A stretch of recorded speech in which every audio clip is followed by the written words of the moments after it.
In the cyberpunk realm of November 2073, within the confines of Watson District's Little Chinatown, in the basement behind Misty's psychic parlor, agony surged through Rocky's mind, the sole thought resonating within him.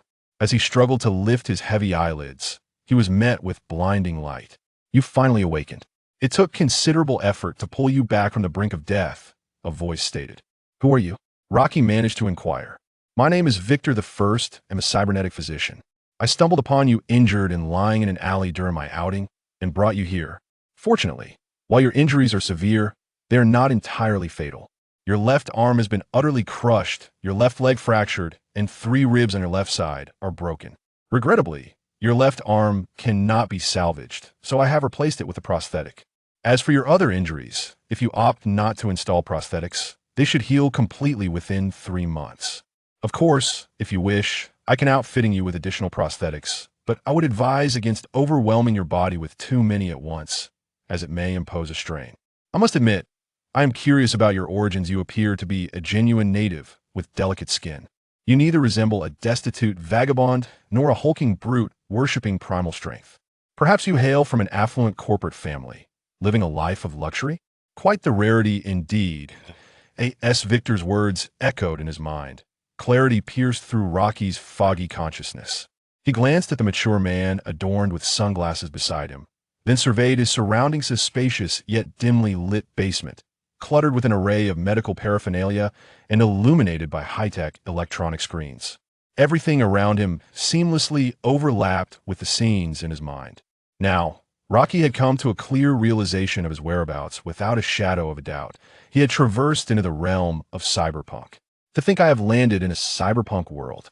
This is quite the harsh turn of events. I barely grazed the surface and found myself thrust into this reality, and my left hand has been rendered useless.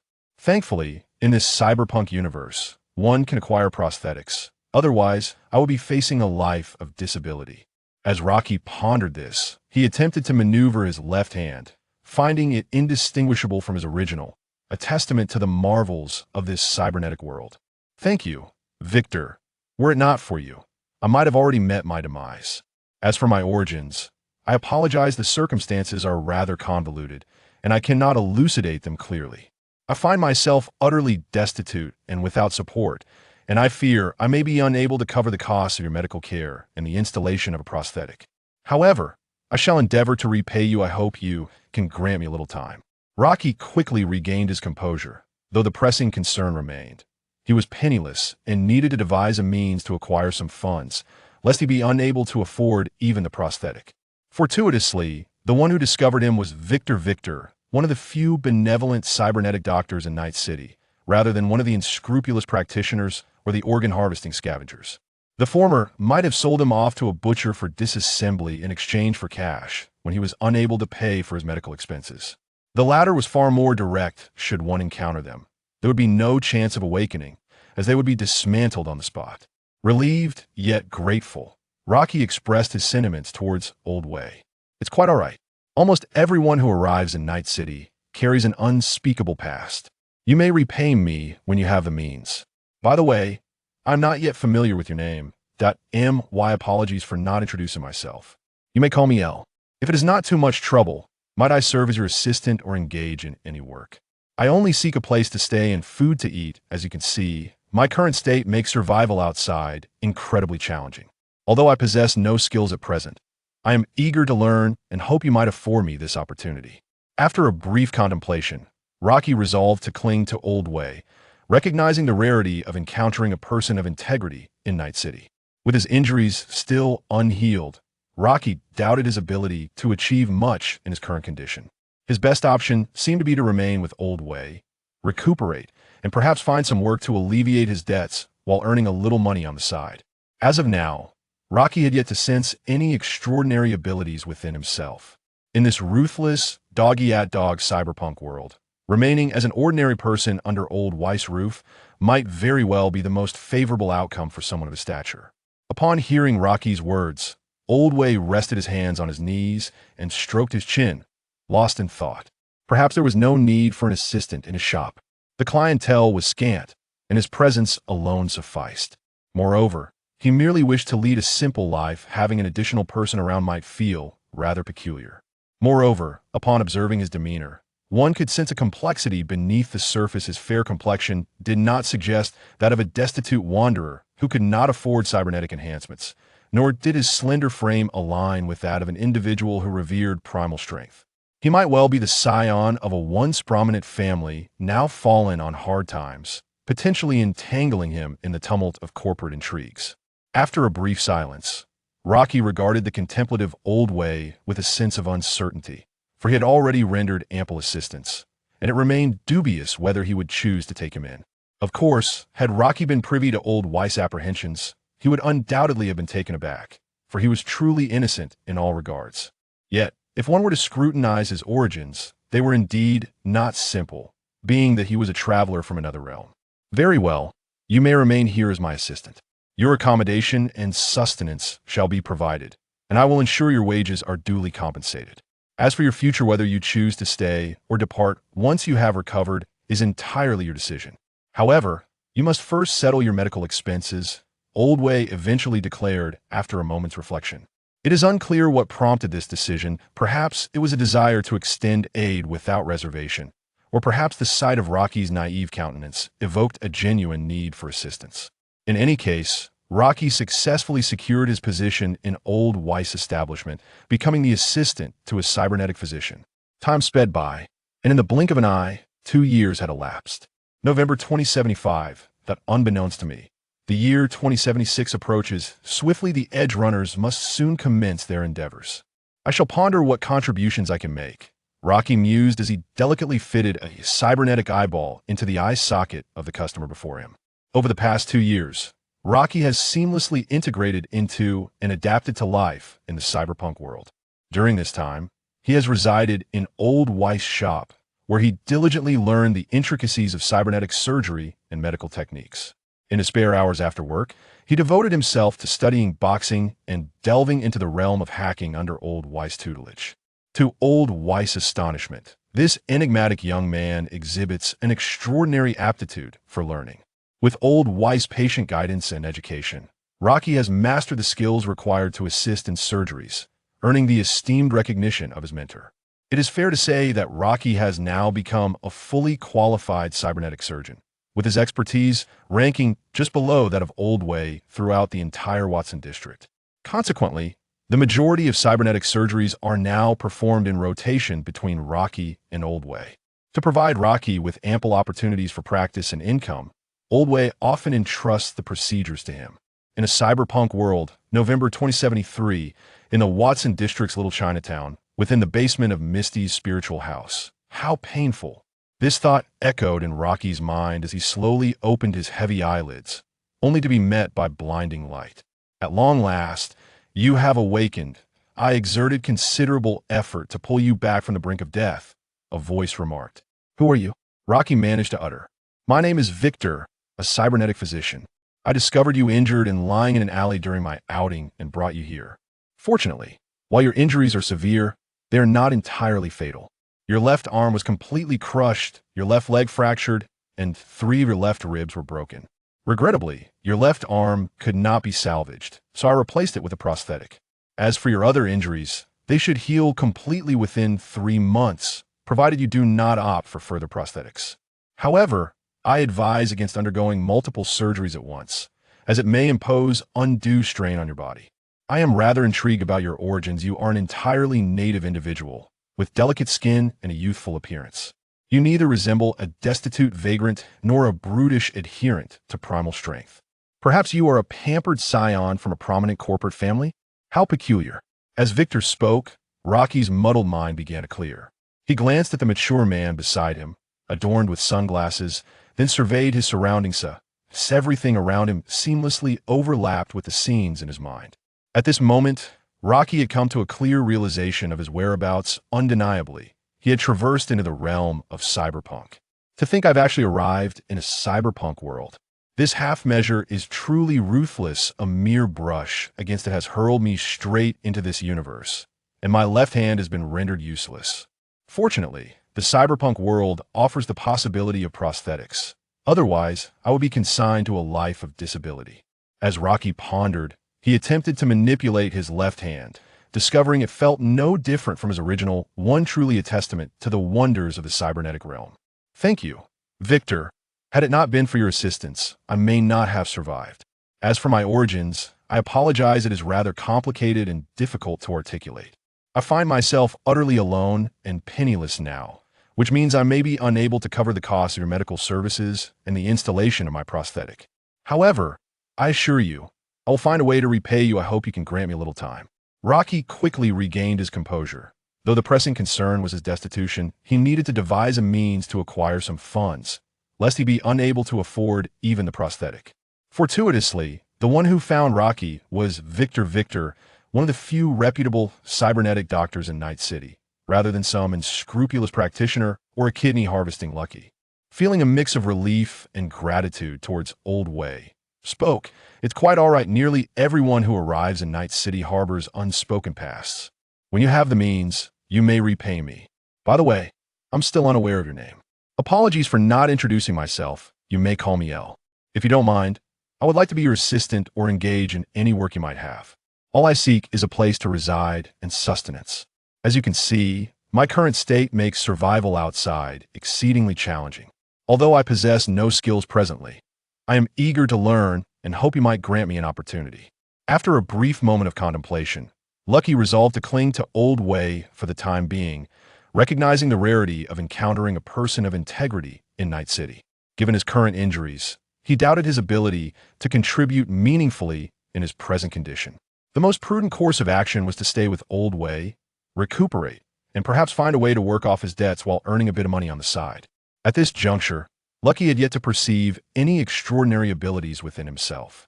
In a world where life is held in little regard, remaining under Old Weiss's roof as an ordinary individual might well be the most favorable outcome for someone of his stature. Hearing Lucky's words, Old Way, with his hands resting on his knees, stroked his chin, deep in thought. Perhaps his establishment did not even require an assistant.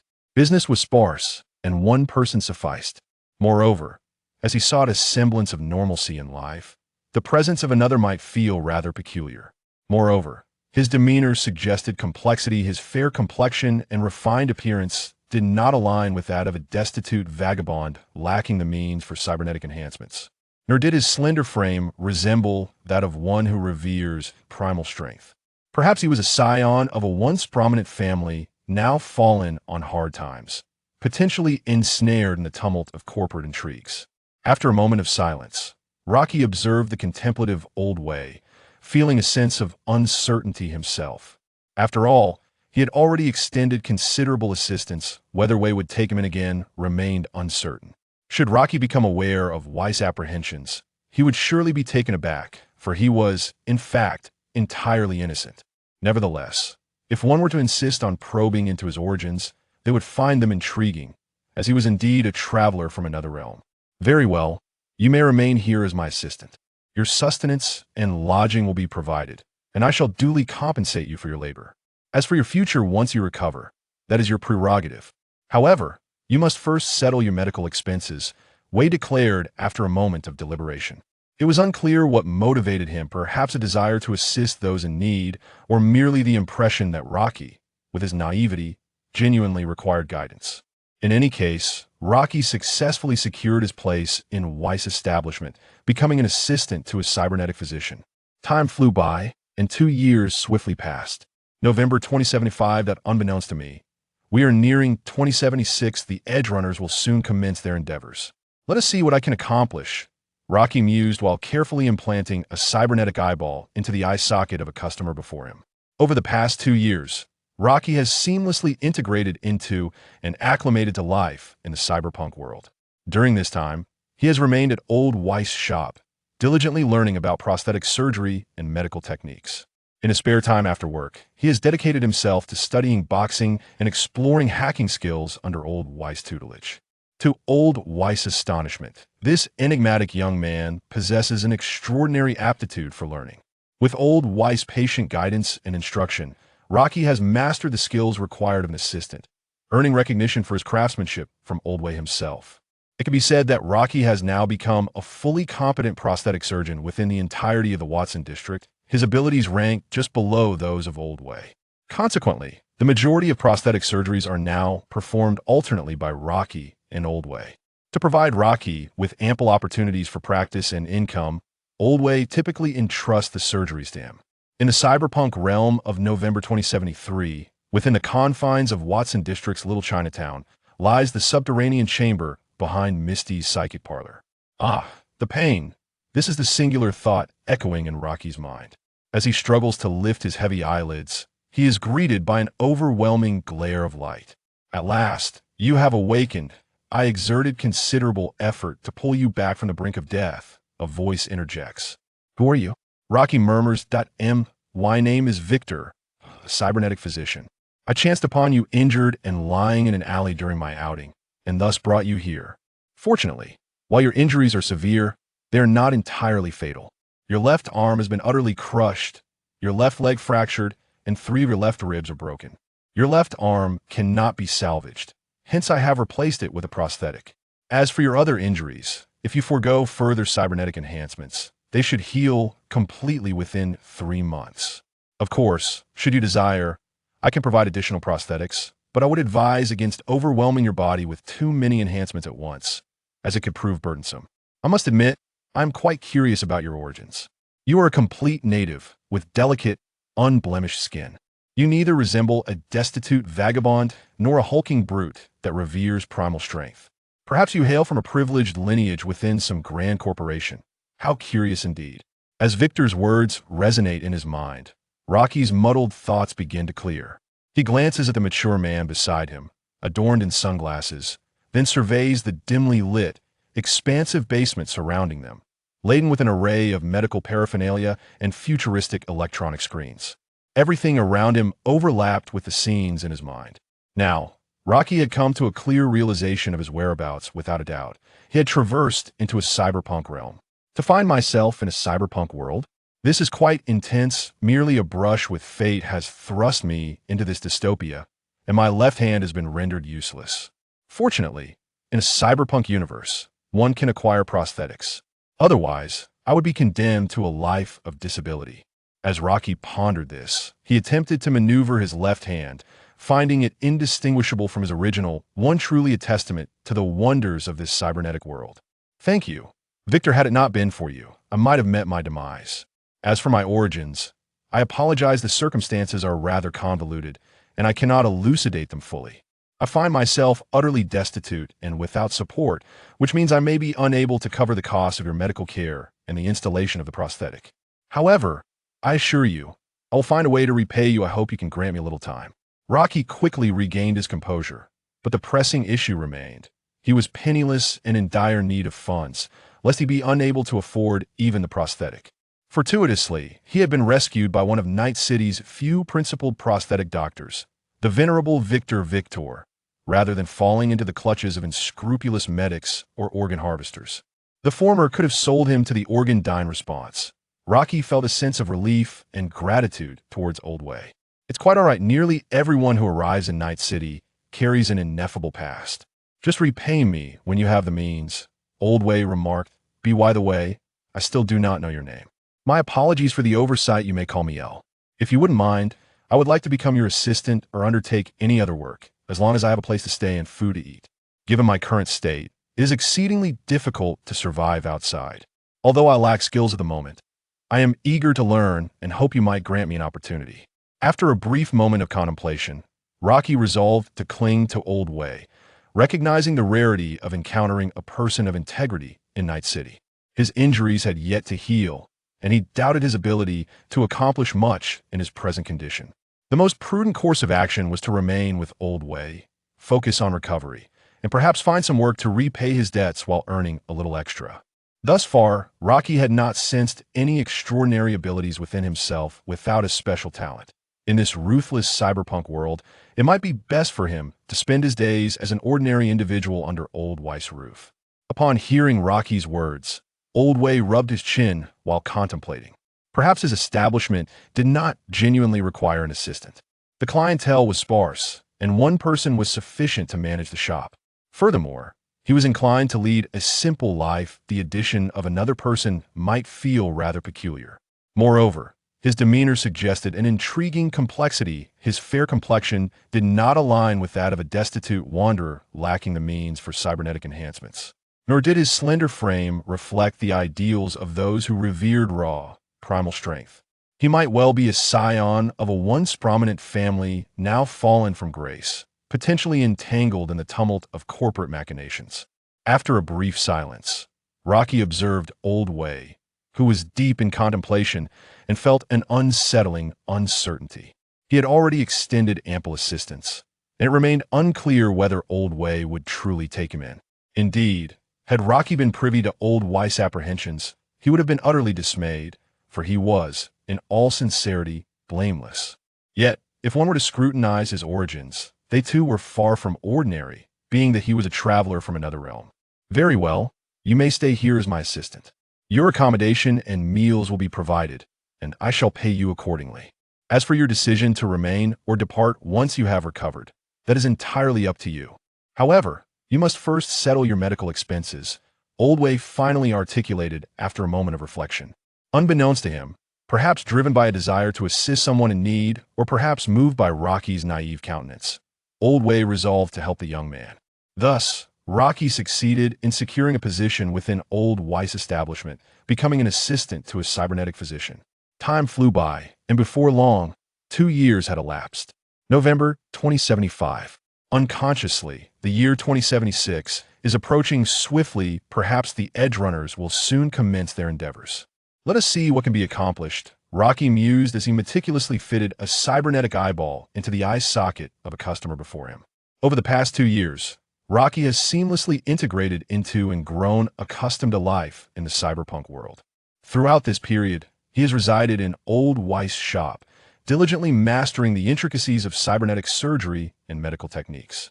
In his spare time after work, he has engaged in boxing lessons and delved into the realm of hacking under Old Way's tutelage. To Old Way's astonishment, this enigmatic young man displays an extraordinary capacity for learning. With Old Way's patient guidance, Rocky has fully grasped the skills required of an assistant, earning the esteemed recognition of his mentor for his craftsmanship. It can be said that Rocky is now a completely competent cybernetic surgeon, with his expertise ranking just below Old Weiss within the entirety of the Watson district. Consequently, cybernetic surgeries are primarily conducted by Rocky and Old Way in rotation. However, in a bid to provide Rocky with ample opportunities for practice and financial gain, Old Way typically entrusts the surgeries to him. Chapter 2. Boxing training as a cybernetic physician. Rocky, in truth, lacked a legitimate certification. However, in Night City, such formalities were of little consequence, especially with Old Vic around, who provided a comforting safety net against unforeseen mishaps. Skillfully, he installed ocular implants for his clientele, followed by the surgical removal of an arm to affix a new cybernetic limb. After an extensive period of meticulous work, he administered a dose of flexible stimulants to his dear patient once the anesthesia wore off, declaring the operation a resounding success. Having completed these tasks, Rocky stretched his limbs and inhaled deeply. Today feels oddly peculiar. I sense that something is about to transpire. Perhaps I merely overindulged in late-night viewing of Super Dream yesterday. A strange premonition lingered in his mind, yet he swiftly dismissed it, attributing it to a lack of rest. Old Vic, all done. Are there any more clients today? No appointments left, and it's getting late. Time to tidy up. Without a backward glance, Old Vic acknowledged Rocky's skills, clearly confident in his capabilities as he received the client's transfer. In a short while, Rocky had the shop impeccably organized. Approaching the punching bag, he removed his attire, revealing a physique that was robust and brimming with explosive power. The left arm, a cybernetic limb devoid of synthetic skin, showcased a gorilla-like aesthetic. Its metallic structure exposed to the air, embodying a striking fusion of flesh and machinery that exuded an imposing aura. With practiced ease, he donned his training gear and secured his gloves, commencing his boxing practice for the day. Old Way was once a legendary boxer in Night City, but after becoming weary of the complexities and moral dilemmas of the boxing world, he chose to retire and became a cybernetic doctor in the Watson district. Nonetheless, he retained his passion for watching boxing matches and training, so he dedicated a corner of his shop to showcase his past glories and the equipment he used for training. After work, Rocky would often ask Old Way to teach him how to box. After all, It seemed a waste to have a legendary fighter around and not utilize his expertise. The sound of fists striking the heavy bag echoed throughout the shop. Hearing the noise, Old Wei turned to look in Rocky's direction and smiled, shaking his head. This guy never takes a moment's rest. Since Rocky had arrived at the shop, he had been incessantly eager to learn. During the day, he absorbed knowledge about surgical procedures and cybernetic mechanisms, and after hours, he would pull Old Wei into boxing drills. Moreover, it was known that Rocky continued to study hacking in the evenings after returning home. To Old Wei, Rocky's relentless effort upon arriving in Night City suggested he had some significant goal to achieve, perhaps revenge, a desire for fame, or simply the wish to live well. Regardless, Old Wei transitioned from feeling exasperated by this unexpected young man to developing a deep admiration for him. In Rocky, he saw a reflection of his younger self. Thus, despite the considerable energy required to teach Rocky, he willingly lent his support. Fortunately, Old Wei also had a love for boxing. Having someone to train with made him feel even more fulfilled. Old Wei rose and approached Rocky, donning his boxing gloves, while Rocky paused his training. Tonight marked their weekly sparring session. I hope you'll manage to knock me down this time, Rocky jested. Rest assured, I shall, Old Wei replied. When I bring you to the ground, could I perhaps claim half of those trophies on your wall for my new clinic? Rocky pointed at the array of accolades. Remnants of Old Wei's former glory. Those are merely relics of the past. If you truly best me, take them as you wish, Old Wei smiled in agreement. After 2 years of rigorous training, Rocky's prowess had drawn perilously close to Old Wei's. In their last encounter, Old Wei had narrowly emerged victorious. Perhaps this time, Rocky might triumph. Yet, should that occur, Old Wei would not lament the loss of his trophies. Rather, he would revel in Rocky's achievement. Before long, the two completed their warm-up and commenced their bout in the spacious confines of the gym. They exchanged blows and blocks, each engaging in a strategic contest. Their punches infused with explosive force, slicing through the air with a sharp whistle. Given their intimate understanding of each other's styles, any attempt to breach the other's defenses relied heavily on instinctive reactions and flawless execution. Thus, they remained locked in a stalemate for an extended period. Each strike landing with palpable force, yet yielding no decisive breakthroughs. The outcome appeared to hinge on who possessed greater resilience and endurance. Would the seasoned legend prevail, or would the diligently trained youth emerge victorious? As the current state of affairs suggested, Rocky seemed to hold the upper hand. At that moment, the stalemate abruptly shifted. Rocky, who had been steadily defending, felt a sudden tremor within, as a peculiar sensation surged inexplicably to the forefront of his mind, as if his very soul were alerting him to an impending significance. Although Rocky swiftly recalibrated his mindset, this fleeting moment of distraction caused him to react just a fraction too late, failing to block Old Wei's powerful hook. The punch landed squarely on Rocky's face, and Old Wei showed no mercy, seizing the opening to unleash a relentless barrage of blows upon him. The two had maintained an extreme balance. Yet Rocky's lapse revealed a vulnerability that Old Wei capitalized on, leading to an inevitable conclusion. Soon, Rocky found himself sprawled on the ground. Lost your focus. Were you daydreaming about that new cybernetic clinic? Old Wei quipped, pulling Rocky up from the floor without a trace of reproach, only a hint of bemusement in his tone. No, it was just a strange feeling. I can't quite explain it. Perhaps I simply haven't rested enough, Rocky replied, shaking his head. Well, let us call it a day. You should head home and get some rest. You've learned so much, but you need to be alive to apply it. One might think you were a beleaguered corporate drone, working tirelessly without a moment's reprieve. Indeed, just as Rocky contemplated tidying up to return home, a knock echoed on the clinic's door. Simultaneously, a message from Misty appeared on the computer screen. The delivery has arrived. I've let them in. I'll take care of it. As the in-store assistant, Rocky approved the visitor's access request, and the clinic's door swung open. 3 men clad in suits entered, 2 of them transporting a substantial storage box. This was the latest batch of cybernetic implants delivered by Old Wei's supplier. The delivery personnel, upon noticing the 2 muscular men with their imposing presence, couldn't help but be relieved that they were not there to stir up trouble. Indeed, the previous troublemakers had already been dealt with by Rocky, who had left them in need of cybernetic dental implants. Good day, Mr. Victor. Here are the cybernetic implants and plugins you ordered, along with an inventory list for your verification. The lead-suited man concluded, handing Old Wei a chip containing detailed information and data regarding the shipment. It was evident that this was not his first delivery to Old Wei. He was quite familiar with the establishment. Very well, Old Wei replied, accepting the chip and inserting it into the clinic's computer system. Although his clinic was classified as an underground facility, it distinguished itself from others by sourcing its implants from reputable suppliers, ensuring authenticity. While some were pre-owned, they were all legitimate replacements obtained through proper channels, rather than the illicit second-hand implants scavenged from corpses by scavengers. The implants provided by these suppliers were traceable, with comprehensive information regarding production models, batches, and distribution channels, and Old Wei was merely conducting a routine verification prior to acceptance of the delivery. I urge you to take a look as well. The majority of these prosthetics have been ordered on your behalf, and it would be prudent for you to verify them. Old Wei beckoned Rocky to assist in this verification. Indeed, as Old Wei stated, most of this batch was ordered for him. Over the past 2 years, Rocky has matured into a competent prosthetic surgeon. Although Old Wei's shop maintains a steady clientele, it is evident that the establishment does not require 2 prosthetic doctors. Thus, not long ago, with Old Wei's support and the savings he accumulated over these 2 years, Rocky rented a shop, aspiring to open his own prosthetic clinic.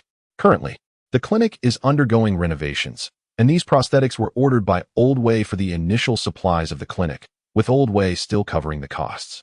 Upon hearing Old Wei's voice, Rocky suddenly snapped back to attention. Just as this group entered the clinic, his unease intensified. The moment the man in the suit produced the chip containing the prosthetic list, his apprehension peaked. He was now certain that this chip contained something of great significance to him. The chip was inserted by Old Wei, and the information was swiftly retrieved. Rocky focused intently on the computer screen. The Highway Syndicate, Stevenson Network Access Module, Gorilla Arm. As Old Wei cross-referenced the list, he began to inspect the prosthetics within the storage unit. Watching Old Wei meticulously verify each prosthetic, Rocky's brow furrowed in concern, as he found nothing suspicious. After confirming that the prosthetics were in order, Old Wei transferred the remaining payment into the supplier's account. We are grateful for your support of our company, and we welcome you to choose our services again in the future. The well-dressed man, having completed the transaction, offered a perfunctory expression of thanks before departing with his companion. As he observed the delivery personnel leaving, Rocky gestured towards the chip on the table and spoke. Old Wei, may I keep this chip? I wish to study it.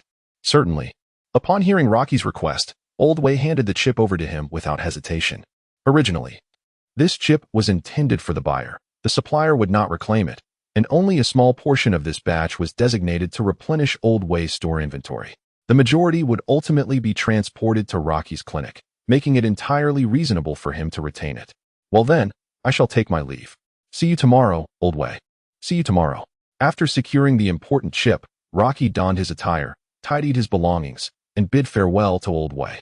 Exiting Old Wei's clinic, he encountered a few citizens of Night City, some seated and others standing in the narrow alleyway. They congregated in small groups, discussing various news from Night City, gang wars, cybermaniacs. Others vociferously lamented the oppression from corporations and societal injustices. Rocky, however, had long grown accustomed to such scenes. Upon reaching the main road, he noticed the hurried pace of pedestrians. The nighttime Little Chinatown lacked the vibrancy of the neighboring Kabukicho or Japan Street. It was not a hub of entertainment. The majority of these individuals were ordinary citizens, just off work, eager to return home and savor the scant moments of leisure left to them after being drained by their corporate overlords. Upon exiting a street, I encountered numerous NCPD officers engaged in a fierce confrontation with a cybernetic lunatic. While such individuals are relatively rare in Chinatown, they are by no means uncommon. Citizens in the vicinity were hastily fleeing, yet tragically, many innocent lives were lost. As I witnessed a dismembered body, violently propelled by the lunatic's explosive device, sliding grotesquely towards my feet, I instinctively stepped back, wary of the splatter of blood. The mangled visage, barely recognizable as that of a middle-aged woman, revealed a worn identification badge on her chest, indicating she was merely an ordinary laborer. Casting a fleeting glance at the lifeless corpse before me, I chose to avert my gaze from the grim spectacle and adeptly turned to take a different route home. It may seem absurd, yet this is Night City, a chaotic realm of cyberpunk, where societal deformities and madness reign. Corporations loom large, wielding dominion over the city and extorting the common folks' earnings. Beneath the surface, gangs intertwine, embroiled in ceaseless turf wars that engulf Night City. Moreover, The presence of cybernetic maniacs, armed with terrifying weapons and devoid of humanity, poses an ever-looming threat, capable of snuffing out lives at any moment. Oppression and despair serve as the underlying themes concealed within this seemingly glamorous city, while mere survival epitomizes the stark reality of its denizens. This is precisely why I burdened Old Way with so many requests. Surviving in this wretched city is no simple feat. The ability to earn a living and the prowess to confront peril are both indispensable. My home lies not far from Old Way's clinic, merely 2 streets apart. Soon, Rocky returned to his apartment located in the towering H10 skyscraper. He decided to investigate the matter further. After taking a refreshing shower to alleviate his weary and aching body, Rocky adjusted his mindset and inserted the chip into his personal system slot. The chip was swiftly read, revealing not only the list of cybernetics he had seen at the clinic, but also an enigmatic program. Rocky was aware that the answer lay within this program, and driven by intense curiosity, he initiated it. Dimensional Module Library Probe Number 114-5149-527007 is now operational. Attempting to connect to the main database. Connection successful. Executing System Adaptive Installation. A series of pop-ups emerged in Rocky's personal system. Gazing at this unfamiliar yet slightly familiar interface, his mind buzzed. Is this a system? Dismissing the notion that someone was playing a prank on him, Rocky harbored serious doubts about the timely arrival of his long-awaited fortune, albeit in a rather peculiar manner. Installation successful. In no time, the system indicated that the installation was complete, and a new subsystem named Module Library appeared within his personal system. Chapter 4. Stimulant Module. Upon accessing the subsystem, Rocky found the interface to be remarkably straightforward, presenting only 2 distinct modules, the Module Library and Installed Modules. After a brief examination, Rocky grasped the system's functionality. In essence, it served as a module store, allowing him to download and install modules from the library, thereby acquiring items, abilities, or technologies contained within.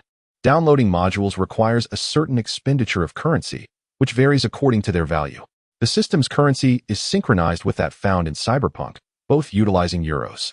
The account balance displayed in the upper right corner of the system aligns with the individual's personal account balance. Upon accessing the module store, a variety of modules are listed, complete with filtering and search functionalities. Rocky clicked on the largest and most prominent module, Basic Production Module Integration Package. This bundle includes 5 fundamental production tools, a workbench, an anvil, a furnace, a potion-making table, and an enchantment table. It serves as a prerequisite for numerous recipe expansion modules and includes an expanded scanning function for the workbench, making it the top choice for newcomers. Price, 10,000 euros, adjusted. Price adjustment, 10, world adjustment 30, bundle discount -30, basic package discount -90. This module, originally priced at 100,000 euros, has undergone a series of price adjustments and discounts, bringing it down to 10,000 euros. The world adjustment reflects the compatibility of the module with the environment. The more compatible it is, the lower the price, and vice versa. For instance, installing a magic module would incur a high world adjustment, whereas incorporating technology that aligns with reality would be comparatively cheaper. The bundle discount pertains to the price reduction for the integration package, as downloading the package often proves more economical than acquiring each module separately. As for the basic package discount, this is unique to this integration package. Rocky noted that other integration packages did not offer such a benefit, suggesting it may be akin to a new user incentive. Rocky was not in a hurry to download the modules. Glancing at his balance, he noted that he had 30,000 euros remaining, which was not an exorbitant sum. The available modules were limited. His earnings from Old Way Shop were meager, as it operated with integrity, yielding lower profits compared to other unscrupulous clinics.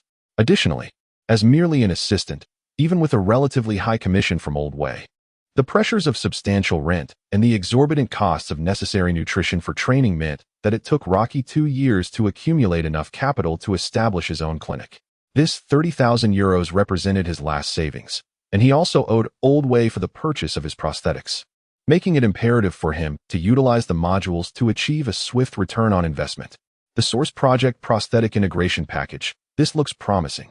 5 million. My apologies. What if I purchase them separately? 200,000 each. Go away. Rocky continued to sift through various modules, but most were exorbitantly priced, while the more affordable options proved to be of little value. However, perseverance bore fruit, and soon Rocky stumbled upon a module that piqued his interest: Titanfall Stimulant Module, a stimulant from Titanfall that significantly enhances the user's speed and recovery for a brief period, but may cause harm to those with lower physical strength. Price adjustment: World Correction -10. Item Module, €900 for 2 doses. Alchemy Table Recipe Expansion, €9,000. Alchemy Table Module required.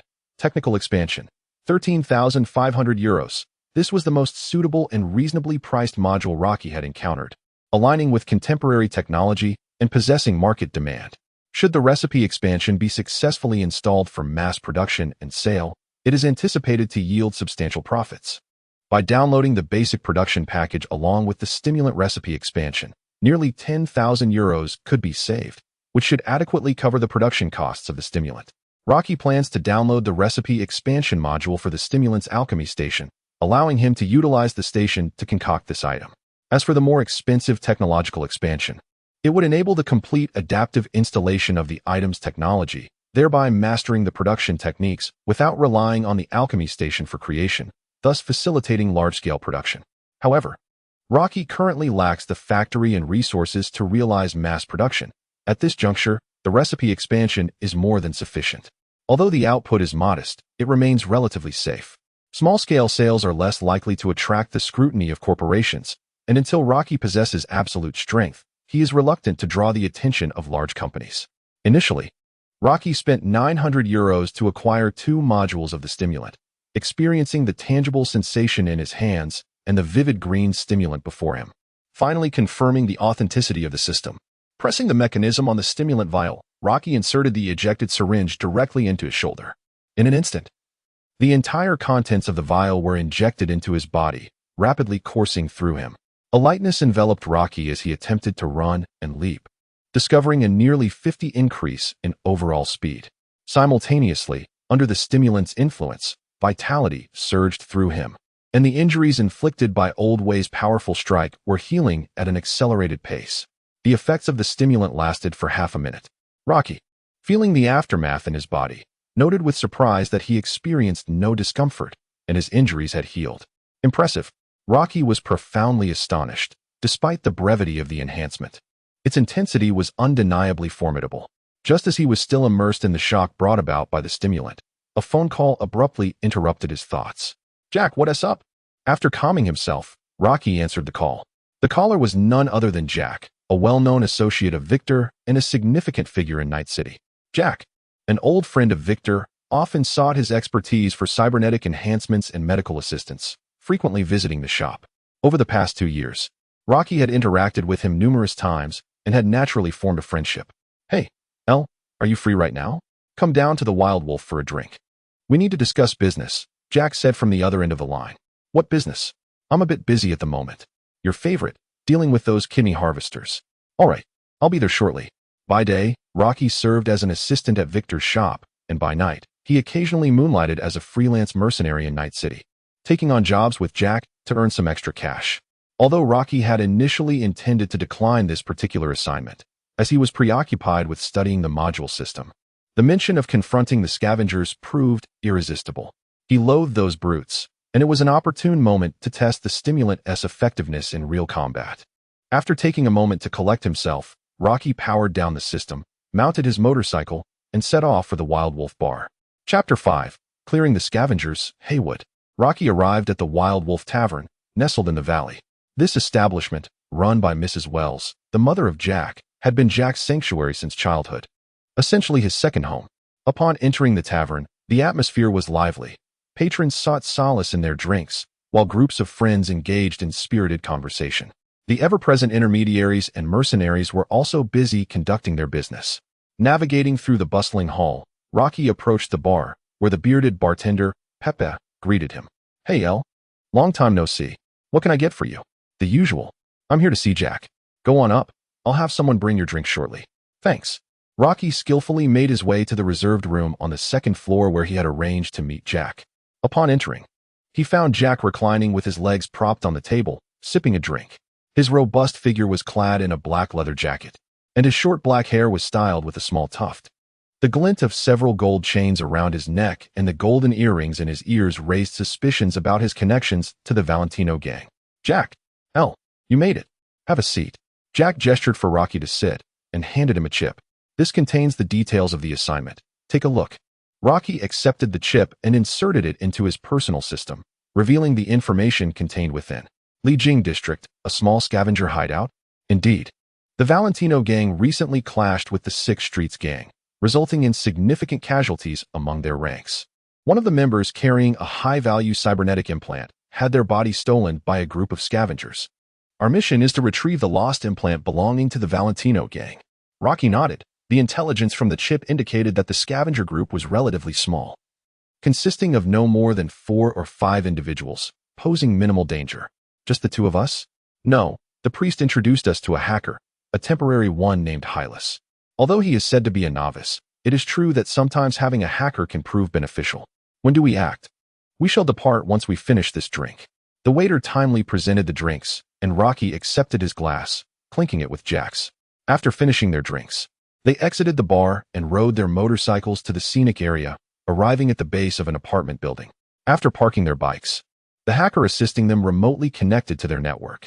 Their stronghold was located on the 6th floor, room 607, a precise location I have marked on your map. A somewhat inexperienced voice echoed through the communication channel. Received. Gazing at the marked location on the map, Rocky drew a handgun from his waistband.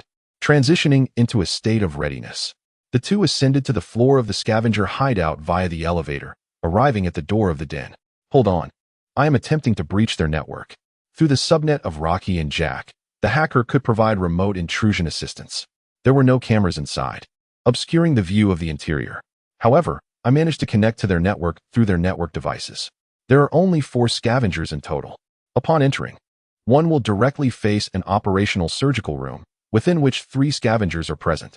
The remaining scavenger is located deeper within the premises, the precise location of which is marked on your map. Prepare yourselves for a breakthrough. After a considerable wait, the hacker finally provided feedback. Observing the structural map analysis and the highlighted enemy positions within the system, Jack couldn't help but commend. Well done, my friend. Your skills are truly impressive. With your assistance, this operation has become significantly easier. On the other end of the communication, Hylas, slightly embarrassed by Jack's praise, replied, "It's merely fundamental. To be honest, I'm still a bit inexperienced." This was evident, as Rocky remarked coolly, "You must be more accommodating towards newcomers." "It's perfectly fine, Hylas. We all began somewhere. Have confidence in yourself. You play a vital role in this mission. We will look after you, right, El?" As Jack spoke, he gently nudged Rocky, signaling him to respond. Jack is typically quite amiable towards newcomers, especially since Hylas was introduced by a priest and is a native of Haywood, naturally prompting a bit more care. In contrast, Rocky exhibited a noticeable lack of patience. He was indifferent towards strangers, eager only to complete the task swiftly. Signaling Jack to prepare, Rocky and Jack positioned themselves on either side of the door. Let us proceed. Moments later, as Hylas uploaded the decryption program into the apartment system, the door responded by opening with a click. 2 individuals swiftly brandished their firearms as they burst into the room, only to find 2 sanitation workers dismembering a corpse on the operating table, while another worker lay asleep on the couch nearby. The moment the door swung open, the 2 workers instantly reacted, halting their grim task to reach for their weapons. However, it was evident that their firearms were situated a meter away, and the worker who should have been on guard was still lost in slumber. Indeed, the ineptitude of these low-level sanitation workers was apparent from the moment they engaged. Their fate was sealed. Rocky and Jack, each assigned their roles, unleashed a torrent of bullets towards the heads of the 2 workers. In an instant, the powerful impact of the gunfire perforated their skulls. Simultaneously, the sleeping worker jolted awake, only to be greeted by Rocky's fist. The cold iron of his punch loomed larger in the worker's vision, and before his groggy mind could fully comprehend, he was rendered unconscious by a single blow. As Rocky prepared to deliver a finishing shot to the downed worker, the door from within the room suddenly burst open. A burly man wielding a heavy machine gun unleashed a barrage of fire towards the 2 intruders. The situation escalated rapidly, prompting Rocky and Jack to seek cover as bullets rained down upon them. Fortunately, Rocky's vigilance paid off. He managed to retreat to safety just before the majority of the gunfire descended. However, a bullet grazed his right shoulder, inflicting a minor injury that nonetheless ignited a surge of frustration within him. Damn those wretched sanitation workers, equipped with such formidable weaponry. Are you all right? Jack shouted loudly from behind the cover. The scavenger's suppressive fire had not ceased, leaving Jack and Rocky trapped and unable to take action. I'm fine. Hilus, think of a way to hold him back, Jack commanded Hilus. I'm uploading the quick hack program for the prosthetic eye. It will be ready shortly. Receiving Jack's order, Hilus wasted no time and immediately began attempting to infiltrate the scavenger's network. Chapter 6. Mission accomplished just seconds after Hilus commenced his actions. The quick hack program was successfully uploaded, plunging the scavenger's vision into utter darkness. Deprived of sight, the scavenger could no longer maintain precise suppressive fire and resorted to wildly spraying bullets in the general direction he remembered. As Jack prepared to seize this opportunity to quickly emerge from cover and fire his weapon, he noticed that Rocky had already darted out. Cornered behind a small freezer and suddenly under gunfire, Rocky was filled with pent-up frustration. Now that the scavenger's prosthetic eye had been rebooted, the gunfire became erratic and loose. Rocky would not let this chance slip away. In a swift motion, Rocky retrieved a syringe filled with a vibrant green stimulant from his belt and injected it into his body. A wave of lightness enveloped him, prompting him to holster his pistol. Enhanced by the stimulant, his sharp reflexes allowed him to exploit the opening in the gunfire. He launched himself from the left, evading the scavenger's line of fire, and rapidly closed the distance along the wall. At this moment, the visually impaired scavenger was utterly incapable of responding. Rocky, moving with an exaggerated swiftness, positioned himself beside the scavenger and delivered a powerful strike that sent the scavenger's weapon flying. The heavy machine gun slipped from his grasp, and before he could react to the proximity of his assailant, a forceful punch struck his abdomen.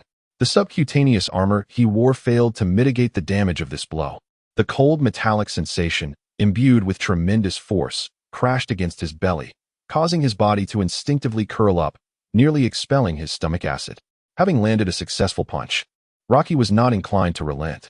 His right hand, a mass of explosive muscle, followed up with a solid right hook to the scavenger's face.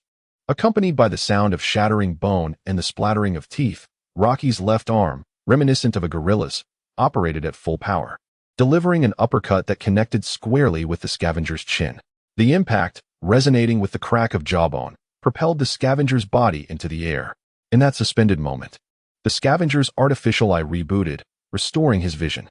Yet, in the wake of such relentless blows, he found himself utterly incapable of resistance. He could only direct his gaze downward at Rocky, witnessing the final tableau of his life. Rocky, twisting at the waist, grounded his legs firmly. Coiling his right fist behind him, his entire physique tensed like a tiger ready to pounce. As the scavenger's feet touched the ground, Rocky unleashed his right fist in a rapid motion. Behold my deliberate strike.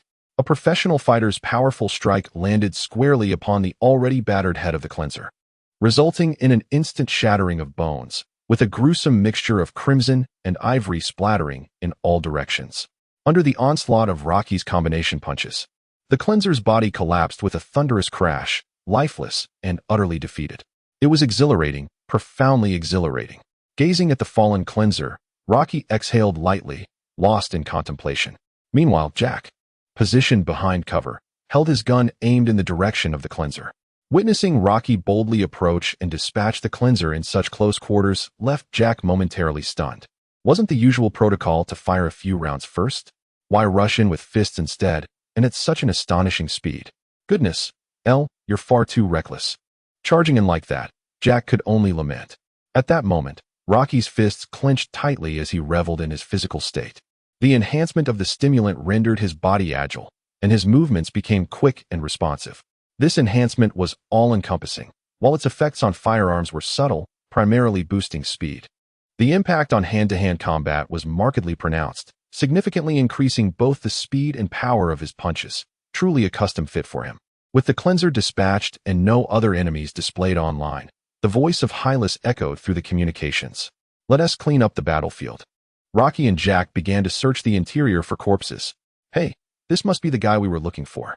The scanner installed in Rocky's right eye scanned the corpse hanging by the wall of the operating room. The bloodied body appeared somewhat abstract, yet it was meticulously analyzed. The cybernetic limbs affixed to the body had yet to be removed. Jack, gazing at the gruesome sight, felt a throbbing headache, pondering how to drag the body back for reporting. "No worries, I've got this," Rocky declared. With a swift motion, he shoved the corpse off the operating table and hoisted the target onto it. Skillfully wielding the surgical instruments, he commenced the disassembly of the cybernetics. "My apologies. I nearly forgot there was a cybernetic surgeon present. It seems this time my motorcycle will remain unblemished by the body." Jack gave Rocky a thumbs up in affirmation. With deft hands, Rocky rapidly completed the disassembly of the entire body, uncovering 6 high-quality cybernetic enhancements, evidently belonging to a prominent member of the Valentino gang. Handing the dismantled limbs to Jack, Rocky proceeded to methodically disassemble the remaining bodies in the room, including that of the scavenger.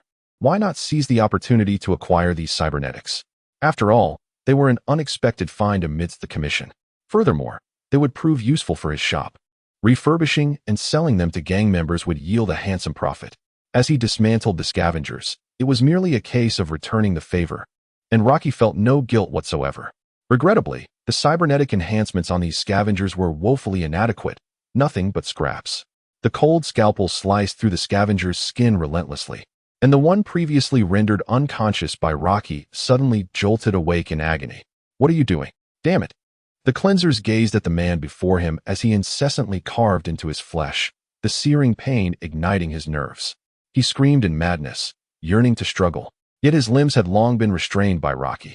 "Ah, awake now?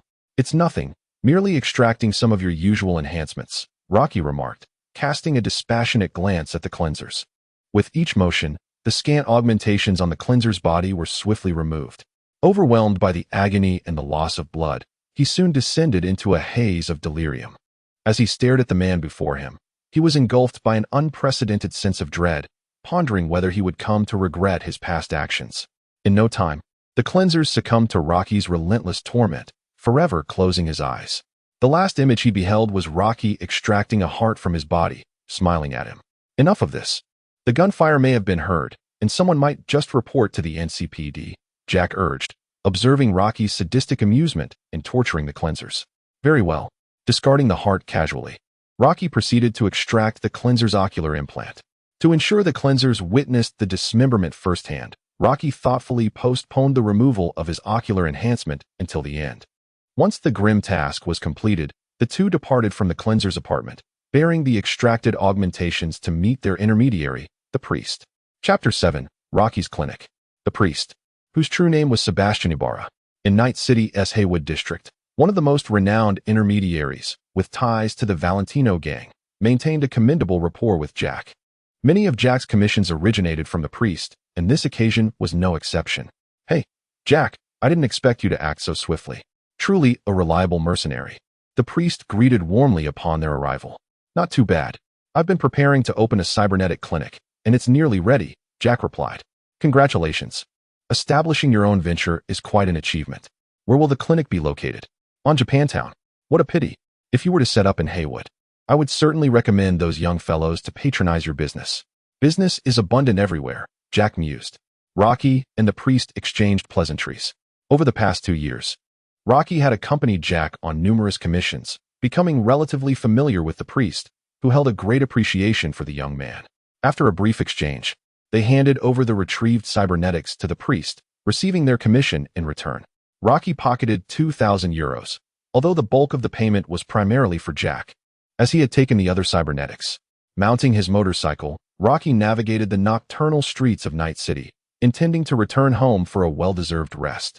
At that moment, an email arrived in his system. "Dear Mr. L, the renovations for your shop in Japantown have been completed as per your request. Please conduct an inspection at your earliest convenience. We welcome you to consider our renovation team from Knight Corporation once more." "Oh, it's already been completed so swiftly.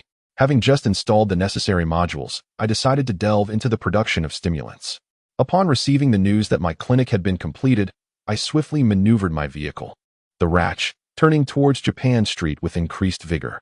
The roads of Night City were relatively sparse at this late hour, and the Ratch, with its throttle fully engaged, soon arrived at the clinic. My new clinic is situated directly opposite the Turbo restaurant, beneath the towering H8 skyscraper on Japan Street. This very establishment serves as a frequent celebration spot for the Mantis Blades after they complete their contracts, and Lucy's home is conveniently adjacent to it. The area in front of the clinic is spacious and offers a splendid view of the nightscape, a sight that greatly pleases me, as I am finally liberated from the sight of the disheveled alleys I used to encounter daily after work. The decision to establish my clinic on Japan Street was not made lightly. Primarily, I sought to distance myself from Old Way. I certainly would not replicate his choice of opening a clinic in Little China. The proximity of Japan Street to the Kabuki district, along with my apartment, is quite comparable. Yet Japan Street exudes a greater vibrancy. This locale is not only a hub for gang activity, but also boasts a flourishing entertainment scene, making it a favored destination for the free mercenaries of Night City.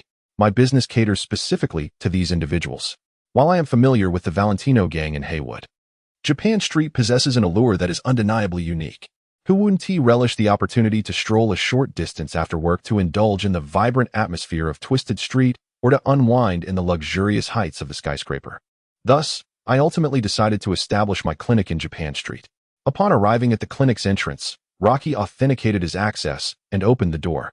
As he gazed upon the pristine interior, adorned with newly renovated decor, surgical tables, storage cabinets, freezers, workstations, and a specially prepared boxing training area, his heartbeat quickened slightly. Oh, to possess a clinic, what a delightful sensation. Owning this establishment had been Rocky's most fervent aspiration over the past 2 years. Although the advent of the system had necessitated a shift in his objectives, the sight of the fruits of his relentless labor filled him with undeniable joy. After conducting a brief inspection of the premises and finding no issues, Rocky proceeded to adjust and familiarize himself with the equipment. He meticulously cleaned and organized the cybernetic limbs he had scavenged from the scavenger, then opened the module shop. Download Basic Production Module Integration Package, balance, -10,000 euros. He selected to install it. Installation successful. In the independent small room he had designated within the clinic, 5 distinct workstations emerged, all embodying a cyberpunk aesthetic. Under the influence of world adaptive correction, the appearance of these devices diverged entirely from their original forms in his world, though their core functionalities remained unchanged. After arranging the equipment, Rocky began to explore the workstation designated for synthesis and production. He activated the built-in system terminal, which displayed the available recipes. None were present. It appeared that there was a rationale behind the low cost. This workstation adhered to a singular synthesis rule, and all original recipes had been entirely removed. However, this may not be a misfortune, for the original formula might hold little significance for Rocky. The fact that it can serve as a precursor for expanding the formula is already commendable. Subsequently, Rocky adeptly activated the analytical feature on the terminal, an enhancement included within the integrated package. He placed a prosthetic on the workbench, and the scanner began its examination. Composite lobe, model, biotech type 1, durability, 73, description, a low-end model composite lobe mass-produced by biotech.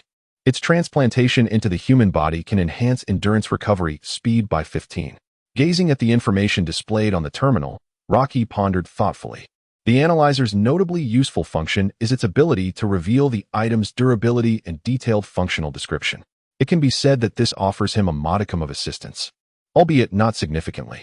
Thereafter, Rocky turned his attention to the terminal of the alchemy station, only to find that it lacked any available formulas. He then accessed the module marketplace system and downloaded the alchemical station expansion module for the Titanfall stimulant. This time, the download button did not indicate a prerequisite was necessary, nor was it grayed out. After expending 9,000 euros, Rocky successfully installed the module. At this juncture, the alchemy station terminal indicated that new formulas were now available. Upon inspection, the synthesis of the stimulant necessitated a combination of 2 secondary semi-finished potions, both of which were also cataloged within the alchemy station system. Fortunately, the materials required for the concoction are predominantly commonplace items, and even the more intricate compounds are merely the standard additives and stimulants utilized in the production of ordinary functional beverages. They do not encroach upon the proprietary formulae of major corporations. Rocky estimated that the cost of producing a single dose of stimulant is approximately 50 euros, and it takes about 3 minutes to concoct a bottle. The market value of one dose is around 500 euros, and if Rocky distributes it at approximately 300 euros, he stands to gain a profit of 250 euros. Thus, in an ideal scenario, he could earn 5,000 euros within an hour. However, this remains a theoretical proposition. First, he cannot produce stimulants around the clock. The workstation can accommodate a maximum of 20 bottles per operation, necessitating a restart after each batch. Secondly, and most critically, there is the issue of market accessibility. To avoid detection by corporations, he can only distribute through various clandestine clinics to freelance mercenaries and gang members. Consequently, such limited-scale sales combined with a relatively high price will inevitably result in a production efficiency that far exceeds the output efficiency. Therefore, Rocky must now contemplate how to expedite the sale of the stimulants. After contemplating these matters, he resolved not to squander any further time. Deciding to devise a plan once the materials arrived, he sent an email to Old Wei, informing him that the clinic renovations had been completed, and then he tidied up the shop before returning to his apartment to rest. Chapter 8. The clinic opens the following day. Rocky promptly contacted the supplier, expending 5,000 euros to order the requisite materials for 100 doses of stimulant. He rode his bicycle to the shop, and shortly after entering, Old Wei followed closely behind. Indeed, your place appears significantly better than mine. Old Wei surveyed the shop and remarked, it is indeed comfortable, but the rent here is utterly exorbitant. Rocky responded with a hint of resignation, acknowledging that, in comparison to the Little Chinatown area, the rents on Japan Street were significantly higher. Moreover, given Rocky's choice of location, which was quite prime, he naturally had to bear the steep rental costs. Well, aren't you just the same? Whether it's rent or dining and entertainment. As long as it brings you joy, who cares about the price? Old Wei chuckled in response to Rocky's lament. Indeed, one must seize the moment, in Night City. It should be this way. Who knows how long we shall live? One could just as easily meet their demise on the streets any day. You understand me, Old Wei. Since arriving in Night City, Rocky had adhered to this principle. Initially, without any extraordinary advantages, he had managed to make ends meet as a cybernetic doctor, occasionally accepting commissions. He thought that indulging in this opulent world for a while was not a life wasted.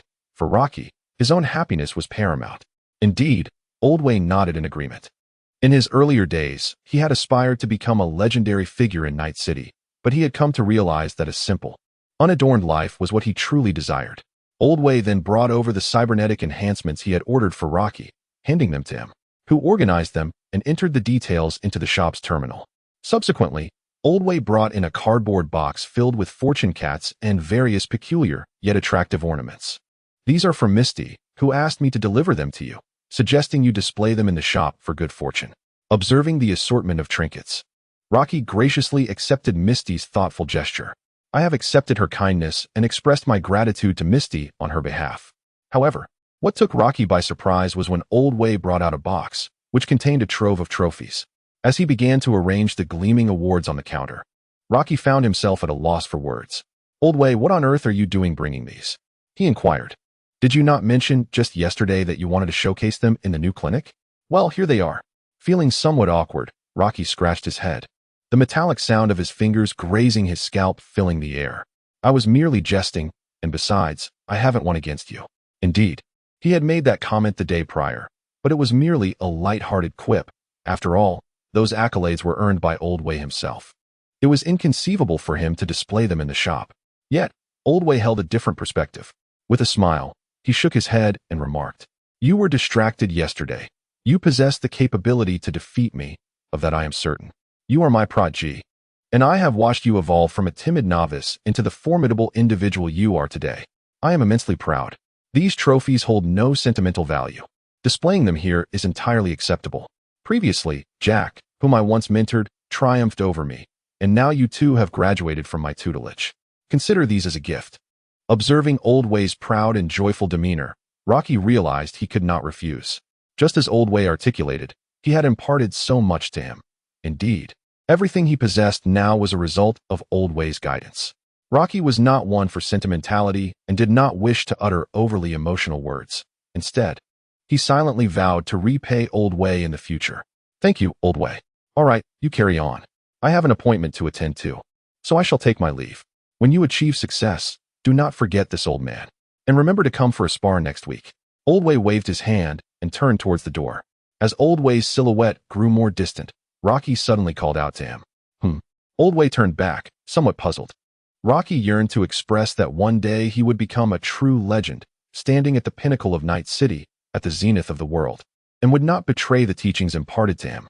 Yet, in his hesitation, Rocky could not bring himself to voice it, deciding it was better to wait until he had genuinely accomplished it. "It's nothing." Observing the conflicted expression on Rocky's face, Old Wei dismissed it. If Rocky chose not to speak, there was no need for further inquiry. "I'm leaving now." This time, Old Wei truly departed. Rocky meticulously arranged the trophy left by Old Wei alongside the training equipment on the shelf in the shop. He placed a pair of golden boxing gloves and several of the largest trophies prominently on the clinic's workbench, ensuring that both he and any potential customers would notice them. He positioned a sign reading "Open for Business" at the clinic's entrance and began to await the arrival of clientele. Yet, a clandestine clinic without advertising would naturally attract no visitors.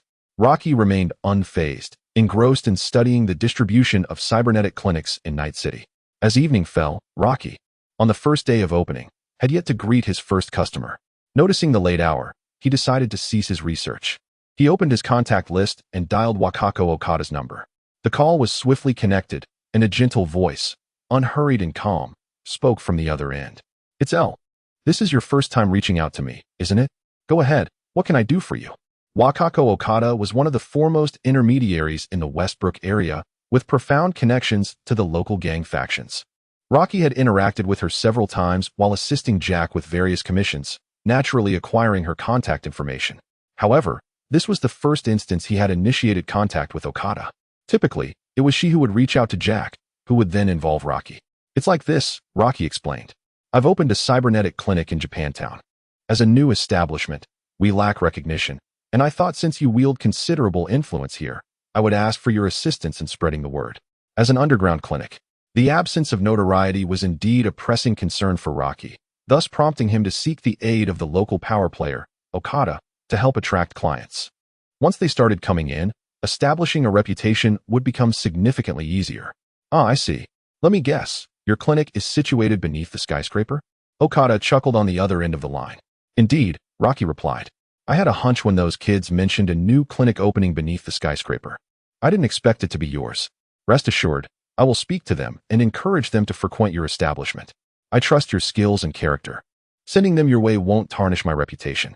Upon hearing Okada's assurance, Rocky couldn't help but smile faintly, feeling that the issue of attracting clientele was, at least tentatively, resolved. "Thank you very much. Rest assured, I will grant a 10% discount to anyone you refer." That settles it. Wishing you prosperous business. Do come by often to take on some commissions." "All right." After ending the call, Rocky continued to await his guests. This phone call had been meticulously planned by Rocky. Embarking on a business venture requires not only exceptional skills, but also a certain degree of background, particularly in an underground enterprise that cannot be publicly promoted. Shortly after his conversation with Wacko, another call came in. It was to inform him that the raw materials he had ordered had arrived. Chapter 9. Customers arrive. As the raw materials were moved into the shop, Rocky was finally ready to commence the production of stimulants. He placed the ingredients necessary for concocting 20 doses of the secondary stimulant potion upon the alchemy table. Upon selecting the formulation, after a span of 20 minutes, 20 vials of the potion, designed primarily to enhance speed, were successfully brewed. Subsequently, Rocky proceeded to create another 20 doses of the potion aimed at restoring vitality. He combined the two distinct secondary potions within the alchemy table and added the final fusion materials. After another 20 minutes, 20 doses of the stimulant were finally complete. He retrieved the container storing the stimulants and placed it on the synthesis workstation. The functionality and descriptions analyzed by the scanner aligned perfectly, indicating no issues. Switching the workstation to synthesis mode, he introduced the metal and glass materials. As the workstation operated, 20 vials of the stimulant were synthesized. He then took out the laser engraver and meticulously marked each vial. Ascension Technology Manufacturing, Stimulant Type 1. The stimulant was carefully poured into a syringe, the vibrant green liquid flowing quietly within the vial. Thus, Rocky successfully created his first batch of stimulants. After securing the concocted elixirs, he pondered how to market these potions. At that moment, a new visitor application arrived at the clinic. Through the surveillance installed at the entrance, Rocky observed two visitors. Their extensive Asian-style tattoos and the katana they bore unmistakably suggested they were members of the Tiger Claw gang, likely referred by Kazu. Rocky approved their visitor application, and the clinic's door swung open. One of the individuals had a damaged cybernetic arm, its synthetic skin torn, revealing the underlying metal framework. While the internal mechanisms had also suffered considerable damage, with the concealed mantis blades exposed to the air, it appeared that he had sustained injuries from a high-caliber weapon. Additionally, his right side bore a significant wound, which he attempted to cover, though it could not fully stem the flow of blood. Several droplets falling from his fingers onto the clinic's pristine floor. The other individual appeared to be in much better condition, seemingly unscathed, clearly accompanying the injured party. This was quite reasonable, as no one would venture alone to an unfamiliar black clinic while wounded, especially those adorned with cybernetic enhancements. One could never know if a cybernetic doctor might sell them to scavengers for disassembly. Thus, it was customary for gang members or freelance mercenaries to have trusted cybernetic physicians of their own. When visiting a new cybernetic physician, it is customary to bring along a trusted companion. As the injured individual was assisted onto the operating table, Rocky injected a potent hemostatic agent near the wound. Introduced by Wagako? Rocky inquired. The accompanying individual nodded and replied, "Yes, I sustained an injury nearby, and Wagako mentioned that this clinic is reliable, so here I am." Observing Rocky's youthful appearance, the member of the Tiger Claw gang harbored some doubts about his capabilities. Nevertheless, since it was Wagako's recommendation, he refrained from voicing his concerns.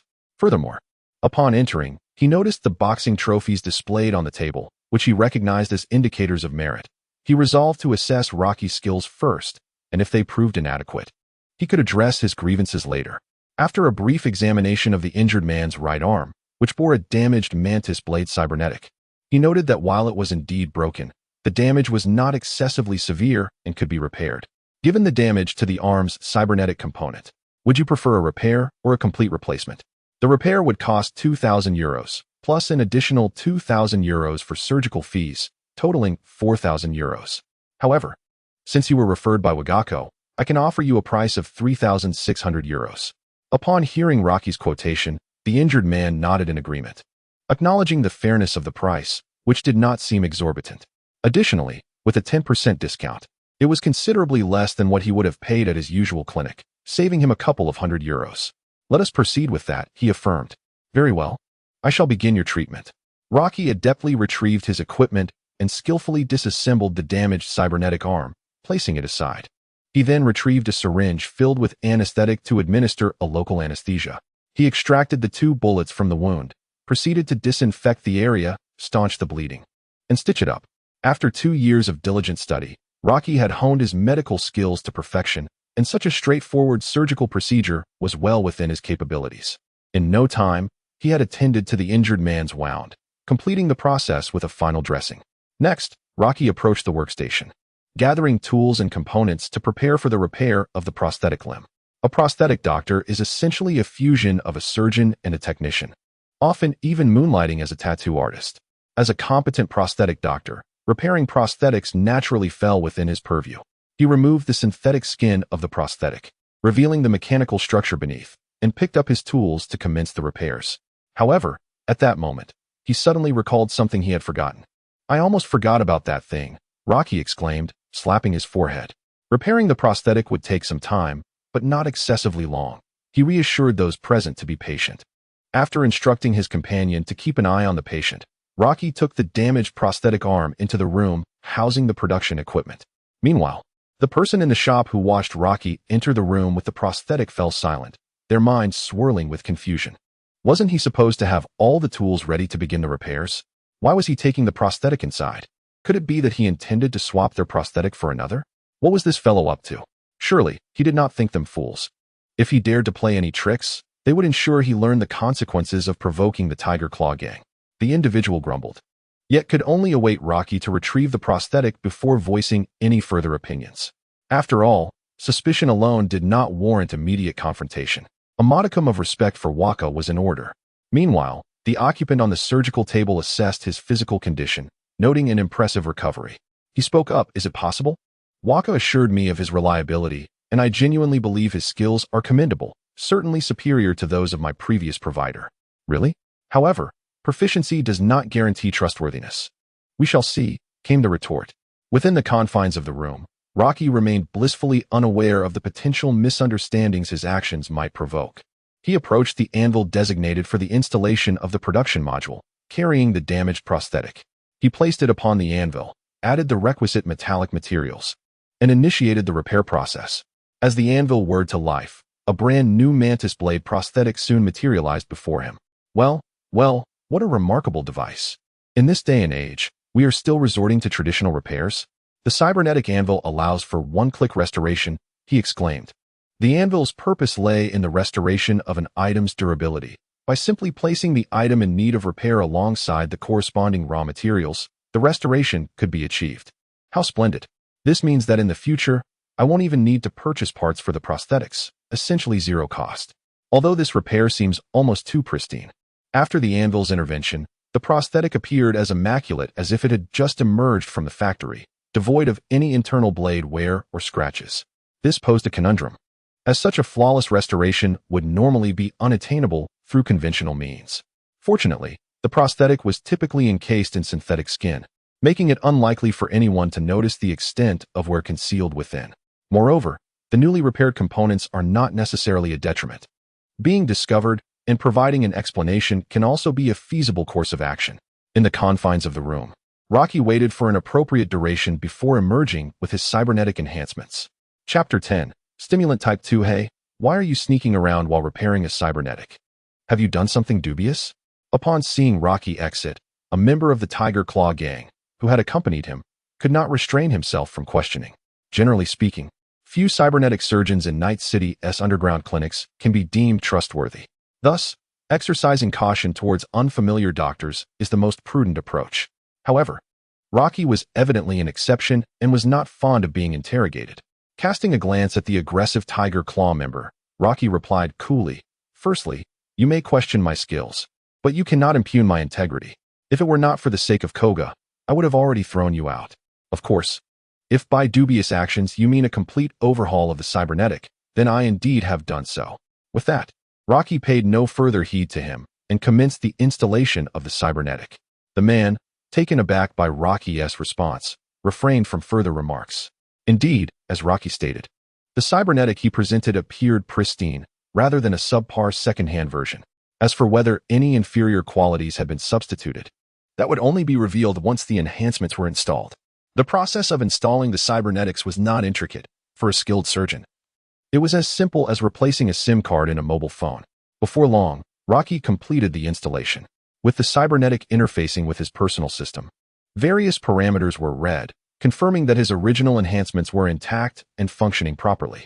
No problem, it is indeed my cybernetic body. However, why does it appear so pristine? As the member of the Tiger Claw gang lay on the operating table, he couldn't help but wonder. Rocky, remaining composed, explained, "My establishment prides itself on ethical business practices. I have provided a comprehensive maintenance service for your cybernetic enhancements free of charge." Upon hearing Rocky's explanation, the customer felt that this transaction was quite worthwhile, not only due to the reasonable price, but also the exceptional service. Subsequently, Rocky began to implant synthetic skin onto the cybernetic body and repaired the damaged areas. Thus, the entire surgical procedure was flawlessly completed. Observing the immaculate and brand new cybernetic body, the customer expressed his utmost satisfaction. After receiving the transfer, Rocky bid farewell to the two as they exited the shop. "Do remember to bring more people. I guarantee reasonable prices and attentive service," he called after them, not forgetting to ask for a bit of word-of-mouth promotion. After all, an underground clinic cannot openly advertise. Relying on customers and local connections is the best method to build a clientele. Finally, the shop was open for business.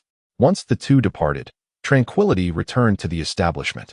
Rocky proceeded to the internal production area, holding a vial of the finished potion, contemplating how to market it and at what price. Based on its value, such potent effects should be priced above 500 euros, while selling it to black clinics for just over 300 euros seemed quite reasonable. However, upon further reflection, Rocky realized that his primary clientele consisted of mercenaries and gang members. Although the effects of stimulant type 1 were commendable, the introduction clearly stated that it could harm individuals with lower physical resilience. Currently, Locke has only experimented on himself.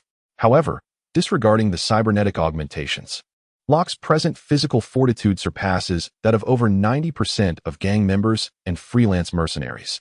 While stimulants have no discernible effect on him, the same cannot be asserted for others.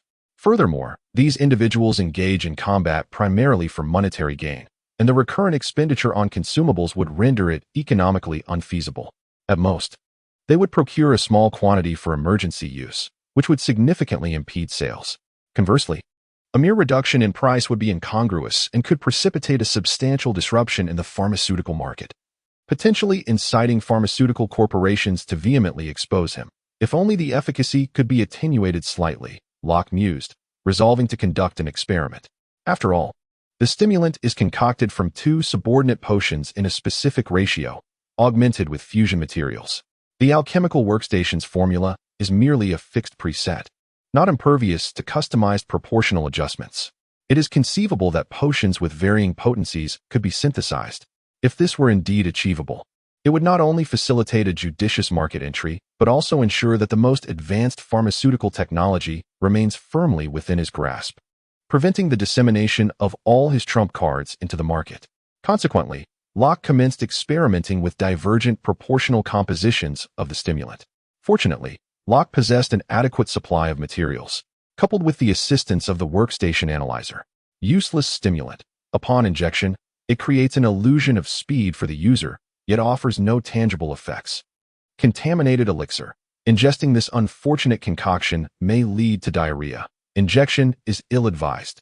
Deformed stimulant. An aberrant concoction born from a distorted formula. Its injection into the human body can significantly enhance mobility by 80 for a brief period. However, it incites a state of excessive exhilaration, rendering the user intolerant of physical stillness, while simultaneously inhibiting the body's self-healing capabilities. Repeated use may result in multi-organ failure. Gazing at the analysis results on the workstation, Rocky lamented the series of futile concoctions produced by his experiments. What on earth is this? Utterly useless. Well, this one has some merit. I shall note the formula. After recording the recipe for the deformed stimulant, Rocky commenced further experimentation with various formulas. Alas, most yielded nothing of value. Fortunately, perseverance bore fruit, and through relentless trial and error, he finally unearthed a suitable formula. Weakened stimulant. Produced after adjusting the formula. This weakened stimulant sacrifices self-healing abilities in exchange for prolonged duration and reduced pharmacological burden. Following injection, it enhances the user's movement speed by 35 for a duration of 60 seconds. Indeed, this presents a lower threshold for use and extended duration, coupled with a commendable speed enhancement, remarkably practical. This diluted version of the stimulant, following Rocky's adjustments to the formula, has now seen its production cost reduced to €30. Rocky plans to distribute it to various clandestine clinics at a price of €150, with the anticipated final market price hovering around €200. Such pricing renders the usage of a single dose per battle acceptable for mercenaries, as expenses are inevitable even when firing bullets. One must invest to earn. With the formula finalized, Rocky utilized the remaining materials to produce 100 units of the diluted stimulant, meticulously labeling each bottle with Ascendant Technologies Manufacturing, Type 2 stimulant. After securing the vials and switching the sign at the entrance to indicate a break, Rocky rode his bike back to his apartment for some rest. That night, he enjoyed an unusually peaceful slumber. The first day of operations yielded considerable rewards. Although only one customer had graced his establishment, it marked a promising beginning. The stimulant venture had successfully entered its second phase, poised to explore market opportunities. Early the next morning, Rocky opted against an early opening, instead focusing on selling the stimulants first. Establishing a covert partnership with the clandestine clinics was no simple feat. He gathered 30 vials of the stimulant, dividing them into 10 carefully packaged portions. Donning a hooded sweatshirt and a mask, he prepared for his mission. While the disruptor in his bionic eye shielded him from surveillance cameras, it could not prevent others from observing him. Thus the mask proved to be quite effective. Mounting his motorcycle, Rocky commenced his nocturnal delivery throughout the City of Shadows. Chapter 11. The first batch of orders, as 10 bags containing Type 2 stimulants were discreetly delivered to a concealed location near the target clinics. The cybernetic surgeons at these 10 establishments simultaneously received an email signed by Ascendance Technologies. Ascendance Technologies Collaboration Invitation. Sender, Ascendance Technologies. Recipient. Greetings, this is Ascendance Technologies. As an emerging pharmaceutical technology firm, we are eager to market our latest product in Night City and cordially invite you to become our sales agent. Samples of the product have been placed at a location near your clinic, and we eagerly await your experience and feedback. Should you wish to place subsequent orders for this product, please send an email to submit your order. Attachment: Type 2 Stimulant Product Manual. In the Watson District, within a clandestine underground clinic in the Northern Industrial Zone, a cybernetic surgeon glanced at the email in the system and let out a harsh, mocking laugh. Huh? Ascendance Technologies? What sort of nonsense is this? A company looking to sell through us underground clinics? What good is their flowery language when they operate so furtively? In his view, a legitimate company would never require collaboration with underground clinics. They could simply sell through established market channels. Even if a company sought to expand into underground sales, they would not resort to such covert operations. They could easily send representatives to meet with them directly. Thus, regarding the so-called Ascension technology, he had already categorized it as a product of some obscure underground workshop within Night City, likely concocted from pilfered formulas or produced by substandard apothecaries seeking a quick fortune. Or perhaps it was the handiwork of a smuggling syndicate attempting to offload illicit concoctions onto the market. Despite his disdain for such brazen claims, his body, betraying his skepticism, obediently opened the attachment containing the product description. After all, regardless of what this so-called Ascension technology entailed, and irrespective of the contents of the email, the crux of the matter was that someone wished to invite him to partake in a lucrative venture. When an opportunity to earn arises, the specifics become secondary. One must first ascertain its viability, for if it proves feasible, none would dare overlook such a prospect. Product name: Stimulant Type 2. Developed with utmost dedication by Ascension Technology. This combat stimulant, when injected into the human body, can enhance the user's movement speed by 35, taking effect instantaneously. Furthermore, the user enters a heightened state of excitement, with improved cognitive response, lasting for 60 seconds, and is devoid of harm or side effects. Sample image. Ordering price: €150 per dose. Upon perusing the product manual, the cybernetic physician pondered for a moment. If the efficacy were indeed as the brochure professed, without any discrepancies, then the price of €150 per dose should be entirely marketable. The clientele of his establishment predominantly comprised free mercenaries and gang members, individuals who were quite willing to invest in augmenting their capabilities. Even the immunosuppressants they regularly procured from him incurred substantial expenses. If one could spend slightly over €200 on the battlefield to achieve a notable enhancement, it was reasonable to surmise that many would be inclined to make the purchase. Let us first examine the sample. Determined to ascertain the truth, the cybernetic surgeon followed the email's instructions to locate the site where the stimulants had been deposited. He acquired a paper bag containing 3 vials of the stimulant. Gazing at the verdant liquid within the syringe, the surgeon realized that this was his first encounter with such an invigorating substance, likely concocted by some clandestine chemist operating in the shadows. Clutching the stimulants, the surgeon traversed the clinic's surgical area and opened the door leading deeper into the premises. Upon entering the door to the basement, he was met with a spacious room filled with an array of equipment and storage cabinets utilized by cybernetic surgeons. Within one of the basement chambers lay a surgical table, atop which rested a partially dismembered corpse. In the corner of the room, a living individual was bound, albeit unconscious. His body bore no signs of cybernetic augmentation, resembling a hapless member of a gang. The surgeon approached the man and administered an injection of an unknown substance. Gradually, the unconscious man began to awaken. As he opened his eyes and beheld the cybernetic surgeon before him, a look of terror spread across his face. "Who are you? What do you want? Let me go?"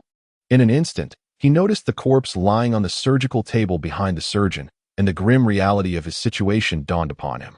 Overcome with regret and dismay, he lamented his decision to drink excessively at the bar, which had led to his capture by the Reaper. "Please, spare me. I can offer you money. I beg you. Let me go?"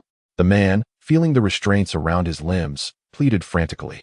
Yet, the cybernetic surgeon offered no response, only emitting a dry laugh from his hoarse throat. The cybernetic doctor retrieved a vial of verdant serum, grasped the man's hair, and yanked, exposing his neck. The syringe was plunged into his flesh, and the substance was swiftly injected into his system. The man felt an exhilarating rush coursing through him, his mind igniting with fervor, and an overwhelming urge to move surged within him. Just as he was grappling with the uncertainty of his fate, the cybernetic doctor abruptly severed the ropes that bound him. With the sensation of confinement vanishing, the man, upon witnessing the terrifying grin upon the doctor's face, acted instinctively, shoving the doctor aside and bolting for the exit. In his desperate bid for freedom, his legs, still numb, betrayed him the moment he attempted to rise, causing him to stumble and land on the lifeless body on the operating table. With little regard for the clammy sensation he had inadvertently grasped, he surged to his feet and sprinted forward, his primal instinct for survival propelling him to regain his composure, oblivious to the peculiarities in his legs. Bolstered by the stimulant and his fierce will to live, the man unleashed an extraordinary speed, yet within the confines of the basement, he was disoriented. Unsure of where to flee, darting about like a headless chicken. After a considerable effort, he discovered a door, only to find it immovable, forcing him to continue his frantic escape. As he traversed the entire basement, he realized that every exit was sealed, and his signal was futilely cut off, rendering him incapable of calling for help.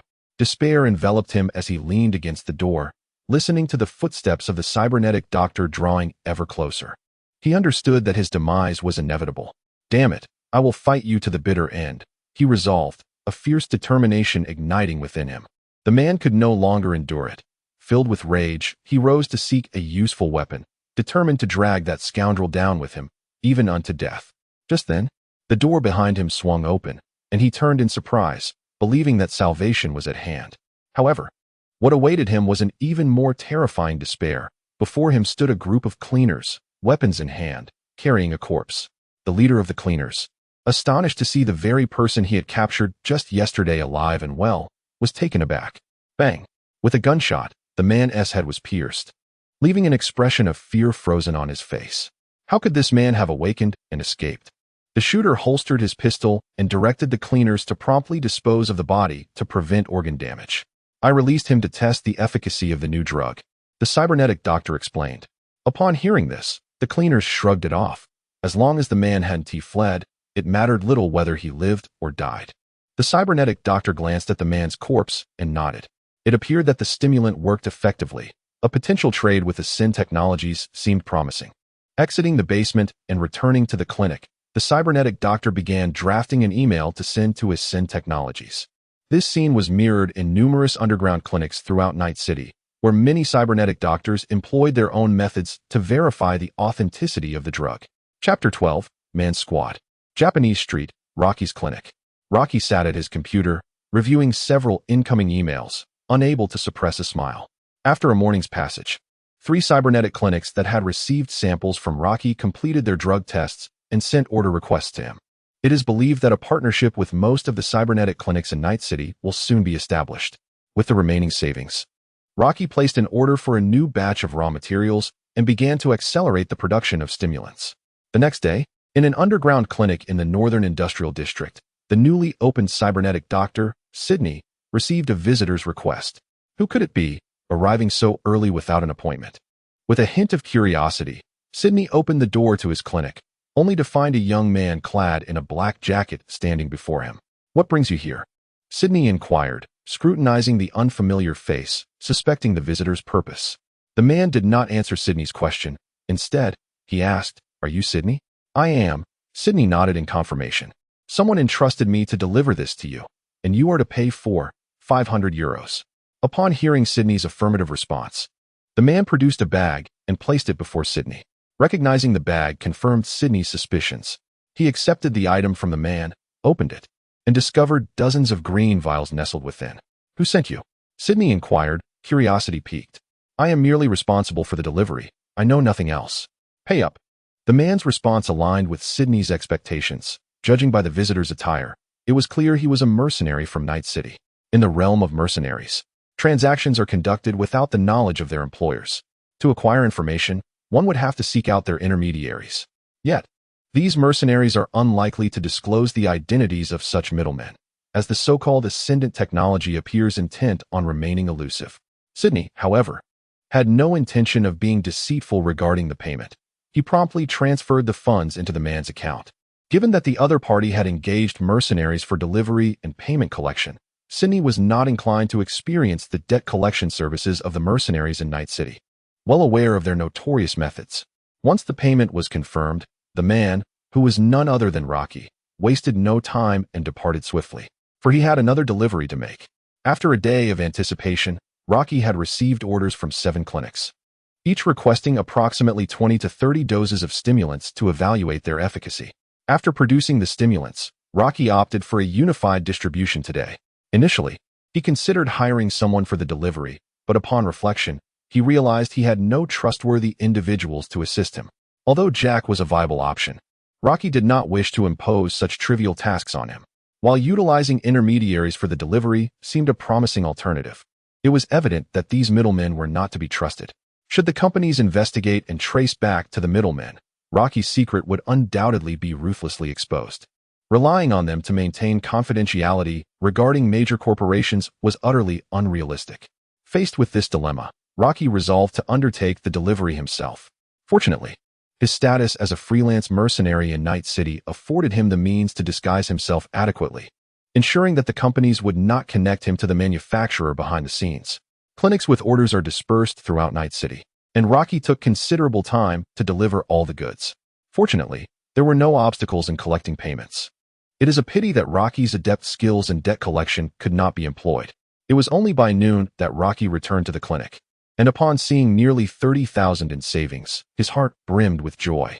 In such a short span, he had nearly recouped his initial investments, and he believed it would not be long before he could install additional modules. After placing another order for raw materials with the suppliers, he commenced the day's operations at the clinic. As the day progressed, the number of customers gradually increased. Under the attentive care of Kagawa, coupled with the growing recognition of Rocky's skills, the clinic began to earn a reputation in Japan Street. Time swiftly passed, and it had been 3 days since Rocky's grand opening. Besides the initial influx of orders, a few additional requests had trickled in from other clinics. Though they were not substantial, it seemed that the arrival of the second batch of orders was still some days away. As the clinics were unlikely to sell the newly released stimulants swiftly, the night scene in Japan Street was bustling with activity, particularly at the Turbo restaurant beneath the towering skyscrapers. Many street vendors utilized the vacant space in front of the restaurant to sell drinks and food. A few vehicles were parked closely together in the open area, where a group of people reveled, drinking and celebrating with abandon. Among them were predominantly the free mercenaries of Night City, often referred to as cyberpunks. Notably, the man team from the Edge Runners was also present, having just completed a mission and gathered to celebrate. The robust figure of Man and the spirited Dolly were seen on the steps, their shoulders linked as they engaged in animated conversation. Amidst the crowd, the agile Pili and the boisterous Falco cheered fervently for the performers showcasing their skills. Meanwhile, the hacker Kiwei indulged herself with a drink, while her counterpart Lucy was conspicuously absent, perhaps not partaking in this particular endeavor. The cyber lowly Rebecca stood nearby, sipping on a beverage and observing the revelry surrounding her. Suddenly, her attention was drawn to a shop across the street, which appeared altered from her previous visit. Typically, at this hour, the establishment would have long since closed, yet it now displayed a sign indicating that it was open for business. Pili, what is that? Rebecca called out to her brother, pointing with her petite finger towards the shop. What do I know? It doesn't even have a sign. It could very well be selling something peculiar, Pili replied with a teasing tone, gesturing animatedly with his long, dexterous mechanical fingers. Go away, Rebecca exclaimed. Infuriated by her brother's antics, she shot him an exasperated glare and, with a swift kick from her chubby little leg, sent Pili tumbling. At that moment, Kiwei, having been drawn by their playful scuffle, turned her gaze towards the direction Rebecca had indicated. The cybernetic eye embedded in Kiwei's body flickered with streams of data as it quickly retrieved information about the establishment. It was a cybernetic clinic, having opened just 3 days prior. Through the internet, Kiwei swiftly uncovered relevant information about the store, a task easily accomplished by seasoned hackers. Meanwhile, Man, who had been engrossed in an affectionate exchange with Doryu, suddenly lifted his gaze towards Kiwei upon hearing her words. Chapter 13. Man and Rebecca. Man evidently harbored a keen interest in the cybernetic clinic, rising to cast his eyes in its direction. Is there more information? He inquired of Kiwei. Not much, just that the clientele primarily consists of members from the Tiger Claw gang, and their reputation appears to be quite favorable. I'll go take a look, Man nodded, making his way towards the clinic. He had long been obsessed with enhancing his strength, to the point where it bordered on pathological. Currently, he was contemplating the installation of cybernetics, but lamented the lack of quality options from his recent suppliers. Man resolved to investigate the newly opened clinic, hopeful that it might offer what he desired. After all, it couldn't hurt to take a glance. I'll join you, Rebecca chimed, raising her hand to indicate her desire to accompany him. In response, Chi-Wei expressed her disinterest. "You may go," she stated succinctly before turning back to her drink. Doryu, who had initially planned to accompany Man, hesitated upon noticing Rebecca's intention to join them and decided to remain behind. 2 individuals would suffice for the venture, should any trouble arise. They would be close enough to provide immediate support. Man and Rebecca walked side by side towards Rocky's clinic. Upon arriving at the clinic's entrance, the door swung open, revealing a man emerging from within, laden with numerous cybernetic enhancements. The man glanced at the palm of his left hand, flexing it in the air a few times, appearing quite pleased with the newly installed prosthetic grip. Suddenly, a heavy hand landed on his shoulder. Feeling the weight of the pressure, he looked up to meet the gaze of a tall, muscular man wearing sunglasses. "Do you need something?" The man, momentarily interrupted by the stranger, spoke with a hint of annoyance but refrained from lashing out. As a fellow denizen of Night City, he held no fear of the much larger individual before him. Yet, he understood the futility of provoking conflict, for he was no cybernetic lunatic. Unfazed by the man's displeasure, Man lowered his sunglasses slightly, revealing his eyes, and with a smile, inquired, "No need to be tense. I merely wish to ask about this prosthetic clinic." Upon realizing Man bore no ill intentions, the man's expression softened considerably. "It's decent enough. I was referred by Kazu. If you're also a cyberpunk, you should be familiar with her. The clinic is quite good, though their prosthetics are pricier than those at other black clinics. As for the installation skills and medical standards, they are top-notch on the streets of Japan. I've heard their repair skills are quite impressive, though I haven't experienced it myself." "Thank you," Man replied, nodding at the man's remarks. The clinic had garnered such a commendable reputation in just 3 days, suggesting it possessed a certain caliber. With this thought in mind, Man pressed the button to submit his request for a visit. Inside, Rocky, who had just completed a prosthetic installation, had not yet tidied up the place when he received the visitor request. Could it be that the previous customer was dissatisfied? With a sense of bewilderment, Rocky accessed the surveillance footage at the entrance, only to be taken aback by the arrival of Man. Although Rocky had anticipated that opening a shop in this location would likely lead to encounters with Man and his associates, he had not expected them to arrive so swiftly. As he hastily tidied up the remnants of a surgical procedure, he approved Man's visitor request. The clinic's door swung open, and Man, accompanied by Rebecca, stepped inside. "Welcome," Rocky greeted, turning his gaze towards Man, only then noticing the presence of Rebecca by his side. The recent footage had been predominantly filled by Man's imposing figure, effectively obscuring the petite Rebecca, leading Rocky to initially believe that it was Man alone who had arrived. Before him, the cybernetic girl with her light green hair styled in twin ponytails stood in stark contrast to the tall, muscular figure of the dark-skinned man beside her. Beneath her oversized black jacket, she wore only black lingerie, while her striking red eye and pink tattoos astonishingly did not detract from the inherent cuteness befitting a girl of her stature. Instead, they harmoniously blended her adorable essence with the aesthetic allure of cyberpunk. Observing the small girl at the entrance, Rocky felt his heart race slightly. Having lived in the cyberpunk realm for over 2 years, he had certainly encountered numerous beauties characteristic of this world. He had experienced the thrills of dreams and sought companionship. Yet, he had never encountered anyone who evoked such feelings within him. Perhaps it was the case that the aesthetic sensibilities of the cyberpunk universe did not quite align with those of his own system. In any event, when the Rebecca he had longed for in his previous life stood before him, the dormant, mysterious system within him seemed to stir from its prolonged slumber. In Rocky's mind, thoughts surged like a tempest, yet they did not impede his actions. "What do you require?" he inquired, directing his gaze towards the leader, Man. Meanwhile, Man surveyed the interior of the shop before responding. "Allow me to see the cybernetic enhancements you possess." After a brief pause, Rocky swiftly tidied the surgical environment and gestured for Man to take a seat in the operating chair. "Connect your device. The system will analyze the available cybernetics in the shop and present them for your selection." Man accepted the connector Rocky offered and inserted it into the interface behind his ear, beginning to browse the clinic's inventory on the display screen of the operating table. Meanwhile, Rocky commenced examining Man's bodily data: projectile launcher, gorilla arms, leg prosthetics, subdermal armor. Observing the enhancements installed in Man's body, Rocky's brow furrowed slightly. As a cybernetic physician, he possessed an acute understanding of the extent to which ordinary individuals could safely incorporate enhancements.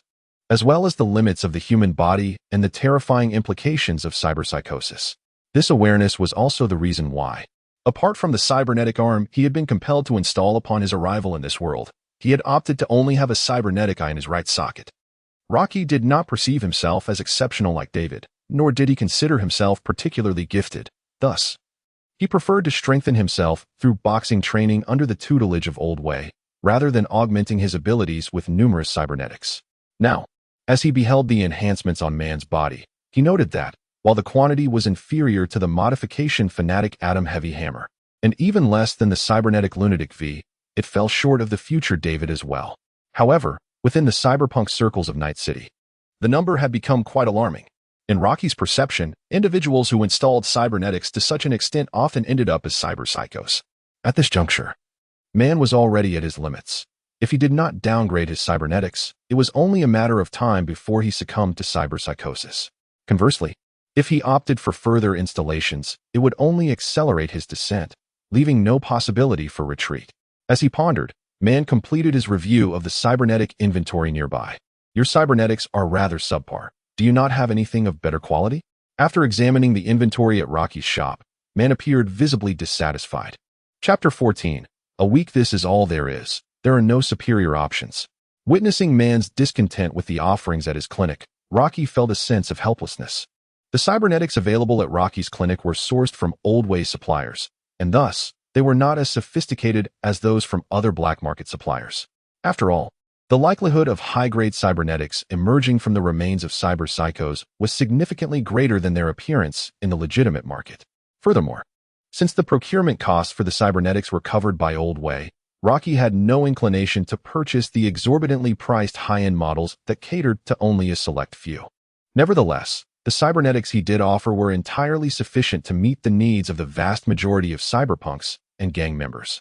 It could only be said that man's expectations were excessively high. Yet, this was not necessarily detrimental for Rocky.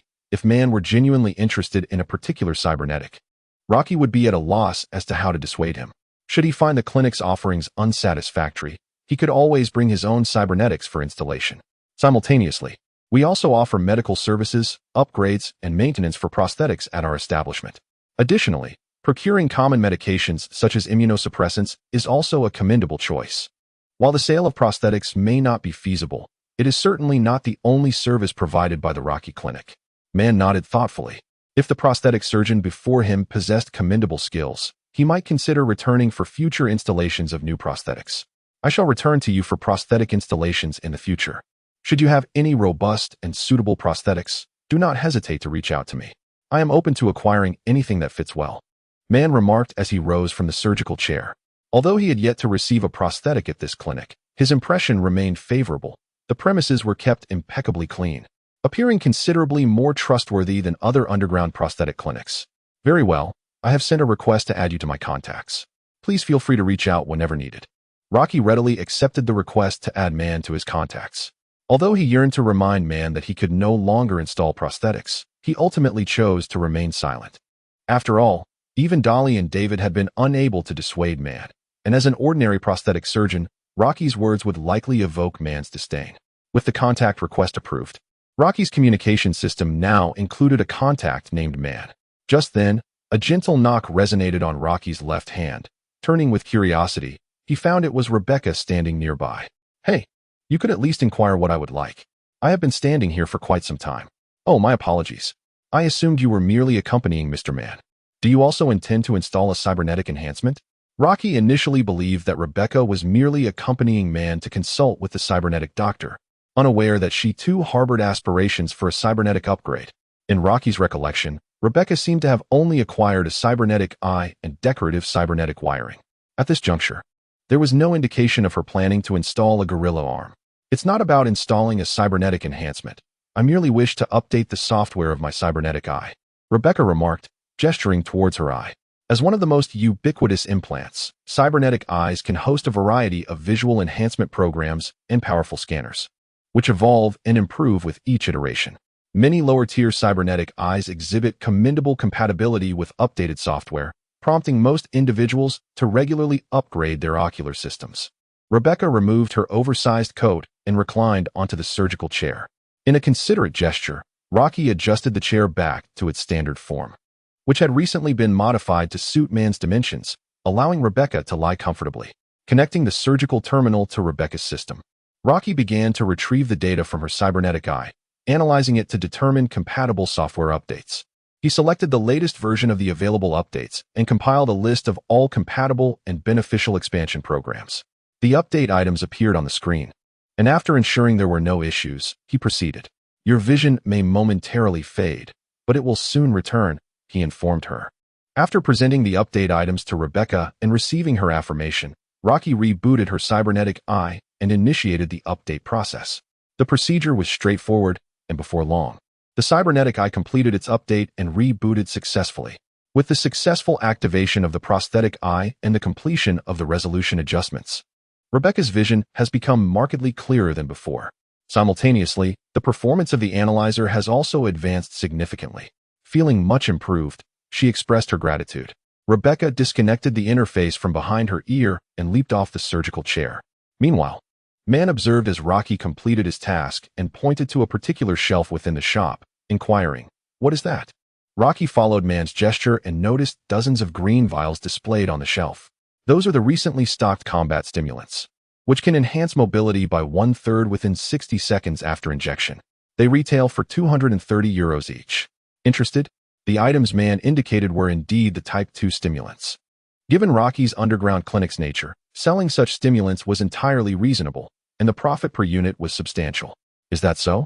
Man raised an eyebrow, evidently intrigued by the substance. It's been tested, the effects are reliable, and there are no side effects, Rocky asserted confidently. Then please fetch me 10 vials, along with a month's supply of immunosuppressants. For someone of Man's caliber in the cyberpunk realm, this amount of money was trivial, and if effective, these stimulants would undoubtedly assist in completing his tasks. Very well, Rocky replied, packaging the stimulants and immunosuppressants before handing them to Man.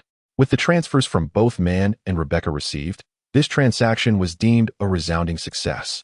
Before their departure, Rocky also sent a contact request to Rebecca, which she happily accepted. After all, who would refuse a dependable cybernetic doctor? Oldway's clinic. With a resounding clink of their energy drink cans, Oldway and Rocky tilted their heads back and downed their beverages in unison. Oldway casually crushed the empty can and tossed it aside, inquiring, "How has the past week treated you? Business going well?" "Fairly well, I suppose. I've gained quite a reputation over in Japan Street, and Wakako has been a tremendous help," Rocky replied, mimicking Oldway's actions by discarding his can and wiping the sweat from his brow with a towel hanging around his neck. It had been a week since Rocky opened his clinic. Aside from initially delivering stimulants, he had remained at his clinic, turning down even Jack's commissions.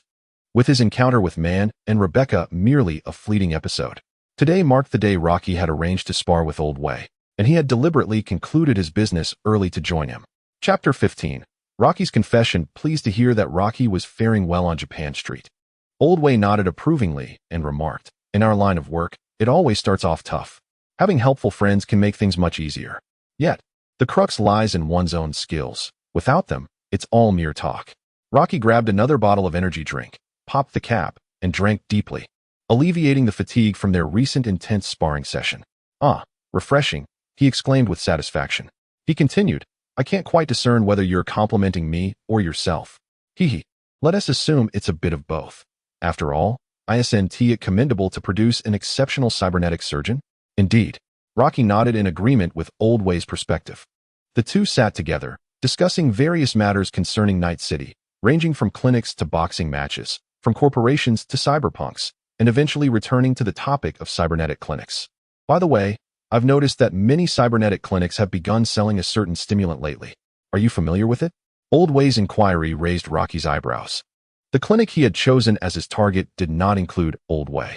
This was not out of fear that Oldway might discover his secret. Rather, if anyone in Night City were to be trusted, it would undoubtedly be Oldway and Jack. Rocky would sooner believe that his own loyal companion would betray him than entertain the notion that Oldway would sell him out. He simply had yet to devise a suitable way to explain everything to Oldway. Having spent 2 years in each other's company, it could be said that Oldway understood Rocky quite well. The origins of these matters were certainly not easily explicable. However, Rocky also recognized that the truth would eventually need to be revealed. He could not maintain his concealment from Oldway indefinitely. nor did he wish to relinquish the talents of such a valuable ally.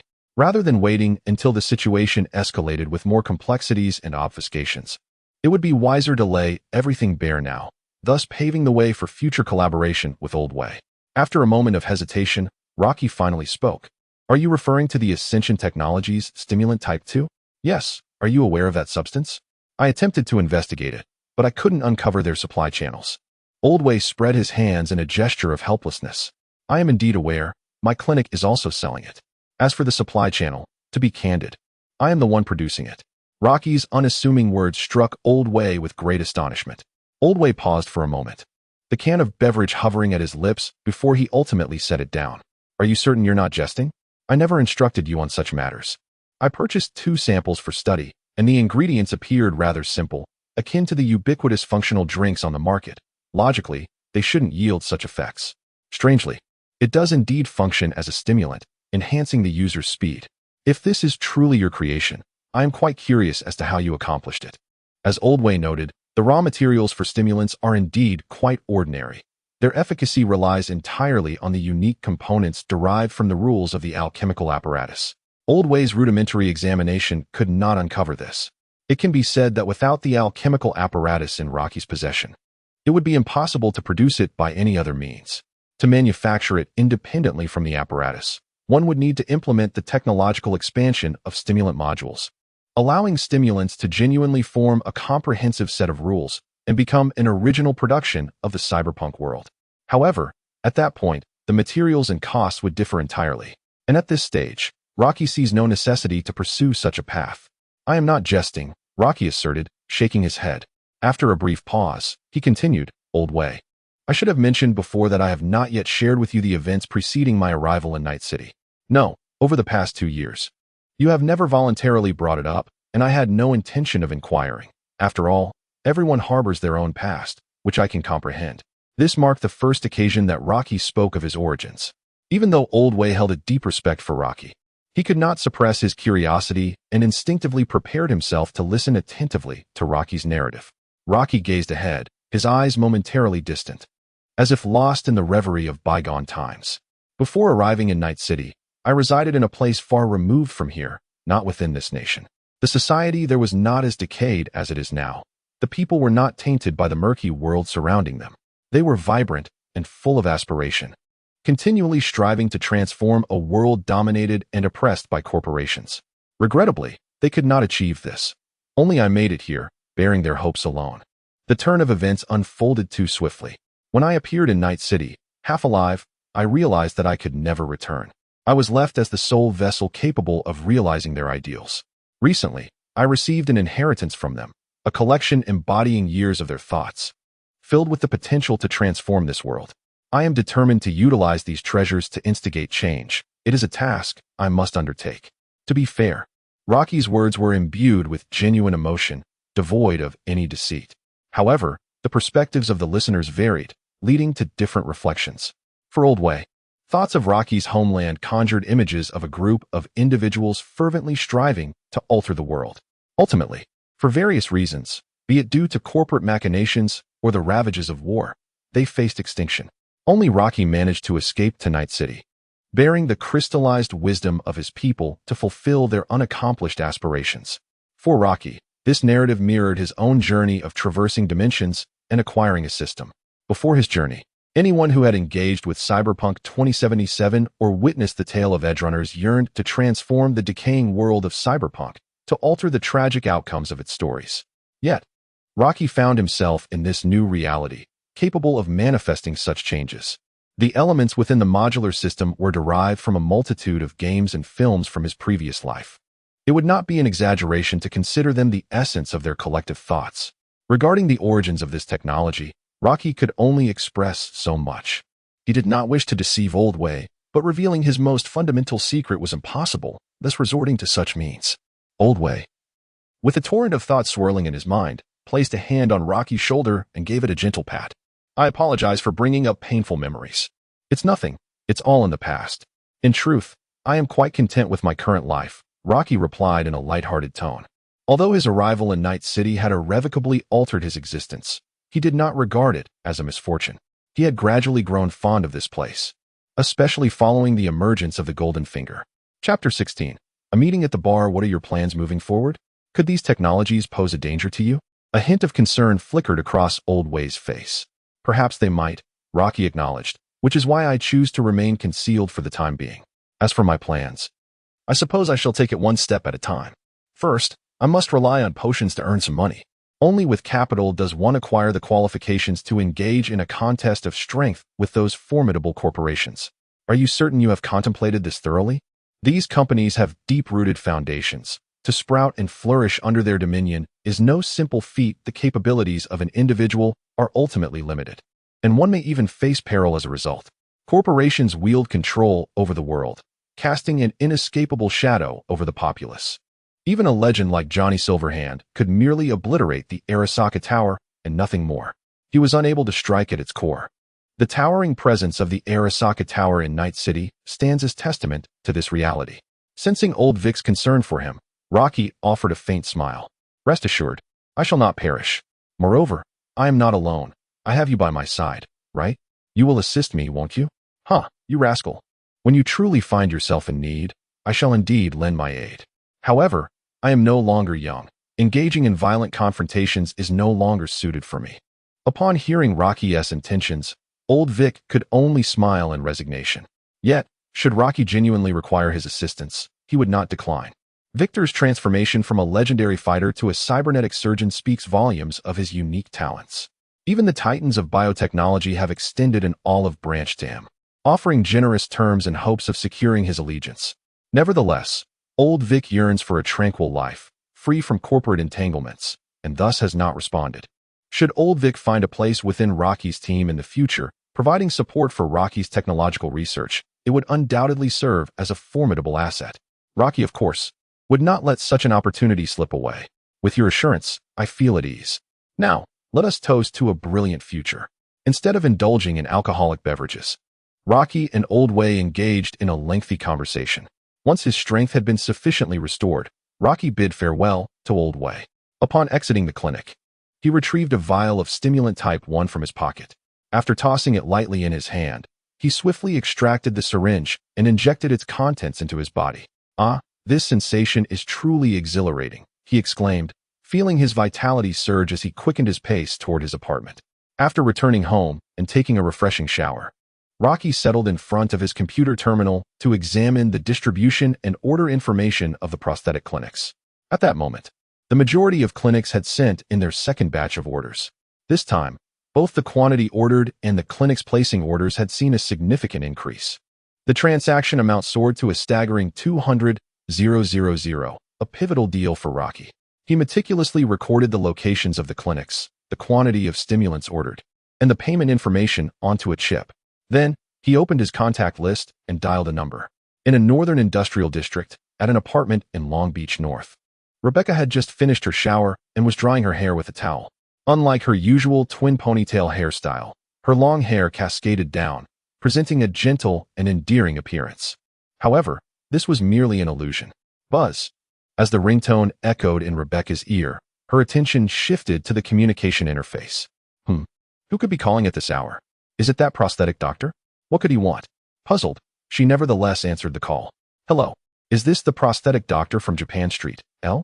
What can I do for you? Miss Rebecca, do you have a moment to talk? Is it convenient for you to come to the Wild Wolf Bar in the valley? The voice of Rocky echoed from the other end of the line. Huh, really? I never expected someone as refined as you, a cybernetic doctor, would be interested in someone like me. However, I must say, your choice of venue for a first date is rather poor. A bar is hardly the wisest decision. Or perhaps you are no different from those fools who only think with their lower halves. Rebecca teased, her words punctuated with playful sarcasm, leaving Rocky momentarily speechless. Meanwhile, Pyrrha, engrossed in her music and technical studies, felt a peculiar sensation that someone was speaking about her. She switched off the music and glanced around. Rebecca, were you calling me? No, go away. Oh, Pyrrha scratched her head in confusion, unable to find an answer, and resumed her activities, reactivating the music. After a brief silence, Rocky finally spoke again. Rebecca, you've misunderstood me. I merely have a commission I would like to discuss with you in detail at the Wild Wolf Bar. A commission for me? Why not, man? He is the team leader after all. You should speak with him. Rebecca realized her misunderstanding, but still felt a tinge of confusion. I'm not entirely familiar with the dynamics of your team, but this commission is not complicated and does not require many hands. Well, all right then. The Wild Wolf Bar it is. I shall head over shortly. After pondering briefly, Rebecca decided to see what this commission entailed. Rebecca is not considered a central figure within the man team. Her tasks typically involve simpler duties such as serving as bait, diverting attention, and stalling for time. In the current context, she resembles a mascot for the man team. Presently, even the recoil from man's shotgun is enough to send her flying. A far cry from the formidable Rebecca of the future, who wields a weapon with 4 times the recoil of a standard shotgun with reckless abandon. It was only after the deaths of her brother and man's companion, Dorio, that she underwent a transformation, embarking on cybernetic enhancements and shouldering the burden of combat alongside David and his squad. Now, with someone entrusting her with a task and having some free time, she is eager to earn a little extra. After drying her hair and restyling it into twin ponytails, she dons a black jacket and sets off for the Wild Wolf Bar. Meanwhile, in another apartment, Rocky hangs up the phone, feeling a slight headache. Although he initially intended to use the commission as a means to forge a closer bond with Rebecca, the implication of being mistaken for a creep inviting a girl to a bar is somewhat embarrassing. In the Gu region, at the Wild Wolf Bar, Rocky waits in a private room on the 2nd floor, sipping a drink with his feet propped on the table. As he awaits Rebecca's arrival, the door swings open, revealing not Rebecca, but Jack. "Oh, I just got here. Peppy said you were here. Why didn't you let me know?" Jack casually takes a seat beside Rocky, nonchalantly grabbing a drink from the table and downing it in one gulp. Rocky did not anticipate Jack's presence here. However, upon reflection, it seemed quite natural. For Jack, coming to this place was akin to returning home. Rocky's purpose for visiting the Wild Wolf tonight was to discuss a commission with Rebecca, and he had not informed Jack of this meeting. "Jack, I had arranged to meet someone else today to discuss some business, hence I did not invite you. I shall treat you to a drink next time." "Oh, I see. I thought you would forget your brother when it comes to drinking." At that moment, the door to the private room was pushed open once again, and the newcomer was none other than Rebecca. Chapter 17. The commission for Rebecca. Rebecca arrived at the Wild Wolf Bar, inquiring with Peppy about Rocky's whereabouts, and was subsequently led to the private room by a waiter. Upon entering, the two individuals engaged in conversation halted at the sight of Rebecca. Jack, upon seeing her, immediately stood up, placing his hands on his thighs. "Since that's the case, I shall not intrude. I will take my leave now. You two continue your discussion." Jack turned, patted Rocky on the shoulder, and winked at him, conveying an understanding glance. He expressed surprise that Rocky was fond of this type, yet he could comprehend it. Rocky, noticing Jack's gaze, felt exasperated and could only roll his eyes in response. At that moment, he was on the verge of a breakdown. What were these people thinking? Could they not behave normally? It was merely a business discussion after all. "Enjoy your conversation, ladies and gentlemen." With Jack's parting remark, he exited the private room along with his companions, allowing Rebecca to enter. "Please, have a seat. Would you like something to drink? Perhaps a carbonated beverage?" Rebecca, at Rocky's gesture, naturally took a seat. To my surprise, the cybernetic doctor also serves as an intermediary. "Pray tell, what is the commission?" Rocky refrained from revealing that he was the employer, instructing the waiter to bring a drink ordered by Rebecca. He produced a data chip and handed it to her. "The details of the commission are contained within. Please peruse it at your leisure." Rebecca accepted the chip and inserted it into the slot for reading, the commission's particulars unfolding before her eyes. "So the task at hand is merely a delivery? A remuneration of 10,000 euros? How generous. Indeed. Your responsibility is to ensure the safe transport of the goods to these cybernetic clinics and subsequently collect the appropriate payment," Rocky elucidated. "This commission is not overly complicated. It entails delivering and collecting payment. However, it is not without its challenges. The numerous target clinics are scattered throughout Night City, and given the substantial quantity of goods, if Rocky were to undertake the delivery himself, it would take an entire day to complete. It would be more prudent to hire someone for this task, thereby establishing a connection with Rebecca while simultaneously misleading those who might seek to investigate the source of the substances. Truly a twofold advantage. As for the costs associated with the commission, they pale in comparison to the profits from a batch order. Furthermore, Rocky felt no remorse in allocating the funds to Rebecca. Hence, he offered a rate that surpasses the typical market price for such commissions. However, this endeavor is not without its risks. Should they refuse payment, your resourcefulness will come into play. While they would undoubtedly comply during Rocky's deliveries, The same cannot be assured in Rebecca's case, as her petite stature may not inspire the same level of intimidation. What? Are you underestimating me? I accept this commission, and I assure you, not a single cent will be lost. Rebecca drew forth a pastel green handgun, chambering around and brandishing it before Rocky, accompanied by a confident smile. Observing Rebecca's self-assured and charming demeanor, Rocky couldn't help but smile in return. As long as you are confident, a pleasant collaboration is assured. He raised his glass to clink with Rebecca's, marking the official agreement of their first joint endeavor. Tomorrow morning, you shall arrive at the warehouse indicated in the chip, and I will deliver the goods to you. Aim to complete your task within a day. As for now, let us engage in conversation. About what? You? Me? Why? Rebecca inquired, somewhat perplexed. I wish to know more about you. We will have numerous opportunities to collaborate in the future, and I believe we can become friends. Gazing into Rocky's earnest eyes, Rebecca took a sip of her drink and chuckled. Friends? I had assumed that intermediaries like you only sought to command the mercenaries beneath you. Upon hearing Rebecca's playful jibe, Rocky shook his head. I believe you have misunderstood. I am not an intermediary, but rather an employer. I do not have extensive acquaintances among mercenaries. I merely enlist assistance for my own tasks. To me, anyone who lends a hand is a friend. You are not an intermediary. Then you mean to say you did not know me prior? How could you possibly entrust such a critical assignment to me? Are you out of your mind? Rebecca had initially thought Rocky was an intermediary from Night City, someone who had a reasonable understanding of her before choosing to assign the task to her. However, it now appears that this individual, having merely met once, has entrusted such a substantial sum to me, a truly audacious act. Is there not a fear that she might mismanage it or abscond with the commission and funds? Perhaps, but I have always possessed a keen discernment of character. You exude an aura of reliability, and I am confident you will excel in this task. Reliable, you ask? Rebecca gazed intently at Rocky, momentarily taken aback by the sincerity in his eyes. Even she, typically composed, found herself momentarily lost in thought. Yet, she quickly regained her composure, offering him a reassuring smile. Very well, since you say so, I shall ensure that the commission is handled with care. While it is hard to fathom that anyone in Night City would trust a stranger, ultimately, being trusted is a gratifying experience. She now perceived that this man before her seemed somewhat different from others, piquing her curiosity about his true nature, certainly more intriguing than those intermediaries who merely wore disdainful expressions. Your words provide me with solace. By the way, I have one more request. The origin of this commission must remain confidential, known only to you and not to your team members. After a moment of contemplation, Rocky spoke. What a peculiar request, Rebecca mused, her eyes wide with curiosity. Under her adorable yet perplexed gaze, Rocky elaborated. I must safeguard myself. There is a saying that resonates well. In Night City, the only person one can trust is oneself. If betrayed, one can only blame oneself.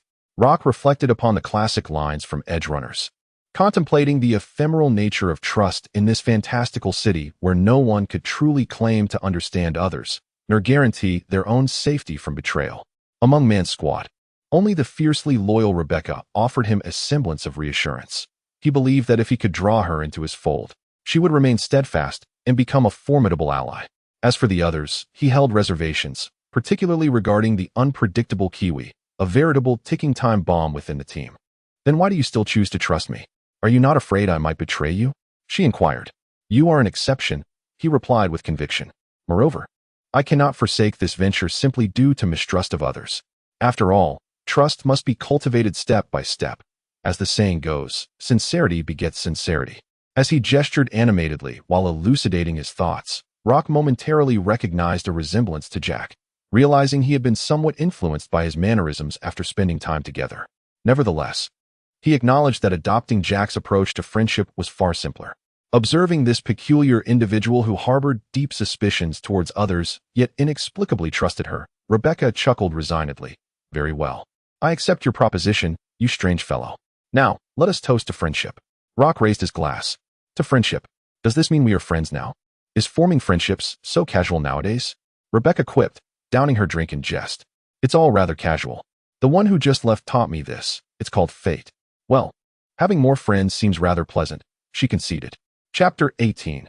Encounter with the Vortex Gang. Having concluded their discussion, Rocky and Rebecca rose from their seats and exited the bar.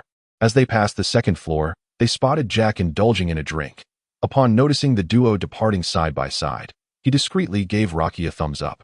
Upon reaching the entrance of the bar, they found the streets of Night City remarkably desolate, with scarcely any pedestrians in sight. Only the bar behind them added a hint of vibrancy to the evening's stillness. "Did you drive here?" Rocky inquired. "No," Rebecca replied, shaking her head. She did not own a vehicle, but typically relied on Falco for transportation during missions, rendering the need for a car minimal. Tonight, however, was an exception. "Then allow me to give you a lift." "Where do you reside?" "Thank you. I live in North Long Beach." Rebecca did not decline the offer, as returning home without transportation at this hour would be rather inconvenient. "I reside in Chinatown, so it should be somewhat on the way."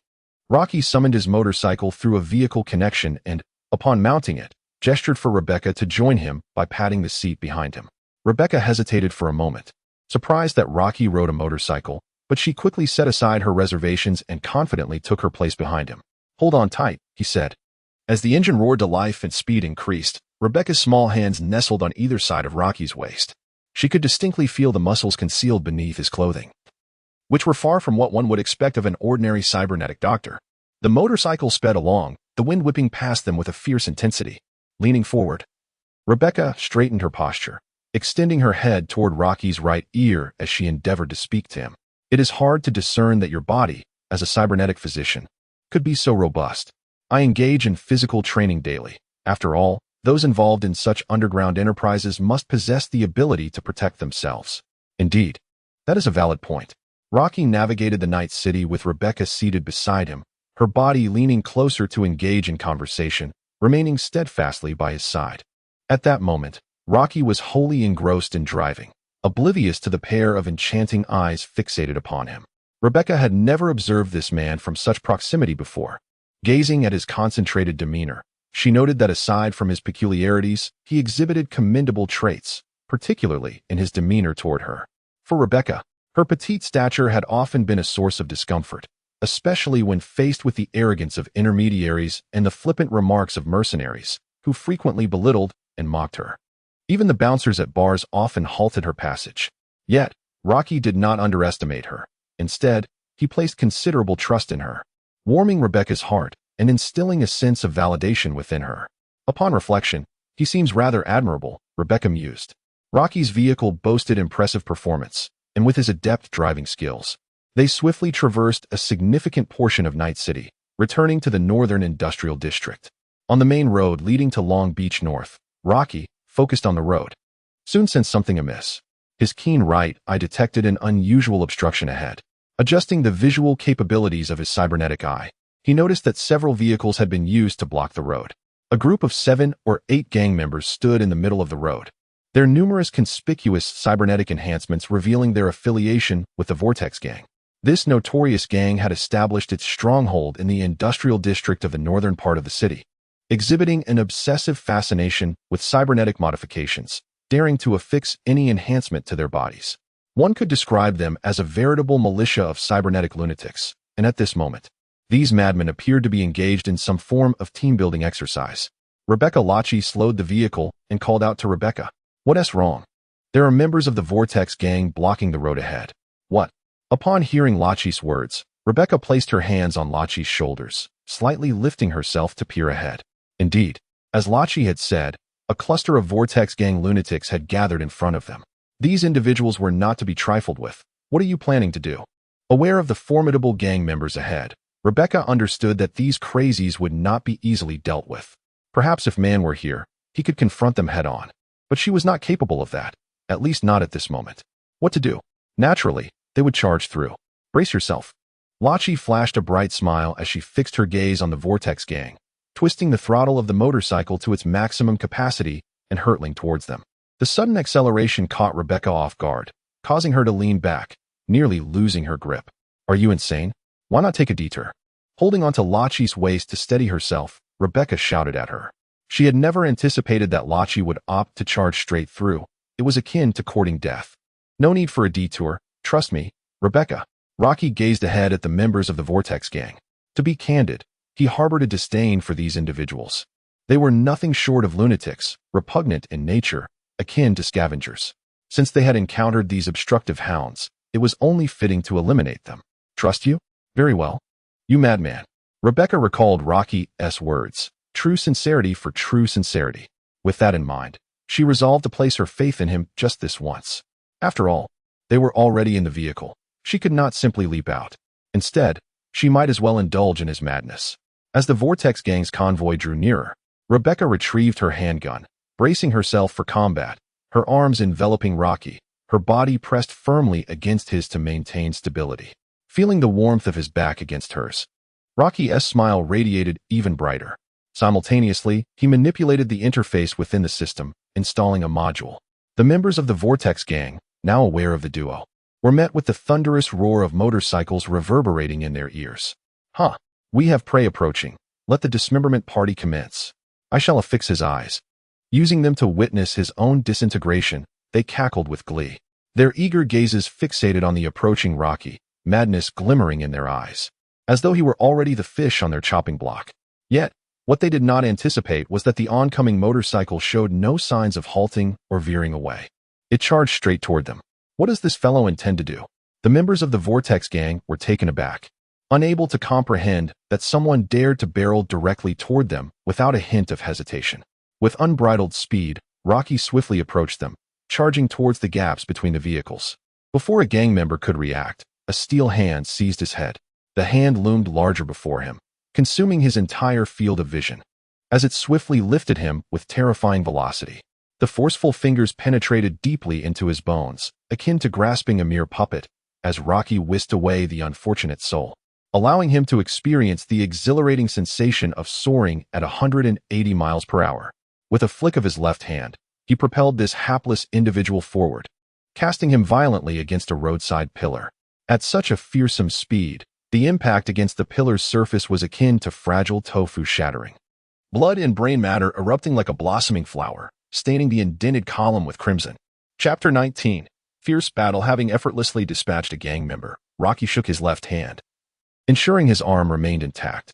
Grasping someone at such a high velocity proved to be quite strenuous. The immense resistance sent jolts of pain through his shoulder, nearly dislocating his cybernetic arm.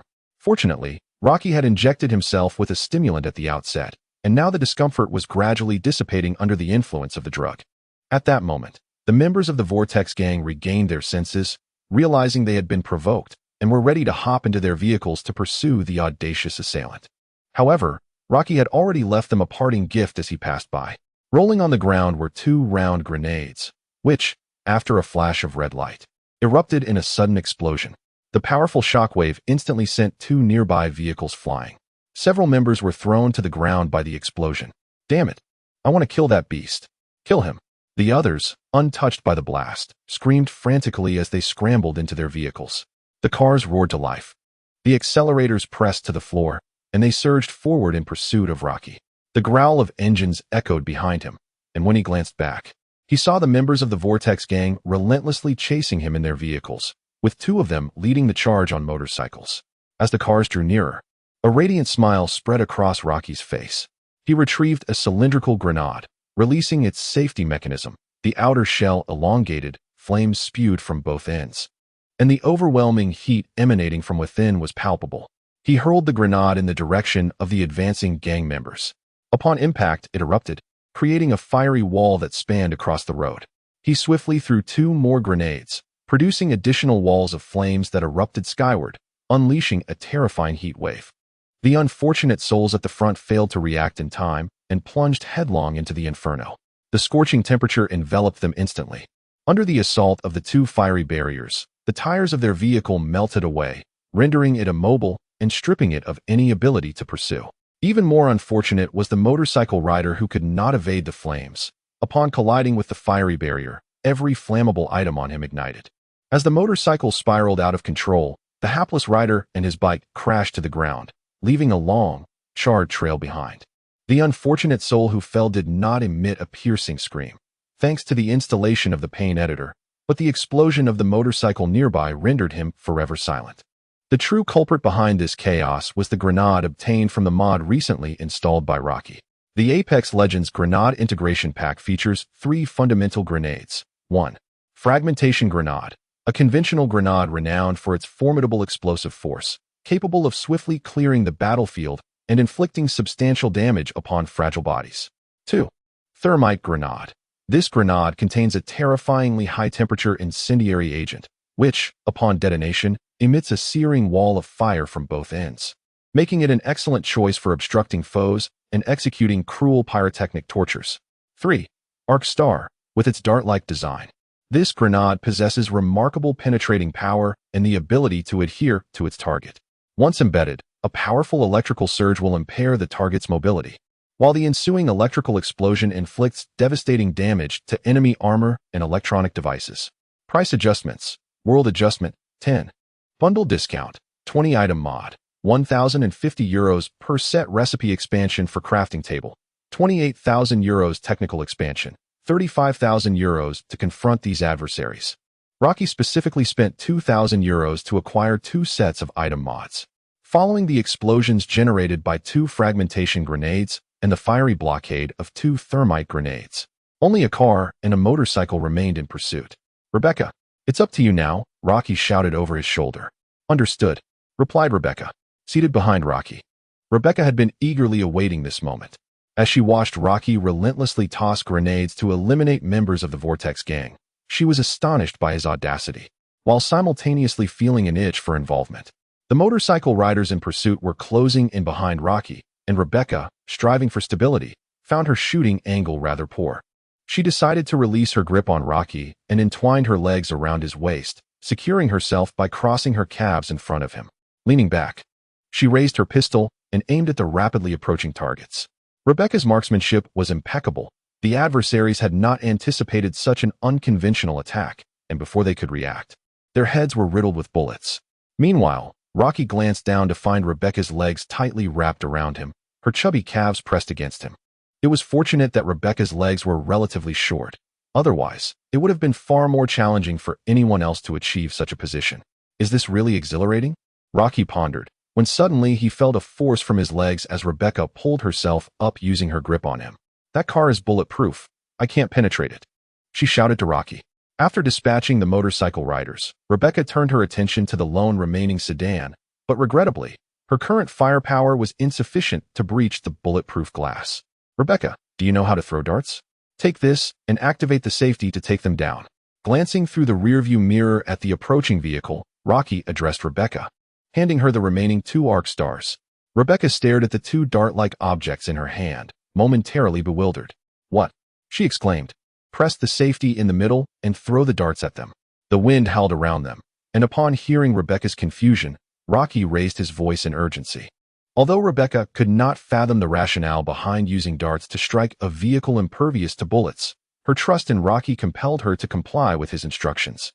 With determination, Rebecca leaned back, disengaging the safety on the arc stars. A faint blue arc of electricity began to surge along the surface. With a powerful throw, she sent the arc star soaring towards the vehicle of the Vortex gang, its blue glow tracing an elegant arc through the air. What seemed like a harmless dart easily pierced the bulletproof windshield. The occupants inside the car, momentarily oblivious to the unfolding events, were suddenly engulfed by a violent explosion of electrical energy. As a master of armor piercing, the arc star undoubtedly shattered the bulletproof glass into fragments, which then rained into the vehicle's interior. The car spiraled out of control under the force of the explosion. In that instant, another arc star followed a graceful trajectory, slicing through the already shattered glass and embedding itself within the vehicle. Chapter 20.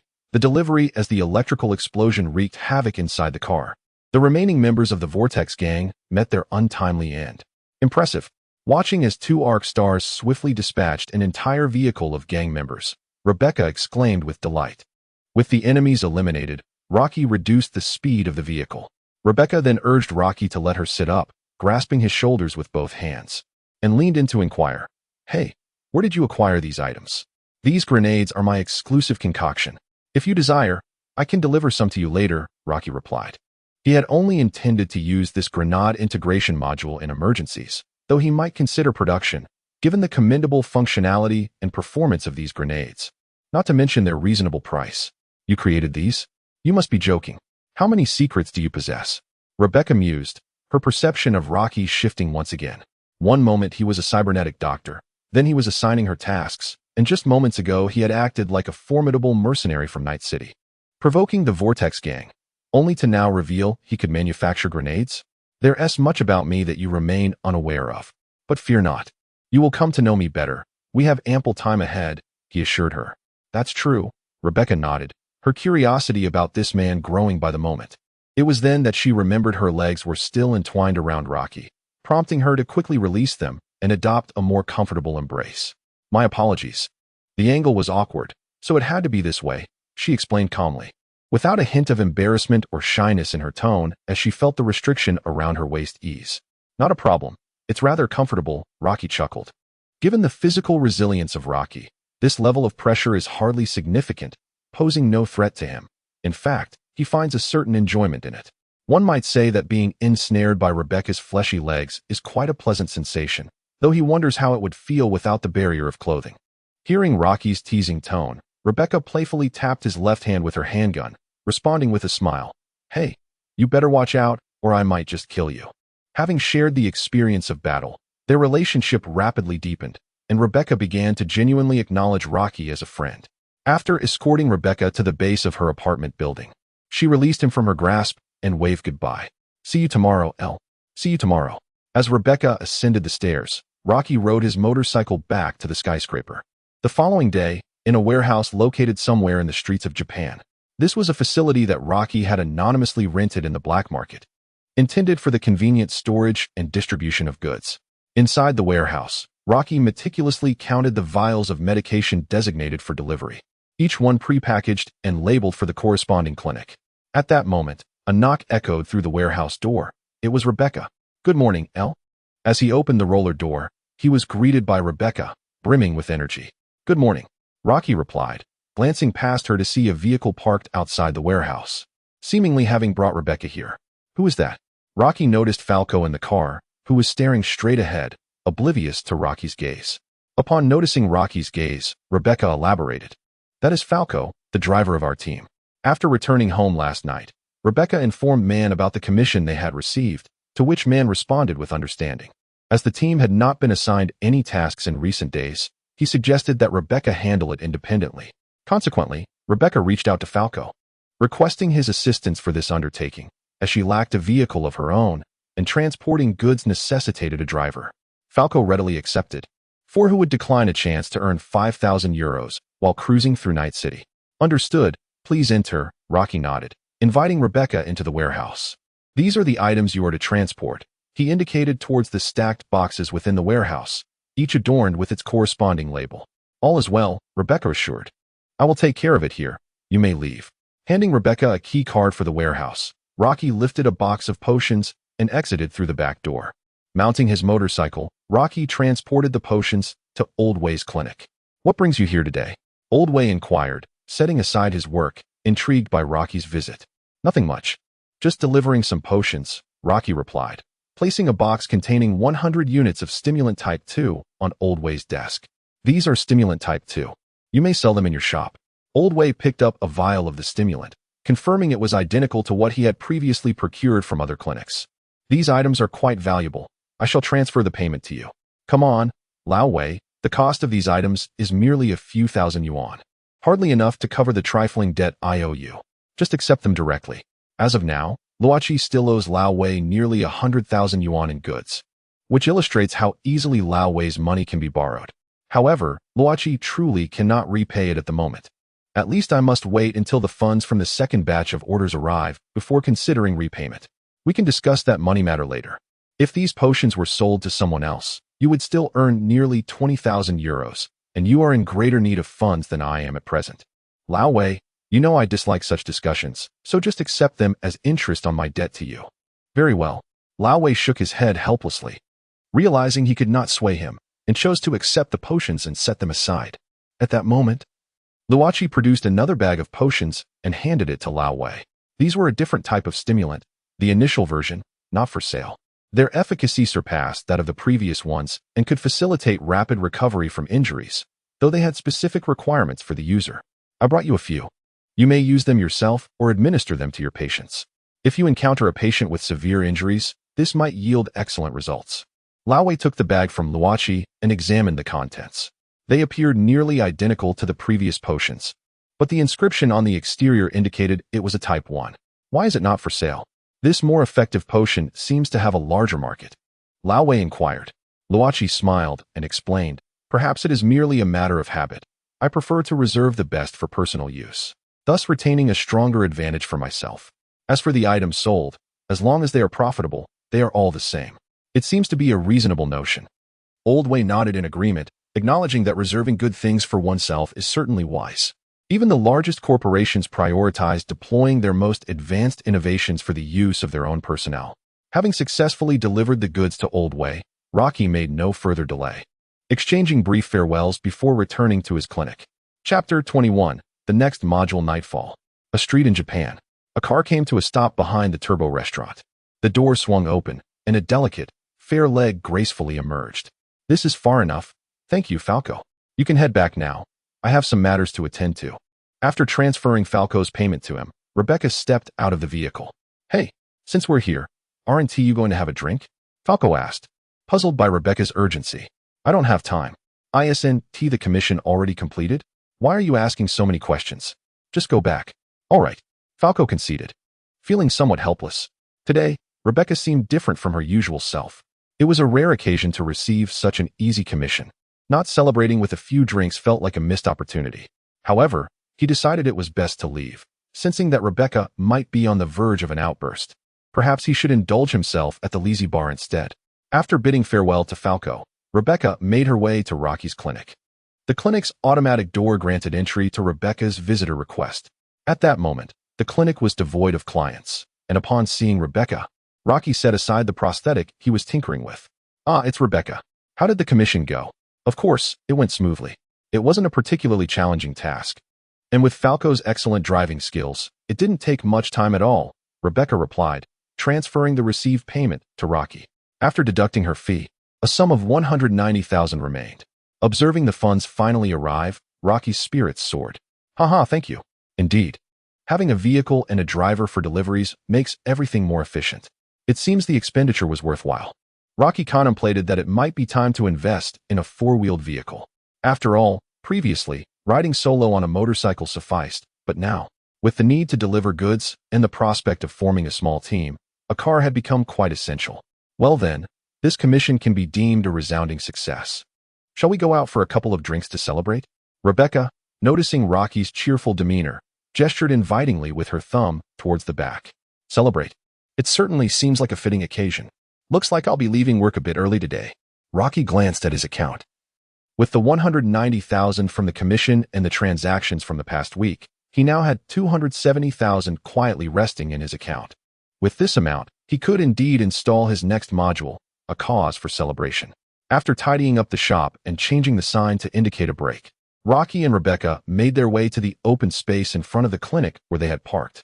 After purchasing 2 glasses of liquor, the two settled on the steps beneath a nearby tree, observing the merriment of the crowd in the open space, engaging in casual conversation. Speaking of which, your team seems rather impressive. Indeed, Man and Dolio are like family to me, and Falco is quite dependable. As for Kiwi Eye and Lucy, they may appear a bit aloof, but they are genuinely good individuals. Except for Pila, that fellow makes me wish to aim a gun at his head. Haha, I can see that. What about you? Do you have any reliable friends? Rebecca inquired, her gaze fixed on Rocky, curiosity sparkling in her eyes. Rocky took a sip of his drink and nodded. Yes, Jack, the one you met at the Wild Wolf Bar. He and I are old friends. He often takes me on assignments and invites me out for drinks.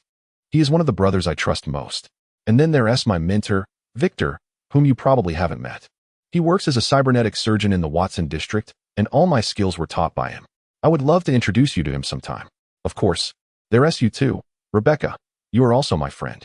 Upon hearing Rocky's response, Rebecca appeared delighted and couldn't help but chuckle. Well, that only makes 3 of us. I thought someone like you would excel at making friends. I never claimed that, Rocky replied nonchalantly. But to be fair, I never expected a cybernetic surgeon to take on contracts either. Rocky shrugged. My clinic just opened a week ago, prior to this. I was merely an apprentice in my mentor's practice. Had it not been for the numerous commissions I undertook to earn a bit of money, I might still be languishing in that place. However, with the clinic flourishing, I find myself lacking the time to accept any more assignments. Oh, is that so? I was actually considering inviting you to join our team. I am certain man would not refuse an additional reliable ally, lamented Rebecca with a tinge of regret.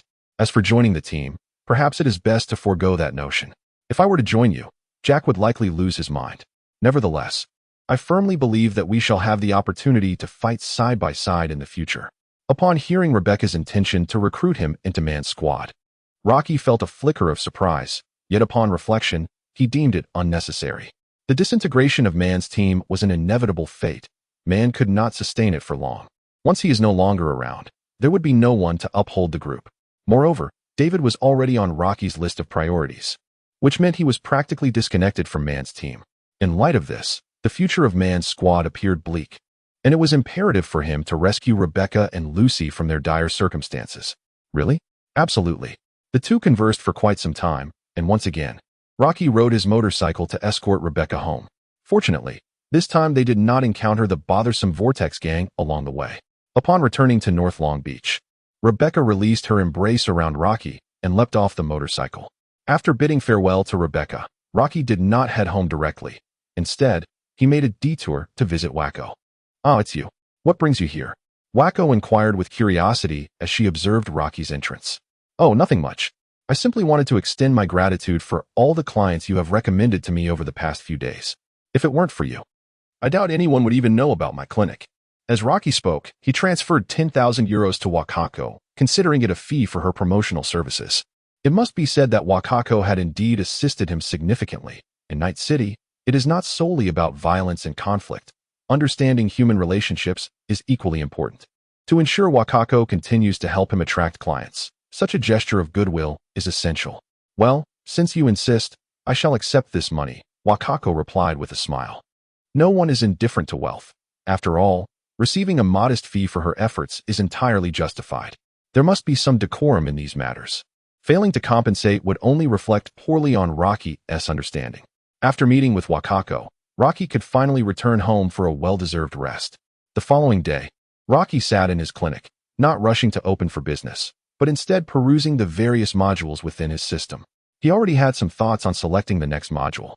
He had formed cooperative relationships with several clinics, and thanks to the reputation he built through stimulant drugs, many clinics now regarded Ascendant Technology as a potion workshop.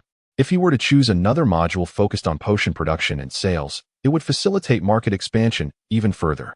After browsing for a while, Rocky quickly identified his target, Marvel's Super Soldier Serum. Chapter 22. Injection of the Serum, Marvel's Super Soldier Serum, from the Marvel Universe. The Super Soldier Serum enhances the user's metabolic function and all physical capabilities, allowing them to reach the pinnacle of human potential and enabling the mass production of super soldiers. The use of this substance significantly enhances various attributes of the user, including strength, resilience, impact resistance, recovery capabilities, neural responsiveness, and increased brain utilization, among other improvements. Repeated applications yield diminishing returns. Price adjustment, global correction -10. Item module, 18,000 euros per dose. Alchemy Station Recipe Expansion, 180,000 euros. Technology Expansion, 270,000 euros. Looking at the module information, Rocky decisively downloaded the Alchemy Station Recipe Expansion module. The enhancement effects of the Super Soldier Serum are remarkably effective and highly beneficial for Rocky, with a price that suits him well, although it may result in further indebtedness to Old Way. Nowadays, whether in the realm of cyberpunk, among gang members, or within corporate armies, there exists a pressing demand for physical augmentation. After all, not everyone is a modification enthusiast. Innate strength can be exceedingly valuable at times. Aside from personal training, the market currently offers a plethora of substances designed to bolster physical strength, though their efficacy is generally mediocre. Additionally, the option of biological prosthetic modifications presents itself as a commendable choice, albeit this technology remains in development and has yet to achieve widespread application. In comparison, the Super Soldier Serum provides a formidable enhancement to the physique. Even if one is a frail, scrawny individual, it can transform them into a robust figure endowed with formidable muscles. Furthermore, this transformation transcends the ordinary, elevating the individual to the pinnacle of human potential. Setting aside the concerns of others, If the creatures were to enlighten the individuals who resort to anabolic steroids for muscle enhancement about such a remarkable substance, they would undoubtedly go to great lengths to acquire it, even risking their fortunes. Thus, without a moment's hesitation, Rocky opted for the Super Soldier Serum as the next phase of his endeavor. With the module successfully installed, he entered the laboratory to examine the formula for the Super Soldier Serum.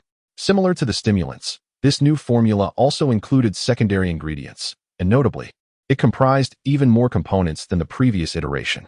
This complexity rendered the manufacturing process more intricate and time-consuming. However, it also provided greater flexibility, allowing for the possibility of modifying the formula to create a diluted version of the Super Soldier Serum. Ultimately, Rocky did not wish to witness a scenario where Captain America roamed the streets. He merely aimed to ensure that the serum's efficacy surpassed all available enhancement drugs, making it sufficiently competitive.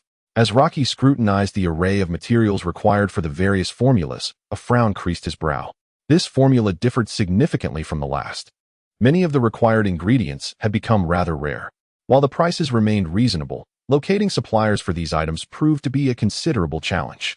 Approaching his computer terminal, Rocky delved into numerous supplier pages and black market forums in search of the desired materials. This endeavor turned out to be far more arduous than Rocky had anticipated. It took him a full 2 days of browsing, searching, and leveraging his connections to gather all the necessary components. By the time he acquired all the materials he needed, 5 days had elapsed. With the alchemical workstation continuing its operation, the final step in the concoction of the Super Soldier Serum was finally completed.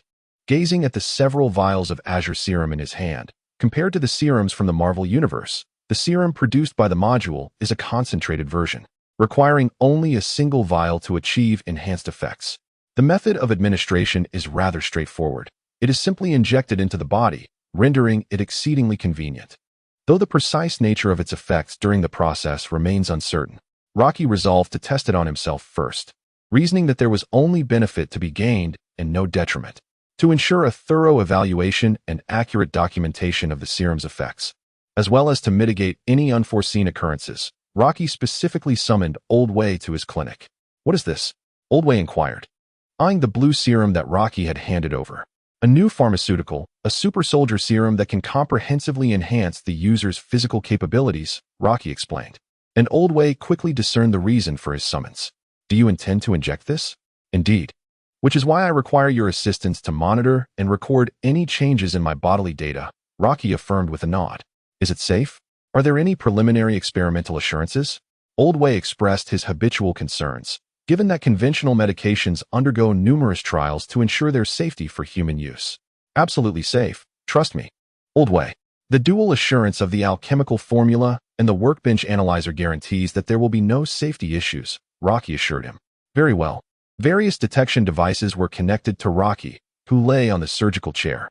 After adjusting the parameters and ensuring everything was in order, Old Way approached Rocky with a vial of blue serum. "Are you ready? Let's begin."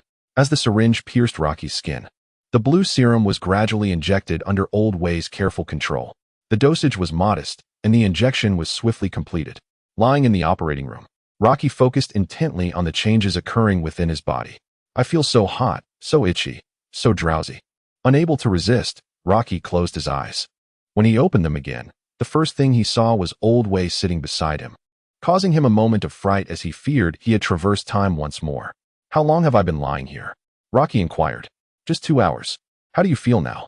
"I feel fantastic. My thoughts and reactions seem sharper, and I have an inexhaustible energy." Sitting up, Rocky assessed his condition. He had never felt better, his senses heightened, and his body brimming with explosive power. Looking down, he noticed no significant change in his physique, only that his muscles appeared more toned and defined. "Your data has been recorded on the terminal. Take a look for yourself." Old Way's tone carried a hint of incredulity, suggesting that the results had astonished him as well.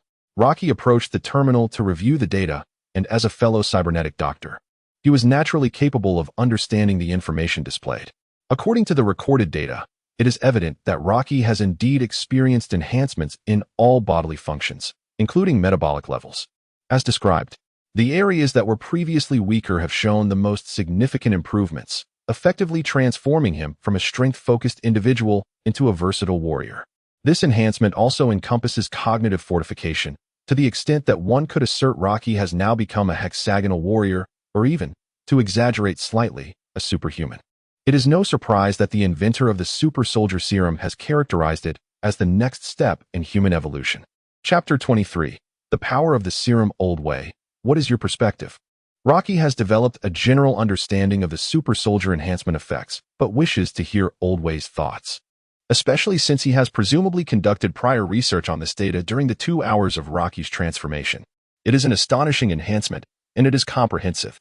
Based on your description and the data presented, this is poised to be a groundbreaking potion, potentially capable of altering the entire ecosystem of the city, depending on how you choose to utilize it.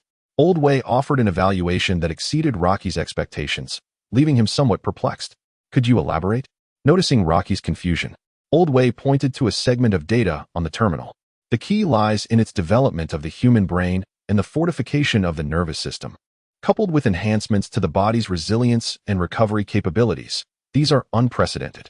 Upon hearing the keywords brain and nervous system in Old Way's remarks, Rocky immediately grasped the essence of what Old Way intended to convey. Are you suggesting that the injection of soldier serum can enhance the human body's tolerance for cybernetic augmentations? Old Way nodded. Indeed, the enhancement is substantial. By fortifying the brain, one can significantly bolster the body's resistance against the mental erosion caused by these augmentations. Coupled with the improvement of physical capabilities, the nerves become increasingly resilient, further mitigating the encroachment of cybernetic implants on the nervous system, thereby considerably reducing the likelihood of cyberpsychosis. Furthermore, the enhancement of physical strength allows users to endure more potent and perilous cybernetic modifications. Initially, Rocky believed this to be merely an ordinary enhancement serum. Yet within the context of a cyberpunk narrative, it has sparked marvelous chemical reactions. It appears this will stir considerable upheaval. Rocky mused. A mere vial of serum capable of producing a soldier equipped to handle formidable augmentations, devoid of innate talent or foundational skills, and without the looming threat of cyberpsychosis. Even if the enhancement is limited, it does not imply that anyone who receives the serum can attain the prowess of Atom Smasher or V. Yet equipping them with several military-grade augmentations poses no significant challenge. Should these major corporations acquire the serum, Rocky had no doubt they would create a legion of Davids, or even seek out gifted individuals to assemble a squad reminiscent of Atom Smasher. However, Rocky was resolute in denying them such an opportunity. The potency of the serum only reinforced his determination to develop a diluted version of the drug. Otherwise, these companies would undoubtedly strive relentlessly to monopolize all serum agents to create their transformed, frenzied soldiers. As it stands, this appears to be the case. So, what are your intentions? Would you consider trying out a cybernetic body? Conveniently, I still have one that hasn't been sold yet. You've often expressed interest in it before. It is one of the finest pieces available in Night City. The Dinara Sandwizen Type 4, indeed, is an excellent choice. Old V knows of a Sandwizen cybernetic body that is among the best in Night City. Previously, V had coveted it, but ultimately realized he lacked the requisite capabilities for installation. In simpler terms, his reflex attributes were insufficient. However, now that he is capable of installation, V finds himself hesitating. While the Sandwizen is undeniably powerful, and the model in Old V's possession is the most advanced, the arrival of the new system has elevated V's aspirations for his choice of cybernetics. Source Project, Obliteration Series, Tyrant Operating System. Gazing at the Source Project, cybernetic body valued at 300,000 euros within the module marketplace. As the most formidable weapon of the Source Project company, this super cybernetic body, derived from the Source Project's crocodile, has become V's true ambition.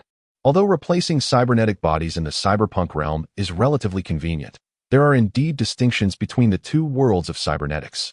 Should there be any inconsistency in the neural connections between the two bodies, resulting in the loss of some neural pathways, it could lead to dire consequences.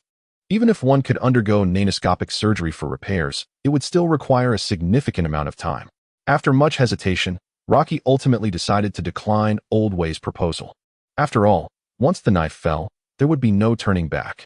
For Rocky, the goal of 300,000 euros was not an insurmountable distance. He believed that once the super soldier serum hit the market, a flood of cash would inevitably follow. Thank you, Old Way, but I think I'll pass for now. I do not plan to install any cybernetic enhancements at this moment.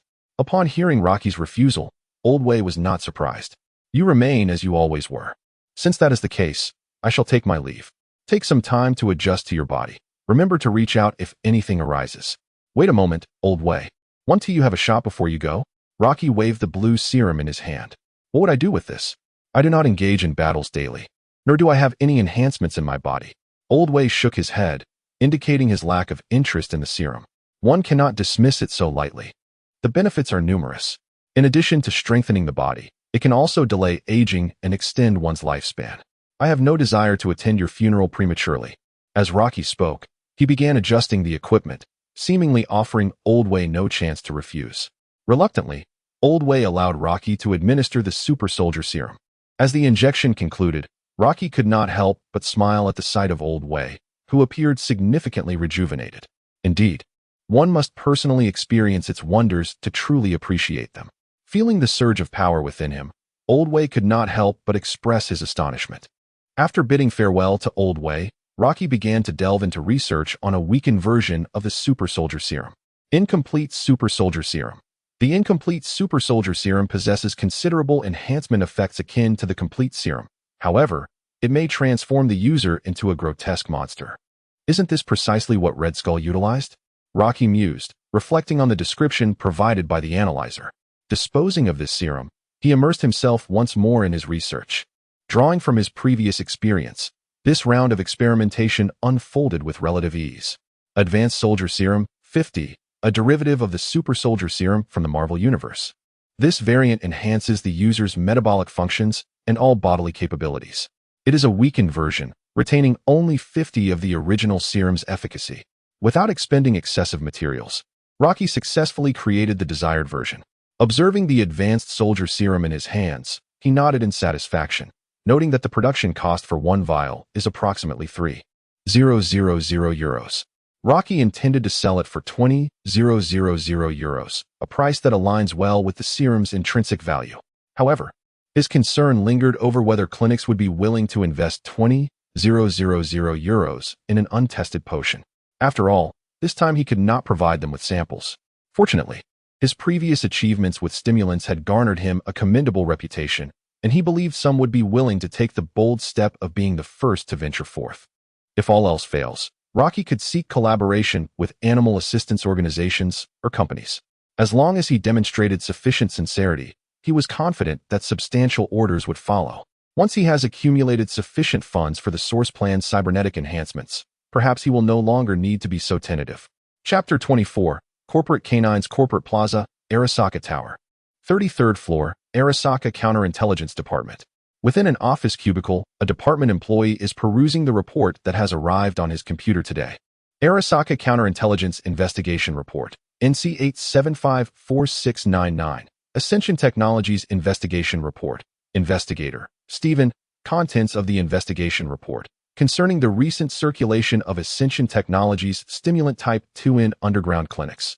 Preliminary investigations have been completed. This stimulant is capable of enhancing the user's speed of movement for a duration of 1 minute, with no additional significant effects noted thus far. Regarding Ascension Technologies, the company has been found to conduct transactions with underground clinics via email, with deliveries executed by hired mercenaries. No relevant information or personnel from the company have been uncovered. Further investigation into this company is pending additional instructions. The employee's eyes skimmed over the report, but its contents stirred no ripples within him. He casually inputted the report's directive. Based on the report's contents, the specific intelligence value of this technology company remains undetermined. In light of their inactivity, no further investigation will be conducted, and the priority of this investigation will be downgraded. A preliminary analysis and value assessment report of the stimulant mentioned in the report must be drafted and submitted to the Logistics Support Department. With swift efficiency, the company employee sent the report directive to the staff responsible for it. What is this all about? Day in and day out, it's nothing but trivial matters. The employee lamented while stretching lazily. The investigation into the so-called Ascension technology was merely a minuscule detail amidst the plethora of intelligence he dealt with daily. Every day, an array of bizarre occurrences graced Night City, yet most held little to no value, and this stimulant report was no exception for Arasaka. The so-called tech company merely presented a run-of-the-mill stimulant, hardly warranting Arasaka's attention. Otherwise, this report would not have been submitted after so many days. as its priority was intrinsically low. I envy you, V. The way Jenkins has taken notice of you. Your promotion seems to soar like a rocket. The employee's voice echoed within the cubicle, and upon hearing his name, V redirected his focus from his tasks. It's not as exaggerated as you say. Noticing V's stubbornness, the employee across the table shifted his chair, peering at V with a teasing grin. Come on. The news of Jenkins wanting to transfer you to the corporate espionage intelligence team is all over the place. Everyone is well aware. As long as you continue to perform admirably, we'll all inevitably find ourselves following your lead. Upon hearing this, V could only shake his head in resignation. All right, you're not entirely wrong. Since joining the counterintelligence division in Night City, V had been recognized by their superior, Jenkins, for his remarkable personal capabilities. Often entrusted with crucial operations, it can be said that the colleagues in the department are fully aware of the immense potential of this young man. V is well aware of this fact as well, which is why he has been diligently cooperating with Jenkins, striving to execute every task handed to him to perfection. In any company, there is no individual who does not aspire to ascend the corporate ladder. V is no exception. However, I must inquire, is this news genuine? It has been circulating for several days now, yet there has been no sign of your promotion. Indeed, it is true, but Jenkins has indicated that such inter-level personnel transfers require approval from higher-ups, which may take some additional time. Upon hearing the employee's doubt, V nodded in affirmation. Jenkins had indeed personally informed him of his transfer to a more advanced task force, yet there has been no further development. Logically, even if approval is necessary, it should not take this long. Nevertheless, V felt it inappropriate to directly question Jenkins and could only wait patiently. As the two were engaged in conversation, V received a call from his superior, Jenkins.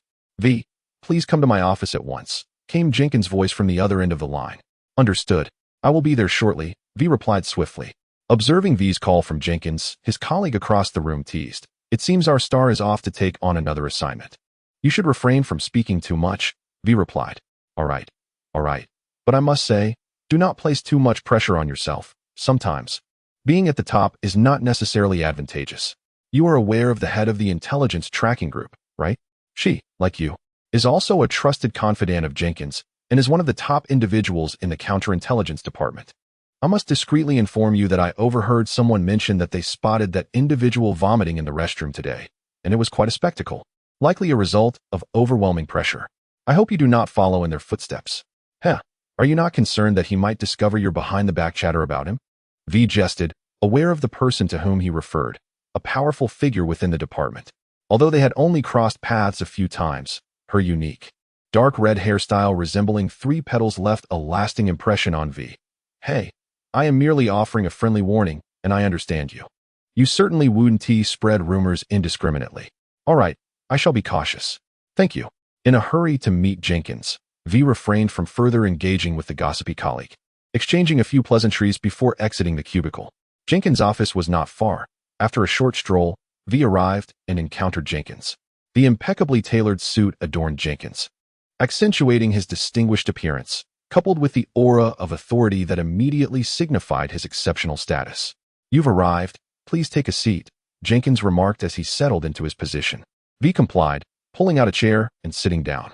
Before she could inquire further, Jenkins continued, the reason for your summons today is to assign you a task. However, this differs somewhat from previous assignments, as this task originates not from the company, but from me personally. Jenkins' voice was clear and commanding, seemingly allowing V no time for contemplation. I understand. May I inquire about the specifics of the task? First, take a look at this. Jenkins slid a box containing a data chip towards V. Data chip? V inquired. Indeed, pertinent information regarding the task resides within. Upon hearing Jenkins suggest that he insert the data chip, V sensed something amiss. Typically, corporate task information is transmitted via internal networks. Even for private assignments from Jenkins, utilizing a data chip for data exchange seemed excessive. This distinctly mercenary approach clearly indicated that the information was clandestine and the task's nature was evidently dubious. V recognized the unusual circumstances, but, suppressing his emotions, proceeded to retrieve the data chip and insert it into the slot for reading. As the contents of the chip began to unveil themselves, V was confronted with his mission objective. Chapter 25. Jenkins Test. V observed the details recorded on the chip, which outlined the recent business itinerary of a company named Mari Pharmaceutical. To his astonishment, one of the company's forthcoming events was a business collaboration meeting with Arasaka. The chip meticulously documented the arrangements for this meeting, including security configurations, personnel information, and other vital intelligence. V, not one to be easily deceived, understood Jenkins' implication without further elaboration. He refrained from making additional inquiries, choosing instead to await Jenkins' explanation. The records on this chip pertain to the company's collaboration with Arasaka. What I require you to do is to utilize this information to eliminate them by your own means before the collaboration is solidified. Upon hearing Jenkins' affirmative response, V's heart rate quickened slightly. V was not unfamiliar with such tasks. As an exceptional field agent endowed with remarkable espionage skills, he had undoubtedly engaged in numerous assassination operations targeting members of rival corporations. This time, concerning the pharmaceutical company in Mali. The intelligence from the chip suggested it was merely a relatively small enterprise based within the United States. Logically, eliminating a few employees or even executives from such a company should pose little challenge for V. However, this assignment was not merely about dispatching a few executives. It involved sabotaging a collaboration project with Arasaka. He would not fear interfering with military technology partnerships, for he had the backing of Arasaka. Yet, when it came to confronting Arasaka's personnel, whom did he have behind him? No one. Jenkins? If this operation were to be exposed, it was uncertain whether he would come to V's aid. Essentially, if discovered, V's career could be irreparably damaged, unless Jenkins chose to protect him.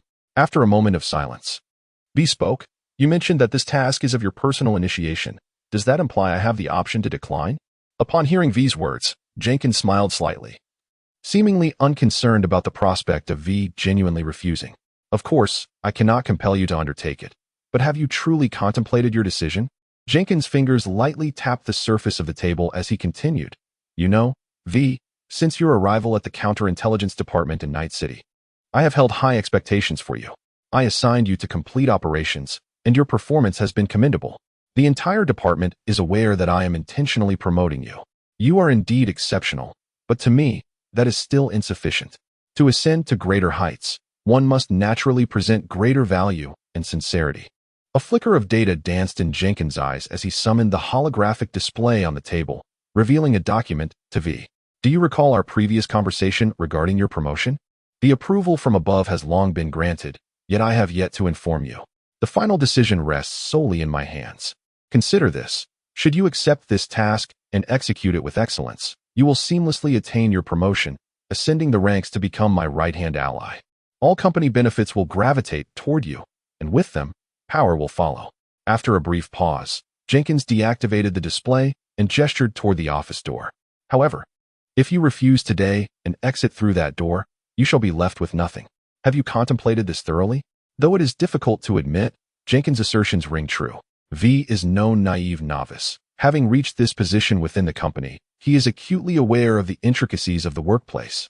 The task before him is evidently an opportunity bestowed by Jenkins. To accept it would be to board Jenkins' vessel, and through this connection, ascending to the apex of the counterintelligence department would merely be a matter of time. Jenkins, too, stands to gain from this opportunity, to affirm V's loyalty and reliability, ensuring he is worthy of cultivation as a trusted confidant. Conversely, should V decline, he may find further advancement in the counterintelligence department utterly unattainable. As for leveraging this secret to expose Jenkins, such a course would lead to certain demise. Very well, I accept, but I wish to hear the rationale behind this. After a moment of contemplation, V ultimately acquiesced, stowing away the chip that Jenkins handed him. In the face of immense potential gain, this minor risk was entirely justifiable. Moreover, the mission did not require him to directly assassinate anyone from Arasaka. It merely involved dealing with a few executives from smaller enterprises. Even if the collaboration with Arasaka were to falter, the situation would not reach an irretrievable state. A prudent decision indeed. Upon witnessing V accept the chip, a smile graced Jenkins' face as he continued. Mari Pharmaceuticals, a domestic pharmaceutical company in the United States, was previously unremarkable. However, they have recently developed a potent immunosuppressant, significantly surpassing the efficacy of military-grade counterparts available on the market. This innovation plays a crucial role in the company's various experiments. Originally, this matter had no ties to Arasaka. As a local enterprise, They had been poised to collaborate with military technology. Yet, that conniving woman from the Special Operations Division employed some underhanded tactics to sway them to Arasaka's side, thus birthing this collaboration. Should this deal materialize, it would serve as yet another advantageous card for her, solidifying her position further. I do not wish to witness such an occurrence, understand? Jenkins elucidated. Since V had accepted the task he was given, he was now considered one of their own, prompting Jenkins to extend him a measure of patience. The Special Operations Division? Yes, the Director of Special Operations, Abernathy. This is a personal vendetta of mine against her, Jenkins nodded. Very well, I comprehend. I shall handle it appropriately. With Jenkins' clarification, V felt a sense of relief. At least Jenkins was not intent on opposing Arasaka. Such private grievances among the upper echelons are far from uncommon. As long as there is no direct attempt on Abernathy's life, even if the scheme were to be exposed, Jenkins would not suffer significantly, nor would he face total ruin. Relax. Although this collaboration is crucial, it has yet to be finalized, has it not? In Night City, unforeseen events are perpetually prevalent. Should the cooperation falter at a critical juncture, this small enterprise would lose the protection of Arasaka and offend military technology, leaving it with little time to trouble you. As for the ramifications stemming from Arasaka's side, I shall manage those. Furthermore, once I secure your transfer approval, I will grant you higher authority, facilitating your maneuvering. With just a slight adjustment, placing the blame on military technology, I believe no one would find it amiss. Upon hearing Jenkins's analysis, V nodded in acknowledgement. The task, in terms of execution difficulty and risk, was hardly formidable. It can be said that this was merely an opportunity Jenkins extended to him, aimed at assessing V's willingness to align with his faction. A cake presented so tantalizingly cannot be refused, and V's mindset gradually embraced this outcome. Chapter 26. V's commission here. Take this. It is the funding allocated for your endeavors. Remember to use cash and confide only in those you trust. Do not let yourself be betrayed, as it may adversely affect me. Jenkins produced a bundle of cash and handed it to V. To undertake such unsavory tasks without the backing of corporate operatives necessitates reliance on professional mercenaries. Jenkins had no intention of making V bear the cost. Rest assured, I know precisely how to proceed. Having received the payment, V exited Jenkins' office, only to discover someone waiting outside, the very individual previously discussed with the team. The person's eyes, fitted with red optical implants, obscured any indication of her gaze. Were Rocky to behold her, he would undoubtedly be astonished to learn that she held a senior position within the anti-intelligence division of Arasaka, involved in the notorious David incident. It was she who had been tasked with investigating Lucy's case and ultimately contacting Faraday, orchestrating the final outcome at her discretion. I know you. Your name is V, correct? She inquired. Jenkins mentioned that he was engaged in an important discussion, and I was told to wait. I didn't expect it would be you inside. It appears that the rumors of Jenkins' intentions to promote you are indeed true. Do well, kid. She was taken aback that Jenkins supposed significant matters were related to V. This revelation suggested that the young man posed a certain threat to her. However, she could not sway Jenkins' thoughts, at least for the time being. Their domain seemed distinct enough to allow for a peaceful coexistence. Before V could respond, she strode confidently into Jenkins' office. V, evidently indifferent toward her presence, felt overwhelmed by the tasks Jenkins had assigned him and had little inclination to heed her words. After departing from Jenkins' office, V dialed Jack's number. He sought someone he could trust to undertake this mission, and Jack was the most fitting choice. Though one had transformed into a free mercenary of Night City while the other had become a corporate pawn, their bond remained strong, and they frequently kept in touch, their friendship undiminished. As a mercenary in Night City, Jack had assisted V with numerous unsavory tasks. Whenever V found himself unable to leverage Arasaka's influence to execute his plans, he would seek out Jack. Given his understanding of Jack, V knew that if Jack was willing to help, the chance of success soared to 90%. V, didn't we just speak on the phone this morning? Why are you reaching out again? It seems you're not working overtime today. Jack's voice came through as soon as the call connected. On the contrary, it's precisely because I have to work overtime that I'm contacting you. Jack, I need your assistance with something. We must find a place to discuss it. All right. It seems you've landed in some trouble again. I'm in Watson. Just come to Lizzie's bar. I'll see you soon. Jack did not press for more details. With the meeting place established, V departed from the Arasaka Tower and headed to Lizzie's bar. Inside a private room at Lizzie's bar, Rocky reviewed the information contained within the chip, quickly comprehending the task at hand. eliminating a few executives from minor corporations. Not long ago, Rocky had been in the clinic, producing soldier serum, when he received Jack's call. Jack had requested Rocky to come to Lizzie's bar, mentioning that there was a commission requiring his expertise and input. From Jack's tone, Rocky sensed that he was dealing with a significant matter, rather than the petty assignments that had come his way in recent days. When a brother was in need, Rocky would naturally not refuse. Jack was well aware of his commitments at the clinic. If it weren't for a pressing issue, Rocky believed that Jack would not have chosen to trouble him. Thus, Rocky promptly made his way to the Lizzie bar. Indeed, the operation must not be postponed beyond the day after tomorrow, with the objective of disrupting their collaboration with Arizaka, which is set to take place then. This task is far from simple. According to the intelligence within the chip, they are currently residing in the Azure Tower and will likely remain there until the partnership is finalized. I suspect they will not step outside the building even once. That location is Arizaka's territory, synonymous with safety and reliability.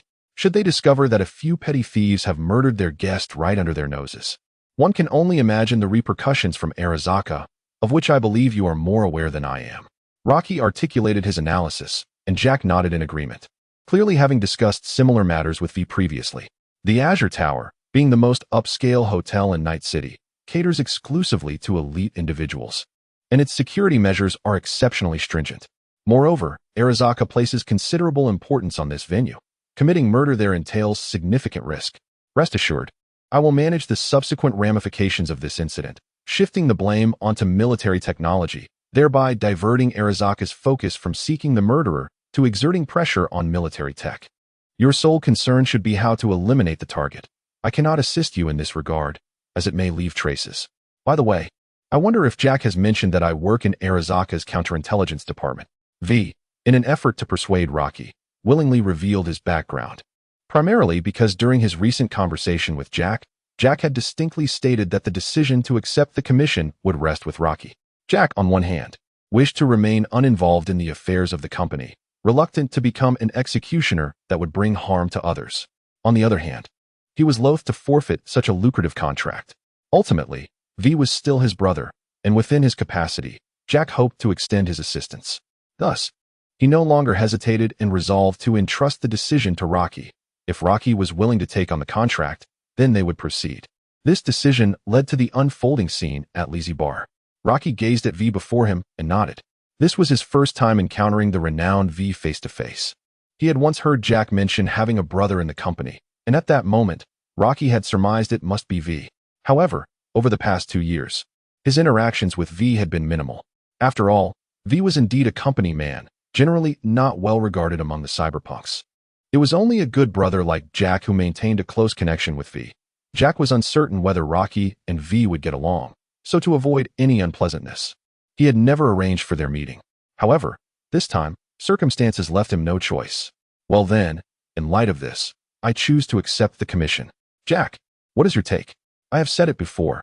This time, it is up to you. After contemplation, Rocky ultimately decided to take on the commission.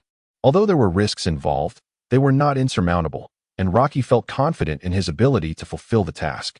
Moreover, the compensation was substantial. A fee of 60,000 euros, even when divided among 3 individuals, would yield 20,000 euros each. While this was less than what Rocky earned from selling potions, it still represented a significant transaction within the cyberpunk realm. The primary objective of Rocky is to establish a connection with V, as he anticipates numerous future encounters with large corporations. In such instances, the value brought by a trusted ally from Arizaka's counterintelligence division is immensely significant. Chapter 27, Hacker. Thank you, my friend. V had harbored some concerns. Had Rocky been unwilling to accept this business proposition, matters would have become quite troublesome. Fortunately, Rocky accepted the commission. After discussing the task's particulars with Rocky and Jack, V departed from the Lizzie's bar. There remained numerous arrangements to be made for the completion of this mission, and V dared not delay further. I thought you would decline, Jack remarked, now alone with Rocky in the private booth. What's the matter? Don't you want to take on this job? It's a substantial deal.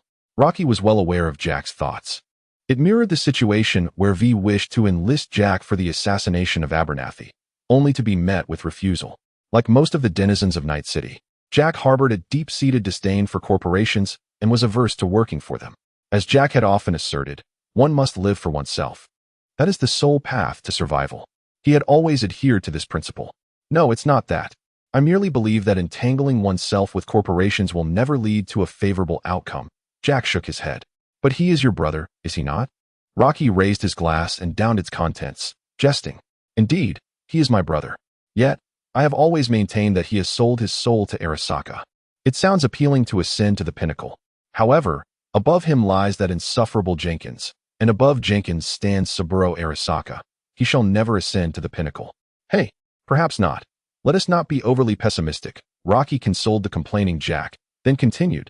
Jack, I wonder. If one day I too become the corporate lapdog that everyone speaks of, what would you think? Why do you ponder such things? Your clinic has no connection to the company. I am earnest, and I believe this situation shall not persist for long. Upon sensing the gravity in Rocky's tone, Jack, who had initially been indifferent, turned to glance at Rocky, pausing momentarily as he genuinely contemplated the matter. Well, what can be done? This is not my first encounter with corporate lackeys. Enough of this. It's futile to dwell on it. We should focus on how to complete the task at hand. Jack interrupted the idle chatter. This assignment was far from straightforward. If they were not truly inclined to court disaster, formulating a meticulous plan was indeed imperative. Falsifying identities, booking accommodations, and breaching the target's premises, these are all tasks for a hacker. So, where's our hacker? Jack posed a profound question. After an extensive discussion, the two had tentatively outlined an execution plan, yet to accomplish such a high-stakes undertaking, a hacker was indispensable. However, their team lacked a hacker, although Rocky had studied hacking. He had not installed a network access terminal and was evidently unqualified. Moreover, given his skill level, attempting to infiltrate the systems of the Azure Tower was, to put it mildly, utterly inadequate. In their usual dealings, the hackers commissioned by the two individuals were typically introduced by intermediaries. However, this time, it was evident that no such intermediary was involved. While asked, Jack, you have indeed hit the nail on the head. We are all too aware of the formidable thickness of Arasaka's IC. What we require is not merely a hacker, but a highly skilled one. Audacious enough to tackle Arasaka's IC. What thoughts do you have? Rocky decided to first gauge Jack's objectives and ideas. Were it left to Rocky's discretion, he certainly had a candidate in mind, Lucy. As a hacker nurtured by Arasaka, Lucy not only possessed extraordinary technical prowess and innate talent, but was also intimately familiar with Arasaka's IC. This familiarity afforded her a significant advantage in navigating the systems under Arasaka's purview, enabling her to effortlessly delve into the data within the systems of the agricultural sector, while simultaneously outsmarting Arasaka's agents who sought to trace her movements. It is fair to say that Lucy was exceptionally suited for this mission, and given her animosity towards Arasaka, Rocky was confident she would not decline the opportunity to sabotage Arasaka's collaborative project. What thoughts could I possibly have? That question should be directed at you. Do you not frequently delve into hacker technology? Surely, you must know quite a few hackers, Jack remarked, raising his hands in a gesture of uncertainty. I wouldn't say I know them well, but there is indeed a hacker I am aware of who is quite familiar with Arasaka, possesses commendable skills, and should be interested in this venture. It might just take some time to locate her. Furthermore, I cannot guarantee her participation. Rocky articulated his thoughts. Jack nodded in response to Rocky's description. By your account, she does indeed seem to be an excellent candidate. However, it reminds me that I am also acquainted with a hacker, one of the finest in Night City. Although I have not collaborated with her personally, it is well known in our circles that she ranks among the best. You are referring to Tbug, correct? Yes, that is indeed her. Tbug's skills are unparalleled in Night City, and she commands great respect within the mercenary community. She would certainly be a commendable choice. After a moment's contemplation, Rocky resolved to first attempt to recruit Lucy. Beyond satisfying his own inclinations, neither he nor Jack had previously worked with her, and comparatively, finding Tbug would prove no simpler than locating Lucy. Very well, I shall endeavor to recruit my chosen candidate first. If that fails, I will seek out Tbug. You must act swiftly. Time is of the essence. I am aware. Having reached a decision, the two chose not to linger in the bar any longer, as many of their plans required further discussion with hackers before finalization, rendering their stay there pointless. After bidding farewell to Jack, Rocky mounted his motorcycle and proceeded to his clinic. Finding Lucy would not pose a challenge for Rocky. He possessed Rebecca's contact information. A simple phone call would surely reveal Lucy's whereabouts. However, to his surprise, upon returning to the open area in front of his clinic, he spotted Rebecca amidst a jubilant crowd, enjoying a drink. A swift glance revealed Man, Dorio, Pila, Falco, Chiwei, and Lucy all gathered together, seemingly engaged in a celebratory team-building event.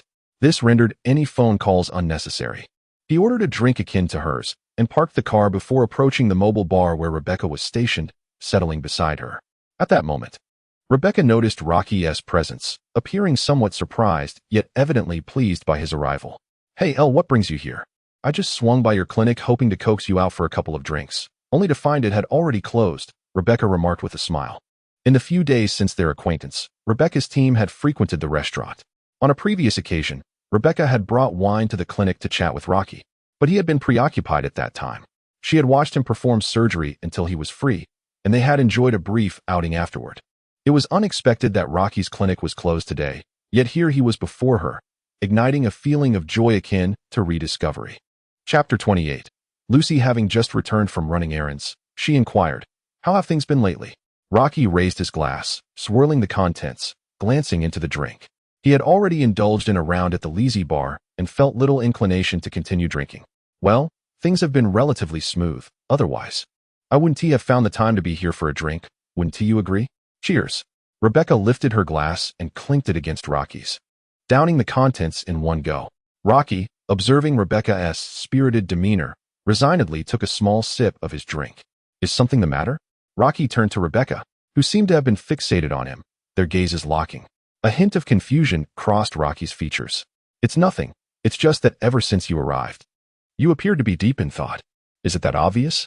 Though I must admit, I am indeed troubled by a rather vexing issue." Rocky had indeed been contemplating the details of this assignment, yet he was not the type to wear his worries on his sleeve. Rebecca's keen observation was impressive. "Huh. It's not that conspicuous, really. So, what predicament have you encountered? Do you require my assistance?" "It's not much. Just that I've taken on a deal and currently need a hacker. By the way, Rebecca, you mentioned your team has a backup hacker. Could you tell me about her?" Rocky revealed his true intention. Approaching Lucy directly might seem rather impulsive and could lead to unforeseen complications. It would be wiser to connect with her through Rebecca first. "Are you referring to Lucy?" Rebecca turned to look behind her, extending her little finger to point, and Rocky followed her gaze. There, beyond the bustling crowd, sat a striking figure alone, easily identifiable by her unique rainbow-colored hair. Her exquisitely slender form, accentuated by a fittingly alluring outfit, rendered her silhouette particularly captivating. "That one over there is Lucy. As for her, she was introduced by Kiwi Eye and has been with the team for nearly a year now. She indeed serves as the substitute hacker within the team, and her presence is not always required for every task. Thus, there are occasions when she is absent. As for her personality, she does not quite engage with the rest of us. She tends to be somewhat reserved, which may be characteristic of hackers. Though I cannot say for certain. It seems she is yet to fully integrate into the group. Regarding her hacking skills, they can be described as exceptionally proficient." Rebecca was introducing Lucy, and indeed, as Rebecca noted, hackers within the team are typically regarded as unique entities. Their connections with other mercenaries tend to be less intimate. Many hackers collaborate with multiple teams, lacking fixed companions. Consequently, it is common to witness hackers from mercenary squads drinking alone, detached from their teammates. Furthermore, since Lucy is a substitute hacker and has only recently joined the team, she naturally finds herself in such situations. "Are you considering inviting her to join your assignment?" Rocky just mentioned he needs a hacker, and Rebecca could easily infer his thoughts. Rocky nodded in agreement, stating, "Indeed, she is part of your team, so I can rest assured. Moreover, since she is a substitute hacker, you may not require her services in the coming days. If you can recruit her, that would be wonderful." "Haha, you are right. Lucy is indeed a reliable hacker. I shall go and speak with her now." "Thank you, Rebecca." Having set the stage, Rocky had no intention of wasting any more time. After exchanging a brief greeting with Rebecca, he took his drink and made his way to Lucy's side. Meanwhile, Rebecca, taken aback by Rocky's sudden urgency, pondered how this fellow had transformed into such a spirited individual so quickly. What on earth is he up to? He has barely had a chance to chat before he dashed off, she mused. With no other choice, Rebecca turned to the bar, ordering a drink for herself. On the other side, Rocky swiftly arrived at Lucy's position and settled down beside her. Despite his presence, Lucy's expression remained unchanged. She did not even glance in his direction. It appeared she was accustomed to unsolicited advances, showing little interest in the company of others. Nevertheless, While Lucy outwardly remained still, her network access module was already operational. Should any reckless individual dare to cross the line, Lucy would ensure they understood the consequences of provoking a hacker. Rocky, however, did not rush to speak. Instead, he took a moment to observe Lucy. Aside from the fleeting glance he had stolen upon his return, this was his first opportunity to truly behold her up close, marking the beginning of their interaction. "She's truly stunning," was Rocky's simple conclusion of his thoughts at that moment. He had envisioned meeting Lucy before, yet now, in her presence, he found her even more captivating than he had imagined. Having learned from his previous encounter with Rebecca, Rocky quickly quelled the flutter of excitement within him, merely allowing his breath to slow slightly. "You must be Lucy," he remarked softly.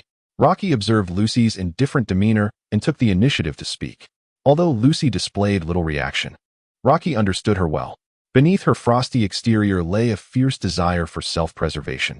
Should one manage to penetrate the fortress of her heart, they would discover a warmth surpassing that of anyone else. "What is it?"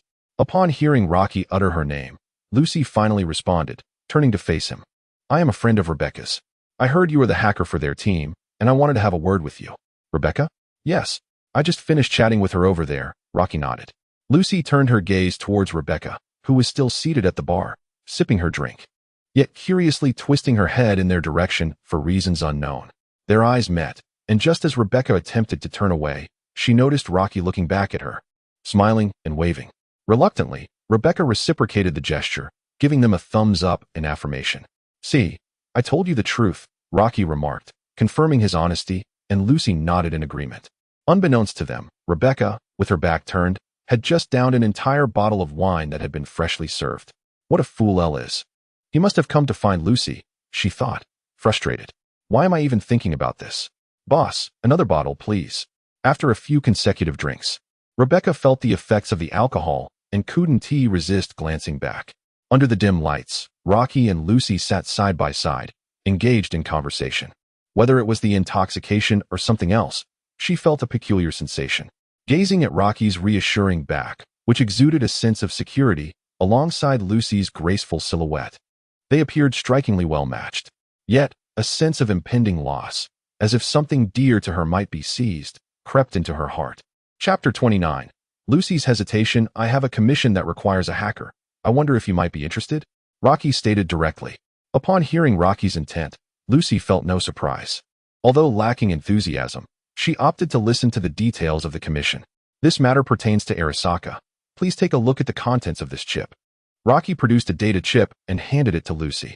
At the mention of Arasaka, Lucy's previously tranquil heart experienced a fleeting disturbance, as if her heartbeat momentarily faltered.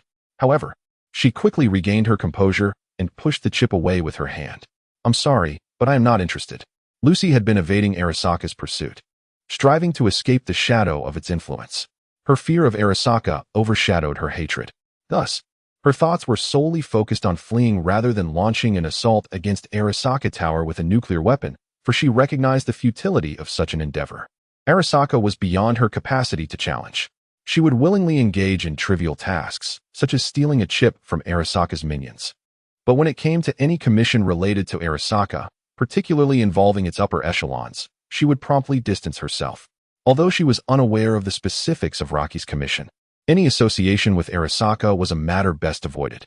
Whether opposing Arasaka or assisting in their endeavors, she had no desire to engage in either. Was it due to Arasaka? Rest assured, the chip does not contain Arasaka's intelligence, nor will there be agents dispatched to silence anyone. You may examine it first before making a judgment. This is a substantial business deal. With a reward of 60,000 euros, should 3 individuals partake, you would still receive 20,000. Rocky was taken aback by Lucy's decisive refusal. However, he remained unfazed. Had he been in her position, confronted by a stranger demanding involvement with Arasaka, he would likely have declined as well. Upon hearing Rocky's words, Lucy hesitated for a moment, then accepted the chip, deciding to review the details of the mission first. The objective was to eliminate several corporate pawns linked to Arasaka, forwarding their project collaboration, with action to commence the day after tomorrow. There was no need to fear retaliation from Arasaka afterward, as military technology would cushion the consequences. While Lucy scrutinized the chip's contents, Rocky explained the situation beside her. After reviewing the information, Lucy ejected the chip and returned it to Rocky. Is this what you refer to as being related to Arizaka? Opposing Arizaka. Even if someone bears the repercussions, do you realize where that is? It is the Azure Tower, Arizaka's territory. You want me to infiltrate their network? That would be tantamount to courting death. I will not partake in this venture. Perhaps Chiwei might be willing to wade through this murky water. Lucy once again declined Rocky's proposal, though this time her composure was noticeably shaken. Asking her to enter Azure Tower was no different from stepping into a den of wolves, not to mention the task of hacking into Arizaka's network. I do not comprehend. You seem to harbor a deep-seated fear of Arizaka. Why is that? It is merely the Azure Tower, not an assassination of Arasaka Saburo. Besides, what is so extraordinary about Arasaka? Rocky shook his head, aware of Lucy's inner turmoil. Convincing her to confront Arasaka was no simple task. Whether I fear Arasaka or not is irrelevant to you. It is easy for you to say. Yet you do not truly comprehend the nature of Arasaka. You are oblivious to their terrors. In any case, I cannot do it. Rocky's assertion that Lucy feared Arasaka seemed to strike a nerve, as her emotions surged unusually, her tone and volume escalating significantly. Fortunately, the surrounding crowd was sufficiently raucous, and no one noticed the anomaly in their vicinity. Influenced by Lucy's fervor, even Rocky's emotions exhibited rare fluctuations. He drained his glass and cast it aside, addressing her with a voice even louder than hers. I do not understand Arasaka. It is you who fails to grasp my perspective. I know better than anyone what Arasaka represents, yet I remain unperturbed.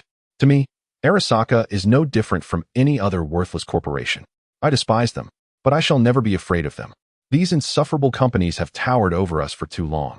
Our response should not be silence and fear, but to transform our very beings into a blazing inferno. Regardless of how battered and broken we may be, we must make them aware that this world will not perpetually decay beneath their shadow. There will come a day when someone chooses to resist, to drag them down from their pedestal and into the depths of hell, where they will burn to ashes. Mark my words, I will ensure they come to know this. I will ascend upon the bloodied remnants of their bones, standing tall above them. Listening to Rocky's impassioned words, Lucy was momentarily taken aback. Although she was unfamiliar with Rocky and had yet to learn his name, his words profoundly resonated with her.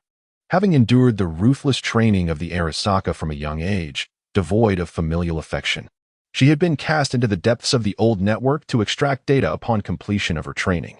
Time and again, she witnessed her comrades perish one after another, uncertain of when her own turn would arrive. This harrowing childhood instilled in Lucy a deep-seated loathing for Arasaka, fueling her dreams of annihilating the organization. Yet, the harsh reality was that such destruction lay beyond her reach, as it did for anyone else. Thus, her aspirations dwindled to mere fantasies of escape, escaping as far away as possible, to a place where Arasaka could not pursue her, even to the moon itself. Now, before her stood someone proclaiming the intent to dismantle Arasaka. Though she perceived Rocky's ambitions as fanciful and utterly impractical, she could not help but be stirred by his conviction. After a prolonged silence, Lucy steadied her emotions and regained her composure. After a moment's hesitation, she took a deep breath and spoke. Perhaps you are right, but even so, I still feel incapable. The Arasaka system, I see, is formidable and perilous, not to mention their hackers. I lack confidence. Primarily, I am indeed afraid of Arasaka. Rocky's words softened Lucy's demeanor, bridging the gap between them, though a hint of doubt remained. Lucy, Rebecca mentioned that your skills are exceptional and that you are a genius. Although I am unaware of the grievances between you and Aosaka, nor the reasons for your trepidation towards it, I possess an unwavering belief in your ability to conquer your fears. Moreover, should you choose to join my team, I shall safeguard you. If Aosaka dares to trouble you, I will be the first to storm Aosaka Tower. Do you truly believe I can achieve this? Am I genuinely capable? Lucy gazed at the man before her, whose confident smile momentarily rendered her speechless. Did he grasp the weight of his words? To place such faith in her ability to shoulder this responsibility based solely on the musings of others, and to proclaim he would confront Aosaka on her behalf. Although Lucy did not take Rocky's words to heart, her spirits inexplicably lifted, and a rare smile graced her lips. After a moment's contemplation, she finally spoke. I find myself at a loss with you. Very well, I shall accept your proposal. However, you had better ensure that things unfold as you have described, devoid of any unforeseen complications. Haha, of course. IML. As Lucy regarded Rocky's face, a sense of exasperation washed over her. This fellow had suddenly appeared and, with his fervent declarations, had inexplicably drawn her into his venture. Yet, perhaps this was not such a misfortune after all. She found herself intrigued by this man before her. If he claimed she did not understand him, then perhaps it would be worthwhile to explore that understanding. If his assertions held truth, and he genuinely aspired to stand atop Osaka, it would undoubtedly prove to be an exhilarating experience. Chapter 30. The Intoxicated Rebecca. Tomorrow afternoon. Proceed to the location I shall send you. I will introduce you to another teammate, and, in the process, we shall devise our action plan. Having added Lucy's contact information, Rocky sent her the location of his warehouse. Lucy responded, then retrieved a cigarette from her pocket, preparing to light it. The sudden assignment left her somewhat unsettled, prompting her to seek solace in a smoke. As the cigarette approached her lips, her hand hesitated. She glanced at Rocky and inquired, "Do you smoke?" Given their newfound camaraderie and the absence of a juvenile demeanor like David's, Lucy opted to show respect and ask if he minded. "I do not smoke," Rocky replied. "But it's fine. Go ahead. I don't mind." Although Rocky was not accustomed to smoking and had an aversion to the scent, he had grown accustomed to the presence of smokers nearby, as long as the aroma was not overpowering. Hearing that Rocky was indifferent, Lucy lit the cigarette without hesitation, and as the smoke curled around her, she gradually found her composure. Unsure whether her choice was the right one, she felt there was no point in dwelling on it now that she had taken this step. At that moment, a robust man approached them. It was Man. "Cybernetic Doctor? What brings you here? It appears you two are acquainted?" Man asked. "Lucy, here is your portion of the payment." A stream of data flickered in Man's eyes as he transferred Lucy's share of the reward for this assignment. Lucy acknowledged receipt of the money with a nod, replying, "We just met." With this revelation, Man's curiosity subsided. Although he was unsure how Rocky had charmed the icy beauty that was Lucy, he chose not to pry further into their affairs. Man turned to leave, prompting Lucy to ask, "Did Man refer to you as the cybernetic doctor?" Since Rocky and Rebecca are friends, Man's familiarity with him is hardly surprising. What piques her curiosity is Man's manner of address towards him. "Indeed, I am merely a prosthetic surgeon, occasionally dabbling in cyberpunk. My clinic is right over there," Rocky stated confidently, gesturing towards the direction of his clinic. "Then I must be quite mad to choose to commit murder at the Azure Tower with a prosthetic doctor," Lucy remarked with a hint of playful sarcasm. Who could argue otherwise? "Well then, I shall take my leave. Until tomorrow," Lucy said, finishing her cigarette and waving her hand as she stood up to walk away. She was merely awaiting Man to transfer her payment. The raucous atmosphere did not particularly appeal to her. She preferred the tranquility of sitting quietly beneath a beautiful starry sky. Lucy's home resided in the very apartment ahead. A mere few steps would lead her back home. She often returned by herself without waiting for Falco to pick her up, a routine Man and the others had grown accustomed to. Until tomorrow then. Having completed his own task, Rocky did not detain Lucy, for they were still not intimately acquainted and had little to converse about. Once a connection was established, there would be ample opportunity to explore the intricacies of life. He dialed Jack to inform him that the hacker situation was resolved, alleviating him of any further concerns. He sent Jack the address of the warehouse and agreed on a time before hanging up. Observing the empty space beside him, Rocky rose to his feet. The crowd around him remained joyful, yet he held no desire to mingle. Turning his gaze towards Rebecca, he noticed she appeared to be slumped over the bar. Rocky approached and discovered Rebecca sprawled across the bar, seemingly in a state of slumber. Had she perhaps indulged a bit too much? He muttered to himself, unaware that this was likely Rebecca's first experience with such excess. However, there was little cause for concern, as Man and the others were nearby. Although the clientele at the bar was a mixed bag, most were familiar with Rebecca. Unlike Lucy, who was more affable, Rebecca had a reputation. Anyone foolish enough to provoke her would find themselves staring down the barrel of her gun in an instant. Consequently, troublemakers kept their distance, and most patrons were not particularly attracted to her type. Rebecca lay with her head turned to the side, her eyes tightly shut rather than buried in her arms. Rocky stood beside her, gazing at her face. Bathed in the neon glow of the auto bar, her slightly tipsy visage appeared particularly charming and enticing. Unable to resist, Rocky extended his right hand, gently resting it upon her head. The silky texture of her hair met his fingers, but before he could fully savor the moment, her body reacted instinctively. "Ah, Rebecca, it's me," Rocky quickly explained, noting the pink and green painted handgun pressed against his chin. Rebecca had merely had a bit too much to drink and was feeling a little dizzy. She had not succumbed to complete inebriation. Yet, as a reflexive act of self-preservation typical of the cyberpunk milieu, she instinctively drew her weapon upon sensing someone touch her. "Oh, it's just you, Elle," she said, her tone shifting. "Is there something you need?" Rebecca awoke, realizing it was Rocky. She lowered the gun he had pressed against her. "It's nothing. I was merely concerned about your state as you lay there, so I gave you a gentle pat. Besides, after consuming so much alcohol, I feared you might find yourself in a precarious situation," Rocky explained, his demeanor unflustered. "Ah, I see. But there's no need to worry. You must admit my reflexes are rather swift. Had it been anyone else, they would have been in quite a predicament by now." Upon hearing Rocky's explanation, Rebecca chose not to dwell on why he had patted her head instead of her shoulder. A smile graced her lips as she waved the handgun in her hand. "Haha. Indeed, quite impressive. I suppose I overestimated the situation." "Not at all. At least I know you care about me, which brings me joy," she replied, her slightly tipsy face adorned with an endearing smile that left even Rocky momentarily spellbound. After gazing at Rebecca for a moment, Rocky spoke again. "By the way, Rebecca, indulging in so much alcohol isn't advisable. Would you care to take a drive around Night City to clear your head?"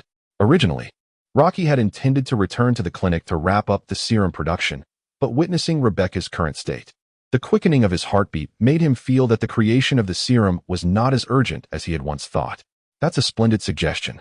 This is my first time drinking to the point of dizziness. I certainly need to regain my composure. However, I must inform them first. Let's go." With a light touch to her head, Rebecca accepted Rocky's proposal. She leaped from her seat and led Rocky to where Pilar stood. "Brother, I have something to attend to, so I shall be leaving. You need not wait for me." The voice of Rebecca reached Pira's ears, drawing his attention away from his previous light-hearted conversation with others. "Huh. Rebecca, what are you saying? And who is this guy? Where are you planning to go with him? Hey, listen here. I advise you to be aware of your actions. Do not presume that your good looks can sway my sister. I warn you, I do not know you at all, and if you dare..." Enough with the noise.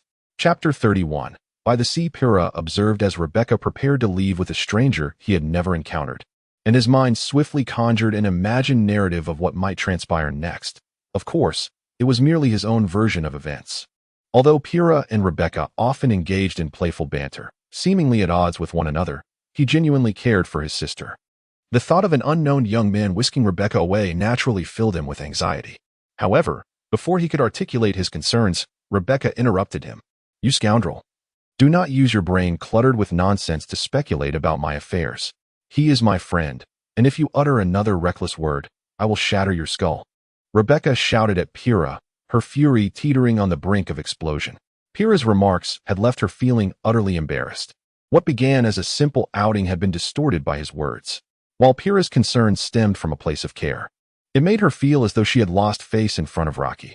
In that moment, she regretted bringing Rocky to meet Pira. At this moment, Rocky, standing behind Rebecca, felt a tinge of awkwardness. Given the circumstances of a solitary man and woman, coupled with Rebecca's inebriation, it was hardly surprising that misunderstandings arose. I merely accompanied her for a leisurely drive and a chat. Nothing more," Rocky clarified. Pira, unfazed by Rebecca's fury and the gun she aimed at him, nonchalantly approached Rocky. A wave of alcohol fumes immediately assaulted Rocky's nostrils, indicating that Pira had indulged quite a bit that day. With a lecherous grin, Pira extended his hands, circling around Rocky, inspecting him with an unsettling curiosity that sent shivers down Rocky's spine. After a thorough examination, Pira casually draped an arm over Rocky's shoulder and leaned in, inquiring, "Are you a friend of Rebecca's? Quite sturdy, I must say. What line of work are you in?"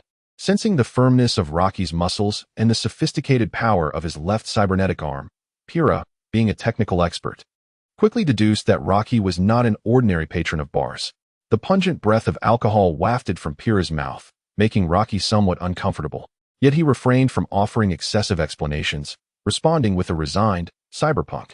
Oh, a fellow in the same field. How come I've never seen you before?" Pira remarked. "Perhaps I am merely an obscure nobody," Rocky replied. "Haha, you certainly don't appear to be one, hick. Regardless of your circumstances, I find you quite agreeable," Pira chuckled, punctuating his statement with a burp. "Ultimately, we are all adults." Although Rocky casually mentioned taking a drive, It was abundantly clear to everyone that something was amiss, particularly to Rebecca. Given that Pilar had spent ample time with her, it was inconceivable that she would be oblivious to Rebecca's state.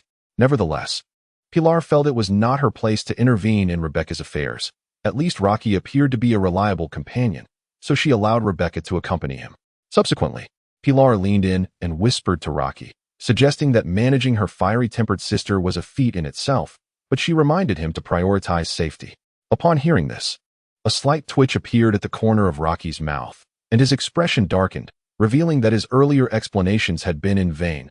Rebecca's words rang true. Observing Rocky's silence, Pilar patted his shoulder before returning to her revelry with her drink, clearly enjoying herself. "One day, I'll have my reckoning with that guy," Rebecca declared in frustration. With Pilar no longer provoking her, Rebecca holstered her weapon. "Let us go, Elle. Don't worry about him. By the way, what did Pilar say to you?" "You seem a bit off," she inquired. "Nothing much. Let us just go," Rocky replied, shaking his head, disinterested in delving further into the matter. The two mounted their familiar motorcycle, weaving through the vibrant streets of Night City. Rebecca clung to Rocky, her twin ponytails dancing in the wind as they sped along. "Woohoo!" she exclaimed, reveling in the exhilarating rush of speed. After wandering through Night City for quite some time, Rebecca's intoxication had mostly dissipated. Rocky guided her to a seaside platform in Haywood. "Thanks, Elle. I feel much better now." "There is nothing much. I merely intended to take a leisurely stroll. The coastal breeze is not as biting as when one rides a bicycle. It merely caresses the two of us gently." Rocky and Rebecca lean against the railing, gazing at the tranquil sea. "By the way, how have things been with Lucy?" Rebecca inquired, tilting her head. "Lucy? Quite smoothly. She has agreed to join. And the issues have been resolved." "That is good to hear," Rebecca nodded. "This is largely thanks to Rebecca. Otherwise, the hacker issue would have been quite a headache for me." "Haha, you rascal. Did you not say we were friends? Moreover, it is Lucy who truly assisted you." "Fair enough. The seaside at night is remarkably serene, and Rocky relishes this feeling. Ever since the clinic opened, he has been preoccupied with managing the clinic and selling medications. And now another commission has come up. It has been a long time since he could simply sit quietly and empty his mind. Noticing Rocky's silence as he gazes at the sea, Rebecca refrains from continuing the conversation, sharing in his contemplation of the calm waters. Yet, it is evident that her thoughts are elsewhere, and she lacks much enthusiasm. She is not the type to be quiet. The only thing here that captures her interest is Rocky. Ultimately, she chooses to turn her head and look at him, much like he gazes at the sea. Is Rebecca unaccustomed to this atmosphere? After a considerable time, Rocky senses Rebecca's gaze upon him and inquires, "What is it?" "Nothing, it's just. Compared to the scenery, I prefer to look at you. You are far more beautiful than this sea." "I am more beautiful than the sea." "Ha ha, what a peculiar compliment. Why do you speak like you're reciting some outdated love lines?" Rebecca feigned annoyance, addressing the laughing Rocky. "Hey, no mocking me, or I'll get you." All right. I won't laugh anymore," Rocky replied, pretending to comply as he suppressed his laughter, though a smile still lingered on his face. He then placed his right hand gently atop Rebecca's head. Startled by the unexpected pressure on her crown, Rebecca paused momentarily. "What are you doing? I'm not a child," she protested, extending her hand to grasp Rocky's right hand, yet her grip was surprisingly gentle. "I don't see you as a child. I simply find you utterly adorable and couldn't help myself," Rocky clarified with a smile, retracting his hand at the opportune moment. Upon hearing Rocky's compliment, Rebecca momentarily lost her composure before retorting, "Adorable? Your description is even stranger than mine." Although her petite frame might lend itself to such a description, she was a formidable figure in Night City, with many having met their demise at her hands. Coupled with her fiery temperament, no one had ever labeled her as such, leading her to believe that she was anything but adorable. Rocky shook his head. "Strange? I think it suits you perfectly. I'm being sincere." "Huh, you of all people." Rebecca chuckled, her expression brightening at Rocky's earnest explanation. Since he said so, she had no choice but to take him seriously. Yet, it dawned on her that it might be the first time someone had ever patted her head. It felt surprisingly pleasant. Chapter 32, The First Batch of Serum, North Long Beach. Once again, Rocky returned Rebecca. She arrived at the apartment door and opened it.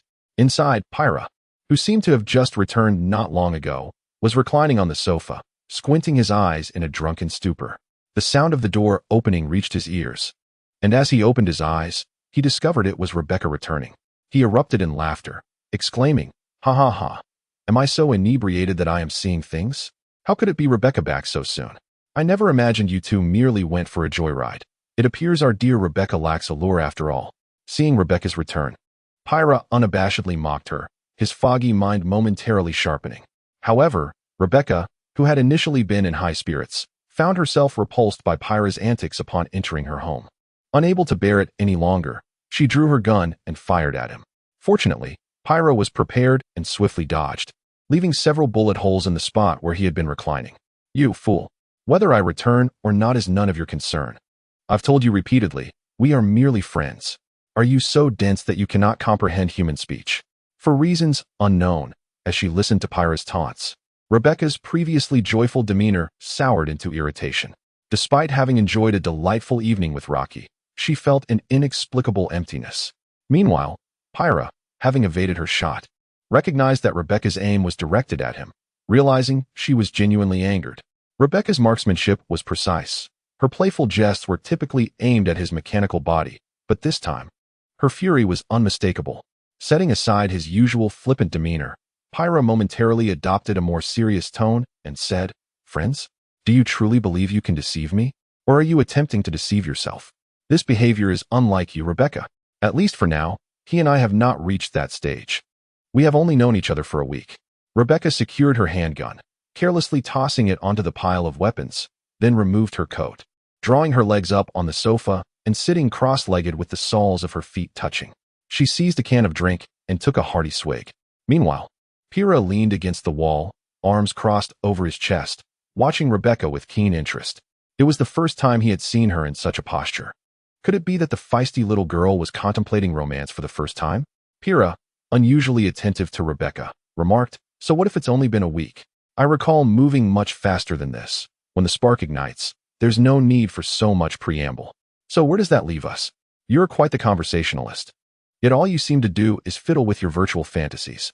And don't presume that everyone is as fixated on trivialities as you are, in your eyes.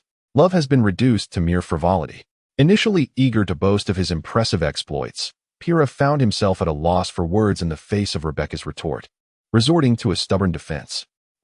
I was merely trying to comfort you. Must you be so harsh? But you're right. I wouldn't wish you to be with someone like me. Nevertheless, I advise you to seize the opportunity if it arises. In Night City, gentlemen are a rare breed. Both men and women alike are unpredictable. Should he ever find himself in another's bed, don't take your frustration out on me. I can manage myself. Thank you. Rebecca replied after a moment of silence. Although Rebecca was unable to heed a single word of Pila's counsel, the moment he uttered his final remark, her heart inexplicably quivered. Will I be taken away? If that were to happen, what should I do? A vivid image of Rocky and Lucy seated together flashed through her mind, causing her thoughts to waver. She promptly shook her head to interrupt the further development of such contemplations. Perhaps Pila had a point. Observing Rebecca's turmoil, Pila's demeanor finally calmed. And he jested, "You know nothing at all. Only men truly understand men. Would you like me to teach you a few tricks? I assure you, every man will be drawn to you, unable to resist. Better safe than sorry, right? Get lost." Rebecca retorted, hurling her empty beverage can at Pila, abruptly halting his attempts to continue his incantations. Meanwhile, after escorting Rebecca, Rocky returned to the clinic. The night had grown quite late, and he longed to return home for some rest. However, the multitude of recent events weighed heavily on him, and he was reluctant to delay any further. The task at Gamby Building posed considerable risks, and Rocky hoped to gather as much strength as possible beforehand to avert unforeseen circumstances. To Rocky, money equated to power. Therefore, he hurried back to the clinic, resolved to complete the final stages of the soldier serum production. He aimed to secure a payment before the commissioned operation, hoping to earn a little extra. Within the studio, Rocky meticulously organized the 10 vials of high-grade soldier serum he had produced, preparing the edited emails and product descriptions for dispatch. Notification of new product sales from Facing Technology. Sender, Facing Technology. Recipient. Our company is pleased to announce the official release of our second powerful serum. The initial batch consists of only 10 units, available on a first-come, first-served basis. Orders placed on the first day will enjoy a 10% discount. For detailed product information, please refer to the attached specifications. Attachment: Advanced Soldier Serum Product Specifications. Product name: advanced soldier serum developed with great dedication by Feisheng Technology. This serum enhances various attributes upon injection, including physical strength, reflexes, and cognitive capacity. Remarkably, it can elevate the physical condition of an untrained individual to that of a top-tier tactical soldier. Furthermore, it improves the body's tolerance to cybernetic enhancements and bolsters resistance against cyberpsychosis. Sample images, ordering price, $20,000 per vial, with the product specifications dispatched via email. Rocky felt a sense of relief. Now, all that remained was to await their responses. To his delight, he discovered the following morning that several clinics had submitted orders for the serum, depleting the already limited stock. Conducting business in Night City requires shrewdness, and these cybernetic doctors are certainly astute. If the claims made in the product description prove accurate, this serum is poised for tremendous success. Building upon the foundation laid by the previous stimulant, many clinics chose to embrace the risk even without sample testing. After all, the email mentioned that ordering on the first day would grant a 10% discount, even if one were to order just 1 or 2 units. The savings could amount to several thousand euros, which is not an insignificant sum. Essentially, this remains a gamble. Currently, only 6 clinics have placed orders for the serum. While others seem to be hesitating, not everyone can casually disregard a sum of 20,000 euros. Nevertheless, Rocky has achieved the outcome he desired. This batch of serum has been completely sold out, and any further orders will have to wait until the next batch is available. Due to the urgency of the sale, Rocky had no time to seek assistance from others and had to handle the deliveries himself. In no time, he completed the distribution of goods smoothly. As the cybernetic doctors had grown accustomed to refraining from excessive inquiries, knowing that Rocky would not provide any answers. Upon returning to the clinic, Rocky gazed at the freshly received payment, a satisfied smile gracing his face. The funds initially spent on purchasing formulas and raw materials had nearly depleted the treasury, but with a timely replenishment, he invested 40,000 euros to reorder a batch of serum ingredients, bringing his savings back to 150,000 euros. Chapter 33, DeRosso Afternoon. Japanese Street. Rocky's warehouse. Lucy arrived at the warehouse at the agreed-upon time. After passing through the warehouse door's authentication, she entered the premises. At that moment, Rocky had yet to arrive. Instead, Jack had come early. Upon seeing Lucy enter, he recognized her as the hacker recruited by Rocky and greeted her. "Hello. You must be Lucy. I am Jack. I wonder if Elle has introduced me to you." "Yes, I am Lucy," she nodded in acknowledgement. "Oh, Elle never mentioned that you are quite the beauty," Jack exclaimed warmly, welcoming Lucy to their gathering. "Please, have a seat. Elle should arrive shortly." "No, thank you," Lucy replied, declining the chair Jack offered, and she instead leaned against the wall, waiting in silence. "Well, all right then. I've heard from Elle that your skills are exceptional. Your presence will undoubtedly enhance our venture." Jack, undeterred by Lucy's rejection, continued to converse enthusiastically. "Do you all often indulge in complimenting others?" Lucy inquired. "Well, I suppose I do," Jack admitted. "But I believe it's a commendable trait, valuing loyalty and friendship, being kind-hearted and exuberant. These are virtues that my mother instilled in me from a young age." Elle, on the other hand, seems to be quite the opposite. He exhibits little enthusiasm for many things, including people, unless they are close to him or of great significance. "You seem to be the first hacker he has praised. In previous dealings, I sensed his impatience with other hackers," Lucy remarked, posing a thoughtful question. "I see," Jack responded after a moment of contemplation. "And how long have you known Elle?" Lucy nodded, reflecting on her initial assumption that Rocky was a person of universal warmth. Yet, it appeared she was mistaken. Recalling the previous night's encounter, she pondered why he had shown such concern for her, despite their lack of acquaintance. Was it her hacking prowess that intrigued him? Lucy found herself uncertain, but perhaps as she learned more about him, the enigma would unravel. "And Elle and I? It has been nearly 2 years, hasn't it? The first time I encountered him was at my old friend's clinic, where he was apprenticing at the time. My friend spoke highly of his diligence and eagerness to learn. I held great expectations for him until one day he approached me, expressing his desire to undertake mercenary work alongside me. Thus, we became brothers." Reflecting on it, time truly flies. Back then, he was just. As Lucy inquired about their past, Jack enthusiastically began to recount, only to realize he might have divulged too much, almost revealing Rocky's secrets, prompting him to hastily fall silent. "I apologize, I cannot elaborate too much on this matter. Should Elle prefer to keep his past obscure? I must respect that." "I understand," Lucy nodded in acknowledgement. Her question had merely been casual, unaware of Jack's fervor in his narration. So, what was Rocky like 2 years ago? Jack's tendency to speak partially left even Lucy, who was not easily curious, feeling somewhat uncomfortable. It must be said that Jack possessed a remarkable gift for conversation, lightening the previously dull atmosphere. At that moment, the warehouse's roll-up door ascended automatically, and both Jack and Lucy turned to observe the entrance. A vehicle gradually made its way inside. With its quintessential 1980s American design, the metallic exterior and rear-mounted spoiler seemed to declare its formidable performance. As the car's wing-like doors swung open, Rocky stepped out. When did you acquire this marvel? Although it appears quite luxurious, the style seems somewhat at odds with your taste, Jack remarked, stepping forward to scrutinize Rocky's vehicle. Recently acquired. Though its design may appear somewhat dated, this vehicle has cost me a considerable sum, and its performance is sure to astound you. Rocky has long harbored intentions of purchasing a car, and this opportunity to commission one proved fortuitous. While this vehicle may not exude the flamboyance of a supercar, it is by no means ordinary. With a system at his disposal, Rocky would not squander money on a mere purchase. This car was naturally obtained through a mod.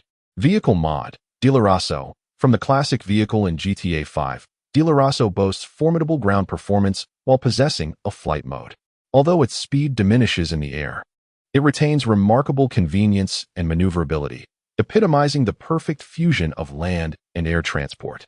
Furthermore, it offers a high degree of customization, allowing for the installation of machine guns and missiles, as well as robust defensive armor. Price adjustment, none. Item mod, 30,000 euros per vehicle, default top-tier modification. Technical expansion, 400,000 euros. While its exterior may not dazzle like that of a supercar, it exudes an air of understated luxury, unmistakably reflecting its considerable worth.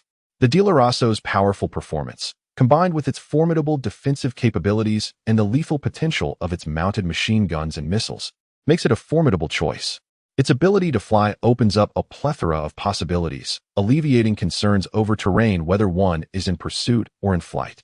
This versatility is precisely why Rocky opted for it. However, merely acquiring an ordinary Dealerazo would not suffice.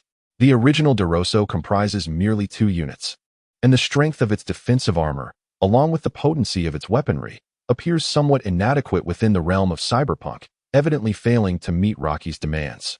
Fortunately, beyond the fundamental modules, Dealerazo offers a plethora of derivative expansion modules, which can address Rocky's concerns.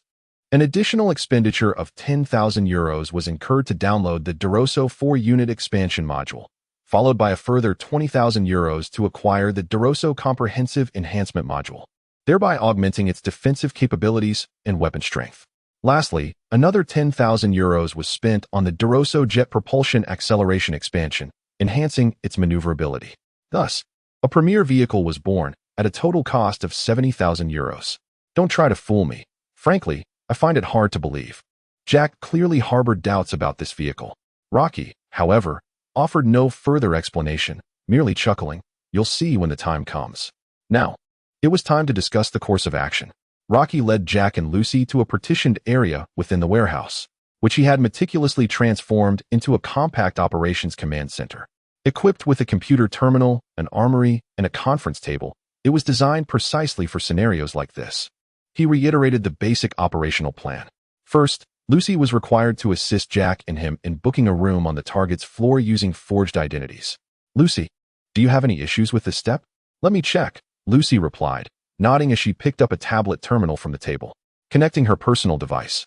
Her eyes flickered with streams of data as she began to query the reservation system of the Azure Tower.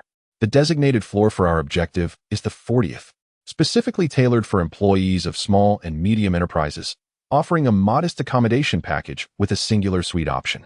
By merely masquerading as a small business employee to book a room of this type, access to this floor is effortlessly assured." After concluding her inquiry, Lucy disconnected and addressed the 2 individuals, declaring it to be excellent, truly perfect. Chapter 34. The action meeting. Once Jack and I settle into our room, Lucy, you shall commence the infiltration of the subnet within the Gambi building, assisting us in unlocking the target's door and obscuring the surveillance camera's line of sight. Rocky produced a handgun, affixed a silencer, and handed it to Jack, stating, "Then, Jack and I shall draw our weapons and neutralize the target. It is as straightforward as that. Lucy, gazing into Rocky's eyes, contemplated for a moment before nodding in agreement. No problem. Typically, rooms on the same floor belong to the same subnet. If I focus solely on breaching that suite, I shouldn't encounter excessive ICE and should be able to manage it. Meanwhile, Jack picked up the handgun that Rocky had pushed towards him, only to return it, posing a question. A flawless plan indeed, with you, Miss Lucy, playing a pivotal role. However, my good friend, have you overlooked a detail? The Gambi building strictly prohibits firearms, and even offensive cybernetics must be deactivated. Their security measures are impenetrable. How do you intend to smuggle the gun inside? Excellent point, Jack, Rocky replied.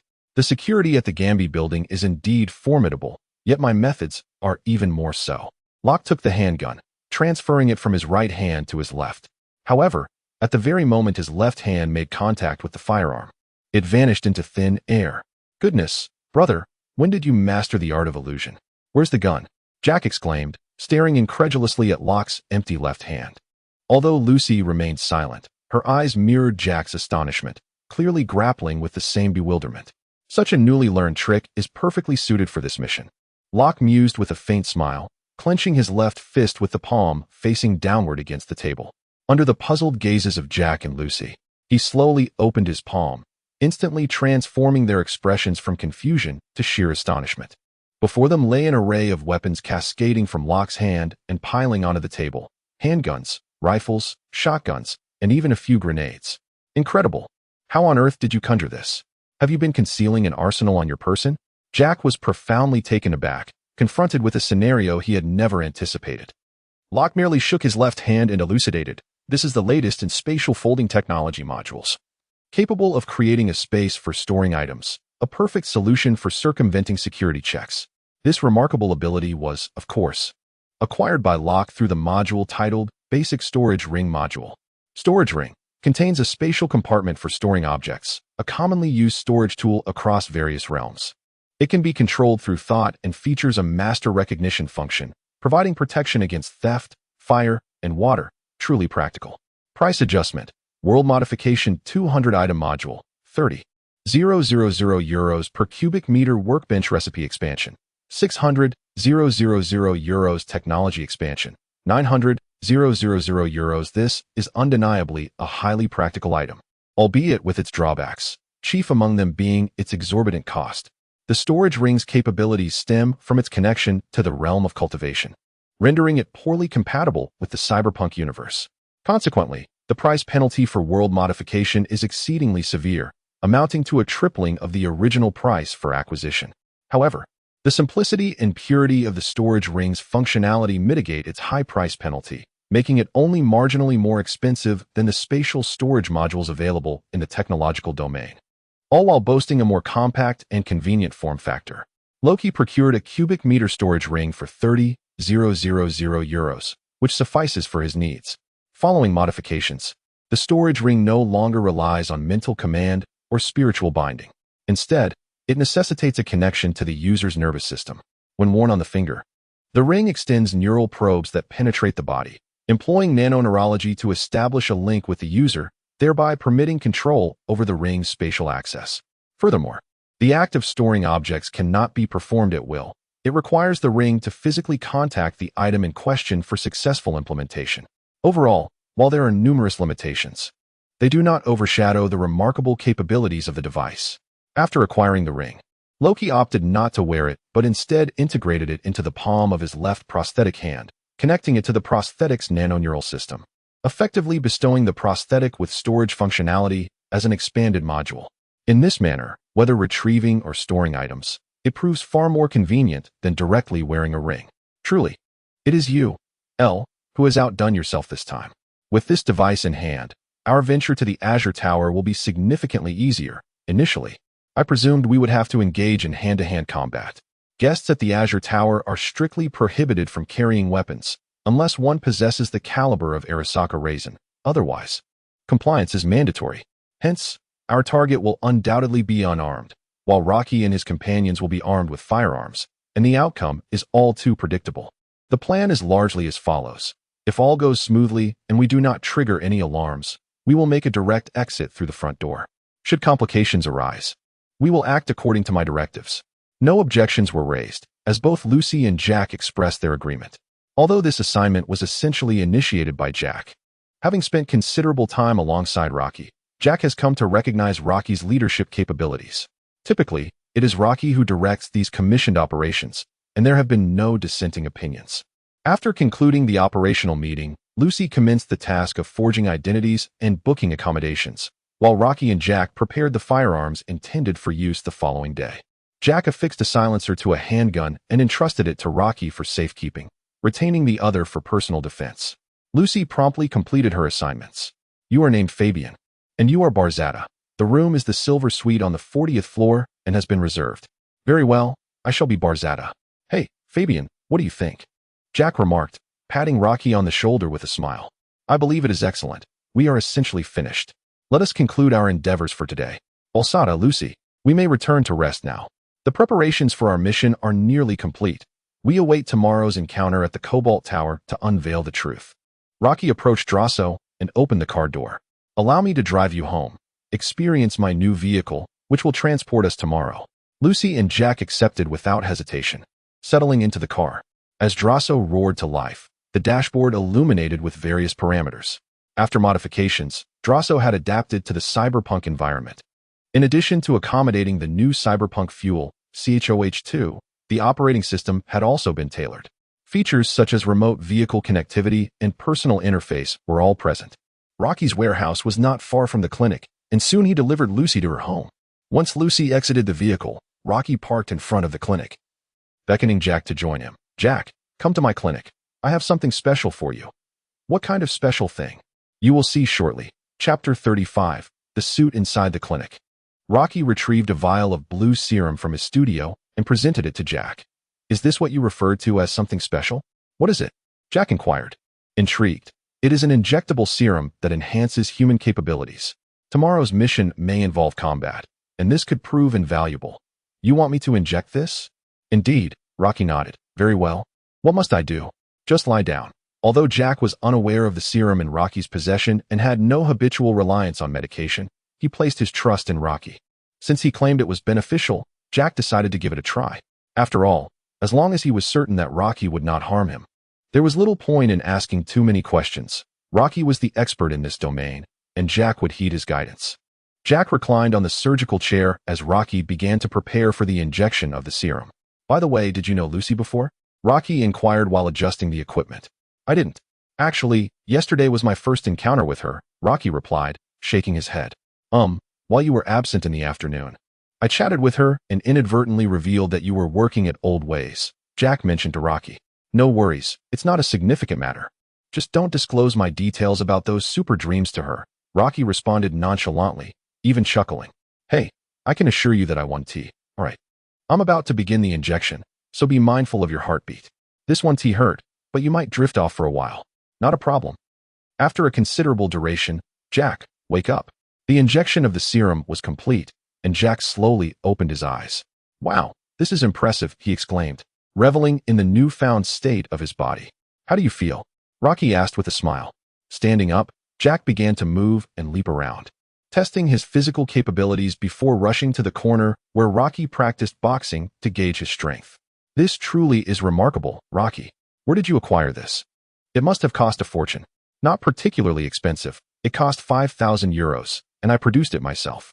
Rocky's words immediately left Jack astounded. At this moment, Jack remained oblivious to Rocky's secret, only aware of his tireless work at the clinic. Of course, Rocky would not seek out Jack without reason. He planned to reveal the truth when the time was right, perhaps now. You mean to say you produced this? Jack exclaimed. You must be on the verge of striking it rich. Well, it's true that I've made a decent profit, but I'm merely at the beginning stages, Rocky replied, nodding. That's impressive, L. With such technology at your disposal, what are your future plans? Are you thinking of starting a company? Indeed, that's my intention. Preparations are already underway. So, you were serious about wanting to be a company dog, after all? Of course, I was serious. However, I initially thought you might disapprove of my choice, which is why I only mentioned it in passing, Rocky admitted, shrugging. Jack approached and draped an arm around Rocky's shoulder, smiling as he said, what is there to disdain? Whether it's being a mercenary or starting a company, it's all about living for oneself. there's nothing to look down upon. I should be supporting you instead. Moreover, if the company cannot be eradicated, I would much prefer to see you at the pinnacle rather than some nonsense like Harusuka Saburo. I have faith that you will surpass them by far. Listening to Jack's words, Rocky's anxious heart began to ease. At least Jack did not harbor any resentment towards him for this matter. Jack, that is precisely my sentiment. Only magic can vanquish magic. I intend not only to shatter the dreams of those insidious companies, but also to transform this world. To be honest. I am rather looking forward to that day, Jack replied. Regardless, you must remember that I will always support you. You are my brother. While I cannot bring myself to tend to the unpleasant feat of Arasaka Saburo, I would gladly assist a brother in need. Should you require my help, do not hesitate to ask. I may not be well versed in the corporate realm, but I am quite adept at other tasks. Jack patted Rocky on the shoulder and spoke. No matter what path Rocky chooses, be it as a mercenary, a corporate pawn, or a member of some peculiar gang, Jack would steadfastly offer his support and respect. Such is the essence of Jack's friendship. Support, trust, respect, and unwavering loyalty until death. With your words, Jack, I find solace, a good brother for life. Jack's unwavering support moved Rocky deeply. Having a brother willing to stand by him is a rare treasure, especially in this night city. Rest assured, Jack, I will help you realize your dreams and become a legend in this city, Rocky thought to himself. There is no rule dictating that one must engage in so-called grand enterprises of Night City to achieve legendary status, as long as one possesses strength. No one will concern themselves with your origins. Atom Smasher, a premier mercenary, exemplifies this truth. Serving powerful corporations and governments, countless so-called legends have fallen at his hands. Now, he is inextricably linked with Arasaka Corporation, undeniably a legend within Night City. No one dares to question this. Rocky is determined to elevate Jack to a status that surpasses even Atom Smasher. When Jack stands tall at Arasaka Tower, striking down Atom Smasher and kicking Arasaka Saburo, he will truly embody the essence of a legend. After receiving the serum injection, Rocky returned Jack to Haywood. On their way, they stopped in front of a clothing store near the municipal center. This preparation was crucial. To masquerade as company employees, one could hardly do without a suit. Inside the boutique, Rocky and Jack were trying on suits. As a high-end clothing store located in the municipal center, it primarily catered to various corporate employees, featuring a dedicated section for suits available in a range of styles and prices. Wow, I didn't expect to look quite so impressive in a suit. What do you think? Jack remarked, standing before the mirror, adjusting the newly donned suit. His robust physique, paired with the suit, accentuated his formidable presence, resembling a true suit-clad enforcer. Although he might have looked somewhat like a debt collector, truth be told, he appeared rather dashing. I believe you are quite suited for a suit, Rocky simply commented. Hey, I reckon I'll wear this suit only a handful of times. It may fit me well, but I don't enjoy the notion of being encased in a suit mentally. Jack replied. Come on, Jack, no one expects you to wear a suit to work, Rocky retorted, stepping into the fitting room to change into his own suit. Rocky's physique differed from Jack's robust stature. The tailored suit concealed his muscles elegantly, presenting him as remarkably proportionate and refined. Once adorned in the suit, Rocky exuded the aura of a true professional, instilling a sense of formidable presence. Coupled with his handsome features, the ensemble could easily pass for that of a newly promoted executive in one of Night City's major corporations. Wow, you wear it far better than I do, Jack observed as Rocky emerged from the fitting room, exclaiming, not bad. With the purchase of the suit complete, all preparations were deemed finished. After escorting Jack home, Rocky returned to his apartment to rejuvenate, ready to embrace the actions of the following day. Chapter 36. The operation commences. Watson District, Arasaki Waterfront, Azure Tower. Rocky gently parked the Drosso in front of the main entrance. Lucy, seated in the passenger seat, connected to her tablet terminal, confirming the connection between the two was stable. The connection is fine. You may proceed, she informed Rocky. Let us get moving then. Jack, hand over the gear. Lucy, the car will automatically navigate to the underground garage. You will liaise with us from there. Rocky nodded, stowed Jack's weapons into a storage ring, exchanged a brief greeting with Lucy, and opened the car door to step out. Wow, this place is truly luxurious, Jack remarked as they arrived at the entrance of Azure Tower. The finest hotel in Night City. What do you think, Balsarda? Rocky chuckled, observing Jack's expression. This marked Rocky's return to Azure Tower, a place he had previously visited in the guise of V, but this time it was for himself. Hey, It's about time we experience what it's like for the corporate dogs to stay in their hotel.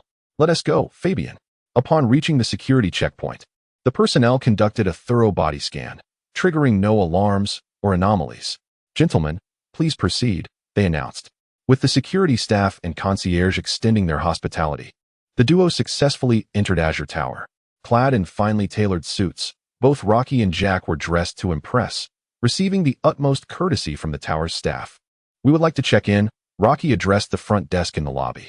The overall decor of the Azure Tower was designed to accentuate its opulence and sophistication.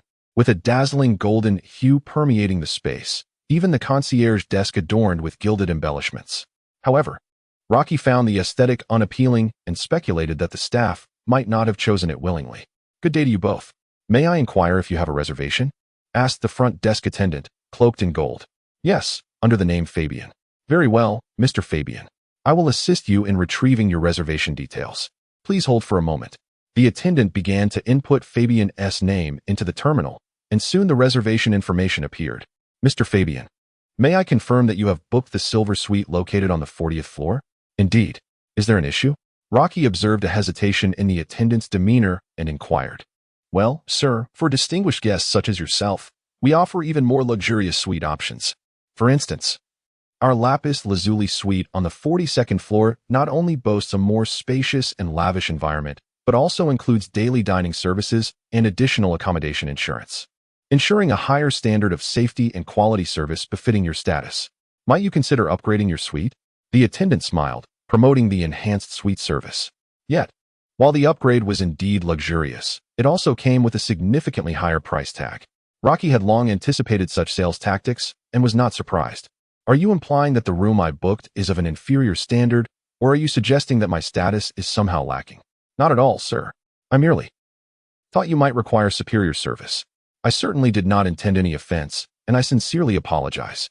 Please forgive me. The receptionist was taken aback by Rocky's sudden confrontation. His piercing gaze made her feel as though she were being interrogated by her superior, inducing a habitual sense of dread. Initially, upon observing Rocky's attire and demeanor, she speculated that he might hold a respectable position, perhaps within a large corporation, and thus deemed the standard package insufficient for someone of his stature. Her intention was to offer him a more premium service. However, she had underestimated him. Even if she were to encounter a corporate executive, it was unlikely he would appreciate unsolicited advice on how to conduct his affairs. Rocky's response served as a lesson for her. I was merely jesting. You possess a charming tongue and a discerning eye. However, remember this. Focus solely on your responsibilities and refrain from meddling in matters beyond your purview. Upon witnessing the receptionist's acknowledgement of her mistake, Rocky chose not to press further, recognizing that she was merely an ordinary worker facing her own challenges. Very well, sir. I understand now. Thank you for your forgiveness. I shall proceed with your check-in. Kindly verify your identification. Noticing the shift in Rocky's demeanor to one of gentleness, the receptionist exhaled in relief and refrained from further comment, promptly completing the check-in process. After verifying his identity and receiving his room number, Rocky and Jack bypassed the front desk and entered the lobby. My goodness, Fabian, your aura just now was formidable. You had that young lady trembling. Well, that's to be expected. These individuals often believe themselves clever unless confronted with a bit of authority. Indeed, Jack remarked, shifting the conversation towards Lucy. He had a knack for noticing everyone in their team. Upon hearing her name mentioned, Lucy on the other end of the communication paused momentarily before responding with a smile. I believe Elle is right. There's no need to show any courtesy to those suited gentlemen from Arasaka. As they chatted, Rocky and Jack soon arrived at the elevator and pressed the button for the 40th floor. Upon reaching their destination, they discovered that the number of rooms on this floor was quite limited, and it didn't take long for them to locate their reserved accommodation, which happened to be just 2 rooms away from their target. Impressive indeed. The Azure Tower certainly lives up to its reputation. This sofa is incredibly plush, Jack exclaimed as he plopped down onto the couch, loosening his tie in admiration. Rocky, meanwhile, was surveying the room, noting that it was indeed a basic suite. Compared to the lavish quarters they had occupied during their previous visit to the Azure Tower, this room felt considerably more modest, lacking the intricate decor they had experienced before. This is merely a standard suite, Rocky commented. There are far more opulent options available. Have you ever seen a penthouse suite? Now that is true luxury, accessible only to the elite, far beyond the reach of ordinary individuals. The mayor of Night City may be impressive, but even someone of that stature cannot simply waltz into one of those accommodations. Sensing Rocky's condescension regarding his lack of experience, Jack retorted, "Don't speak as if you've encountered such grandeur yourself. Pray tell, who is worthy of residing in the penthouse?" "At the very least, someone of the caliber of the Arasaka heir," Rocky replied. "Are you referring to Arasaka Yorinobu? Now that is indeed a significant figure. But has he ever visited Night City?" Jack inquired. "Uncertain," Rocky replied. Rock shook his head. Since Arasaka Raisin arrived in Night City, the top floor of the Azure Tower had been his exclusive domain. As for whether Arasaka Raisin currently resided in Night City or Japan, Rock could not ascertain.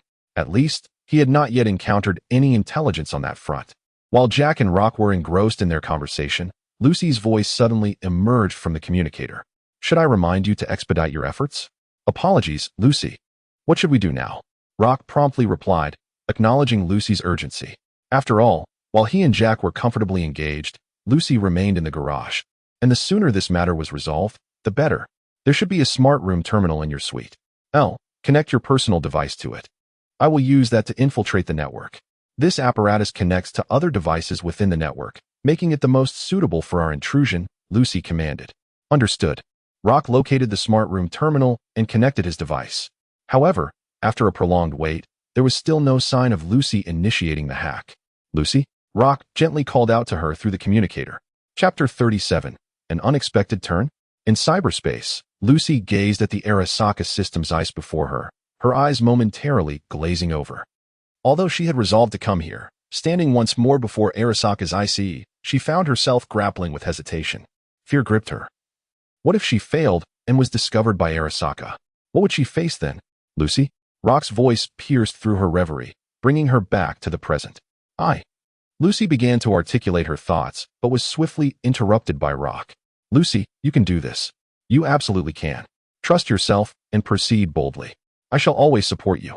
Rocky's firm yet gentle voice resonated through the communication device, causing Lucy to momentarily pause. Gritting her teeth, she then displayed a look of unwavering determination. "Yes, I can do this. Lucy, you are capable. Thank you, Elle." After expressing her gratitude to Rocky, Lucy immersed herself in the assault on ICE. Meanwhile, Jack, standing beside Rocky, raised an eyebrow, sensing the complexity of the situation, yet remained silent. Having been brothers with Rocky for so long, he was well aware that something was amiss. As he had previously remarked, Rocky typically exhibited little concern for others. He had never witnessed Rocky displaying any courtesy towards hackers during their commissions, yet now, in the case of Lucy, not only was he offering encouragement, but his tone was also peculiarly gentle, patting Rocky on the shoulder and smiling while giving him a thumbs up. Jack successfully received a disdainful glance from Rocky. "Well done, brother. You possess discernment." Rocky accurately deciphered the words Jack wished to convey through his lips. Breaking through the ICE of Aohaka was no simple feat. Fortunately, they did not need to seize control of the entire network of the Azure Tower. Instead, they merely required to infiltrate the network of the designated room to unlock the door and disable the surveillance. Rocky's room and the target were situated within the same subnet layer, allowing Lucy to bypass a few minor ICE barriers to reach the intended room. With Lucy's formidable hacking prowess and her familiarity with Aohaka, she achieved the desired outcome in just half an hour. The entire process unfolded smoothly, and Lucy could not help but exhale in relief. "I have successfully accessed the target network. I will now display the footage from the room's surveillance for your viewing." As Lucy executed her operations, images of the target room materialized in the prosthetic eyes of Rocky and Jack. "Excellent work, Lucy." Within the room, there were two individuals, devoid of any additional security personnel. Through the feed and scanner, Rocky discerned that the two figures were indeed the assassination targets, meticulously noting their spatial arrangement. Trusting in the security of the Azure Tower, the targets had opted not to have escorts. "Prepare for action, Jack." He drew two silenced pistols from the palm of his left hand, handing one to Jack, signaling for him to commence. At that moment, Lucy's voice crackled through the communication device. "Wait a moment, I need to clarify. First, I will unlock the target's door, then disable the surveillance feed. If all goes as planned, I can grant you a 10-second window.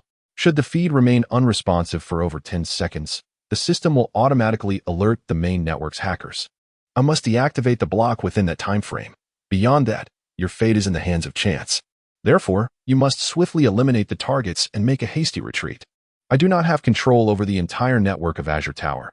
This is my utmost limit. Lucy, as an ordinary hacker, demonstrated remarkable prowess. Achieving such a level of control without the backing of advanced equipment. Taking command of the entire network of Azure Tower would be an impossible feat without military-grade devices akin to those of Little Flathead. Lucy, you mentioned an absence of unforeseen circumstances. What if there are unexpected events? Jack inquired, securing the pistol at his waist. On the other side, Lucy paused upon hearing Jack's inquiry, then elucidated. Within the control room of the Azure Tower, there exists a hacker who oversees the entire network. Typically, such fleeting disconnections do not attract his attention. However, should an anomaly arise, or if he happens to survey the target room, then you must devise an escape plan under the alarm of the Azure Tower.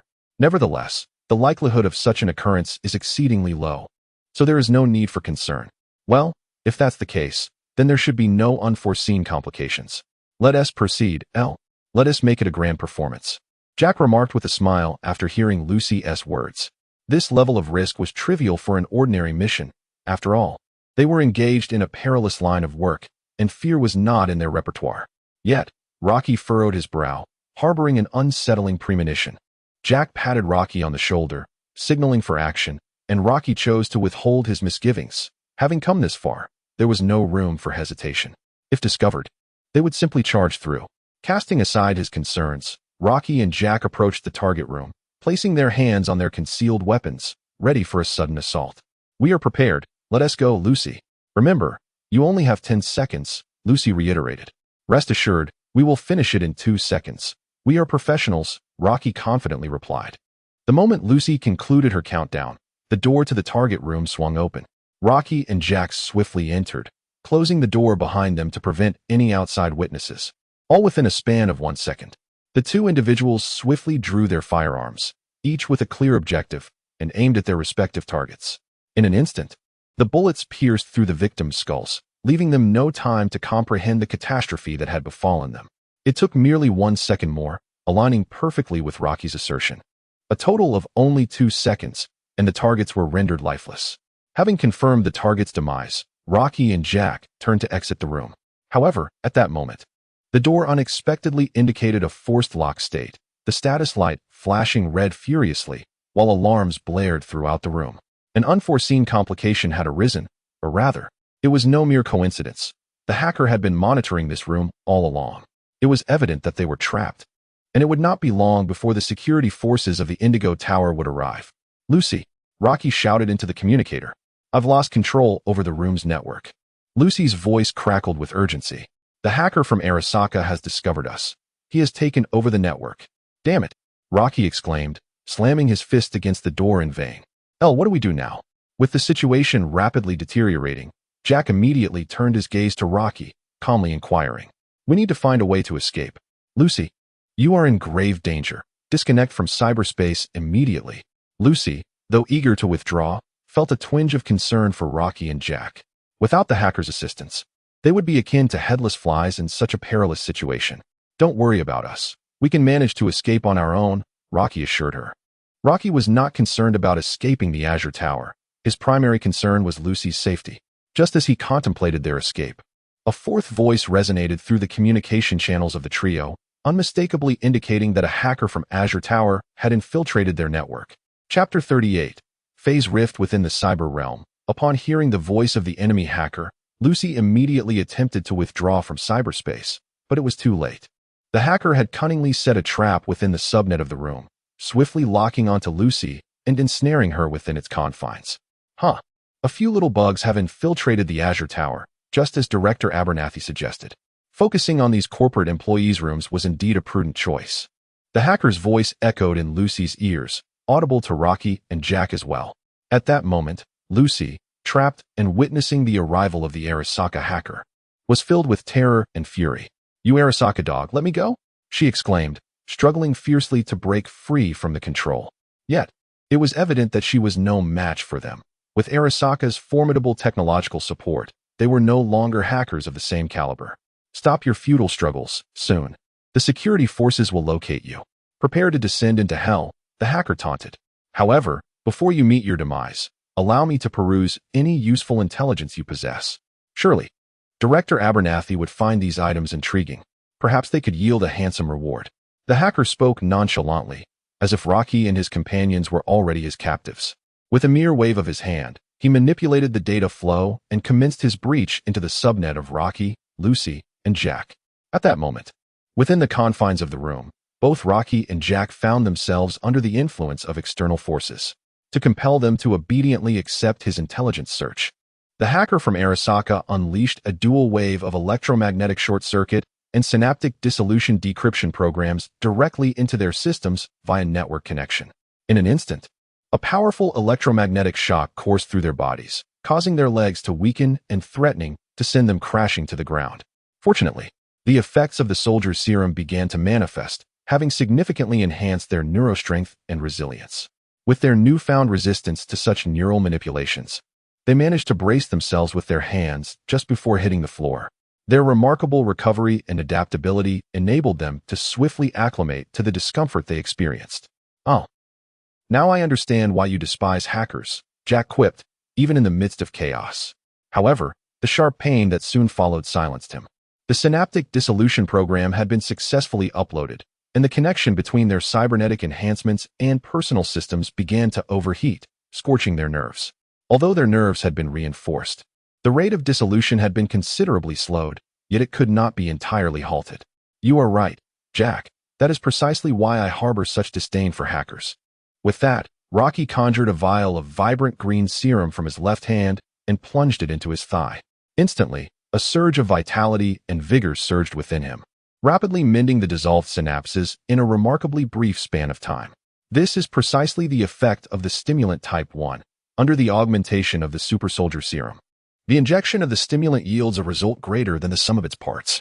The formidable physical prowess combined with exceptional recuperative abilities allows Rocky to disregard the damage inflicted by the decryption program. He then retrieves another stimulant and administers it to Jack, enabling both of them to swiftly return to normalcy. "Thanks, L. I feel much better now." Meanwhile, within the cyberspace, the hacker from Arasaka is utterly astonished to witness that his program has failed to affect the two. With their consciousness intact, he finds himself unable to conduct a deep search, ultimately resigning himself to await the security forces to deal with them. Fortunately, there remains Lucy, who, at this moment, possesses no capacity for resistance. Under the onslaught of the powerful data stream, she has succumbed to unconsciousness. The hacker resolves to abandon Rocky and Jack, choosing instead to seek valuable intelligence from Lucy. Curse it, is there truly no intelligence to be gleaned? Indeed, in the cyberpunk realm of Night City, not a shred of information has been leaked. Lucy is oblivious to the origins of this mission, aware only of what she must do. It is evident that extracting intelligence from her is futile. Yet, the hacker soon emits an exclamation of surprise. "Look what I have discovered. This little girl was once Arasaka's property. How intriguing, a defector from Arasaka's ranks. No wonder he could bypass Arasaka's ice with such seemingly discarded equipment. This is indeed a significant discovery. If this information were to be reported to the higher-ups." Just as the hacker from Arasaka reveled in his newfound intelligence, he suddenly realized that Rocky and Jack had vanished from the room.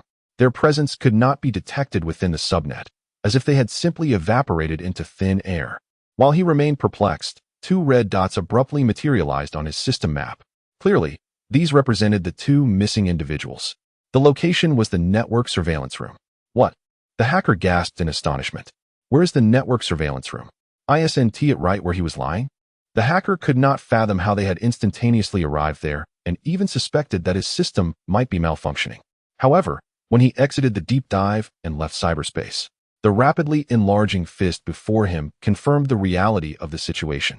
At that moment, as Rocky and Jack dismantled the decryption program, they knew they first had to find a way to rescue Lucy. She was in peril, trapped within cyberspace. "We must locate that hacker and neutralize him."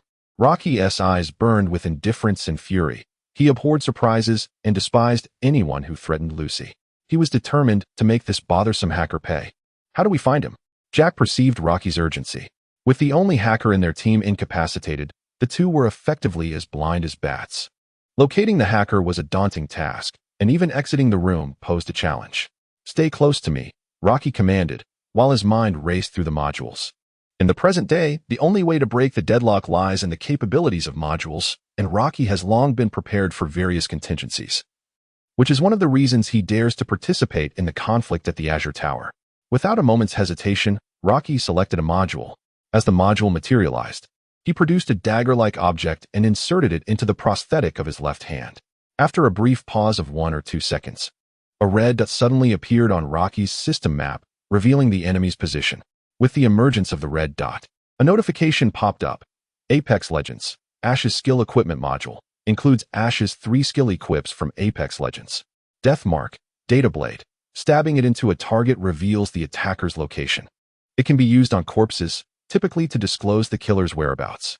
Of course, if one wishes to uncover the attacker's location, one may also opt for a self-inflicted wound.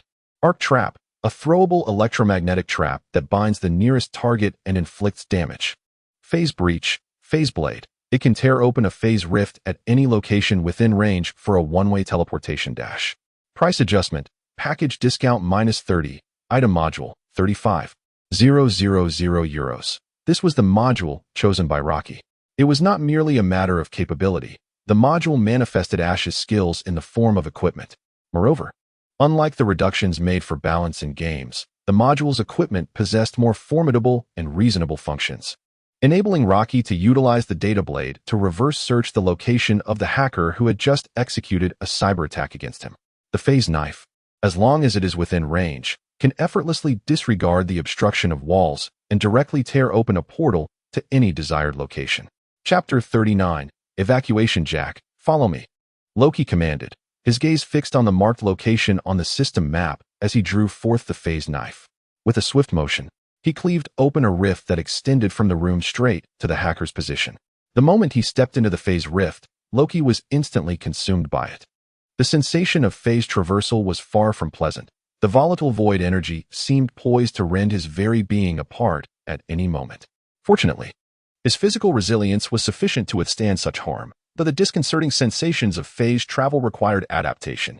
Meanwhile, Jack, observing Loki's audacious act of tearing open a breach in the fabric of reality with mere steel, was left in a state of astonishment. Without hesitation, he followed Loki into the rift. Moments later, when the security forces breached the room, they were met with an intact space and the absence of their target, leaving them bewildered. The phase rift had long since dissipated, and the request sent to the hacker echoed into silence, rendering the security personnel of the Azure Tower akin to headless chickens in confusion. Having traversed the rift, Loki emerged in the network center of the Azure Tower. "Found you," he declared, his eyes glinting with a malevolent grin as he beheld the hacker reclined in the hacker's chair. In an instant, Loki lunged forward, delivering a powerful punch to the hacker's face. Even though the hacker reacted swiftly enough to exit his deep dive, he was still too late to avert the impending strike. Loki's fist, fueled by rage and imbued with terrifying strength, crashed directly into his face. It is well known that hackers, in terms of physical strength and defense, fall significantly short compared to regular combat personnel. With a single punch, Rocky effortlessly shattered the hacker's skull, causing his entire face to cave in, blood splattering across the hacker's chair. Observing the lifeless hacker, whose head had been completely crushed, Rocky shook his right hand, now stained with a gruesome mixture of red and white.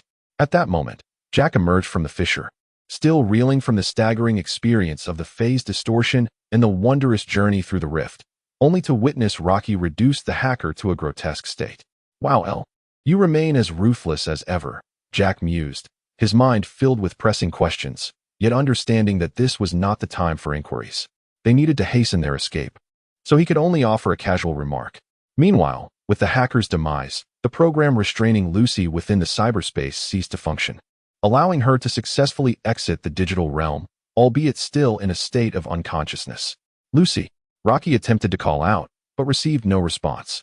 Fortunately, through the connection to Del Rosso's vehicle, he observed Lucy's biological monitoring signals indicating stability, which eased his worries. "Lucy is unconscious. We must devise our own plan. Time is of the essence," Rocky declared to Jack. Although they had triggered an alarm, it was not the highest level of alert, merely a standard yellow alert, affecting only the room they occupied and not the entire Azure Tower. For the Arasaka Corporation, this was merely a minor incident, not significant enough to warrant alarming all guests or tarnishing their reputation. At this moment, the hacker had perished. If the hacker failed to transmit signals for an extended period, the AI of the Azure Tower would determine that the situation was spiraling out of control and elevate the alarm level. However, their task was no longer merely to evacuate. Without Lucy's assistance, the concluding tasks entrusted to them could not be executed, and they would be unable to eliminate the traces left by the surveillance cameras and the intrusion. This predicament would undoubtedly cause them considerable trouble.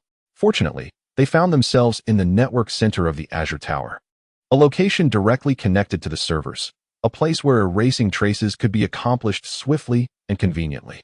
"Jack, keep watch for me. I must eliminate our traces," Rocky instructed Jack. Then pushed the hacker's lifeless body aside, detaching the network connection interface from him and plugging it into himself. Although Rocky had previously dabbled in hacking techniques, he had not fully mastered them, nor had he installed a network access pod. Yet the network interface here granted the highest operational authority. Conducting data erasure in this setting was akin to activating creative mode to vanquish monsters in survival mode. Even if he were incapacitated, he could still succeed. After extracting the hacker's verification chip and integrating it into the system, Rocky successfully passed the authorization validation and commenced modifying the data. Under Rocky's adept manipulation, it soon appeared as though they had never set foot in the Azure Tower, leaving no trace behind. All done. Having completed this task, the alarm level upgraded to an orange alert due to the hacker's disconnection. The Azure Tower began dispatching Arasaka robots to conduct patrols. "Let us go, Jack. It's time to withdraw." By exploiting the interface permissions, Rocky opened the doors of the network center and rose to exit, slipping a fragmentary grenade into the hacker's mind before departing. The explosion obliterated everything, leaving no chance for Arasaka to glean any data from the hacker's network equipment afterward. "Let us go," Jack said, raising his gun in readiness for their retreat. Upon stepping out of the network center, they were greeted by the glass facade of the Azure Tower, where a few scattered drones were scanning the area, suggesting that the security forces had not yet fully mobilized. According to the map, they were currently on the 60th floor. Without Lucy's assistance, they were unable to ascertain the distribution of patrolling troops. How do we proceed? Shall we seek the elevator to the garage? Jack pondered their escape, contemplating a route to the garage. Just then, he noticed Rocky retrieving a metallic dart and hurling it into the adjacent glass wall. "What is the point of heading to the garage? This way, follow me. Keep an eye out and take the heavy weapon." Rocky handed Jack a formidable machine gun. Still perplexed, Jack witnessed the dart suddenly detonate with a powerful electromagnetic shock, instantly fracturing the glass wall. Observing that one arc star had not shattered the glass, Rocky launched another, successfully demolishing the entire wall. At that moment, the security on this floor was drawn to the commotion, but they were swiftly repelled by Jack's firepower. "Now they're all coming over. You can't be thinking of retreating from here, can you? We didn't bring parachutes. And I have a strong suspicion we would be riddled with bullets from the drones," Jack remarked, firing as he spoke to Rocky. However, just as he failed to comprehend Rocky's intentions, an astonishing scene unfolded before him. A sedan slowly ascended from outside the window. It was neither an airborne vehicle nor a drone from the wasteland, but rather Rocky's transport, the Drasso. "Goodness, can this car actually fly?" At that moment, he conceded that the vehicle had indeed left him utterly astounded. "Enough of the banter. Get in quickly. If they regain their composure, you'll be in for a barrage." Long before Rocky prepared for their escape, he had already summoned the Drasso through the vehicle's connection, which autonomously navigated from the underground garage and activated its flight mode. Arriving right before him, the Drasso hovered steadily before the two, and Rocky opened the door, promptly taking the driver's seat. Jack swiftly pushed back the security personnel and scrambled into the vehicle. Chapter 40. Nightmare. As the door closed, the Drasso's capabilities were unleashed in an instant. Rocky pressed the button for the propulsion system, and the modified jets at the rear unleashed a fierce blaze, propelling them forward. In a heartbeat, the vehicle surged to its maximum speed. Rocky maneuvered the Drasso away from the Azure Tower, but at that moment, the drones from the wasteland surrounding the building had also detected them. Unidentified airborne vehicle. Suspected target. Suspected target. Two drones blared alarms while pursuing Rocky and his companion. Unfazed by the drones trailing behind, Rocky pressed the accelerator, propelling them forward while gradually lowering their altitude. High in the sky, the Drasso's speed advantage could not be fully realized. To shake off the drones, switching to land mode or flying at a lower altitude would be the more prudent choice.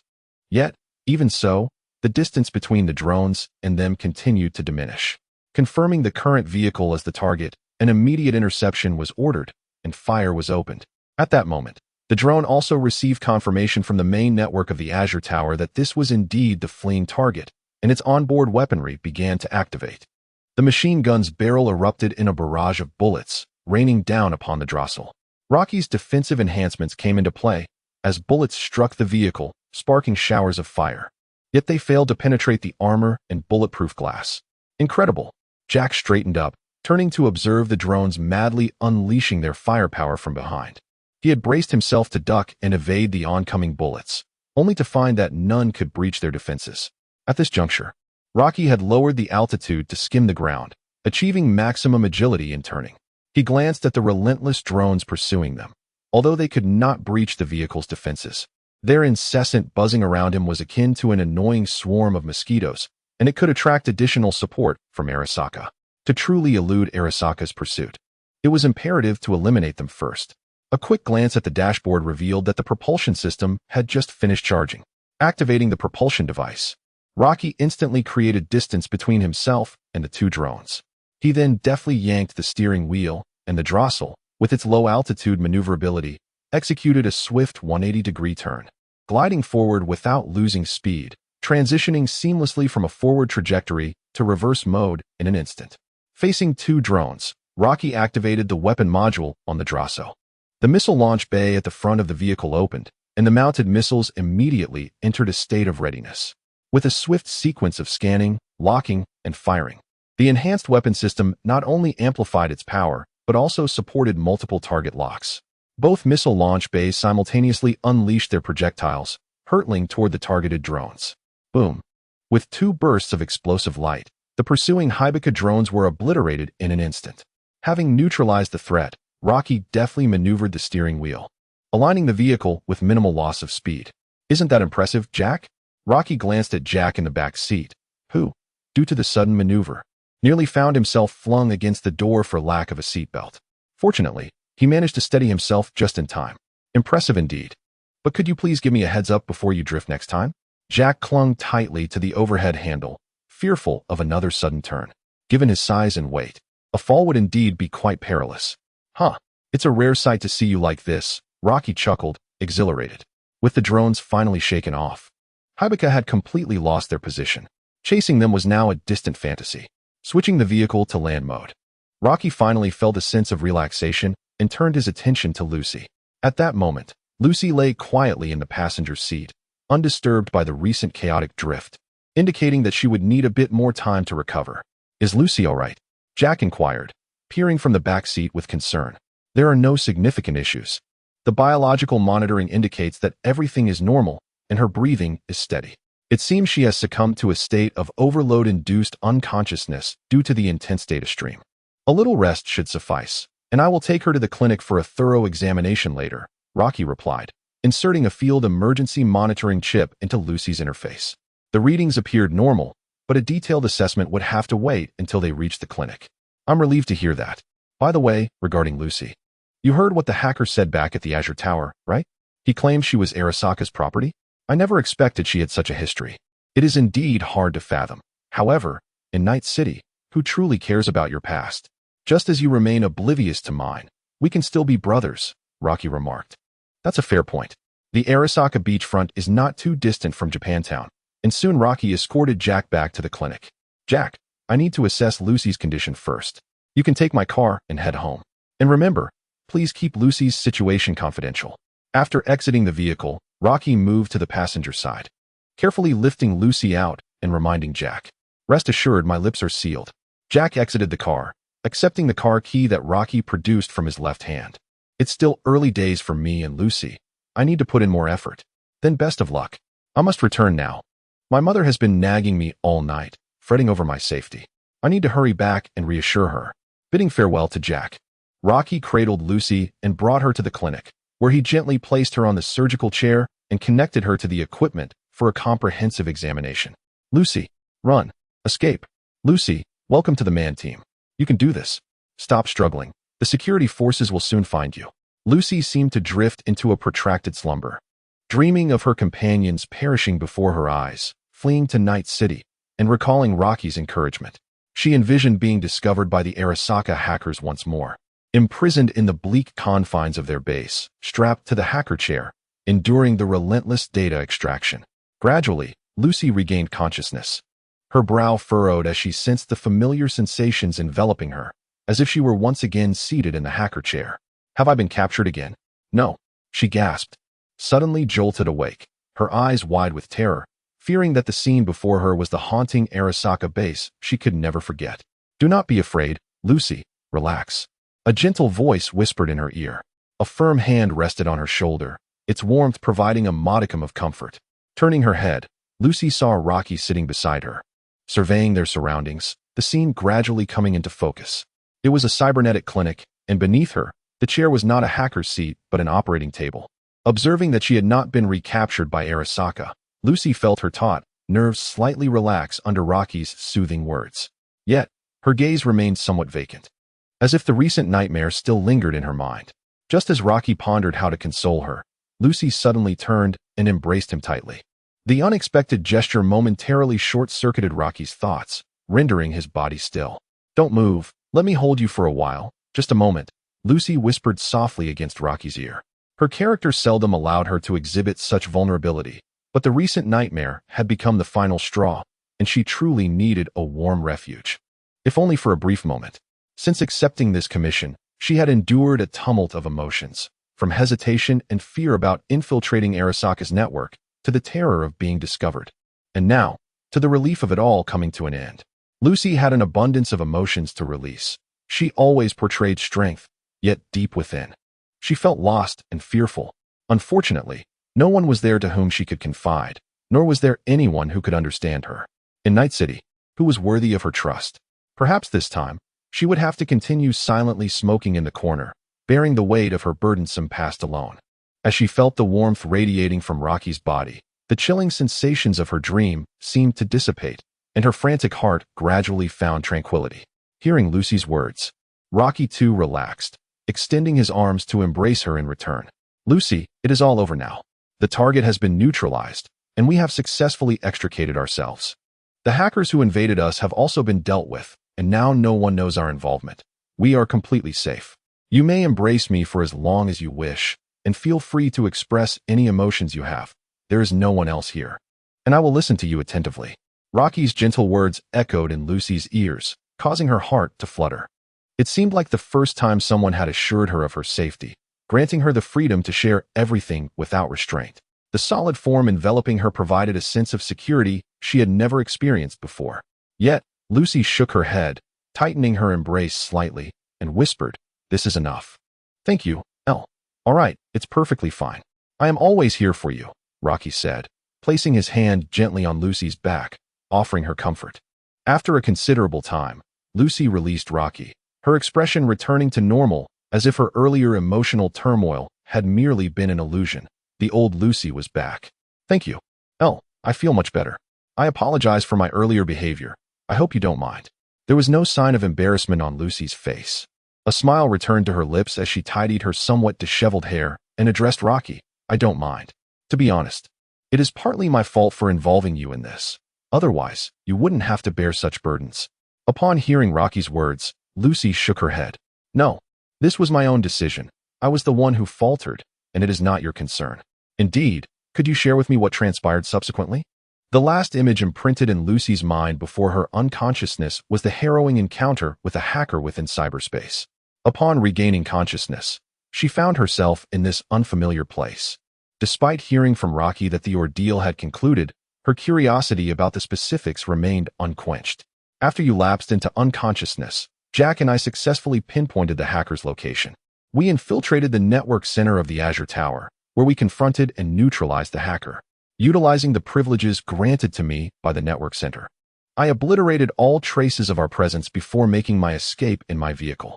Rocky recounted the events in a rather understated manner, making it difficult for Lucy to fathom how they achieved such feats under those circumstances. Listening to Rocky's understated narration, Lucy's expression transformed into one of astonishment. Rocky refrained from divulging intricate details, merely outlining their actions. Anyone unaware of the truth would undoubtedly be taken aback by such revelations. Two individuals devoid of network access pods, not mercenaries in the employ of hackers, managed to locate the primary adversary, the Arasaka hacker, within the Azure Tower.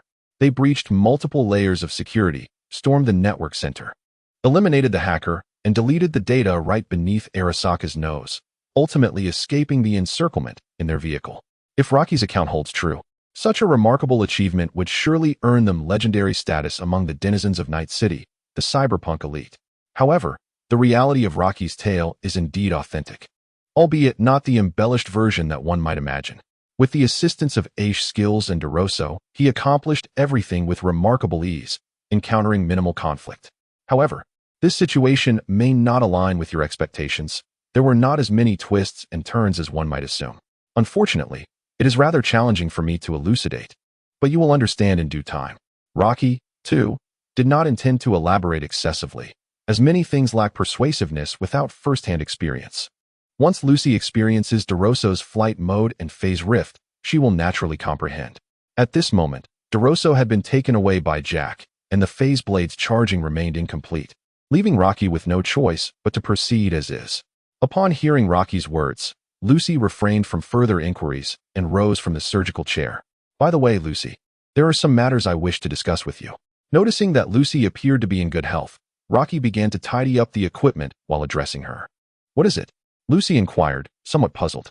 I believe this place is not conducive for conversation. Could we find a more suitable location? Rocky remarked, glancing around the clinic filled with medical instruments. You have a point. Allow me to take you somewhere. Follow me. Where to? You will see upon arrival. A smile graced Lucy's face, indicating her pleasant mood and a hint of anticipation. After tidying the clinic, Lucy led Rocky to the rooftop of her apartment. The view here was expansive, with the river ahead unobstructed by tall buildings, revealing a vast expanse of sky within their sight. At this moment, night had descended, and a luminous full moon hung serenely in the sky. The buildings across the river were ablaze with lights, exuding the unique charm of the nocturnal city, while in the distance, the sight of a rocket launching from the satellite launch base could still be observed. Chapter 42. The moon, how is it? What do you think of the scenery here? It is splendid. This is my first time viewing the nocturnal city from such an angle, and the moon is truly beautiful. It is no exaggeration to say that this is the most breathtaking night scene of the nocturnal city that Rocky has witnessed since his arrival, prompting a genuine exclamation of admiration from him. Isn't it so? You find the moon beautiful too, right? On nights when the sky is free of clouds. It is always visible here. A smile graced Lucy's exquisite face, as if she were delighted to share her secret haven and thrilled by Rocky's recognition. Bathed in moonlight, Lucy's stunning visage appeared even more alluring, and that subtle smile was deeply etched in Rocky's heart. So, Lucy is fond of the moon? Indeed. It is the place I yearn for the most. Lucy sat on the ground, and Rocky mimicked her posture. Do you long for the moon? To be honest, I too hold a fascination for it. With her hands supporting her back, Lucy tilted her head to gaze at Rocky, seemingly curious. Noticing Lucy's gaze, Rocky smiled and explained, I once played a game where I controlled a character piloting a spacecraft, exploring one planet after another in the vast emptiness of deep space. Although it was quite lonely, the immense and mysterious universe, along with its uniquely beautiful planets, captivated me. Since that moment, I have longed for the opportunity to embark on a journey through space. I see. Upon hearing Rocky's explanation, Lucy nodded thoughtfully. By the way, Lucy, how about we travel to the moon together in the future? Not just the moon, but to many other celestial bodies as well. Once I possess a spacecraft, we shall set forth on our adventures. What are you talking about? What is a spacecraft? Are you serious? Upon hearing Rocky earnestly proclaim his desire to pilot a ship to the moon with her, Lucy paused momentarily before bursting into laughter. She suddenly found this person before her inexplicably endearing, always speaking in peculiar and unrealistic terms. Just previously, he claimed he would scale the Arasaka Tower for her, and now he was speaking of journeys in a spacecraft. Although Lucy did not take his words to heart, she couldn't help but feel a flicker of anticipation. What if his words came to fruition? A journey through space? That would surely be exhilarating. If there were indeed a spacecraft that could transport her to various planets, could it not also offer her an escape from the confines of Arasaka forever? Yet, perhaps this was merely a flight of fancy. Lucy, I am serious. This is my promise.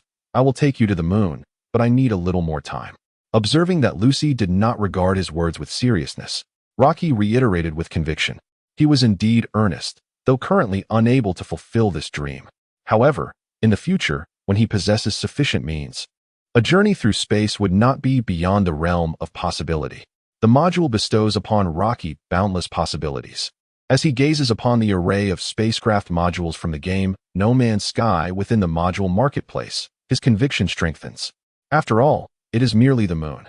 Even if Lucy wishes to venture to other star systems, Rocky is fully capable of escorting her there. Haha, you are truly delightful. Come, allow me to show you something. Upon the mention of flying to the moon, a spark of excitement flickers within Lucy, as if a joyful memory has resurfaced.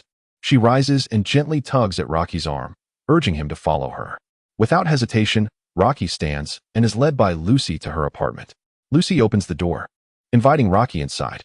As he surveys the layout of her room, he cannot help but marvel at how, despite having a rough idea of its appearance, this level of apartment in Night City appears almost indistinguishable from others. What is this? A dream device? Yes, come, put it on, Lucy exclaims, picking up a dream headset from her bedside. Before Rocky can reach for it, she steps forward, personally assisting him in donning the device. With Lucy's eager demeanor, Rocky finds himself acquiescing to her whims. Soon, both are adorned with the dream headsets, reclining on Lucy's bed. As the dream apparatus activates, a flash of white light envelopes them, revealing a scene from the dream world. In this realm, Rocky and Lucy find themselves clad in spacesuits, standing upon the lunar surface. The immersive realism of the dream experience renders them as if they are truly on the moon. How do you like it? This is my treasured dream device. Offering an incredibly authentic lunar experience, Lucy's voice resonates through the communication device in Rocky's suit. Remarkable. This is the first time I have had such a genuinely wondrous experience in space. The sensation of true gravitational conditions within the hyperdream, where even a gentle leap sends one soaring, has bestowed upon Rocky an experience unlike any he has ever encountered. Despite having lived in the cyberpunk realm for so long, and having indulged in various hyperdreams, none have been so legitimate as this authentic space adventure. Huh, I thought you had grown accustomed to space games after playing so many. Lucy remarked with a light chuckle, observing Rocky's exuberant jumps. Not at all. The games I've played were all two-dimensional. I've never experienced such an immersive space adventure, Rocky replied. The games he referred to were those he had played before arriving in Night City, and since then, he had yet to engage in an experience like this. I see. Allow me to guide you through it, Lucy said, gracefully leaping in front of Rocky, grasping his hand, and leading him on a whimsical exploration of the moon's surface. Along the way, Lucy eagerly introduced Rocky to every sight they encountered, such as the lunar base stations, collection vehicles, astronauts, and the magnificent craters.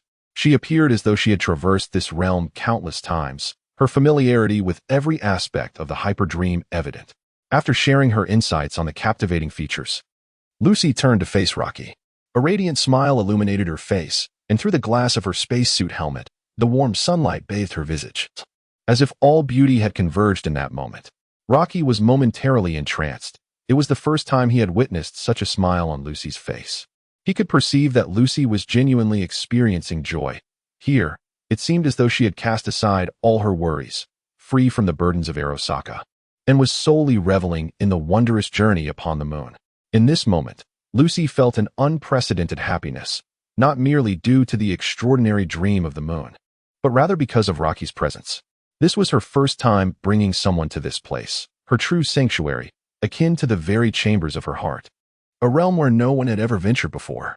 Yet today marked an exception. She could finally share her elation with another. For the first time articulating her dreams and receiving acknowledgement, Lucy had traversed this extraordinary dream countless times. Yet perhaps this instance was the most joyous of all. As they wandered, they soon arrived at a vast crater. Lucy halted, choosing not to proceed any further. Chapter 43. Rocky's Dream. How was the experience of the lunar journey? It was incredible. Thank you, Lucy, for allowing me to partake in such a magnificent dream. To be honest, I'm already looking forward to the moment I set foot on the moon for real. I'm glad you enjoyed it. This is my first time bringing someone along. I used to believe I could find happiness on the moon alone, but I now realize how wonderful it is to have someone by my side. Then I can stay with you always. Haha, thank you. The two sat at the edge of the crater, gazing at the breathtaking starry sky of the moon. where the immense azure planet occupied a vast expanse of the cosmos, peacefully suspended before them. Will you always be by my side? Lucy gazed intently at the enchanting Earth, envisioning a life for two on the moon, where each day unfolded in such a manner. How splendid it would be. Suddenly, a thought seemed to strike her. Right. Wasn't there something you wanted to discuss? If her memory served her well, it had initially been Rocky who had matters to convey to her. Yet somehow the conversation had meandered to the moon. Meanwhile, Rocky, locking eyes with Lucy, fell into a contemplative silence before finally speaking. Indeed, there is something to address. During our time at the Azure Tower, a hacker from Arahara infiltrated deeply to extract information regarding you. He mentioned that you were once regarded as Arahara's asset. Only Jack and I are privy to this information. The hacker perished before he could upload the data, and I eliminated the threat he posed. Arahara remains oblivious to this matter, so there is no need for concern. Rocky had not intended to disrupt the serene atmosphere that enveloped them. Yet he ultimately chose to voice his thoughts, believing that in this moment, Lucy might be more inclined to open her heart. Upon hearing that an Arahara hacker had uncovered her identity, Lucy's expression morphed into one of shock. However, she soon relaxed upon learning that Arahara was unaware of the situation. In truth, Lucy harbored a profound fear of this revelation reaching others. She had never disclosed her past to anyone, not even to the members of Team Man. At the core of her trepidation lay a simple truth.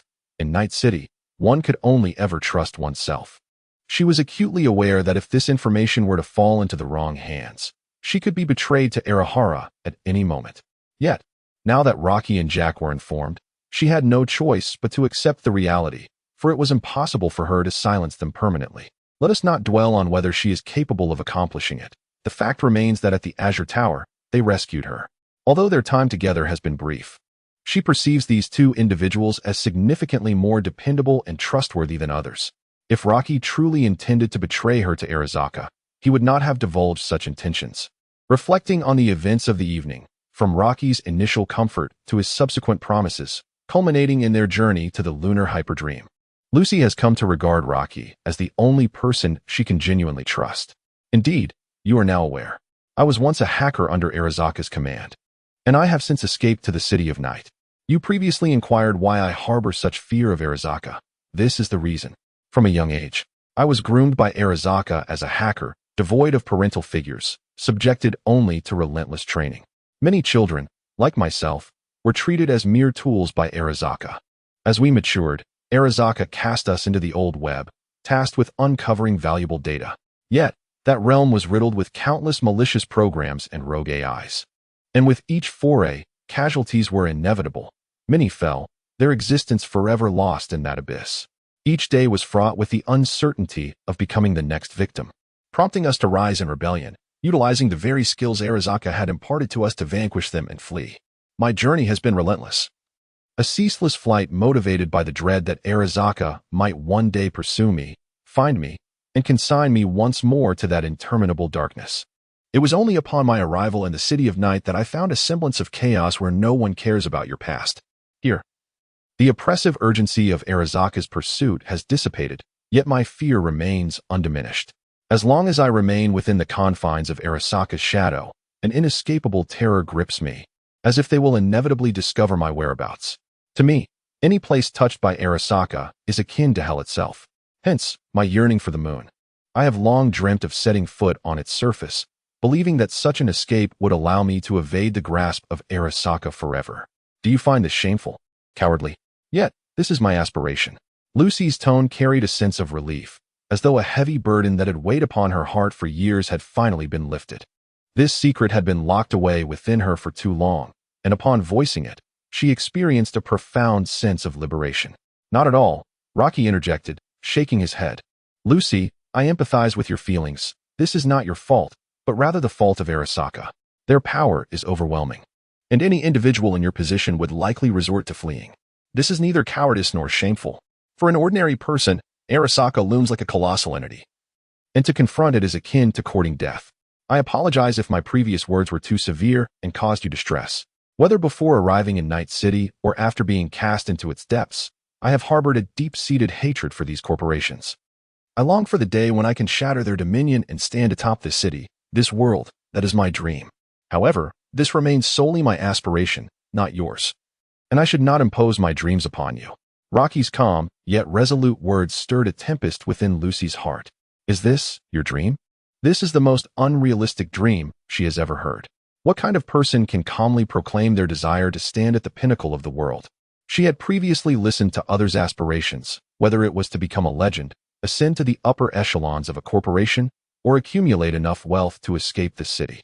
Yet, this is the first time she has encountered someone uttering such whimsical words. "Oh, you truly are a madman." "Perhaps," he replied. "You may consider it impractical, but I shall ceaselessly strive for it. Whether it be my dream or yours, I shall bring them to fruition. Trust me, Lucy, I will take you to the moon. I shall become a force more formidable than Arasaka, trampling him beneath my feet, liberating you from your fear of him." A smile graced Rocky's face as he extended his hand to Lucy, seemingly inviting her to witness all that he intends to accomplish.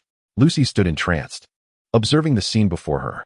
The sunlight streamed from behind Rocky, as if he were emerging from the light to rescue her from darkness. "Why?"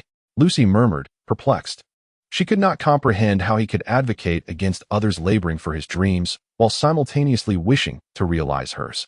Is it because he is truly mad? Or is it that they both share a mutual loathing for Arasaka? Or is it because I am like you? I understand you. And I hope that one day you can truly bask in the sunlight, that you may experience joy and happiness each day, just as you do now. This, too, is my dream. Chapter 44. Lucy's love. This is also my dream. Rocky chose to articulate all his reasons with the utmost sincerity, devoid of any embellishments. Free from pretense and deceit, truly expressing the sentiments that dwelled within his heart. This encapsulated Rocky's long-held desire. He yearned for Lucy to cast aside her worries and fears, to greet each day with a smile, and to escape the hell in which she had been ensnared. Rocky aspired to create a paradise for her. In that fleeting moment, Lucy smiled, her joy radiant. She grasped Rocky's outstretched hand, pulling herself toward him with fervor. As Rocky beheld Lucy drawing near, the anticipated collision of helmets did not transpire. Lucy vanished, as Rocky's dream ring was removed by another. Rocky's mouth was silenced. Lucy responded to him through her actions. She laid bare all her secrets before Rocky, her emotions, her aspirations, her past. He was the first to listen to her dreams and the first to tread into her heart. Never had anyone wished for her happiness. Never had anyone desired for her to bask in the sunlight. If that is the case, then let him be my sunshine. Rocky, will you be my sunshine? Surely you will, for you are the sole inhabitant of my world. Lucy fervently conveyed her feelings to Rocky. In this moment, Rocky's heart raced with unprecedented intensity. Am I, perhaps, falling too quickly? Strange thoughts flickered through Rocky's mind, yet in this moment, he allowed his mind to empty, savoring the beauty shared between the two of them. However, as Rocky regained his composure, Lucy soon lost her initiative. On countless nights, she had never felt as relaxed and joyful as she did today. She had completely let down her guard, resolutely deciding to entrust everything about herself to Rocky without a hint of hesitation. Buzz. As the sound of an incoming call resonated, Rocky, still slightly groggy, sat up. "Hey, my good friend, did I inadvertently disturb your sweet dreams? It seems you had a restful night," came Jack's voice from the other end. "I've arrived at the clinic and brought your car back. Are you free now? I'd like to give you your payment for this time." "Jack, hold on a moment. I'll be there shortly," Rocky replied, glancing at the time to realize it was nearly noon. "By the way, how is Lucy? Is she doing well?" Upon hearing Jack's inquiry about Lucy, Rocky turned to glance back. It appeared Lucy had already awakened, leaning against the headboard while smoking. Their eyes met, and the memories of the previous night felt vividly alive as Lucy smiled at Rocky. "Lucy is quite well." Before Rocky could finish his response to Jack, a stream of data flashed in Lucy's eyes, connecting her to their conversation. "Thank you for your concern, Jack. I'm perfectly fine, not a thing to worry about." Jack, standing outside the clinic, widened his eyes in astonishment as Lucy's voice echoed through the call. "Lucy, how did you get in? Are you with Elle now?" "Jack. Lucy is right beside me." "All right, we'll be over shortly." Hearing Jack's astonished tone, Rocky felt an urgent desire to conclude the call, fearing Jack might utter something inappropriate. Jack, it seemed, did not disappoint him. "Well, it's not that urgent, is it? It's almost mealtime, and I'm quite hungry. I'll grab a bite while you two enjoy yourselves. We can discuss this tomorrow. Take your time, no need to rush on my account." "Jack, don't go anywhere. Just wait for us, we'll be there shortly." Despite knowing Jack meant well, Rocky felt a twinge of embarrassment and quickly urged him not to wander off before ending the call. At that moment, Lucy looked at Rocky with a cheerful smile. You two seem to have a close relationship. He cares about you. Sort of. We share a bond that's life and death. Rocky rose and made his way to the bathroom, while Lucy fetched him a new set of toiletries. Ignoring the praise emails from Jack, Rocky hurriedly freshened up. Once they were both ready, Rocky and Lucy descended to the clinic below. Jack distributed the remuneration for this assignment to both of them and returned Rocky's car card. Having nothing more to say, he dashed off, eager not to disrupt the two. With just the two of them remaining in the clinic, Rocky had no immediate plans to open for business. Lucy, let me show you something. Last night, Lucy had shared her secret with him. Today, it was his turn. Taking Lucy's hand, Rocky led her into the studio within the clinic. This is my secret base. Lucy looked around, somewhat puzzled. The studio appeared rather ordinary, and she awaited Rocky's explanation. Rocky then retrieved a vial of a stimulant from a nearby cabinet. Lucy, are you familiar with this? This is some sort of stimulant? I've seen Man and the others use it. Lucy responded, eyeing the green concoction in Rocky's hand. Indeed, it is a stimulant designed to enhance the user's speed. I have dubbed it the power stimulant. This very formula was developed by me, right here in this studio. Not only this stimulant, but I have also produced a potent enhancement serum. This represents my current achievements. Yet in the future, I envision even more, beyond just serums, but also weapons, prosthetics, and countless advanced technologies, all of which I intend to realize. This is why I dare to challenge Arasaka and those corporations. I possess an array of technologies capable of altering this world, though I require time to evolve them. Those corporations are overwhelmingly powerful. The strength of one individual is ultimately limited. I must grow stronger than they, utilizing this path to ultimately vanquish them. Listening to Rocky's explanation, Lucy grasped his ambitions. He aspired to establish a company, one that could surpass all others, to confront the corporations and Arasaka. Although she fervently hoped Rocky could achieve this goal, subduing Arasaka and possibly leading to its downfall, that vision seemed distant. In contrast, she now harbors a profound fear that Rocky may one day perish on this arduous path of defiance against the corporation, a journey toward the realization of dreams. Promise me you will survive, no matter what, she implores. Observing the flicker of concern on Lucy's face, a warm current flows through Rocky's heart. Rest assured, I shall safeguard myself, for both my sake and yours. So, Lucy, do you wish to join me in crafting a future that belongs to us? Of course.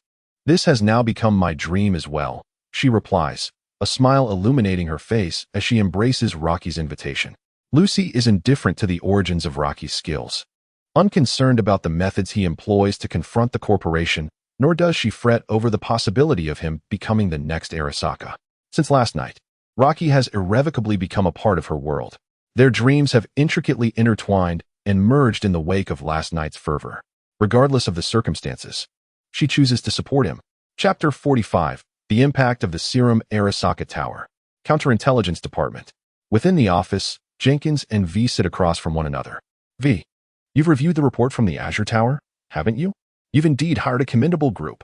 Not only did they eliminate the target, but they also inflicted a loss upon Arasaka by taking out a hacker, Jenkins states calmly, his expression inscrutable. I have. Mercenaries operate in such a manner. As long as they achieve their objectives, no one can predict the occurrences in between. Nodding in understanding, Jenkins recognizes that mercenaries invariably encounter various situations. And since the deceased hacker was not one of his subordinates, he incurs no loss in this regard. Instead, they meticulously erased all traces, providing him with significant convenience. How are things progressing on your end? Abernathy is on the verge of a breakdown. Her team has yet to uncover any valuable intelligence or evidence. Now is the opportune moment to cast aspersions. Rest assured, everything has been thoroughly addressed, with the blame directed squarely at military technology. In response to Jenkins' inquiry, V replied with confidence. He currently holds the position of head of corporate espionage within the Aozaka Counterintelligence Division. All operatives dispatched by Aozaka fall under his jurisdiction, and the reports they submit must ultimately receive his approval and scrutiny. Aozaka has been unable to identify the mastermind behind the incident at the Azure Tower. Yet every situation has its origins. No one would believe that these petty thieves acted on a whim to commit murder at the Azure Tower, with their targets being merely executives of small enterprises. There must certainly be a patron behind such actions. Who this patron is, however, is of paramount concern to Aozaka. Clearly, the Hidden Hand's intent was not to target that small company, but rather to strike at Aozaka itself. No small enterprise would resort to assassination within the Azure Tower to gain a competitive edge in the industry. Lacking sufficient influence, opposing Aozaka in Night City would be tantamount to a death sentence.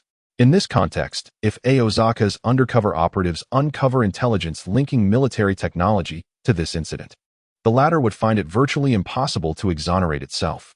Perhaps military technology was initially uninvolved, and the undercover agents may fail to locate any so-called intelligence. However, it matters not. V will ensure he finds it. In the company's intelligence division, my word is law. If he claims he has located it, then it is indeed so. Excellent. You have executed this task remarkably well, and I have great faith in your future performance. If there is nothing further, you may take your leave. Jenkins conveyed his sentiments to V, acknowledging his abilities and gesturing for him to depart. As V exited Jenkins' office, he discovered his old colleague waiting just outside. V, I have a recent report regarding a newly emerged mysterious company. After my preliminary assessment, I believe the priority of this matter should be elevated by at least 2 to 3 levels, but your approval is necessary. This individual was the same employee who had previously handled the Ascend Technology report. Just days prior, V had shared the same office with him, yet now, V had transformed into his superior. Indeed, they were now required to heed V's directives. I understand. Please send it to my email, and I will attend to it shortly. V nodded, having a fair understanding of this employee's responsibilities. Although his rank was modest, elevating the priority by 2 or 3 levels was by no means a trivial matter. The employee, witnessing V's acquiescence, displayed a cheerful smile. It was rare for someone of his rank to access valuable intelligence. And if the significance of this report was confirmed through approval, he could reap considerable rewards, perhaps even advancing in this year's employee evaluations. Thus, he personally awaited V's arrival here, hoping to draw attention to this report. Upon returning to his cubicle, V began to peruse the report's dispatch to his terminal. Anti-Intelligence Investigation Report, NC 8755-832. Advanced Soldier Serum Investigation Report. Investigator, Stephen, report content. Intelligence provided by an underground cybernetic clinic located on Japan Street indicates that a mysterious pharmaceutical company, Ascend Technologies, has commenced the sale of a potent human enhancement serum to clinics in Night City. For details on Ascend Technologies, please refer to Report NC 8754699. According to the information supplied by the cyborg physician, this medication can significantly enhance various attributes of the user, including physical strength, reflexes, and cognitive capacity, while also improving the body's tolerance to cybernetic implants and its resistance to cyberpsychosis. Currently, the clinic has ordered 2 vials of this serum, one of which has been sold and administered.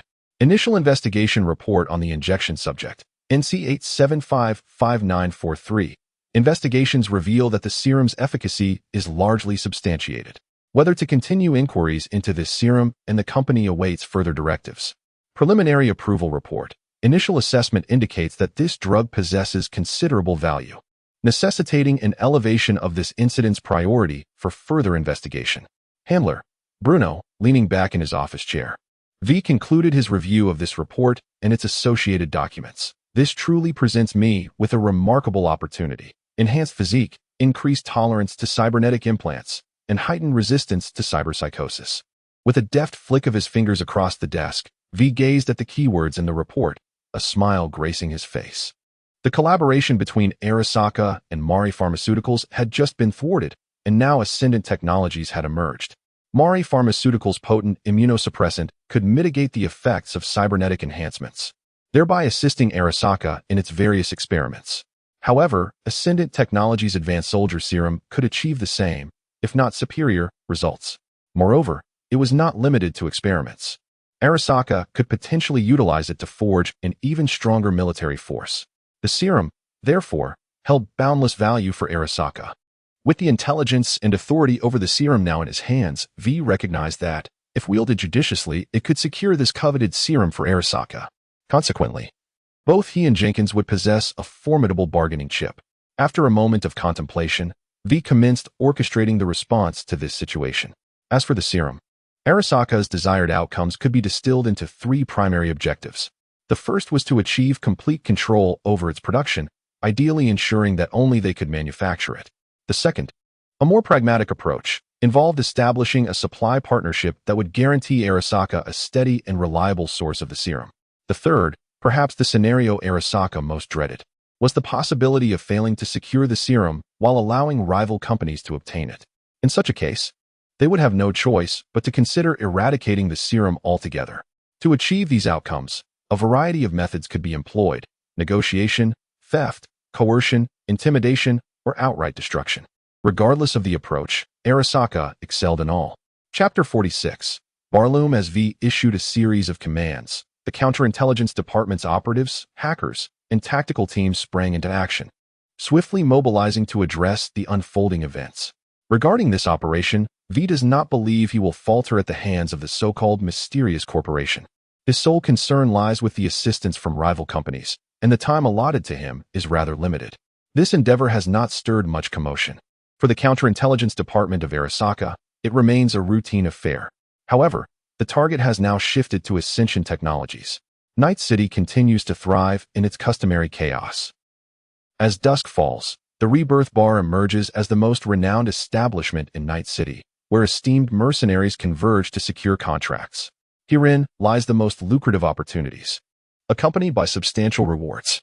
Each night, the bar teams with mercenaries seeking work, employers issuing commissions, and the celebrated intermediaries of Rebirth.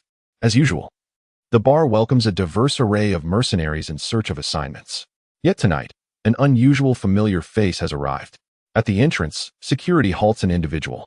This person possesses a formidable stature, with a menacing visage concealed behind a mask.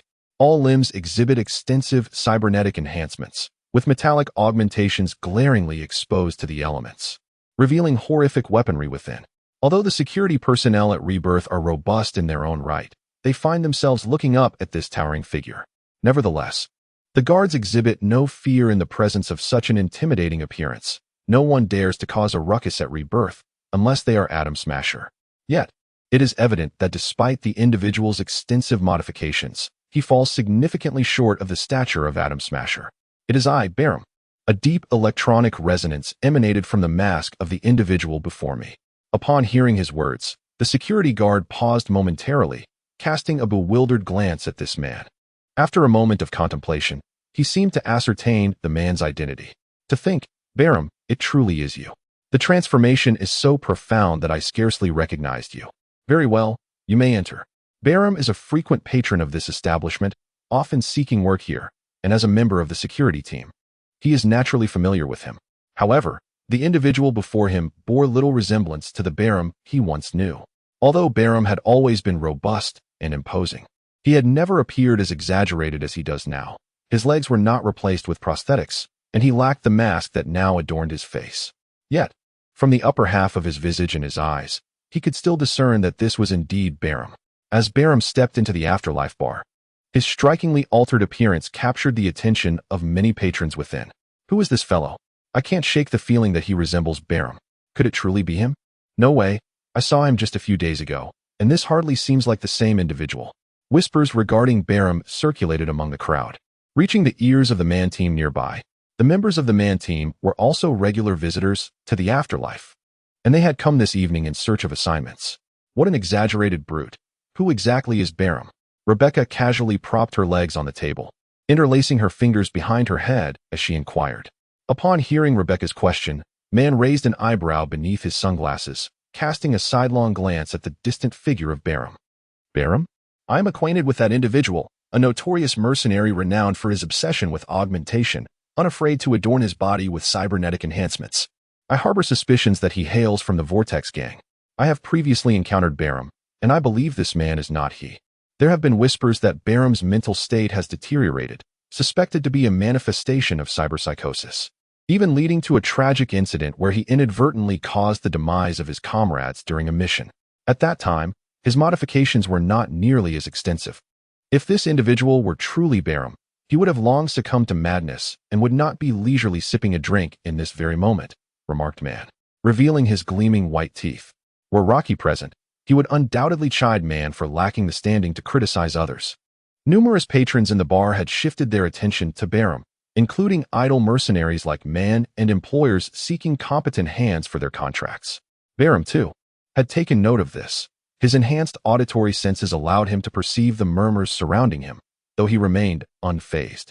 After ordering a drink and lifting his glass, he relished the sensation of his once trembling hands now steady, and the boundless energy coursing through his body brought a smile to his face. Man's words rang true. He indeed was an augmentation enthusiast, intoxicated by the power bestowed upon him by his enhancements, yearning to integrate any augment he could acquire. His physique was not always as robust as it appeared now, as his previous modifications had already reached their limits, with the augmentation surgeon repeatedly cautioning him against further enhancements. Though he longed to silence the surgeon's warnings, the tremors in his hands, his foggy consciousness, and the memories of comrades he had failed haunted him, reminding him that he had reached his threshold. However, everything changed just 2 days prior. The cybernetic physician presented Balam with a mysterious vial, proclaiming that an injection would enhance his physical strength and bolster his capacity to endure the rigors of cybernetics. Elated by this revelation, Balam eagerly purchased the elixir. True to the physician's assurances, he found himself imbued with newfound vigor. His robust physique and sharpened intellect filled him with exhilaration, not merely due to the alleviation of his fears regarding cyberpsychosis, but because he could continue augmenting his body with further cybernetic enhancements.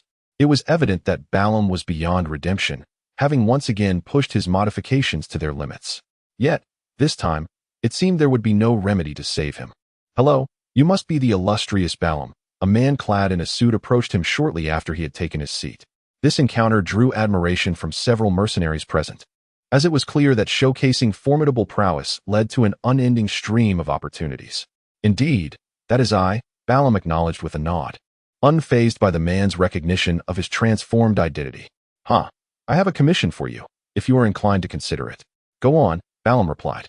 The suited man handed him a chip, gesturing for him to insert it. Without much hesitation, Balam accepted the chip. As the data was processed, he learned the details of the assignment. "This task is too trivial, and the compensation insufficient.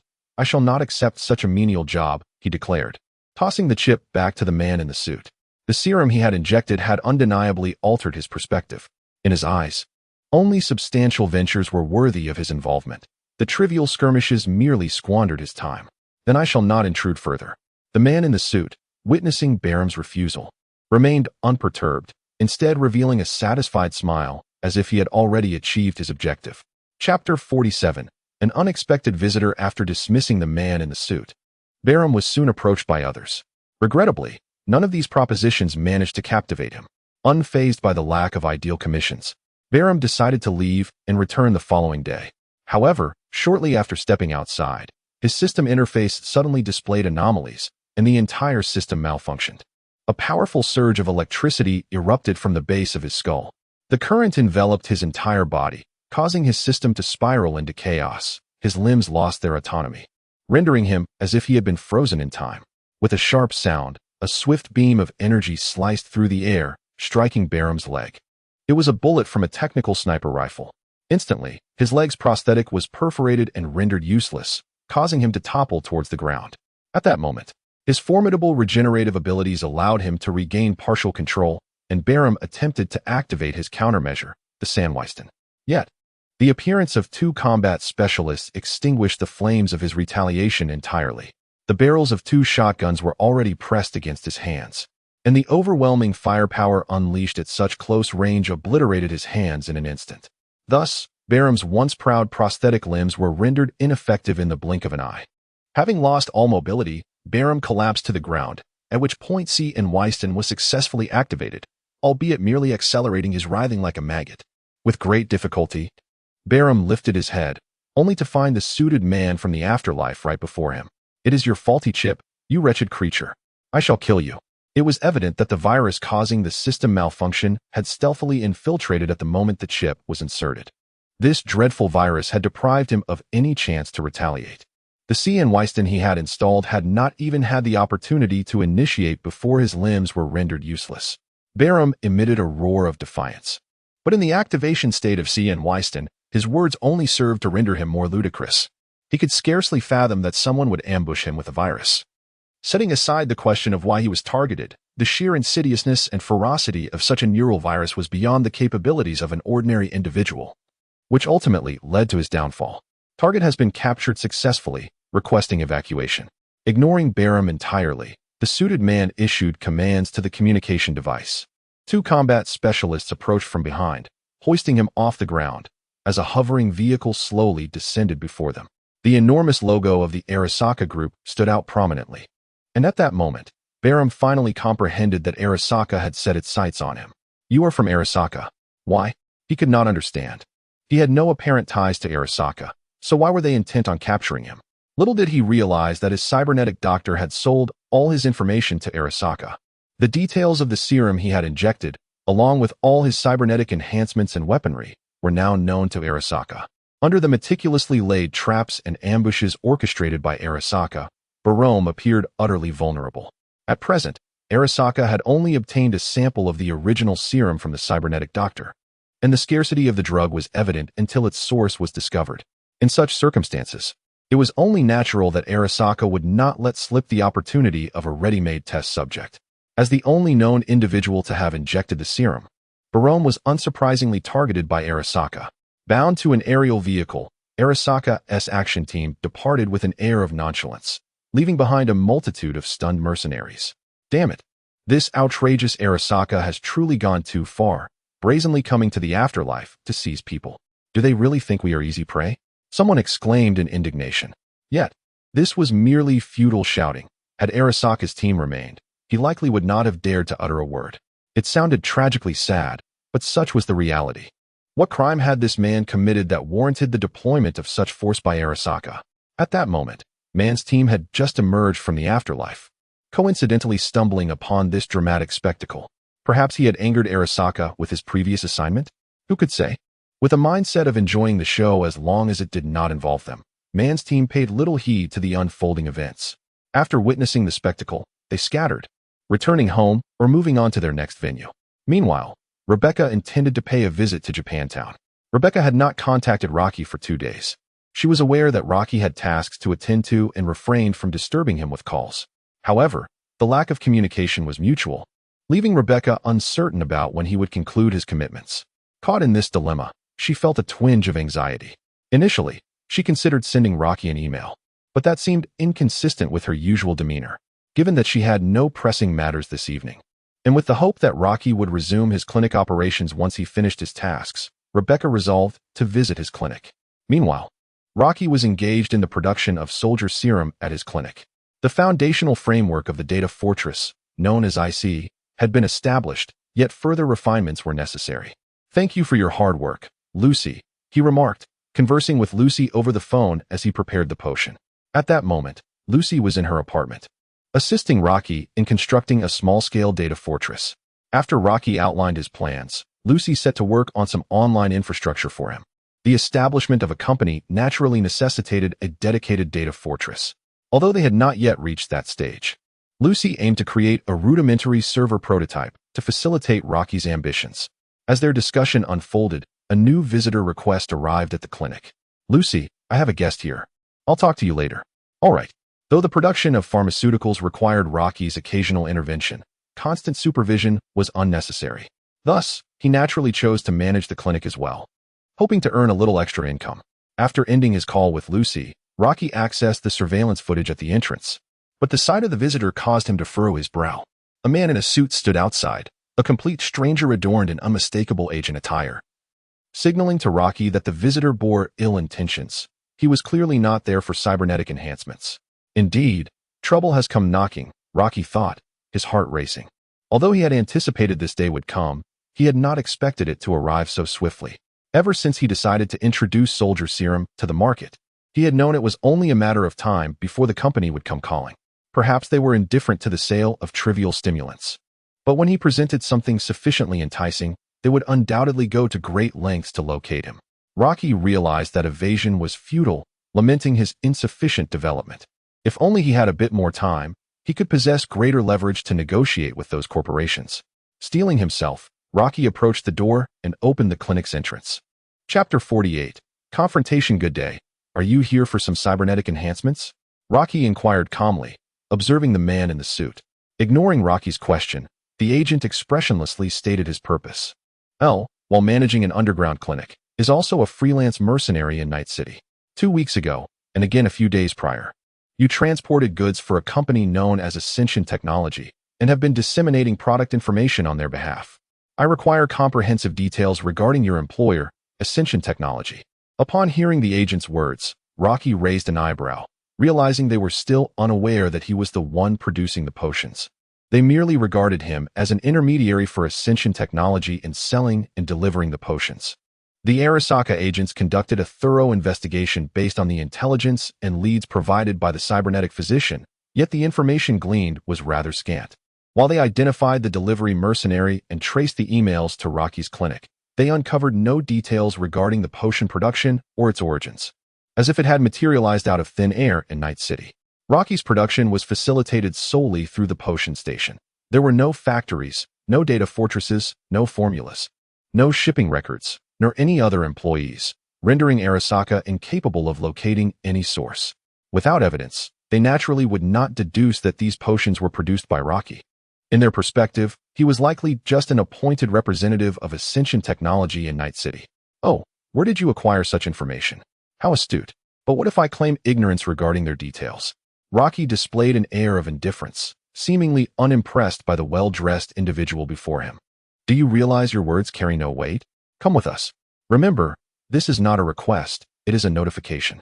The agent, with an impassive expression, issued an ultimatum to Rocky, at which point several fully armed combat specialists approached from behind, encircling him at the doorway. Observing the situation, Rocky realized that evasion was futile. Resigned, he shrugged and remarked, "All right, I suppose we can talk." "Humph, you should have said so earlier. Mercenaries in Night City truly share the same disposition. Come with us." The agent scoffed, pleased with Rocky's compliance, and turned to lead the way. The two combat specialists flanked Rocky, ensuring he would not attempt any sudden movements. Before the clinic, an armed transport vehicle emblazoned with the emblem of Arasaka awaited. The rear doors swung open, revealing 2 additional fully equipped combat specialists, indicating that this quartet would likely serve as his companions once aboard. Rocky approached the back of the transport vehicle, when one of the combat specialists placed a hand on his shoulder, reaching with the other to grasp his arm, seemingly intent on escorting him onto the vehicle. "Don't you dare touch me. I can board myself." Feeling the pressure on his shoulder, Rocky snapped, detesting any unwarranted physical contact and loathing the idea of being restrained. "You talk too much." The combat specialist, irritated by Rocky's defiance, swiftly produced a stun baton and aimed it at Rocky's neck, intending to incapacitate him and silence his objections.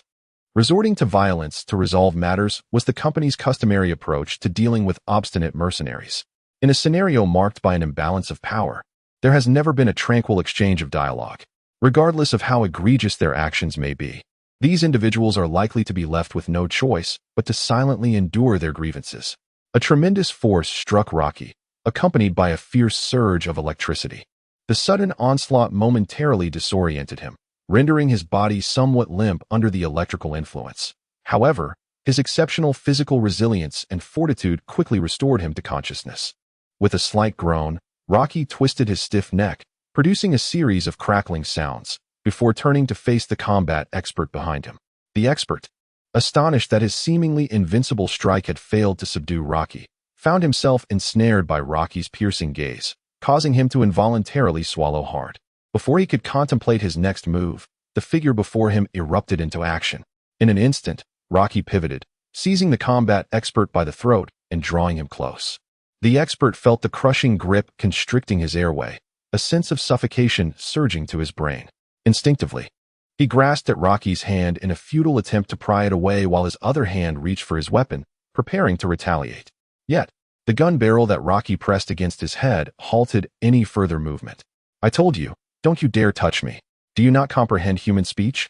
Rocky demanded, his weapon aimed squarely at the expert's head. His mood had already soured upon being approached, and the audacity of these oblivious individuals, who mistook him for an easy target, only intensified his ire.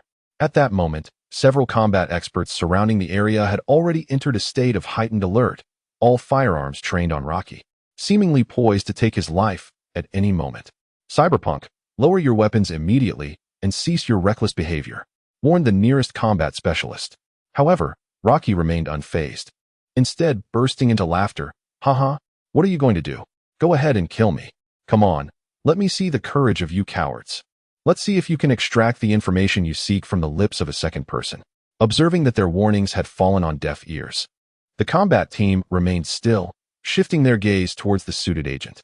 At that moment, the leading agent, witnessing the tense standoff, felt the veins on his forehead throb with anxiety, yet he promptly gestured for the combat team to hold their fire. Rocky's words had indeed struck a nerve. O'Hara's most significant breakthrough in ascension technology hinged on Rocky himself. Should anything untoward happen to Rocky, their intelligence chain would be severed. Not only would finding alternative leads be uncertain, but the time it would take was also an unknown. The higher-ups had long since issued a directive, demanding swift acquisition of information regarding ascension technology, leaving him no room for error. If Rocky were to refuse cooperation, he could take any necessary measures without concern. Yet now, with Rocky indicating that he possessed the information and was willing to cooperate, any misstep on the agent's part could spell disaster for him. Thus, he was tasked not only with extracting intelligence from Rocky, but also ensuring his safety, preventing him from falling into the hands of rival corporations. Relax. There's no need to be so tense, is there? A more peaceful approach would benefit everyone. We indeed made a mistake earlier, and I will ensure that my team pays closer attention in the future. I guarantee that this situation will not arise again, so please lower your weapon. Furthermore, accompanying us will not be a detriment to you. As long as you divulge the information, I assure you that a satisfactory reward awaits you. The suited agent, recognizing Rocky's fierce demeanor, understood that he was a formidable opponent. His primary objective remained to secure the intelligence, and in order to avoid any unforeseen complications, he chose to adopt a conciliatory tone. Now you're so agreeable, aren't you? Just a moment ago, you were rather arrogant. A bunch of spineless cowards, utterly worthless.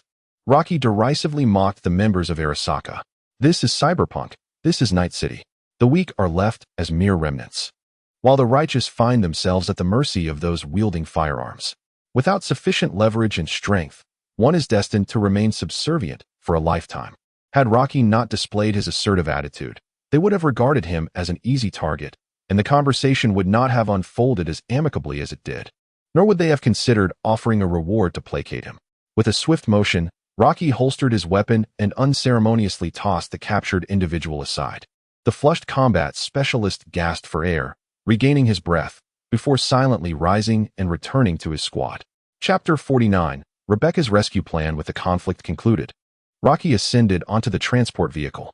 Although he could not escape the fate of accompanying them, the recent confrontation had showcased his resolute stance, making it clear to Arasaka's combat team that he was not to be trifled with. At least in the vehicle, they dared not act against Rocky any further. The vicinity of Rocky's clinic was a popular gathering spot for numerous mercenaries, and at this hour, it was bustling with activity.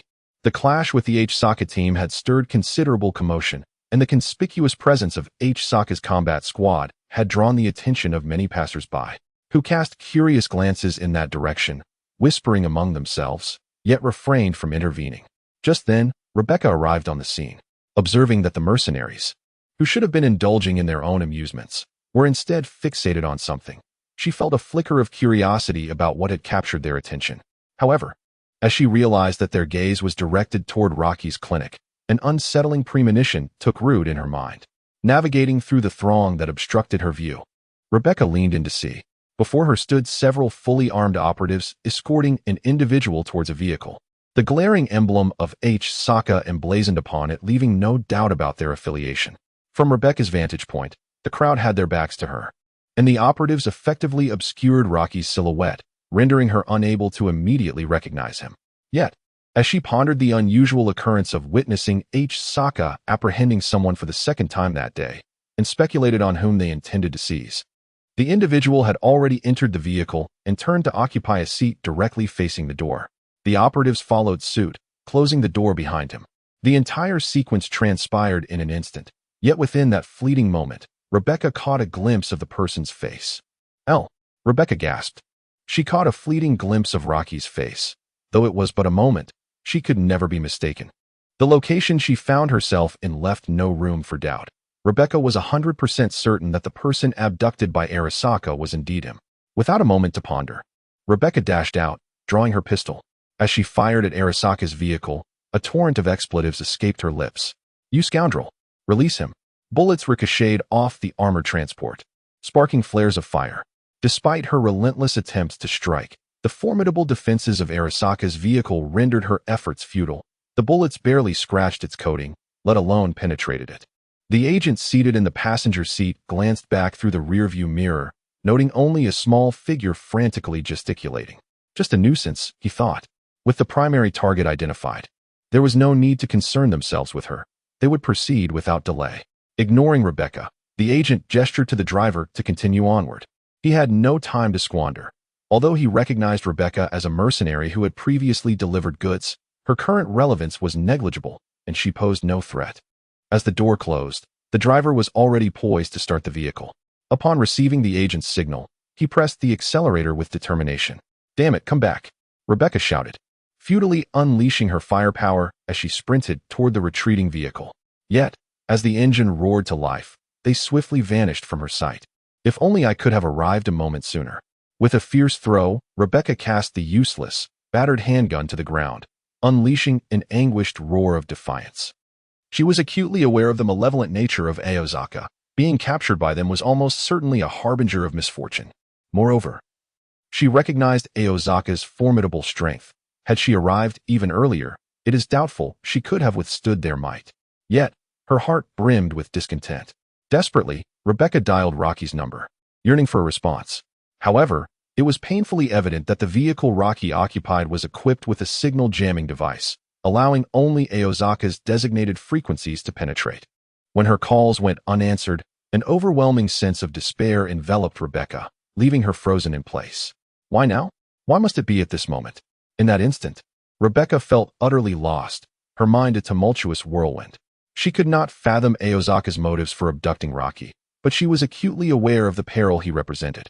Fear gripped her heart at the thought of what Aozaka might inflict upon Rocky. She dreaded that fleeting glimpse might be her final farewell. In Rebecca's heart, her bond with Rocky transcended mere friendship. Her feelings for him had surged beyond a critical threshold.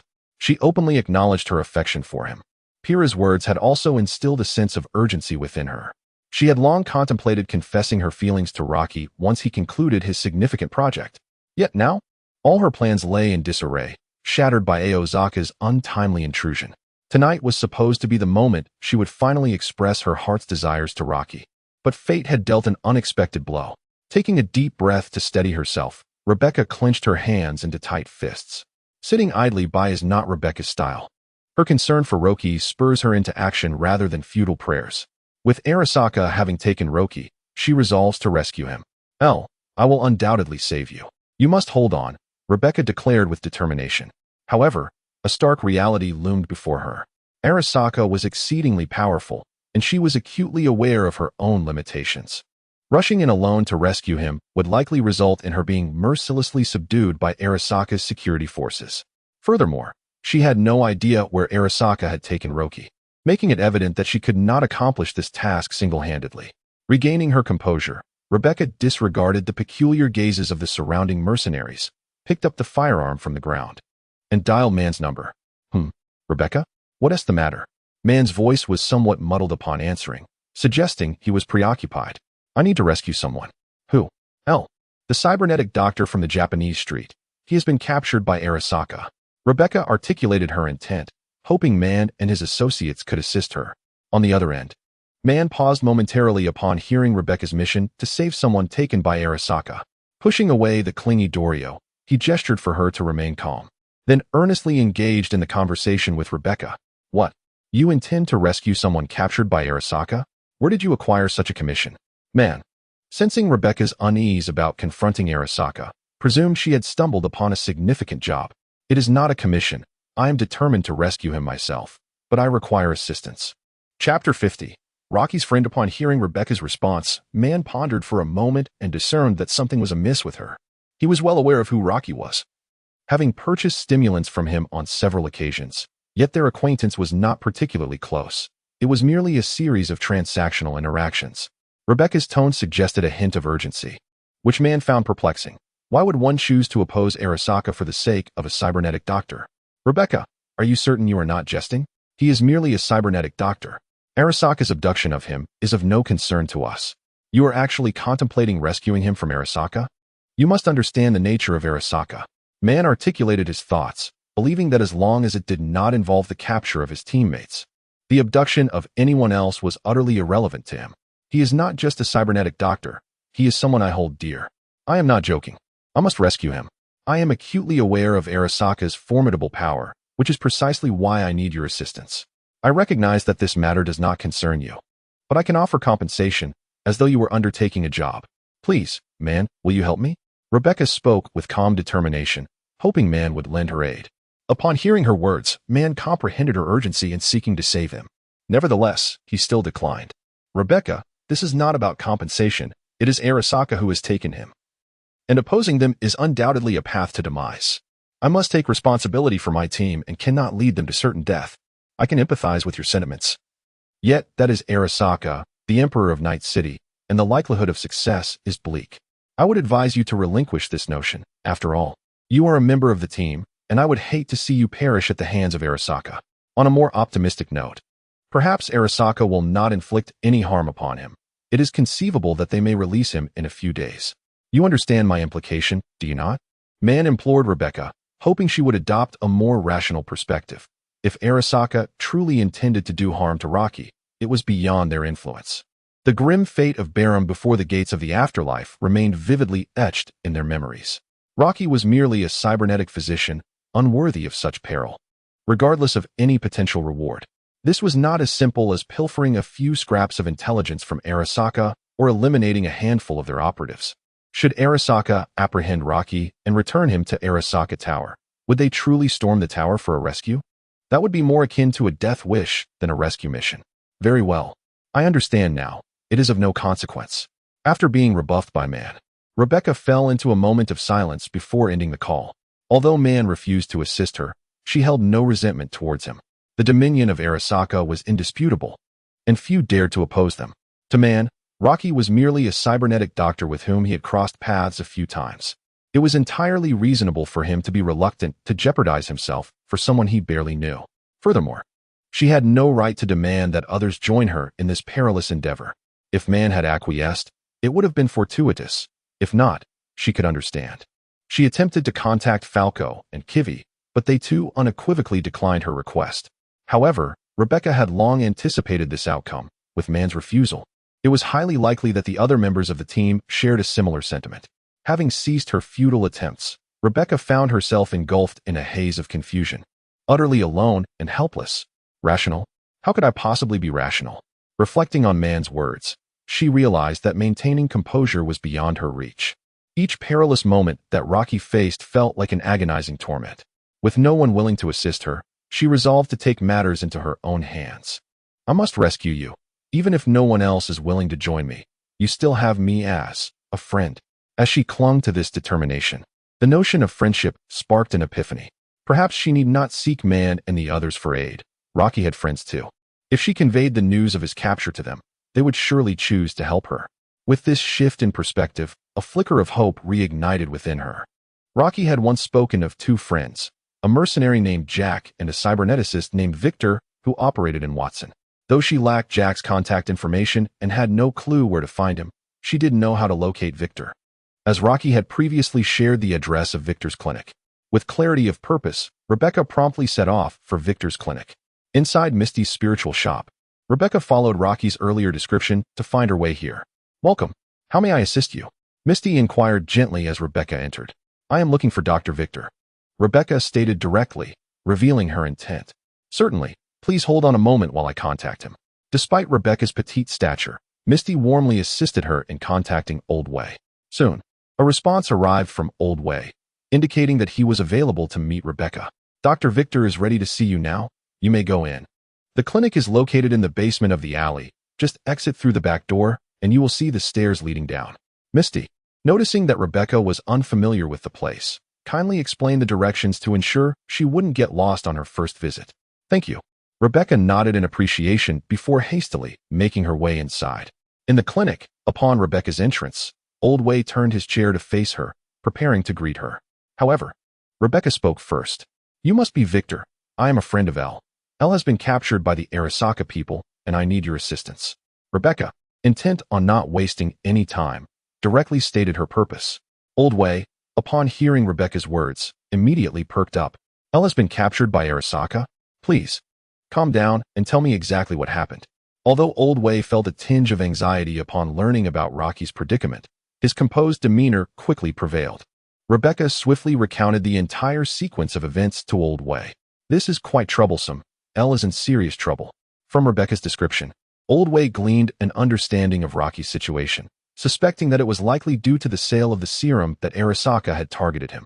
After a moment of contemplation, Old Wei resolved to notify Jack and discuss a strategy together. Recently, Jack has seemed to grow closer to Rocky, and he should be well aware of his circumstances. I will first reach out to Jack, a friend of Elle, to discuss how to address this matter. You need not worry. We shall find a solution. Old Wei observed Rebecca's demeanor and expressions, noting her evident concern and anxiety. He understood that Rebecca's relationship with Rocky was likely significant, and thus he offered her some words of comfort. Thank you. With Old Wei's reassurance, Rebecca felt a wave of relief.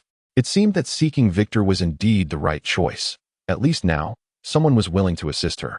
Chapter 51. Lucy, do you harbor feelings for Elle? Old Wei contacted Jack to explain Rocky's situation. Before long, an urgent Jack arrived at the clinic, but to the surprise of both Rebecca and Old Wei, he brought someone along, none other than Lucy. Upon learning that Rocky had been captured by Arasaka, Jack immediately informed Lucy. Not only was he concerned that she might be unaware, but he also considered that Lucy might have some insight if she had been with Rocky. However, when Lucy received Jack's call, she was utterly taken aback. She had just been speaking with Rocky on the phone, and in an instant, he had been seized by Arasaka. The very scenario she had dreaded most had come to pass. Arasaka had targeted Rocky. Lucy understood Arasaka better than anyone and feared him even more. The thought of someone being captured by Arasaka was her greatest terror, and now, that nightmare had befallen the one she loved. Lucy felt as though she was on the brink of collapse. She could scarcely bear to contemplate what she would do if Rocky were to perish at the hands of Haruka. Fortunately, Jack was there for her. Initially, he calmed her down over the phone, and then he rushed to her apartment, guiding her away from her distress. Lucy understood that the paramount concern was to devise a means to rescue Rocky. There was no time for her to indulge in her emotions. Suppressing her inner turmoil and fear, Lucy and Jack made their way to Rocky's clinic, where they freed DeRosso and proceeded to Old Way's location. Inside the clinic, Rebecca gazed at the two newcomers, or rather, three, with a hint of surprise. Misty, upon witnessing Jack's hurried arrival with Lucy at Old Way's clinic, sensed that something significant had transpired. After inquiring with Jack, she decided to join them. Rebecca's astonishment stemmed from seeing Lucy. Lucy? Rebecca? The two exclaimed in unison, each puzzled by the other's presence. Meanwhile, Jack observed this exchange with curiosity. He had previously encountered Rebecca at the Wild Wolves bar, initially under the impression that they shared a different kind of relationship. Now, it appeared he had been mistaken, and judging by the current circumstances, Lucy and Rebecca were also acquainted. The atmosphere became somewhat peculiar as the group exchanged glances, some familiar with one another, while others were not, leaving them at a loss for words. It was Jack who ultimately broke the silence. Allow me to introduce myself. I am Jack. If memory serves, we met at the Wild Wolves bar. I am a close friend of Elle. This is Victor, the finest cybernetic surgeon in Watson District. And Elle previously served as his assistant. Jack first introduced himself to Rebecca, then proceeded to introduce Old Vic to Lucy. Finally, Jack introduced Lucy to Old Vic, stating, "This is Lucy, she is a friend of LS. I became acquainted with her through a previous commission. She is a reliable hacker." When Jack paused to mention the relationship between Lucy and Rocky, he glanced at Rebecca and ultimately swallowed the adjectives that lingered on his lips, merely describing her as a friend. Given the uncertainty of the situation, Jack decided it prudent not to elaborate further. Meanwhile, Misty provided a brief introduction of herself, and soon everyone had a general understanding of one another's backgrounds. Old Vic then began to recount the events that led to their gathering. It was Miss Rebecca who brought me the alarming news. She witnessed Arasaka agents forcibly escorting Elle into a vehicle right outside his clinic. Based on my speculation, Arasaka has likely targeted Elle due to the serum he has been selling. If Arasaka seeks to acquire the formula from Elle, he may be safe for the moment. But my greatest concern is what actions Arasaka might take afterward to ensure the formula does not leak. Wait, what is the serum? Rebecca interjected, her confusion evident, as it appeared that she was the only one present, aside from Misty, who remained uninformed. It is a concoction produced by L that significantly enhances human capabilities. He has recently been selling it at clinics throughout Night City, which has drawn Arasaka's attention, Jack elucidated. Beside her, Rebecca nodded, albeit still somewhat unclear about the circumstances surrounding Rocky's sale of the serum. However, she understood the latter part of Old Way's words. In simple terms, Rocky was in peril. At that moment, as Rebecca scanned the faces of those in the clinic, she noticed that Lucy appeared somewhat unsettled. After listening to Old Way's analysis, Lucy's emotions once again plunged into intense turmoil. She was acutely aware of the methods employed by the Arasaka group. Once they obtained the formula, they would undoubtedly ensure that Rocky would not escape. Rebecca observed the worry and fear etched on Lucy's face, momentarily taken aback. She was no fool. From the moment Lucy entered, she sensed something amiss. Despite having known Rocky for only a few days, Lucy's display of concern far exceeded that of an ordinary friend. Rebecca had never witnessed such an expression on Lucy's face before. Coupled with a woman's intuition, Rebecca instinctively grasped Lucy's feelings for Rocky, feelings that mirrored her own. Lucy, do you have feelings for Elle? Rebecca's unexpected inquiry left Lucy momentarily speechless, her mouth slightly agape. She vaguely anticipated the reason behind Rebecca's question, but ultimately nodded in affirmation. There was no point in lying, especially given the depth of her connection with Rocky. Yes. Their gazes locked. Lucy felt a twinge of anxiety, and Rebecca's subsequent words confirmed her innermost thoughts. I feel the same way. Let us rescue Elle together. Rebecca candidly revealed her affection for Rocky in front of everyone, laying bare her sentiments without reservation. Evasive maneuvering is not Rebecca's forte. She never conceals her emotions.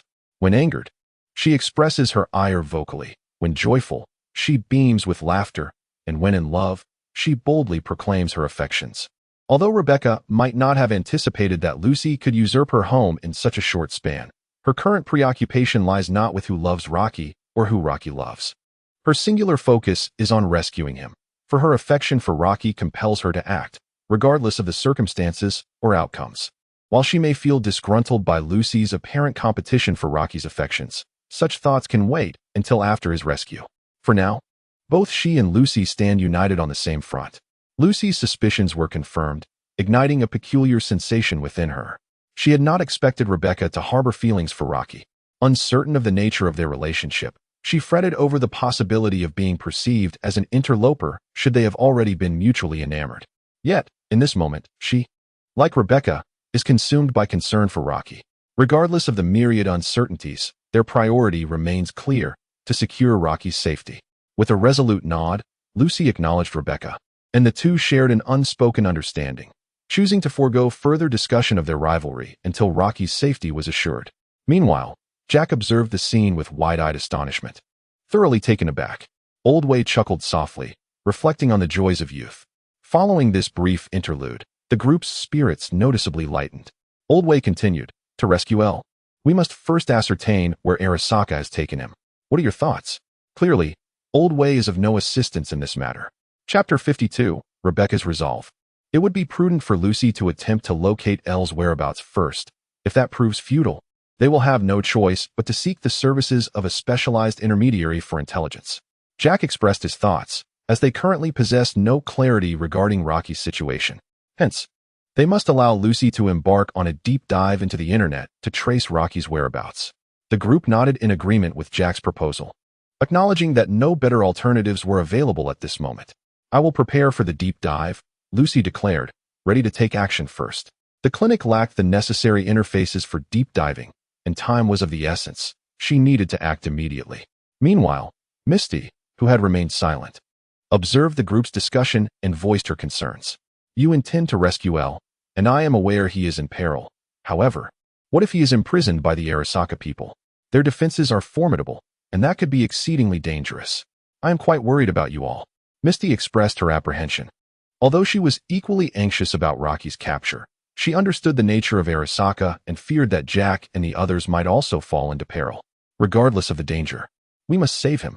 Even if he has been taken to the Arasaka Tower, I will charge into the Arasaka Tower to rescue him. I witnessed them take Elle before my very eyes, and I blame myself for being too weak to stop them." Rebecca clenched her fists and gritted her teeth.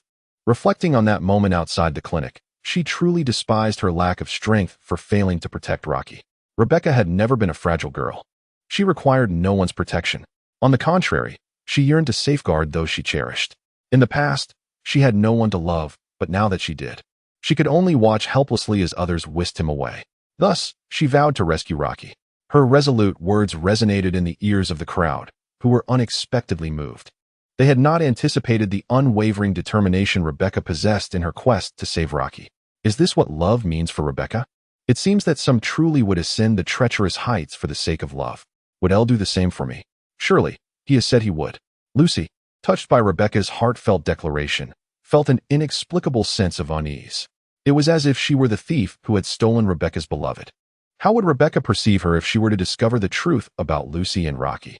Unlike Lucy's subtle turmoil, Jack's thoughts were filled with admiration for Rebecca's unwavering loyalty. The romance of risking everything for a loved one was truly captivating. He could not remain idle. Rebecca, you are right. We must rescue Elle, rest assured. I will not allow you to face this peril alone. Though the elderly Wayne, seated nearby, felt moved by Rebecca's resolve, he maintained a rational perspective. Misty had indeed spoken wisely. Attempting to infiltrate the dangerous territory to rescue someone was exceedingly perilous, and quite frankly, given the strength of the two of you, it would be a formidable challenge. Old Way addressed Jack and Rebecca, fully aware that the final operation heavily relied on these two. Upon hearing Old Way's statement, Jack, feeling slightly indignant, retorted, "Hey, Old Way, don't underestimate me. I'm not the same as before. Elle provided me with that thing, and now I'm formidable." Old Way, observing Jack flexing his muscles, shook his head. "You may be capable, but what about Rebecca?" "My apologies, Rebecca. I do not intend to belittle you. But you must understand that this is a life-threatening endeavor. I cannot stand by and watch you throw your life away. If Elle were to learn of this, I doubt he would approve." Jack had expected the serum injection, yet his words were directed at Rebecca, who was entirely oblivious to what a serum entailed and thus could not have injected it. This posed a stark reality. It was not a matter of underestimating Rebecca, but rather that her combat capabilities were woefully inadequate. No matter how eloquently one speaks or how resolute one's determination, it cannot alter this fact. Sending her to confront Arasaka at her current level would be akin to delivering a meal to the enemy. Rebecca understood this truth all too well. She was far too weak, and with her current abilities, she could not save Rocky. "Victor, you are right. I am still too weak. Can you assist me? You are a cybernetic doctor. Surely you can help me grow stronger. Regardless of the means or the type of cybernetics, I am willing to accept anything that can enhance my strength." Rebecca resolved to pursue this path. Previously, she had believed it unnecessary to undergo cybernetic enhancements, relying on man and the others to bear the burden of battle. However, she now realized that it was insufficient. Only by possessing formidable strength could she protect those around her. At this moment, a cybernetic physician stands ready to enhance herself with a prosthetic, empowering her to rescue Rocky. "Have you made your decision?" With Rebecca's affirmative response, Old Way retrieved a vial of azure serum from the cabinet behind him. This was the serum left by Rocky, an original formulation with guaranteed efficacy. "This is a super soldier serum gifted to me by Elle, and it is most opportune now. Only by administering this can you install superior prosthetics, thus increasing the likelihood of rescuing Elle." Observing Old Way with the serum, Rebecca nodded resolutely, without hesitation, and laid herself down on the surgical chair at his behest. Soon, Old Way completed the injection, and Rebecca drifted into a deep slumber. Meanwhile, Misty took Lucy to a nearby apartment equipped with a deep-sea interface, leaving the clinic momentarily tranquil. "Old Way, I need to make a call." "Certainly." Jack, surveying the serene clinic, hesitated briefly before stepping outside to dial V's number. From the outset, when he learned that Rocky had been captured by Arasaka, Jack had thought of V. However, Jack was reluctant to trouble V. In his mind, V was merely an ordinary operative. It was uncertain whether V even had knowledge of Rocky's abduction. Even if he were aware, offering assistance might not be straightforward, potentially ensnaring V in the turmoil as well, for the corporation was not governed solely by V's will. The ramifications of leaking Arasaka's intelligence, which led to the target's abduction, would be a grave charge against anyone involved. Moreover, it should be noted that V and Rocky are not particularly acquainted, and he lacks the authority to request V's assistance. Jack had initially contemplated reaching out to V only as a last resort. However, Rebecca's recent demeanor inspired a shift in his perspective. If an opportunity arose, he would prefer that Rebecca not take any risks. He did not wish for Rocky to lose someone who cherished him. Yet, Jack was unaware that V had achieved a remarkable transformation in just a few short days. A development he had yet to share with Jack. Even the capture of Rocky was orchestrated by V, albeit unknowingly. As he was unaware that the one apprehended was indeed Rocky, V had delegated the task to his subordinates, requiring only the intelligence regarding Ascension technology in return. Chapter 53. Inside Arasaka Tower. Within the confines of Arasaka Tower, in Jenkins' office, V was engaged in a discussion with Jenkins regarding the subsequent plans for the serum. At that moment, V received a phone call from Jack. "One moment, a call is coming in," V interjected, gesturing to Jenkins. Jenkins nodded in acknowledgement, indicating it was no trouble. "Hey, Jack, I'm quite occupied. Is there something of paramount importance?" "V, I need to ask a favor. L has been taken by Arasaka personnel right on the streets of Japan and forced into a vehicle. I hope to ascertain where he has been taken. I understand this may not be an easy task, so if it proves too difficult on your end, it's perfectly all right."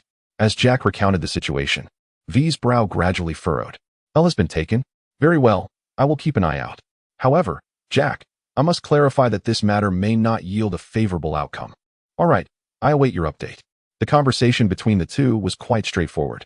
Upon noticing V was preoccupied, Jack refrained from elaborating, as the essence of the message had been conveyed. After ending the call, V was plunged into contemplation. Upon hearing that Rocky had been captured by Arasaka, V's immediate suspicion fell upon the machinations of Abernathy, without considering the implications for himself. If Abernathy had indeed located Rocky, the situation would become quite troublesome. Intervening would expose him. Hence V's remark that resolving the matter might not be feasible. "What's wrong?" Jenkins inquired, noticing V's troubled expression. "I've received word that a mercenary involved in the Azure Tower incident has been apprehended by Arasaka. Is it Abernathy's doing?" "I'm not entirely sure," V replied, shaking his head. "If that witch is behind it, you'd best avoid getting entangled. Ensure you distance yourself and prevent her from revealing your involvement," Jenkins cautioned. To which V nodded in understanding of the delicate relationship. However, V was perplexed as to how Abernathy could locate Rocky despite all traces having been meticulously erased. "All right, you should handle this matter first." V discussed the serum sufficiently. With a wave of his hand, Jenkins gestured for V to address the mess at hand and ascertain the true circumstances. After leaving the office, V prepared to investigate Rocky's situation. Just then, another call came in. It was from the agent he had assigned to gather intelligence on Ascend Technologies. "Have you found the information?" "Not yet. I have apprehended a cyberpunk who possesses knowledge of Ascended Technologies, but he refuses to divulge any information and insists on meeting you. What I seek is intelligence, not a mercenary who merely knows it. Do you understand? Or is it that you cannot even handle a single mercenary?" "I do not have the time for this. This is your task." V's mood was evidently less than favorable. He had initially believed that the intelligence was within reach, only to discover that he had merely captured a mercenary. Furthermore, he had no interest in meeting any mercenary at this moment. However, the mercenary claimed that he would not speak until he met his superior, asserting that he possessed knowledge of all information concerning Ascendant Technologies. After being reprimanded by V, the agent cautiously replied, "All right, please send me the mercenary's information first, and I will consider how to proceed." Given the agent's insistence, V reluctantly decided to take a preliminary look. Understood. The agent, having received the directive, dared not speak further. Soon, V arrived at the office cubicle and accessed the information sent by the agent. "This is L. Damn. This is akin to a flood overwhelming the Dragon King's temple." Upon seeing the character information displayed on the terminal, V slapped his forehead in exasperation. Not long ago, the Arasaka task force brought Rocky to the Arasaka Tower. This incident was of great significance, and it was only within the confines of the Arasaka Tower that they could ensure protection from infiltration and disturbances by other corporations. After thoroughly searching Rocky to ensure he bore no hazardous items, Arasaka security escorted him to an interrogation room. "Speak. Reveal all that you know regarding Ascendant Technologies," the agent stated, leaning on the table, addressing Rocky, who sat across from him. Without a response from the agent, Rocky began to survey his surroundings. This was his first foray into the Arasaka Tower since arriving in Night City, and he contemplated the feasibility of escaping from this place. Although he had no intention of doing so, Noticing Rocky's lack of attention, the agent slammed his hands down on the table. Kid, answer my question and stop looking around aimlessly. The agent was somewhat irritated by Rocky's indifference. At that moment, Rocky finally shifted his focus to the agent and pondered before speaking. May I inquire which department you belong to? What does that have to do with you? Just divulge the intelligence you possess. That's what you ought to do. I don't have time to waste on you right now. The agent had encountered numerous arrogant cyberpunks, but this was the first one he felt utterly powerless against. He merely wished to extract information from this individual's mouth as swiftly as possible. Observing the agent's anxious demeanor, Rocky found it somewhat amusing. No need to rush. I will answer your question only if you answer mine. Rocky appeared to be in no hurry whatsoever. The agent took a deep breath, realizing this young man was impervious to pressure, and reluctantly answered Rocky's inquiry. Counterintelligence Department. Upon hearing those words, Rocky stroked his chin and revealed a smile. Have I stumbled upon something significant?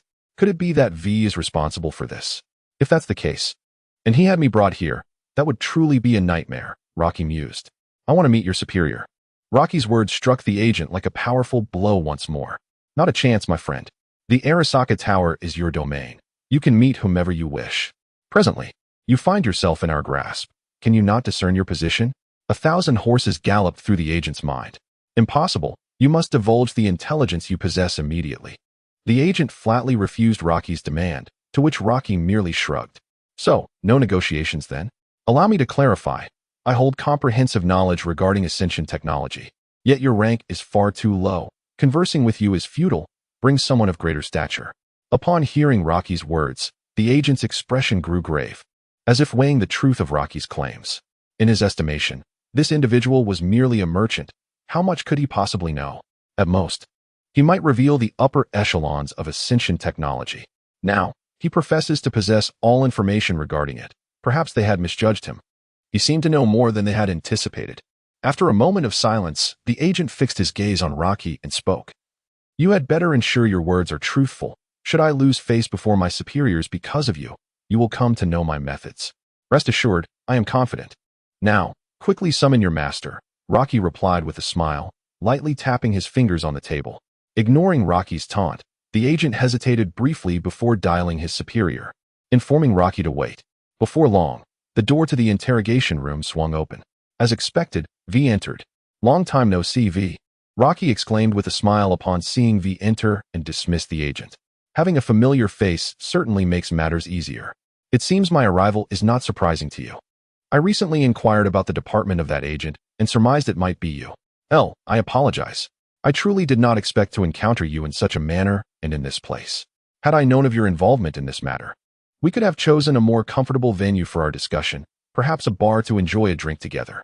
V took a seat opposite Rocky, first expressing his apologies. Speaking of which, Rocky had assisted him before, and they could be considered acquaintances. Thus, bringing a friend into the Arasaka Tower for such matters was certainly inappropriate. It's quite all right. This place is rather pleasant. It's my first time here, so I view it as an opportunity to broaden my horizons, Rocky remarked indifferently. I trust you understand the gravity of the situation.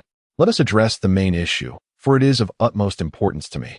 The serum produced by Ascension Technologies holds significant value for Arasaka, and they require information about this company. I noted in the report that you are assisting them with promotion and delivery. Could you share some insights regarding them?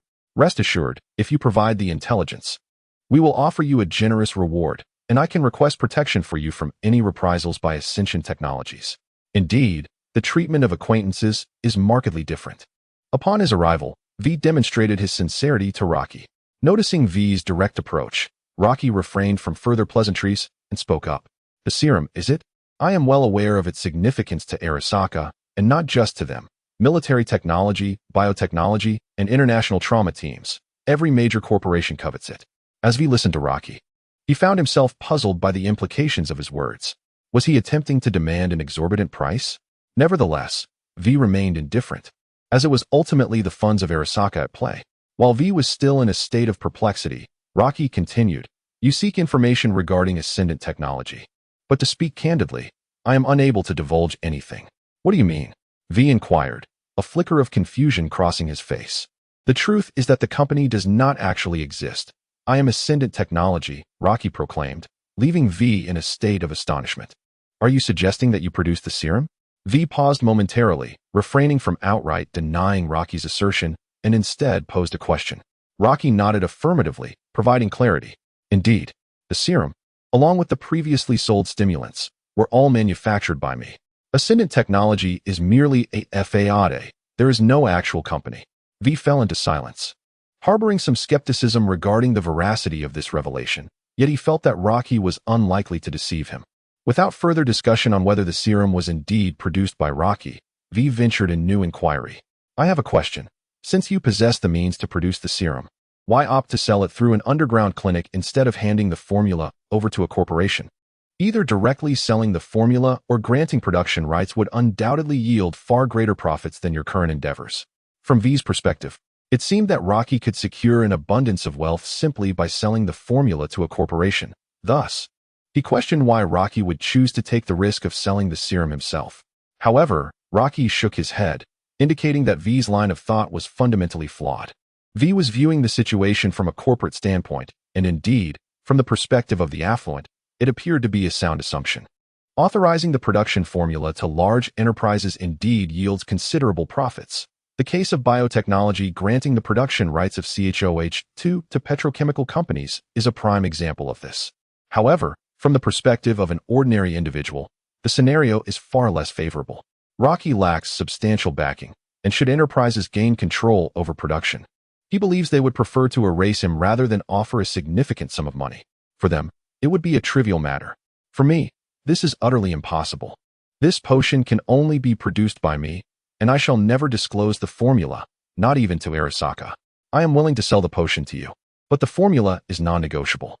Rocky unequivocally expressed his stance, irrespective of the implications of the company monopolizing serum production. Currently, the serum does not possess a so-called formula. It can solely be produced using Rocky's pharmaceutical platform.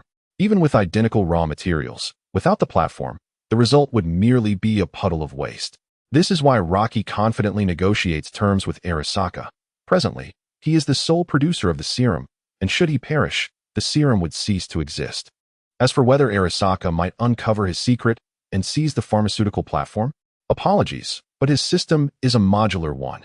If it can be installed, it can certainly be uninstalled. Upon hearing Rocky's words, V furrowed his brow, interpreting this as an indication that he intends to tightly control production. Well then, if that is the case, let us discuss the collaboration regarding serum supply. Arasaka requires stability and a substantial supply. Can you manage that on your own? V contemplated for a moment and resolved to take a step back. He did not wish to place Rocky in a difficult position.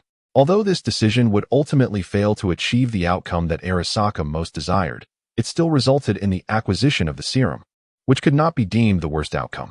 V could, albeit reluctantly, provide a satisfactory report. However, what troubled V was Rocky's subsequent shake of the head. It is quite challenging. With my limited resources, it is difficult to produce a substantial quantity of serum. Furthermore, I doubt Arasaka would place their trust in a mercenary who could vanish at any moment to provide them with a stable supply of pharmaceuticals. Rocky articulated his thoughts, to which V nodded in agreement. So, what do you intend to do? You are aware that without a favorable outcome, Arasaka will not relent. I plan to turn Ascension technology into reality. Once the technology matures, not only will it enable us to furnish you with large quantities of serum, but it will also allow us to collaborate with Arasaka as a legitimate company, alleviating many of your concerns. Rocky revealed his plan under V's astonished gaze. This was a strategy Rocky had long prepared. To genuinely develop, he could not continue to engage in minor skirmishes with the underground clinics. Establishing a company was imperative. However, the reason Rocky initially refrained from registering a company and launching products was due to his lack of a solid foundation. A fledgling enterprise without connections in the predatory Night City resembled a frail lamb, perpetually at risk of being devoured by the larger corporations. In this world, the narrative of rising from humble beginnings and transcending social strata has long since vanished. Miracles do not exist in Night City. Thus, Rocky diligently accumulates his resources while awaiting an opportunity, an occasion to exchange his assets for a semblance of survival, much like the present moment. The effects of the serum indeed pose a threat to him, yet this also presents an opportunity. Dispersing the serum throughout Night City, allowing all corporations to witness its effects, is far more persuasive than seeking out these companies with the potion in hand. It will also convey the message that he is not the only one fixated on these substances.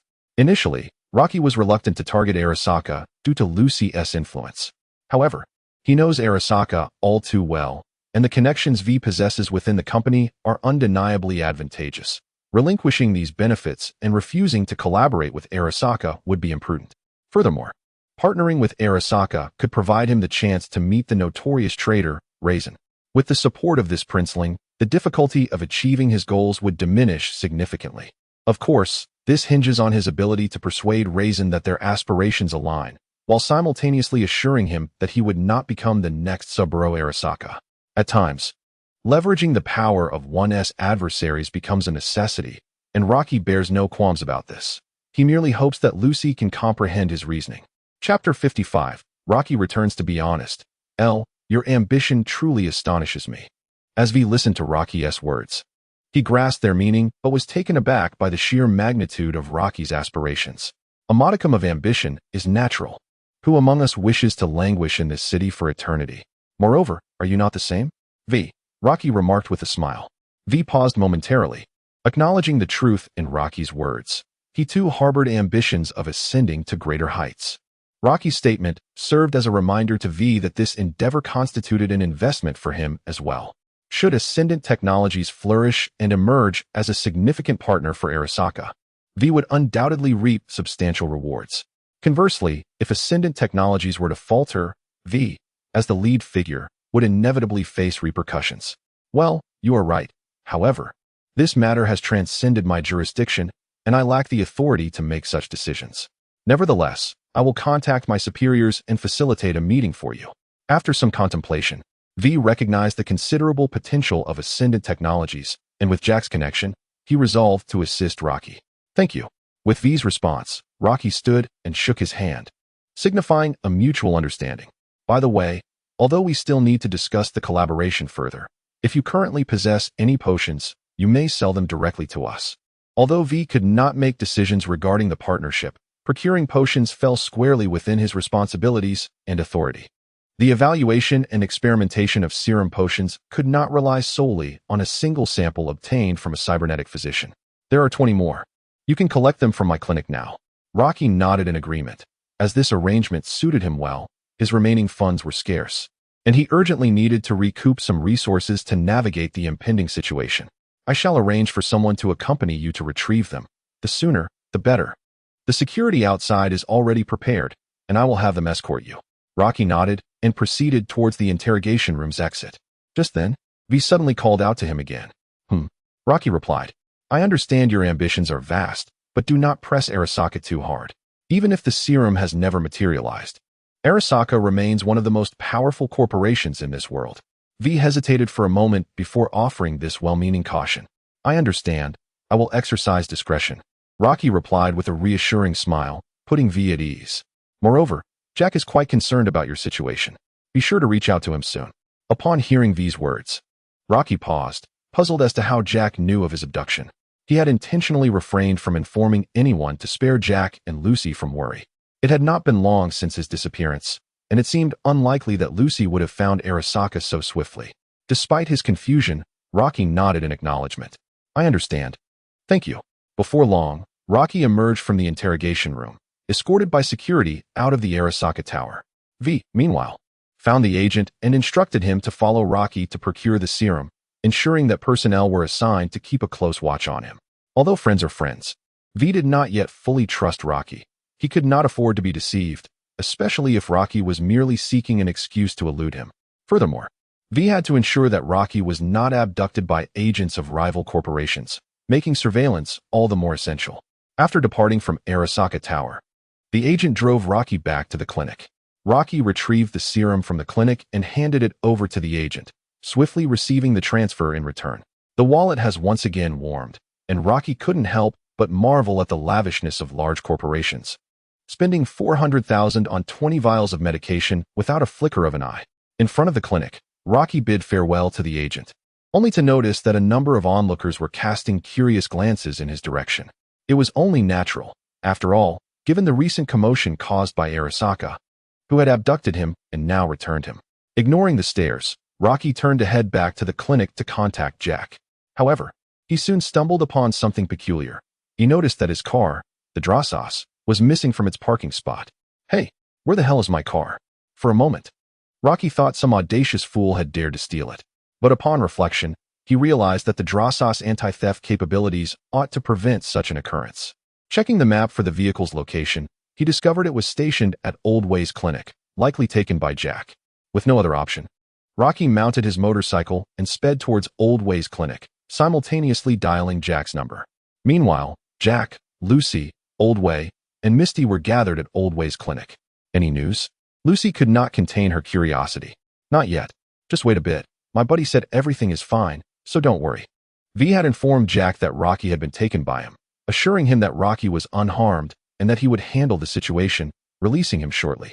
Consequently, the group decided against continuing their search for Rocky's whereabouts. Rebecca had yet to awaken, and the rest remained at the clinic, awaiting further updates. Buzz. As Jack's call connected, he immediately sprang to his feet. It was Elle's call. After Jack explained the situation to everyone, he answered the phone. Hey Elle, are you alright? But before Jack could utter another word, Lucy abruptly joined their conversation. Elle, are you okay? Did Arasaka do anything to you? Are you fine? Lucy inquired, her voice laden with concern. Rocky paused upon hearing the voices on the line. Although he was not surprised that Jack would inform Lucy, the worry and urgency in her tone warmed his heart. Lucy, I'm fine. You are at Old Ways, right? I will be there shortly. We can discuss everything in person. Rocky gently reassured Lucy. Okay. Knowing that Rocky was unharmed eased the anxiety that had gripped Lucy's heart. Soon, Rocky arrived at Old Way's clinic. As soon as he stepped inside, someone leaped into his embrace. Lucy clung tightly to Rocky, her relief flooding in as she felt his tangible warmth and presence. He had returned to her unscathed. It's all right, Lucy. I'm perfectly fine. Arasaka didn't harm me. Rocky comforted her, patting her back. Okay. Hearing his words, Lucy finally released him. Aware that others were present, including Jack, who shared her concern for Rocky's well-being. I'm sorry for causing you worry. Rocky entered, looking at the others in the clinic, feeling a deep warmth within. At least he had companions who cared for his safety, proving he was not alone. Bro, it's a relief to see you're okay. I almost thought I would have to storm Arasaka Tower to rescue you. Jack nodded with a smile. Unlike Lucy, he was not prone to sentimentality. As long as Rocky was unharmed, that was sufficient. Old Way, upon witnessing Rocky's safety, displayed a smile of his own. It is well that all is well, my child. Regardless of what transpired moments ago, let us first sit down and take a moment to rest, and perhaps you could share with us the details of what occurred. Chapter 56. I will protect you in the clinic. Rocky recounted the events that had just unfolded, sharing his thoughts on the Ascension Technology Company.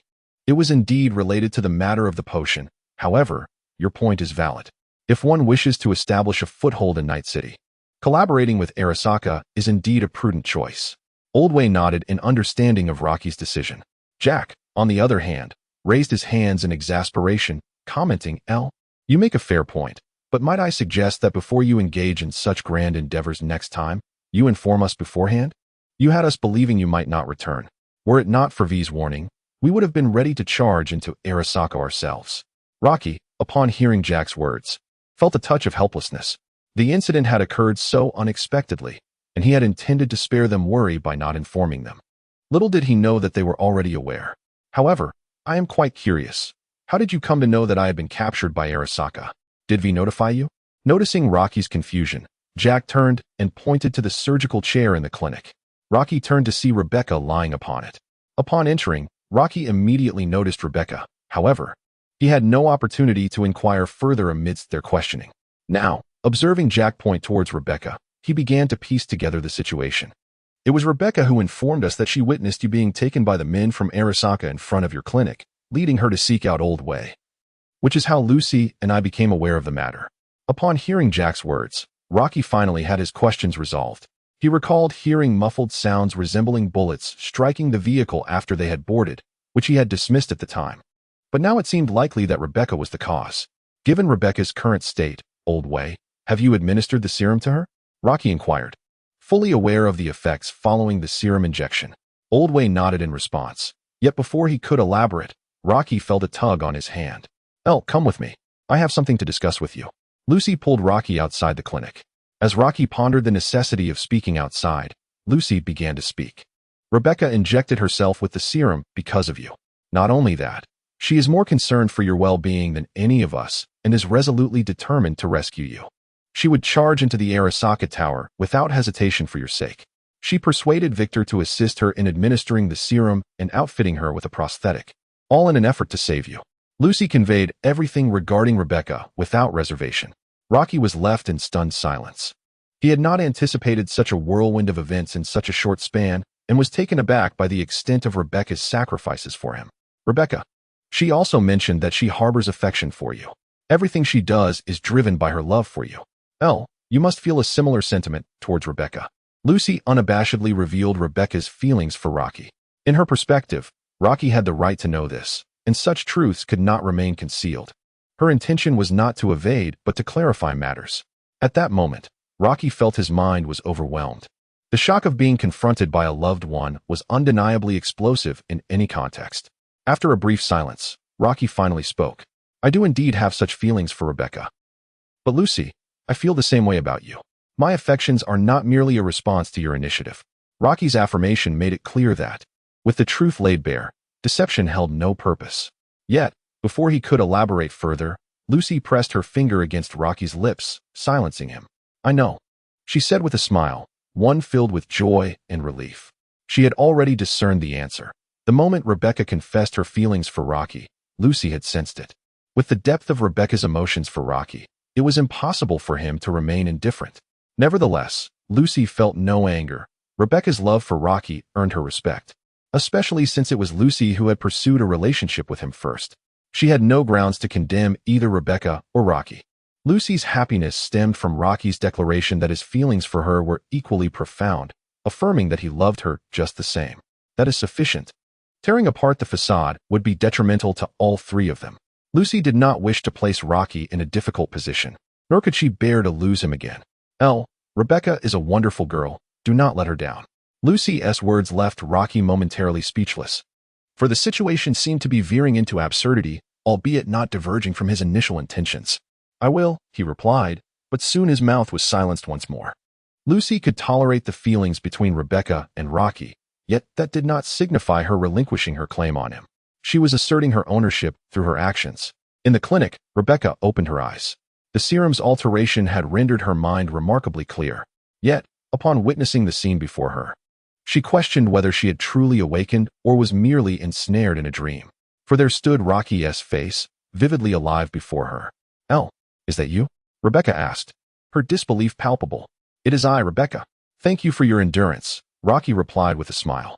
As Rebecca glanced around, she noticed Jack and others surrounding her, all wearing smiles. In turn, Rebecca beamed. The sight of Rocky's return filled her heart with pure, uncomplicated joy. She felt no need to inquire why he had come back. The reason mattered little to her. Only his return was significant. How wonderful, you have returned, Rebecca exclaimed, using all her strength to propel herself from the surgical chair and leaping toward Rocky. Rebecca leapt up with her accustomed vigor, only to realize that her strength had transformed dramatically. What once was a mere bounce propelled her towards Rocky like a small cannonball. In an instant, she collided with him, catching the unprepared Rocky off guard, causing him to stumble backward. I apologize, I was overly excited and lost control, Rebecca said, looking down at Rocky, whom she had pinned beneath her. Though she was not heavy, the impact of their collision was undeniably significant. After undergoing serum enhancement, her physical capabilities had surged to unprecedented levels, and one could only anticipate the future sight of Rebecca wielding various high-caliber firearms with fervor. While the serum had augmented her strength, Rebecca's physique remained unchanged, devoid of any bulging muscles. Rocky could still sense, through the contact with her thigh, that it retained its delightful firmness. Perhaps this is the peculiar nature of the serum. Akin to how the female Captain America did not transform into a figure of sheer muscularity despite her own enhancement. It's all right, Rebecca. I comprehend everything you've done for me. And I am grateful, Rocky said, gazing into her eyes. The depth of Rebecca's efforts truly moved him, and he vowed never to disappoint her in the future. Well, it's nothing much.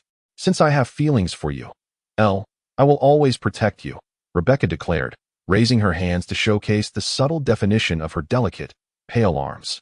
Although lacking in persuasion, it is indeed remarkable how these seemingly innocuous hands can, in truth, bring about the demise of many. Chapter 57. The Tyrant Before Long. Rebecca rose from Locke's side. Though she did so with reluctance, the presence of so many onlookers compelled her.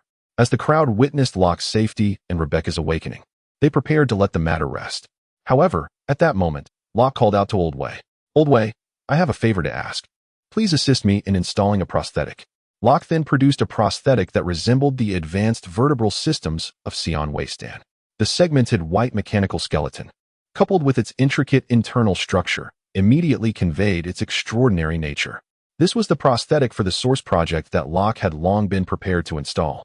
Source Project, Annihilation Series, Tyrant Operating System. From the Source Project Company's most formidable weapon, the operating system prosthetic of the Annihilation Series. Designed primarily to enhance the neural reflexes and physical power of the installer. Its formidable capabilities allow the installer to experience a significant performance boost, greatly enhancing both neural reflex speed and strength. It is equipped with various neural processing systems, including pain editing, microscopic perception, weakness analysis, and ballistic analysis. Additionally, it features the highest level of network defense IC, capable of counter-detecting the source of hacking attempts. Prosthetic ability, Ultimate Domination. Upon activation, it enters Tyrant mode, instantly granting extraordinary regenerative abilities and doubling all enhancements provided by the prosthetic.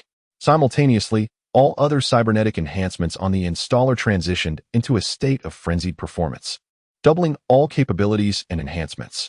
Price correction, 0, module price, 300,000 euros. As the Source Project met its demise, specifically the cybernetic system of the Source Project's Croc, its functionality was deceptively simple, an augmentation of neural and physical prowess. Much like the hero Croc himself, it eschewed flamboyance in favor of sheer brute force to trample adversaries. With the collaboration with Arasaka imminent, and in a bid to avert any potential fallout should negotiations falter, Rocky resolved to bolster his own strength. The primary allure of the Source Project's Croc cybernetic system lay not only in its formidable performance enhancements, but also in the network defense capabilities it offered, which were particularly enticing to Rocky.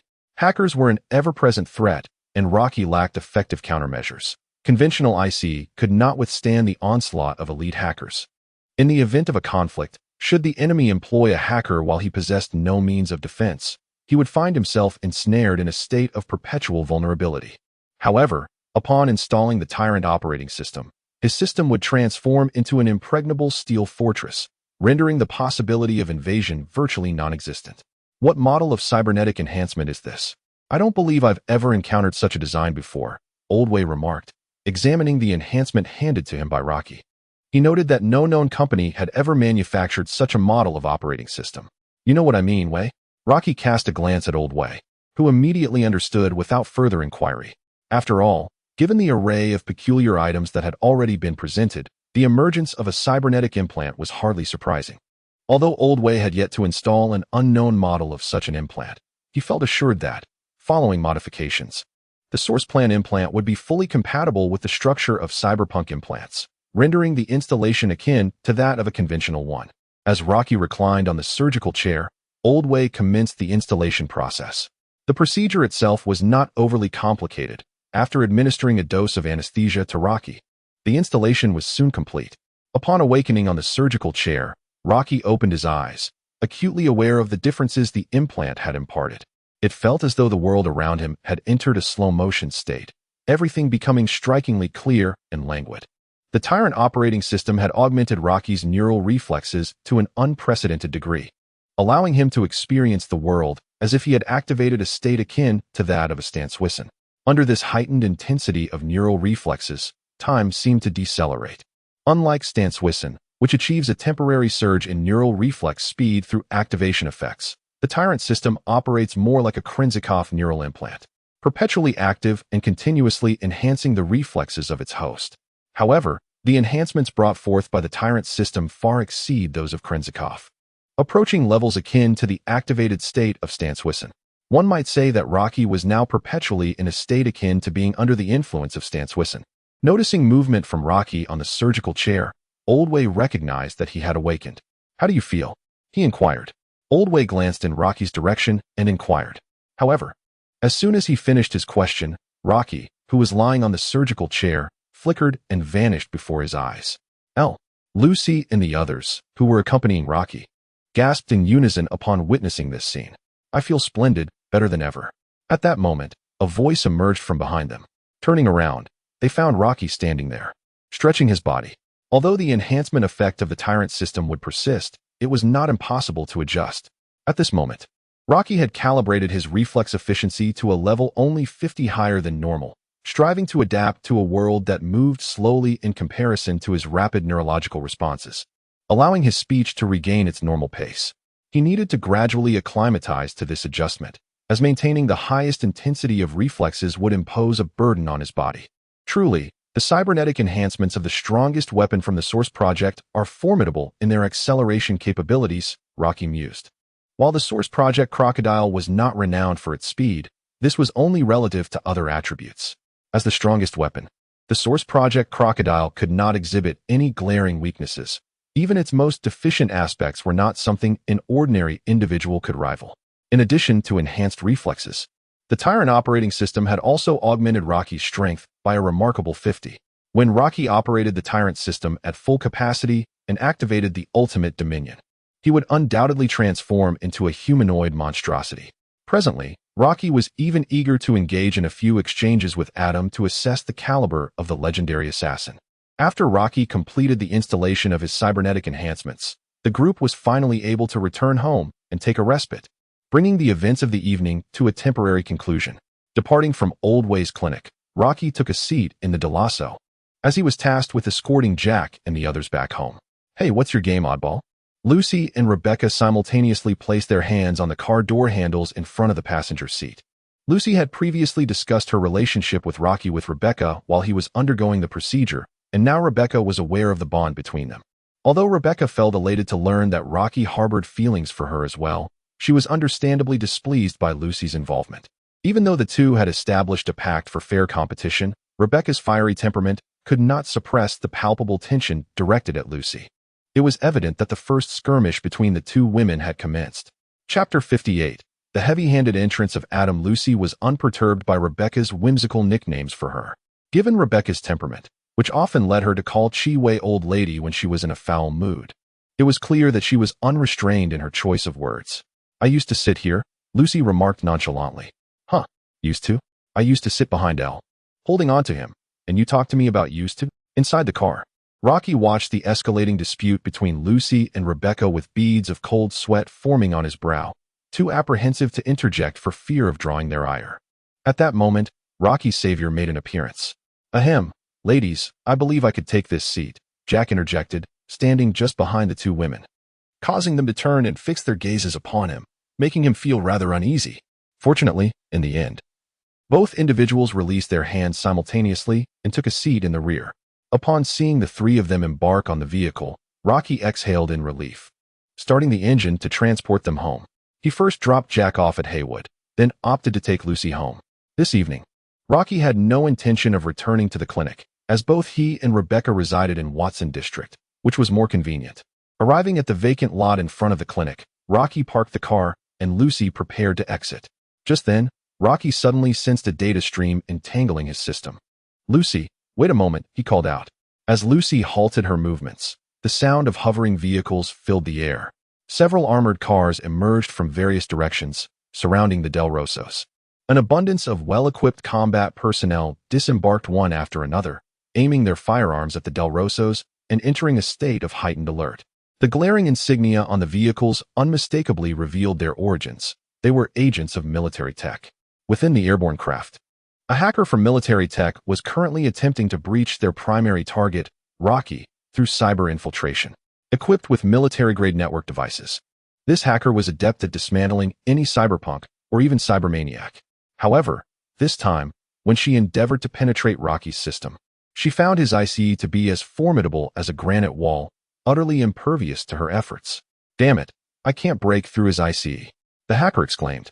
Hearing her words, the combat commander beside her in the airborne vehicle was taken aback. Their opponent had managed to withstand their cyber assault. Yet he did not hesitate and immediately commanded, "Then let us invade another target."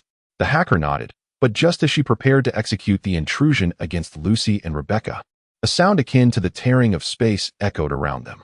While the two aboard the floating vehicle were still in confusion, a rift from the void materialized before them. A figure emerged from the fissure, and before the hacker could comprehend the unfolding events, her neck was seized tightly by an unseen force.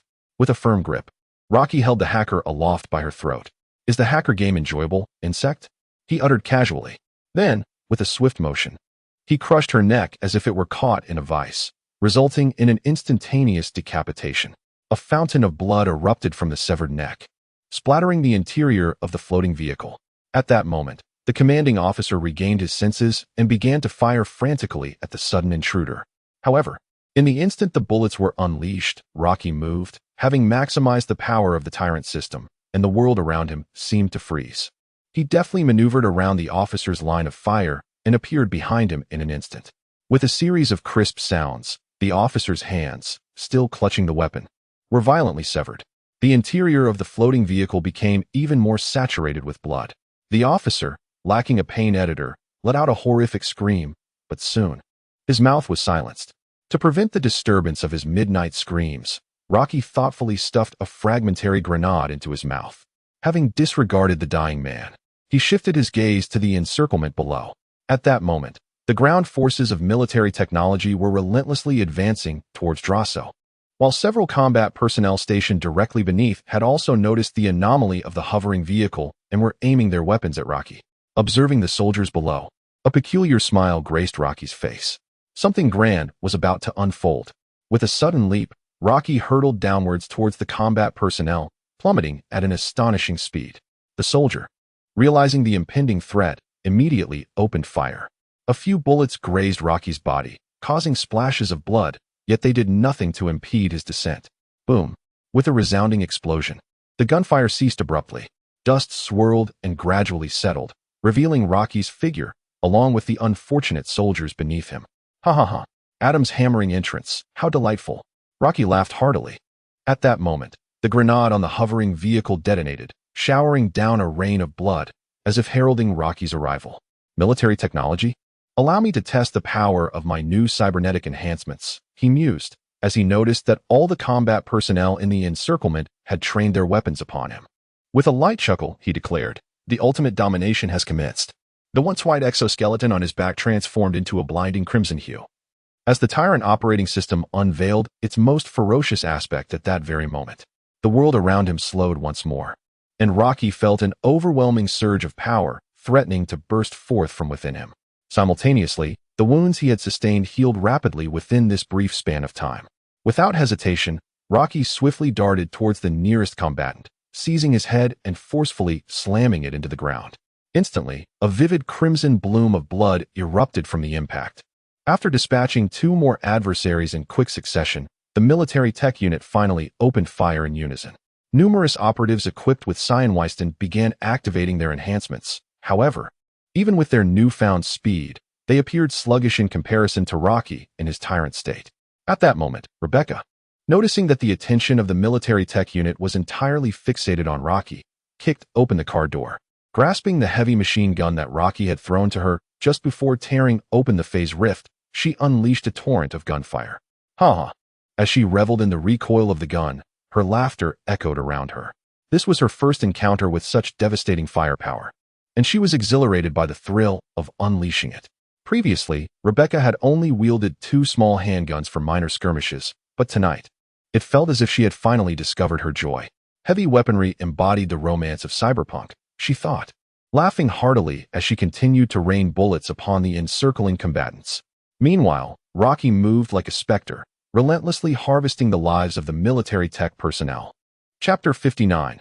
Home under Rocky's merciless slaughter, the military tech unit was swiftly annihilated. Gazing at the scattered remnants of limbs, Rocky gasped for breath. This battle had taken a considerable toll on him.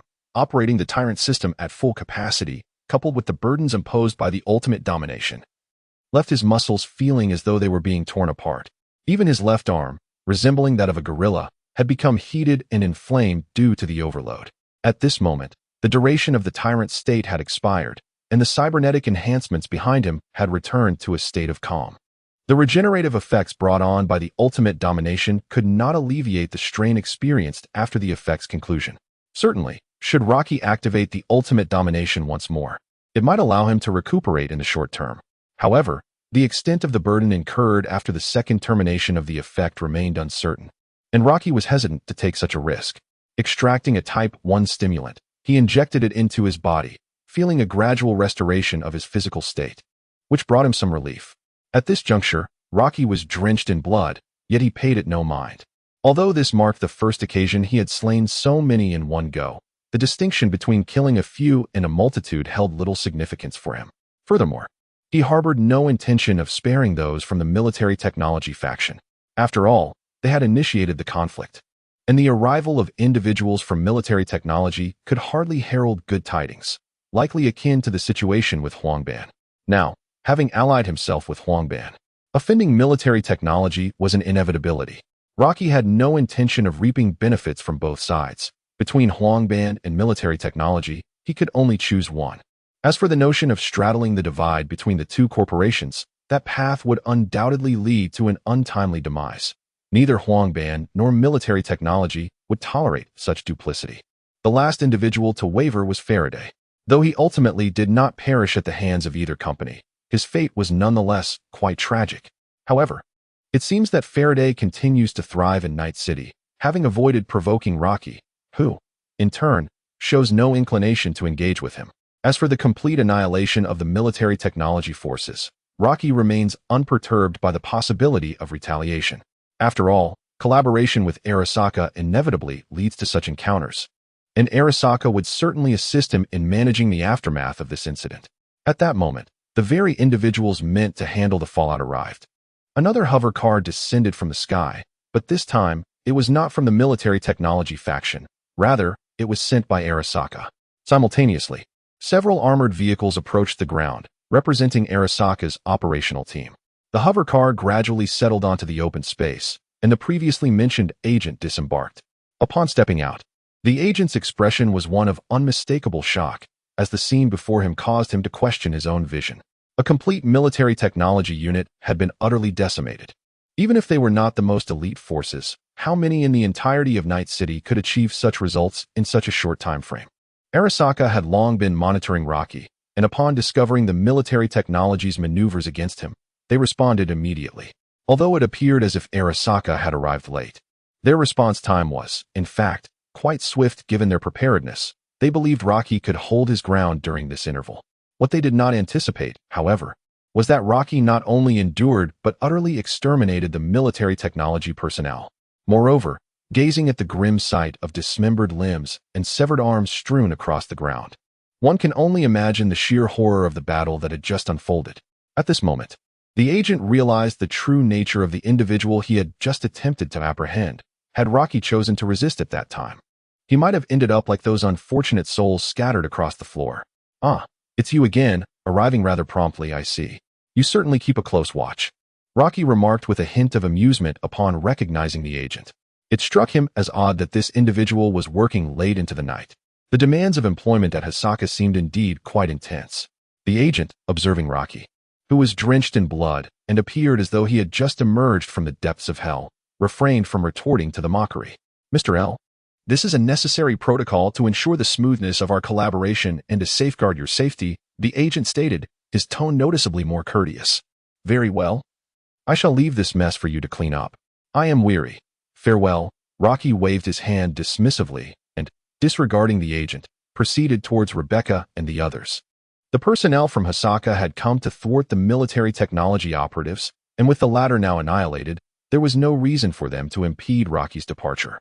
"L, are you all right?" Rebecca inquired, noting the blood covering Rocky and uncertain of whether he had sustained any injuries. "I am fine. However, Rebecca, your display of courage just now was quite commendable," he replied. "Haha, indeed. While most of the adversaries were dealt with by you, I certainly contributed significantly as well. Those distant corpses riddled with bullets are a testament to my efforts." Locke gazed at Rebecca, who wore a smile, and instinctively reached out to pat her head. However, upon extending his hand, he was reminded of the blood that stained it and reluctantly withdrew. "Lucy, I would like to borrow your apartment for a while." Naturally, Locke did not wish to simply board the vehicle.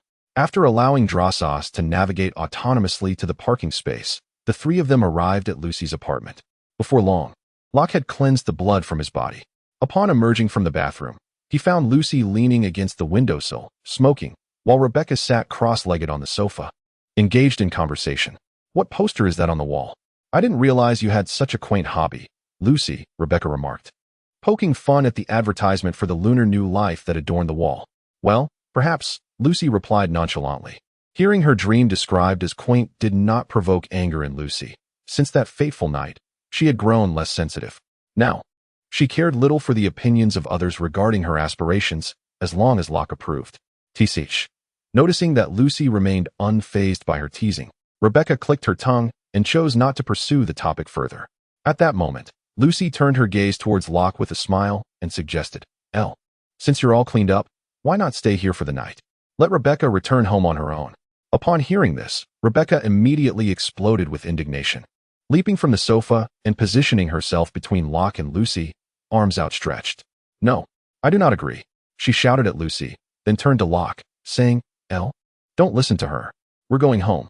Rocky gazed at the scene before him, feeling somewhat overwhelmed.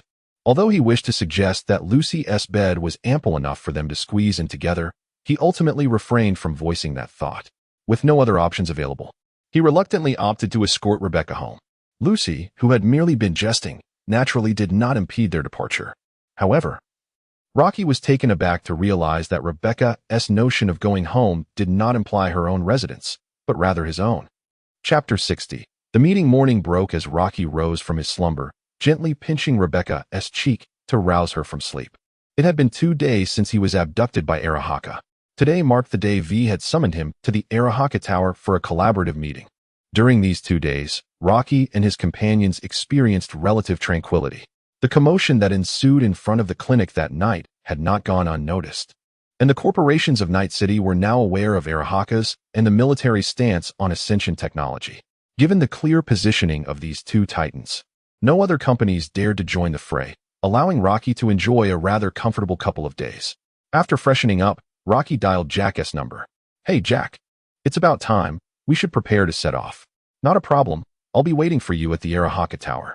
Having informed Jack, Rocky and Rebecca descended the stairs and boarded the Del Rosso. After picking up Lucy, they made their way to the Arahaka Tower.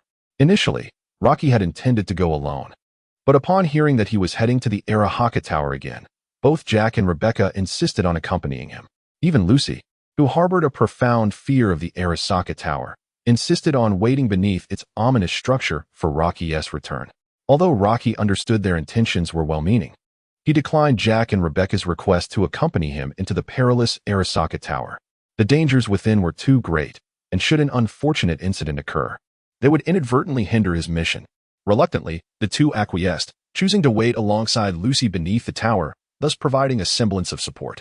Under the shadow of the Arasaka Tower, Rocky encountered Jack, who had been anxiously awaiting their arrival. "Hey, if anything happens, be sure to let us know immediately," Jack urged, observing Rocky prepare to enter the tower. Beside him, Rebecca chimed in, "Exactly, don't let it be like that night. If you encounter trouble, call out to me. I will protect you." With that, Rebecca brandished a heavy shotgun adorned with a pastel green finish before Rocky, showcasing her readiness. At that moment, Rebecca's left hand sported a black fingerless glove, a specialized storage glove that Rocky had crafted for her using a storage ring. She had filled it with an array of formidable weaponry, transforming herself into a veritable mobile armory. "You must return safely," Lucy interjected. "Do not worry. I am merely negotiating a partnership, not detonating the Arasaka Tower. They will not harm me," Rocky reassured his companions, his heart warmed by their concern. After urging them to remain at ease, he turned and stepped into the Arasaka Tower.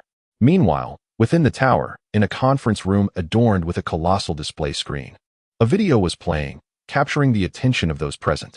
The scene unfolds from a first-person perspective, revealing an individual seemingly engaged in a mission, surrounded by numerous fully armed combat personnel encircling a vehicle. Suddenly, an explosion resonates from the opposite side of the encirclement.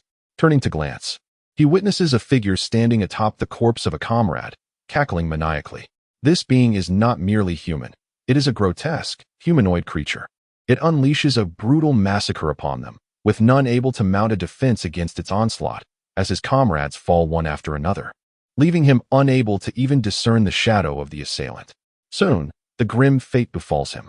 The screen fades to black, the video concludes, only to be replaced by another perspective. This time, the viewer observes the carnage from a third-person vantage point, overseeing the creature's slaughter of the military unit. The footage undoubtedly captures the conflict that transpired outside the Rocky Clinic that fateful night. The Military Technology Division's cybernetic enhancements are equipped with an integrated Super Dream recording module. That evening, the scattered cybernetics were confiscated by Arasaka, thus obtaining the Super Dream footage from that time. The video snippets are extracted from the recordings of that night. Adam Heavyhammer, what is your assessment of this individual? Inquired a man clad in an exquisite suit, seated at the head of the conference table, lightly tapping the surface as he directed his gaze towards a metallic creature perched on the sofa by the wall. Quite intriguing. It appears to be equipped with an unknown model of Sion Weston, Adam Heavyhammer remarked succinctly. What is your level of confidence in dealing with him? In the Super Dream, he seemed to have mentioned you. Merely a flesh worm with some degree of strength and speed. Even I have lost count of how many of such individuals I have sent to their graves, yet they continued to utter my name until their last breath. Adam's expression remained unperturbed, showing no concern for the prowess displayed by Rocky. Merely annihilating a conventional armed force equipped with military technology was a task he could effortlessly accomplish. Such a feat hardly warranted his attention. As long as you are confident, the man in the suit nodded in acknowledgement. At that moment, a woman dressed as a secretary entered the conference room, approached the suited man, and leaned in to speak. Director, Mr. L has arrived. Shall we commence the meeting? Let him in. The man in the suit replied with a nod, switching off the video that was playing. He was the ultimate decision-maker for this meeting. One of the board members of the Arasaka Corporation's permanent branch in Night City. Although not the most integral member, he was still regarded as part of Arasaka's genuine upper echelons. The matter concerning ascendant technologies was neither trivial enough to warrant the intervention of the Arasaka family nor significant enough to raise alarms. However, its importance necessitated the approval of a board member, thus the responsibility for this meeting fell upon him. Soon, several individuals entered the conference room under the guidance of the secretary. Besides Rocky, others present included the deputy minister of Arasaka's logistics department, who oversaw the testing and evaluation of the serum agents, and was among the most knowledgeable individuals regarding the serum. Naturally, his presence was essential to lead the discussions. Additionally, representatives from the finance and marketing departments were also in attendance to collectively assess the feasibility of Rocky's collaboration proposal. As for the director of Arasaka, he merely played a role in making the final decision. Upon entering the conference room, Rocky immediately noticed Adam Heavyweight seated on a nearby sofa. At that moment, Adam also turned his gaze towards Rocky. Their eyes met. This marked Rocky's first direct encounter with Adam since arriving in Night City. Adam's presence here was, of course, to ensure the safety of the board members. At this stage, he had not yet become the personal bodyguard of Arasaka Rishian. Given the display of combat capability Rocky exhibited in front of the clinic, ordinary security could not guarantee the safety of the meeting, and with the board members in attendance, it was only natural for Adam to be assigned to this task. Control your movements, or I shall reduce you to mere fragments, Adam warned Rocky with an expressionless demeanor. In response to Adam's admonition, Rocky exhibited no fear and made no reply, instead settling into his designated seat. Chapter 61. Negotiation within the conference room. All participants had taken their seats. After the secretary introduced Rocky to everyone present, the meeting commenced. L, is it? I've heard you've been causing quite a stir in Night City lately. I've had the opportunity to witness the serum you developed. It is indeed intriguing. You mentioned wanting to establish a company in collaboration with Arasaka. What sort of partnership do you envision? With the meeting underway, the director in the main seat wasted no time and directly posed the question. Upon hearing the director's inquiry, Rocky produced a chip and handed it to the secretary standing by. The secretary accepted the chip and connected it to the terminal at the conference table. And soon the monitor displayed the contents of the chip. This document contains the specifications for the two pharmaceuticals currently offered by Rocky, along with his proposed collaboration plan. As Rocky presented the contents to the members of Arasaka, he elaborated on the details. I believe you are already familiar with the serum agent, so I shall refrain from reiterating its functions and significance. I intend to place an order for 500 units of the serum to be delivered within 3 months. In exchange for 5 million euros, the designation of Arasaka as a strategic partner, and future exemptions for all senior executives within my company. Subsequent sales of the serum will prioritize Arasaka's orders, with the original serum becoming an exclusive supply for them. Any remaining serums sold externally will have their efficacy reduced by 50%, and all military technology orders will be declined. What are Arasaka's thoughts on this proposal?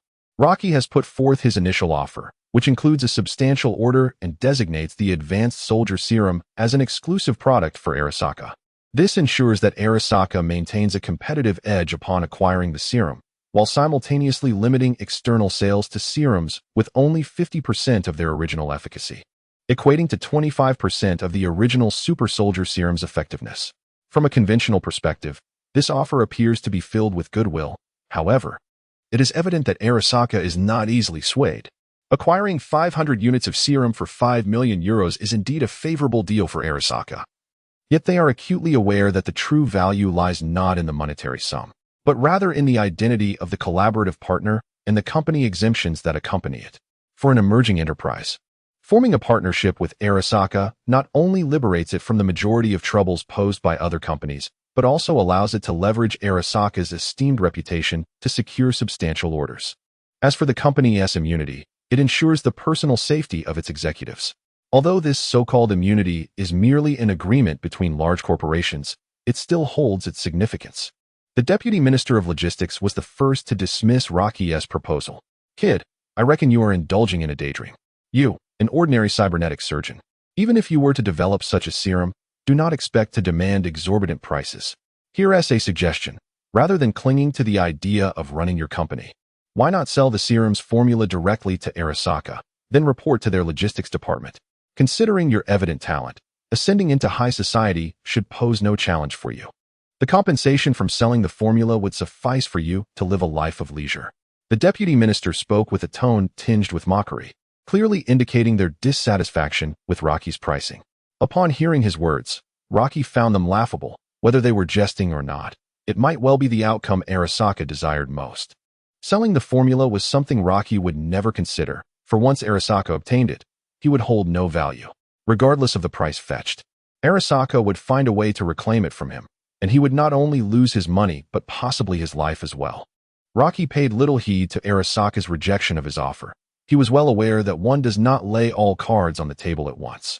Negotiation is an intricate game of give and take, and it must be approached step by step. Shaking his head, Rocky spoke, "I apologize, although your proposal is indeed enticing. I am an idealist, and establishing a company is my aspiration. Thus, I must regrettably decline your offer. However, in light of this, I am willing to make a concession. I will unconditionally provide the formula for the serum in 3 years to Arasaka. Simultaneously, another product manufactured by my company, a stimulant, will be labeled as co-produced with Arasaka, with the profits split 80-20 in favor of Arasaka." Rocky presented his second proposal, choosing to sketch a promising vision for Arasaka 3 years hence. With the aid of the system, he was confident that if his Ascension technology successfully developed, his growth would surge at an alarming rate, allowing him to surpass Arasaka within that time frame. By then, the significance of the formula would be inconsequential. This is why Rocky felt comfortable proposing such conditions. The representatives of Arasaka did not immediately counter his offer this time. For a corporation of Arasaka's caliber, 3 years was not a lengthy period. They firmly believed that even after 3 years, the serum would retain immense value. Moreover, the unconditional provision of the formula after 3 years was not vastly different from their current practice of directly purchasing the drug formula. Arasaka found Rocky's proposal within an acceptable range. They had long understood Rocky's stance and recognized the likelihood that he would not directly divulge the formula. Unfortunately, they had exhausted all avenues of inquiry, ultimately only retrieving records of Rocky's raw material procurement. However, Arasaka has conducted experiments with these raw material combinations, but has been utterly unable to replicate the serum. While directly coercing Rocky to surrender the formula is indeed an option, it carries inherent risks. Should Rocky choose to resist to the bitter end, they might ultimately find their efforts fruitless. Arasaka comprises a consortium of merchants rather than a band of terrorists. They do not consistently resort to the most extreme measures to resolve dilemmas. As long as their interests are met, they are unlikely to budge. Their primary objective is profit, and collaboration with Rocky serves that aim effectively. Regarding Rocky's additional condition, Arasaka is well aware that he seeks to leverage their partnership to penetrate the market, yet they too stand to gain from this arrangement, rendering it mutually beneficial. After a brief silence, the members of Arasaka, while somewhat satisfied with the current offer, recognized they still possessed a final bargaining chip. As long as negotiations continued, Arasaka would not relinquish any portion of their interests. Your offer is barely acceptable, yet insufficient. Observe this, stated the Deputy Minister of Logistics, as data flickered in his eyes, and a profile appeared on the conference table's display screen. Lucy, the girl at your side, was once Arasaka's asset but defected. I trust you comprehend my meaning. The Deputy Minister remarked with a smile. Chapter 62, Source Code. Arasaka has scrutinized everyone around Rocky thoroughly. Naturally, Lucy has not escaped their investigation, and her identity was easily uncovered by Arasaka. This is Arasaka's final leverage. At this moment, Rocky gazed at the screen displaying Lucy's once innocent visage, a surge of inexplicable fury quietly igniting within him. It was unfathomable that Arasaka would resort to using Lucy as a pawn to threaten him. Although Rocky had long anticipated such a scenario, the moment Arasaka pointed to Lucy's dossier and revealed her identity, his heart tightened. Suppressing the flames of anger and the tumult of emotions within, Rocky endeavored to maintain an air of normalcy. To exhibit excessive concern at this juncture would only afford Arasaka an opportunity to escalate their demands. The deadline for the formula delivery has been advanced to 2.5 years. The profit share from the stimulant will be adjusted to 70-30. And you will revoke all charges against Lucy, expunging her defection record. This is my final stipulation, Rocky stated calmly. The members of Arasaka, witnessing Rocky's concession, nodded in satisfaction. Though Lucy had once been an asset of Arasaka, they had long ceased to invest effort in pursuing this defector hacker. Otherwise, she could not have thrived so freely in Night City. The discovery of her whereabouts was merely an unexpected delight. Exchanging a hacker of negligible value for a share of collaborative profits was, for Arasaka, a profitable arrangement. For Rocky, trading a portion of the benefits to ensure Lucy would no longer be pursued by Arasaka, allowing her the liberty to exist freely in this world, was far from a loss. It can be said that both Rocky and Arasaka achieved the outcomes they desired. The overarching discussions of the meeting had concluded, leaving only the agreement on specific details. Ultimately, with the assent of the members of the Arasaka board, this collaboration was formally ratified. Under the tower of Arasaka, Jack and the others sighed in relief as Rocky emerged safely. So, how did your negotiations with Arasaka go? Jack inquired. It went relatively smoothly. Our collaboration has been established, and Arasaka is now considered one of our own, Rocky responded. However, Lucy, who was nearby, felt an unsettling sensation upon hearing Rocky's words. While she understood the necessity of Rocky's alliance with Arasaka, she harbored a deep-seated fear of them. With Rocky drawing so close to Arasaka, she worried that they might one day uncover her true identity, which would not only endanger her, but also complicate matters for Rocky. As Lucy's thoughts drifted, Rocky suddenly called out to her. Lucy. She replied, snapping back to reality. During our discussions with Arasaka, they mentioned your identity, but rest assured, I have taken care of it. I've arranged for your records to be expunged. They will no longer pursue you. You are free now, no longer a fugitive from Arasaka. Rocky smiled as he spoke to Lucy. Although this was merely an agreement between Rocky and Arasaka, and Lucy had not yet fully extricated herself from their grasp. As long as Rocky maintained a facade of camaraderie with Arasaka, she need not fear their threats. And when the time came for Rocky to sever ties with Arasaka, he would ensure that he had grown strong enough to be beyond their reach. At this moment, Lucy found herself utterly stunned. She had never anticipated that the nightmares that had plagued her for so many years would be resolved so effortlessly. She remained oblivious to the sacrifices Rocky had made to procure her freedom, yet for the first time, she felt an unparalleled sense of relaxation. She could live here like an ordinary person, free from the looming threat of Arasaka. As Lucy grappled with how to articulate her emotions, she felt a gentle tug on her hand. Turning around, she saw Rebecca, who was smiling and giving her a thumbs up. Congratulations, Lucy. Lucy then glanced at Jack and Rocky, discovering that they too were beaming at her. In an instant, the tumultuous emotions she had been nurturing dissipated, and she wiped away a few tears of joy, allowing a smile to grace her face. This was indeed a moment worthy of celebration. She ought to be smiling. Thank you. It's nothing. Let us head home. Okay. The collaboration with Arasaka had been finalized, yet there remained much work to be accomplished. The foremost task was the registration of the company and the selection of a location. With Arasaka's support, the registration process became remarkably swift and straightforward. It was completed in no time at all. The next step was to choose a site for the company.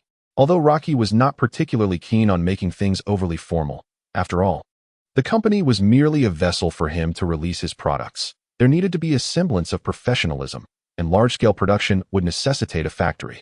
After careful consideration, Rocky ultimately decided to establish the company in a small office building at the municipal center, while the first factory would be located in the northern industrial zone of Watson District. The primary focus was on affordability, as his funds were not particularly abundant, leaving little room for extravagance. The subsequent establishment of the production line and media advertising expenses constitute a significant financial burden. These are critical factors influencing his quest to secure his initial fortune.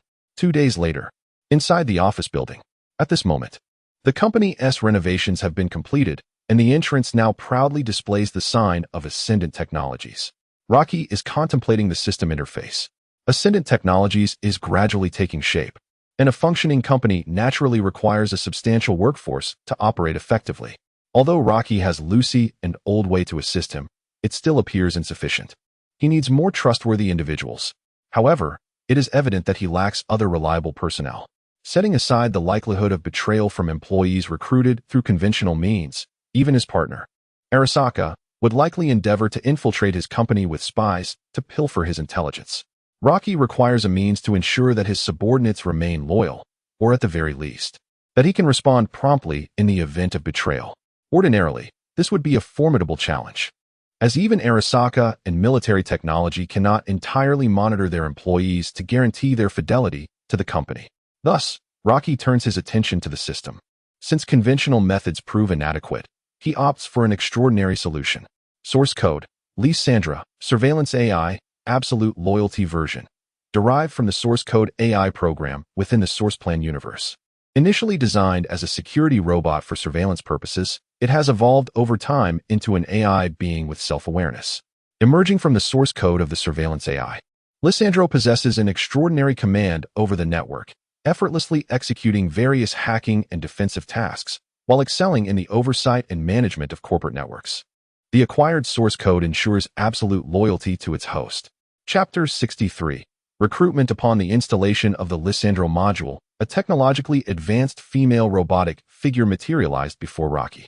Her mechanical form was sculpted with enticing curves, and the upper half of her visage was dominated by a probing eye, while a cascade of data lines flowed down her nape, resembling flowing hair. This was the embodiment of Lysandro. Although Lysandro, as an AI entity birthed with self-awareness, need not remain tethered to this physical form, she could inhabit any location with network connectivity. Nonetheless, AIs typically refrain from wandering aimlessly, unless they find themselves homeless like many rogue AIs within the old network. As the eye atop Lysandro's head emitted a green glow, she awakened. Master, the security surveillance robot Lysandro is at your service. Please issue your commands. Her voice, infused with a commanding tone, conveyed a sense of obedience in the presence of Rocky. However, he could easily envision her formidable presence before others. As the clandestine mastermind behind the Source Project Company, Lysandro had thrived in the shadows, wielding control over the entire organization, and it was evident that she was not one to be trifled with. I require your assistance in establishing a comprehensive system for the management and surveillance of the company. Beyond ensuring the smooth operation of the organization, I must guarantee that every employee remains under your vigilant oversight. Rocky approached Lysandra from behind, connecting the interface at the back of her head to the meticulously prepared server. This was the centralized control room of the company network, deliberately situated on a different floor from the visible offices. Rocky had set up the servers here, placing Lysandra in this environment to facilitate her management of the entire corporate network. Furthermore, the server housed an array of materials and plans regarding Ascension technology, which Rocky had prepared in advance. With this information, Lysandra should be able to produce work that would meet his expectations. Understood. Without hesitation, Lysandra acknowledged Rocky's directive and commenced execution. Once connected to the server, she began to explore and learn the intricacies of the cyberpunk network. Given her capabilities, she would soon grasp the rules governing the entire cyberspace. Moreover, the security surveillance system was her area of expertise. However, Fully constructing the system according to Rocky's vision would require a bit more time. Observing Lysandra as she delved deeply into her studies, Rocky decided to attend to other matters. Having connected to Lysandra's network, he instructed her to keep him informed of her progress before departing the company. He drove back to Japan Street. At the clinic, Old Wei was engrossed in research. Old Wei, how goes the investigation? I find myself with some free time and can offer assistance, Rocky greeted him. At that moment, Old Wei was assisting Rocky in the formulation of the second type of stimulant. To fully bring the stimulant to market, the production capacity of the pharmaceutical platform alone is insufficient.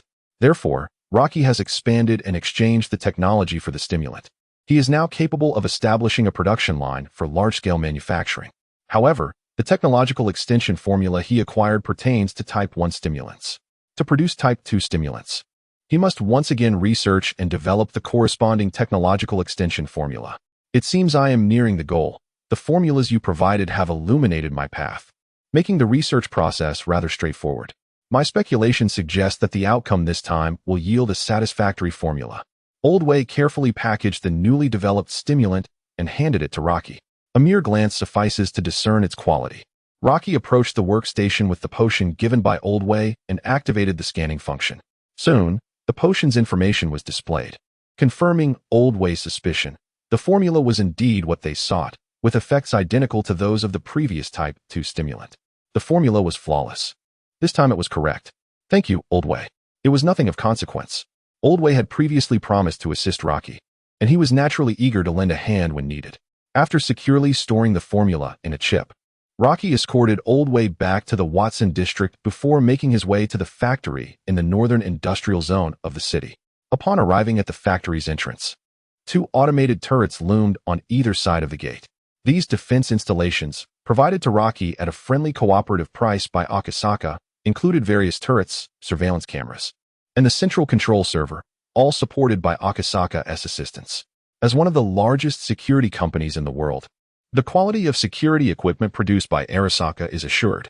The Beijing industrial zone is far from tranquil, inhabited by the likes of the Vortex Gang, cleaners, and various wanted criminals, including cyber maniacs. Establishing a factory in such a locale inevitably attracts individuals seeking to exploit the situation. Thus, the installation of an armed defense system is deemed essential. As for whether the products from Arasaka might have hidden contingencies, that will be revealed once Lysandra connects to the servers here. It is believed that no method can evade Lysandra's scrutiny. Upon entering the factory, one can observe numerous pieces of production equipment stacked within.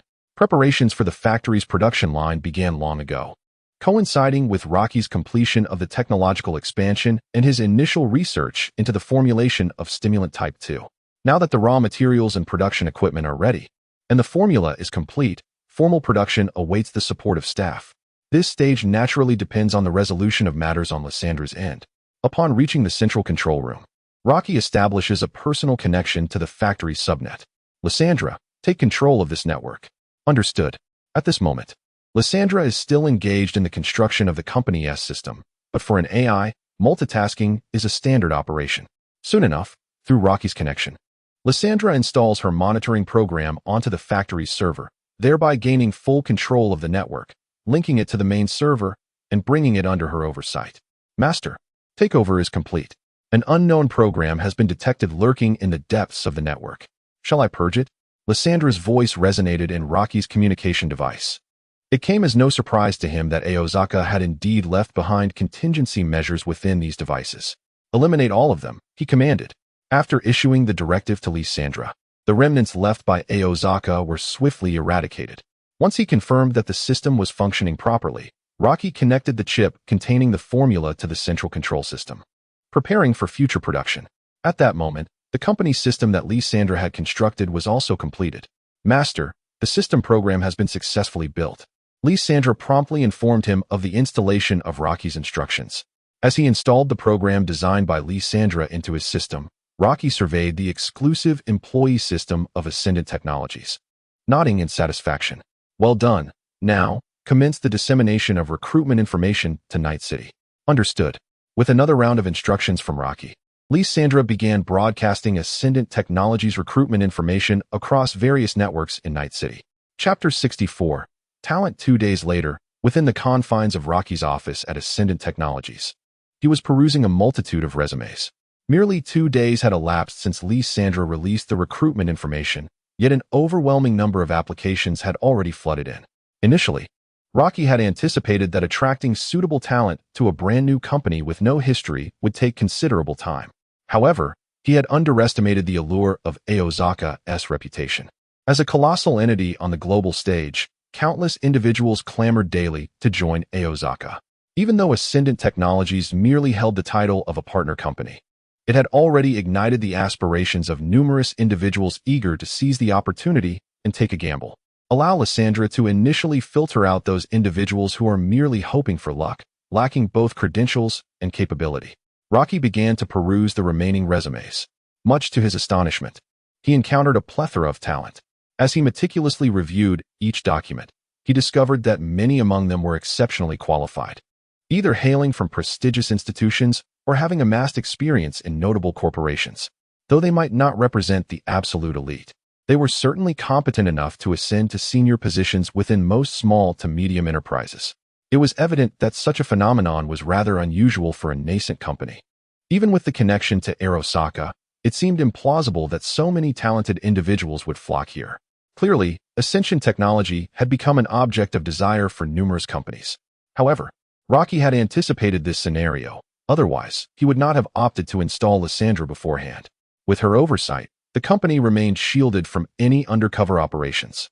Moreover, while these companies might deploy spies, they were simultaneously sending forth top-tier talent in their eagerness to infiltrate Ascension Technology. Despite the overt nature of this strategy, in a landscape where many companies coveted Ascension Technology, the individuals they dispatched must be formidable enough to surpass competitors.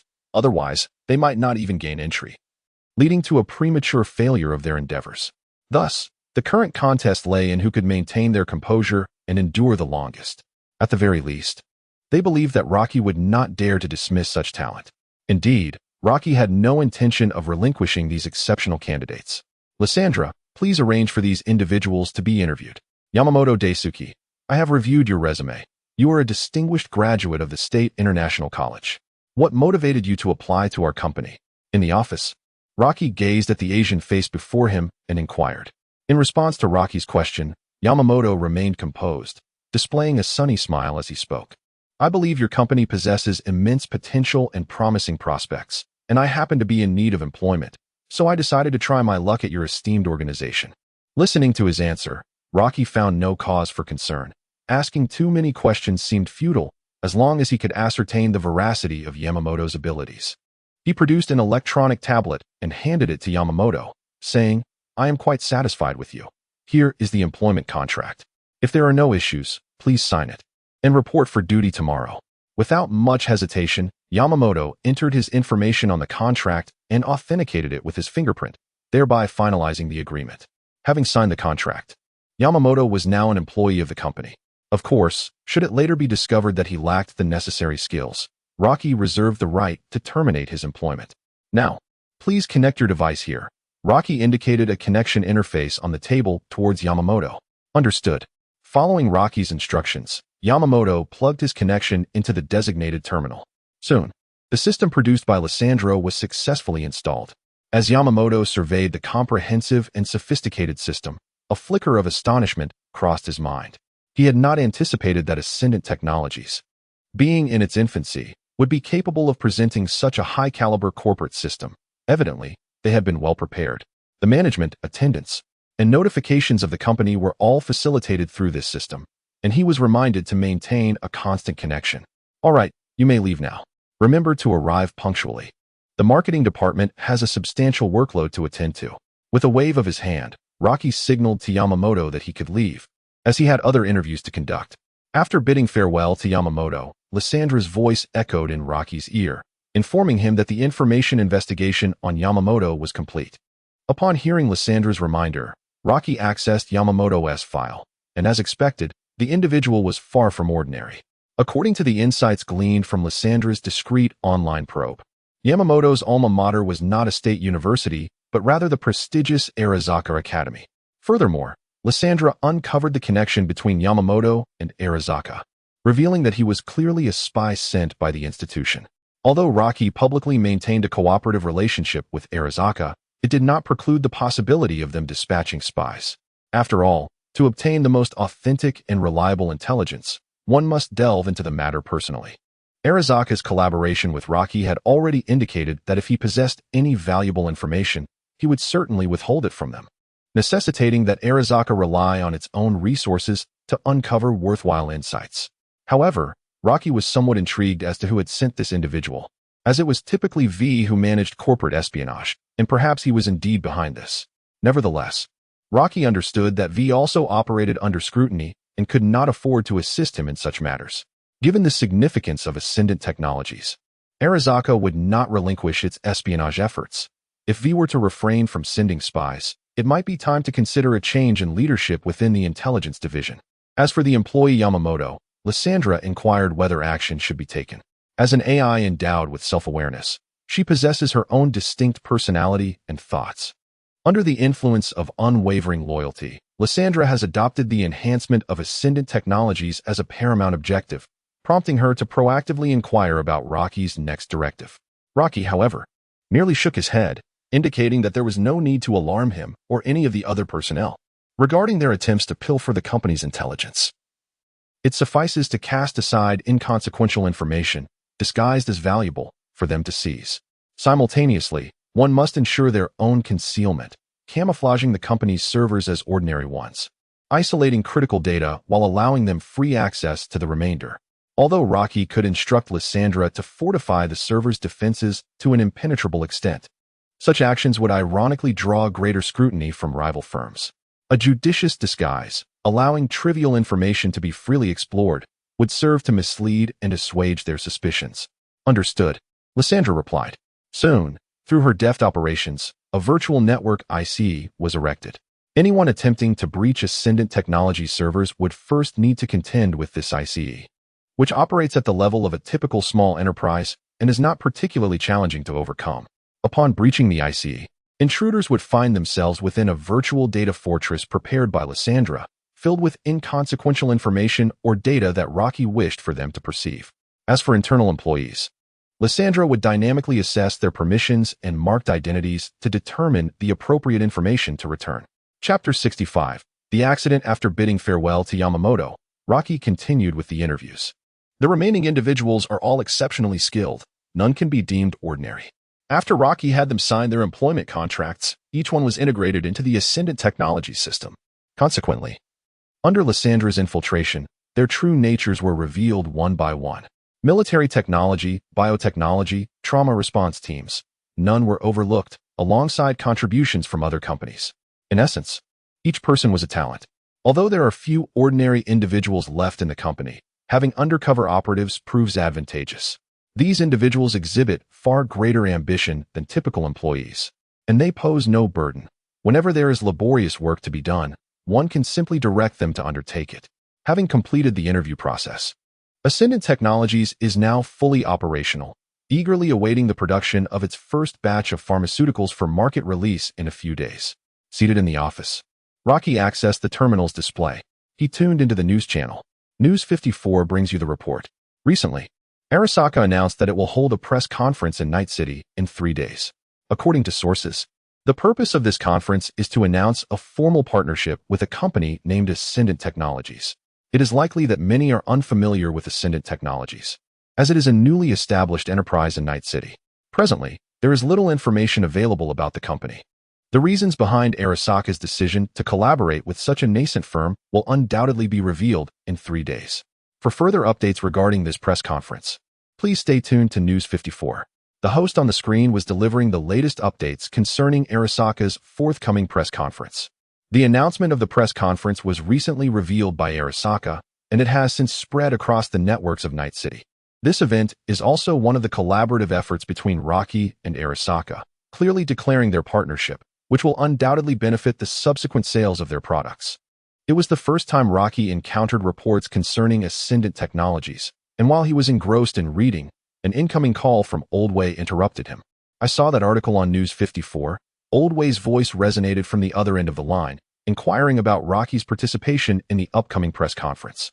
Of course, after Arasaka's representatives announced the collaboration, I will follow suit with the product launch, Rocky replied. He knew that riding on Arasaka's wave of popularity was essential. If he chose to hold the product launch at a later time, it would surely not garner as much attention as Arasaka's press conference. For this product launch, Rocky planned to focus on the Type 2 excitatory stimulant. As for the serum, he needed to fulfill Arasaka's initial orders before he could offer any for sale. You'd better prepare thoroughly, Oldway advised. It's merely a press conference. There's not much to prepare. My team will handle everything. Don't forget, Oldway, I'm not alone in this anymore, Rocky responded with a smile, appreciating Oldway's concern. That's true. By the way, Oldway, do remember to attend the press conference. After all, you are now a board member of Ascendant Technologies. Rocky extended an invitation to Oldway. For the few trusted confidants, Rocky generously bestowed upon them the titles of board members at Ascension Technologies. Although this was primarily a nominal position, with dividends that were not substantial, it nonetheless signified their elevated authority within the company, second only to Rocky himself. They were not only empowered to direct Lysandra in various matters, but also granted access to all internal information of Ascension Technologies. Rocky had no secrets to withhold from this select group. Very well, I shall attend, Oldway responded to Rocky's invitation, choosing not to prolong the conversation before hanging up. Just as he finished his call with Oldway, Lucy entered the room. Currently, in addition to her titular board position, Lucy was aiding Rocky in the operations of the intelligence department. Unlike the market department, which required a multitude of personnel and was not Lysandra's forte, Rocky opted not to hire outsiders for the intelligence division. This choice stemmed from the need for confidentiality in intelligence work and the presence of Lysandra, whose capabilities rendered additional personnel unnecessary. Lucy alone was sufficient. In fact, Lucy primarily managed the direction and decision-making, while Lysandra executed the majority of the tasks. Lucy, is there something you need? Rocky inquired upon her entrance. Lucy shook her head. Nothing urgent, just came to check on you. There's little for me to do in the intelligence department, and I find it rather dull staying at the company. You must have completed the interview process by now. Indeed, Rocky replied, intending to elaborate further when Lysandra emerged with a reminder. Master, there has been a development regarding the incident you are concerned with, specifically concerning David Martinez. The voice of Lysandra echoed as a video began to play on Rocky's system, depicting a catastrophic car crash. Flames roared along the roadway, where a woman with crimson hair lay motionless in the middle, seemingly unconscious. Nearby, a vehicle lay overturned, and a figure could be faintly discerned trapped within, desperately shouting for help. Just moments ago, an animal gang had launched an attack on the Arasaka vehicle on the bridge leading to Santo Domingo, resulting in this disastrous collision. The individual ensnared in the wreckage is none other than the target of your interest, David Martinez. Lysandro narrated the events captured in the footage. Rocky had been monitoring David's situation, and upon Lysandro's emergence, he entrusted this task to her.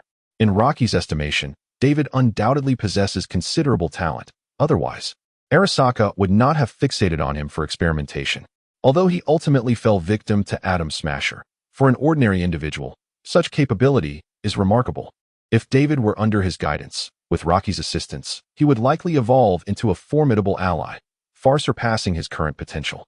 However, despite Rocky's desire to recruit David, he has refrained from acting prematurely, seeking the opportune moment. Before the car crash incident, while David frequently indulged in the escapism of cyber dreams and aspired to become a cyberpunk, he remained a mere child, his character yet to transform, living each day devoid of thought in pursuit of his mother's dreams. Such a David is utterly incapable of meeting Rocky's demands. At this juncture, it is indeed the most opportune moment to recruit David. Upon learning of this incident, Rocky certainly has no intention of letting this opportunity slip away. Lucy, are you not feeling bored at the moment? Come, I shall take you to meet someone. Who? A mere child, a future legend. Chapter 66. The Dark Clinic. The operation was remarkably successful, yet she remained in a state of unconsciousness, yet to regain awareness. We will arrange for her to be hospitalized for observation over the next few days. In a clinic located at the Coronado farm in Santo Domingo, a doctor clad only in a sleeveless apron and bare-chested was briefing David, who sat before him. Following the car accident, neither David nor Gloria received any attention. The trauma team dismissed them entirely upon discovering they were not users. Left with no recourse, David had no choice but to transport his unconscious mother to this clinic himself. At this moment, David's Arasaka Academy uniform was caked in dust, and several tears marred its former elegance. With a bandage wrapped around his head and a plaster affixed to his nose, David appeared somewhat disheveled.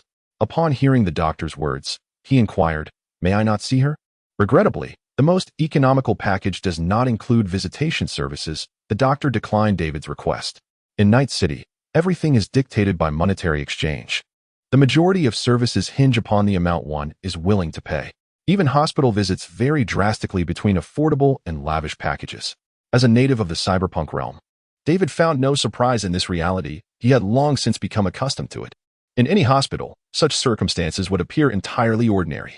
However, within this particular establishment, the dimly lit and rudimentary environment, coupled with the sight of a muscular doctor clad only in a tank top, would raise eyebrows among any seasoned individual.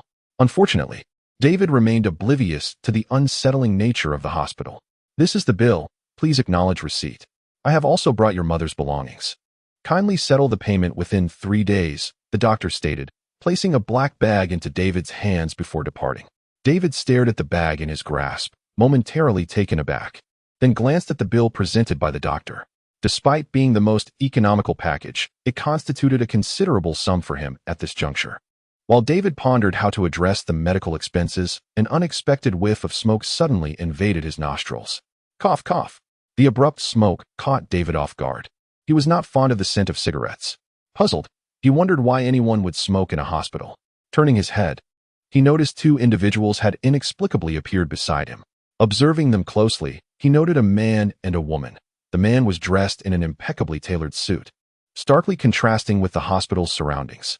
The woman, on the other hand, sported a mane of neon pink hair, the source of the acrid smoke that had just assailed his senses. These 2 were none other than Rocky and Lucy. As David scrutinized them, Lucy, intrigued, regarded him with curiosity. She had not anticipated that Rocky would traverse such a distance to a remote clinic in Santo Domingo merely to seek out this young man. Noticing David clad in the uniform of Haruka Academy, she began to harbor doubts about Rocky's claim that he was destined to become a legend. However, out of trust and respect for Rocky, Lucy chose to remain silent, quietly observing how he would proceed. "Hello, may I inquire what brings you here?" David asked, glancing at Rocky and the individual beside him. In a corridor filled with numerous potential destinations, their approach made David suspect they were specifically drawn to him. "We have some matters to attend to. I was simply curious as to why a student from Aozan Academy would find themselves in such a place," Rocky remarked, nodding knowingly. There was an accident on the road, and my mother fell into a coma, so I brought her here." "I believe you are mistaken. I am not from a wealthy family. My attendance at Aozan Academy is solely due to my mother's relentless hard work. The costs of quality medical care are exorbitant, which is why I could only come here," David explained as he responded to Rocky's inquiry. Despite the unexpected appearance of these 2 individuals, David sensed that the man's tailored suit suggested a possible connection to Aozan Academy, piquing his curiosity. "That sounds quite touching. However, does your mother have red hair?" Rocky inquired. "How do you know?" "Do you know my mother?" David responded, somewhat astonished that Rocky recognized his mother's appearance. Had he seen her upon their arrival at the hospital, or did he have a prior acquaintance with her? Rocky simply smiled and shook his head. "Just a guess. You caught my eye, and I thought I would offer you a gift." With that, Rocky instructed Lysandra to infiltrate David's system. Immediately, a surveillance video began to play before David's eyes. In the dimly lit scene, a woman with crimson hair lay upon an operating table. Yet the surroundings were evidently not those of a conventional hospital. Various surgical instruments, stained with blood, littered the area, while bizarre graffiti adorned the walls and darkened. Congealed blood in the corners hinted that this place was anything but ordinary. At that moment, even the most oblivious of individuals, David, should have grasped the gravity of the situation. "Mom," he exclaimed, as the woman in the video was none other than his mother, Gloria, gazing at the surveillance footage. It dawned on him that he had unwittingly led his mother into the depths of hell. Though David was somewhat dim-witted for failing to recognize the blatant signs of a sinister clinic, his frequent encounters with the underworld in his dreams had granted him some insight into the nature of the scavengers. The scene captured on the monitor was unmistakably the lair of these nefarious figures. Clutching his head in despair, David's eyes were wide with terror, and his right leg began to shake uncontrollably. He could not fathom how events had spiraled so tragically, had it not been for the surveillance footage before him. He might have remained oblivious until his mother was dismembered, naively believing she had succumbed to a futile rescue. What should I do? How can I save my mother? David was engulfed in panic and confusion. Although he often engaged in battles within the realm of his dreams, he had never confronted such dire circumstances in reality. Observing several armed scavengers on the monitor, David swallowed hard, contemplating how he could possibly rescue his mother from their clutches. It was then that his gaze shifted to Rocky. Can you help me? Please, save my mother. You're a hacker, aren't you? A cyberpunk, or perhaps a spy? Regardless of the circumstances. Could I implore you for assistance? I am willing to offer you compensation. David placed his hopes in Rocky, believing that if Rocky could hack into the network here and intercept the surveillance footage, he would surely be able to help him rescue his mother. However, despair washed over David as Rocky shook his head. I will not assist you in saving anyone. The consequences of your actions are yours to bear. Rocky's cold words echoed in David's ears, extinguishing the flame of hope that had flickered within him. Just as David thought all hope was lost, he noticed Rocky taking action once more. To David's astonishment, Rocky produced a handgun seemingly from nowhere, disengaged the safety, and tossed it to David. You wish to save your mother, do you not? Then go ahead. The weapon is prepared for you. Let me witness your capabilities. Chapter 67. The fatal empty gun. David caught the handgun, momentarily stunned by its presence. The sensation of the weapon was foreign yet exhilarating. It was his first encounter with a firearm. Unlike the vivid simulations of his dreams, this was a genuine gun, one capable of taking a life. Gloria had always shielded David from such dangers, never allowing him to come into contact with such items. As he held the gun, David swallowed hard. Did Rocky mean for him to use this weapon to rescue his mother? He found himself engulfed in uncertainty. He was unsure if he could even hit a target, let alone take a life. The thought of charging in and being riddled with bullets was daunting. Are you hesitating? Or are you simply afraid? No. I find myself contemplating the possibility of alternative solutions, perhaps involving the authorities, David insisted stubbornly. The sudden twist of fate had left his mind in disarray. Just moments ago, he was preoccupied with thoughts of how to manage the medical expenses, and now he was being urged to storm into the territory of the scavengers with a firearm. Call the police?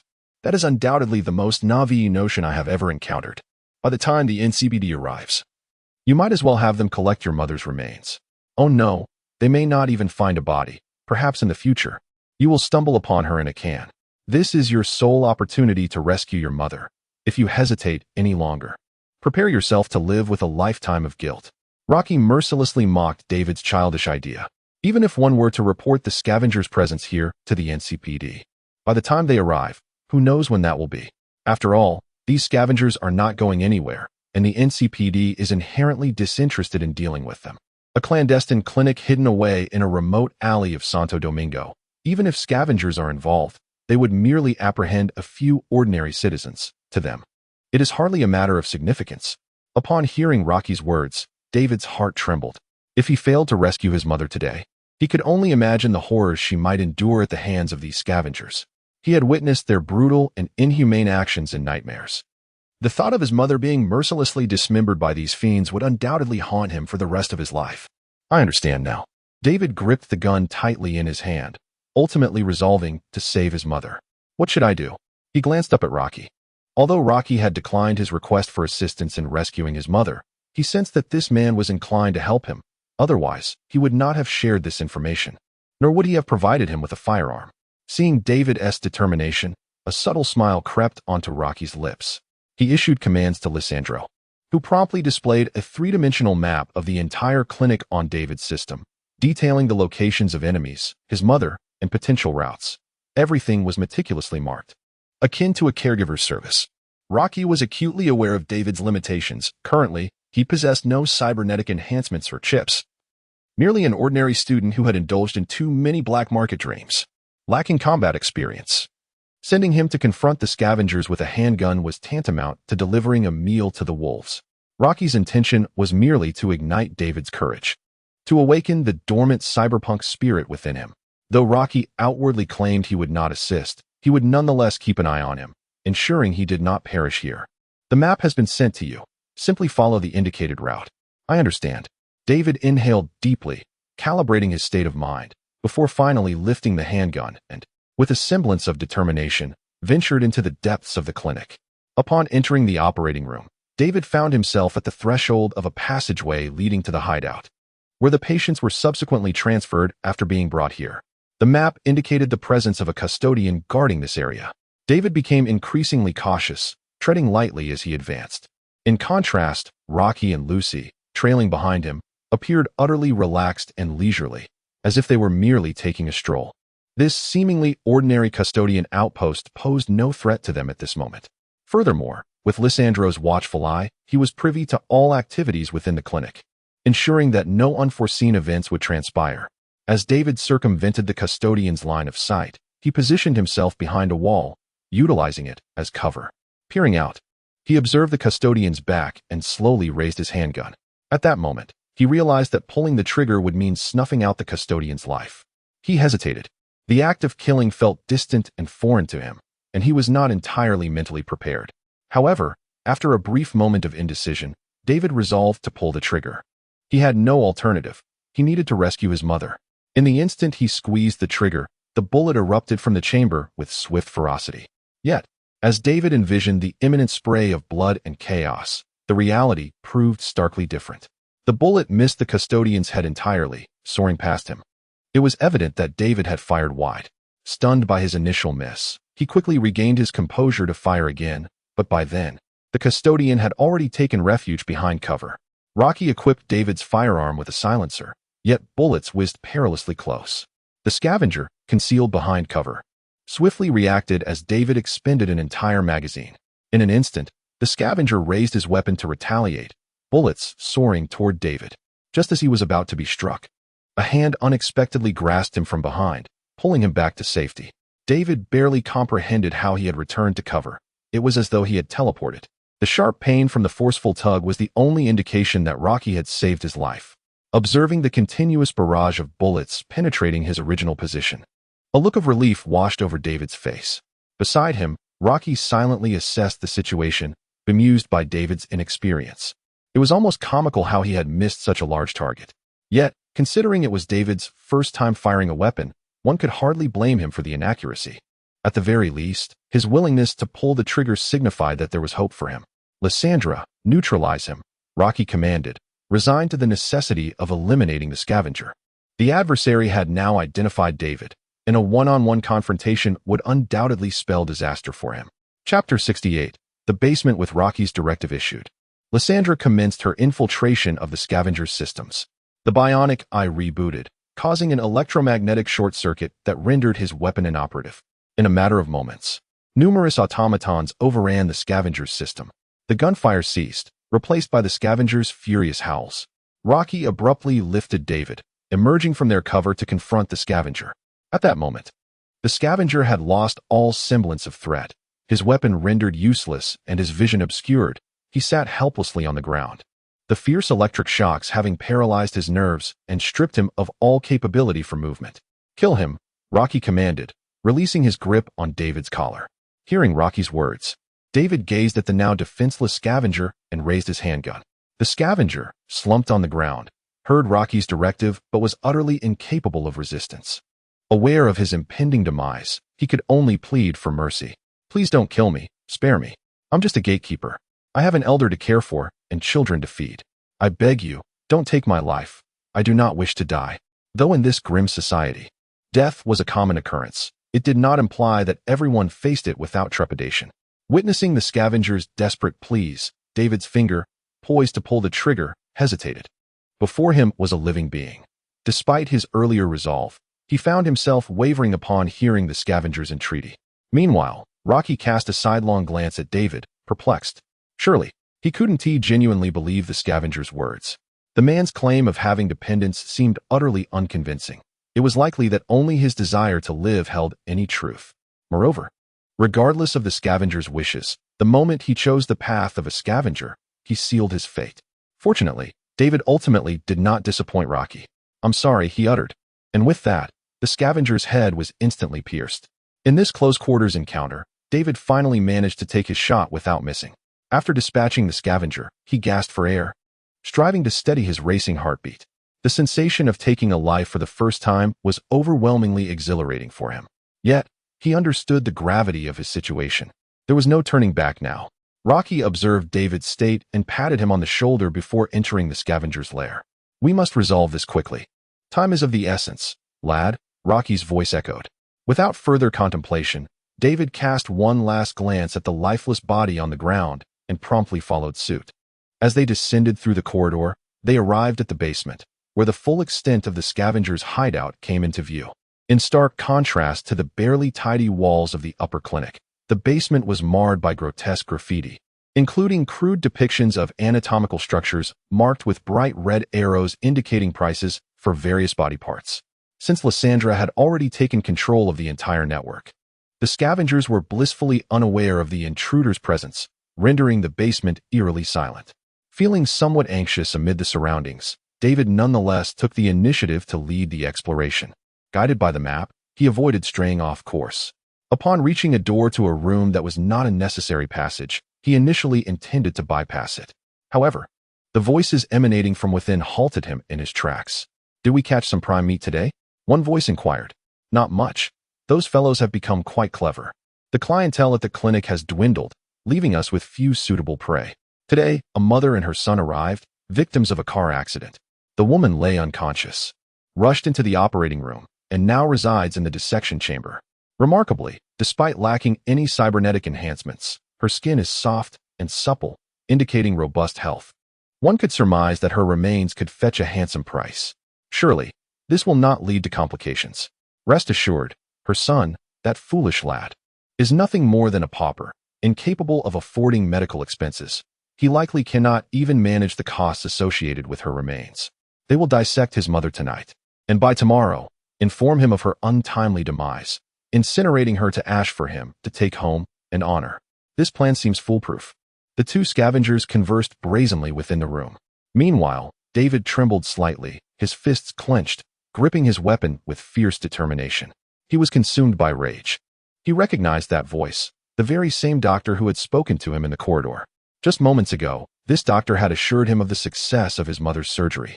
Yet now he was discussing the potential profit from her remains. David's fury was not solely directed at the abhorrent intentions of these individuals towards his mother. It stemmed from the revelation of the world's grim reality. These people were indeed despicable, and to feel sympathy for them would only aid in their cruelty towards other innocent souls. In that moment, David attained clarity. Steadying his weapon, he opened the door and, in an instant, aimed at the doctor, pulling the trigger without hesitation. This time, David acted with unwavering resolve, his aim precise and unerring. After swiftly dispatching the doctor with a few shots, David turned the gun towards the scavenger who had his back turned. At that moment, the scavenger was just beginning to react, poised to retaliate, when David shot him through the head. Following this, David fired several more rounds into both men, ensuring their demise was absolute. Caught off guard, David had finally achieved his first true kill. "Well done," Rocky remarked, observing David's performance. Yet, David felt neither exhilaration nor anxiety. He was enveloped in a profound calmness and indifference. "Thank you," he replied to Rocky, reloading the handgun with a magazine handed to him and proceeding deeper into the basement. It must be said that David exhibited remarkable talent in certain respects.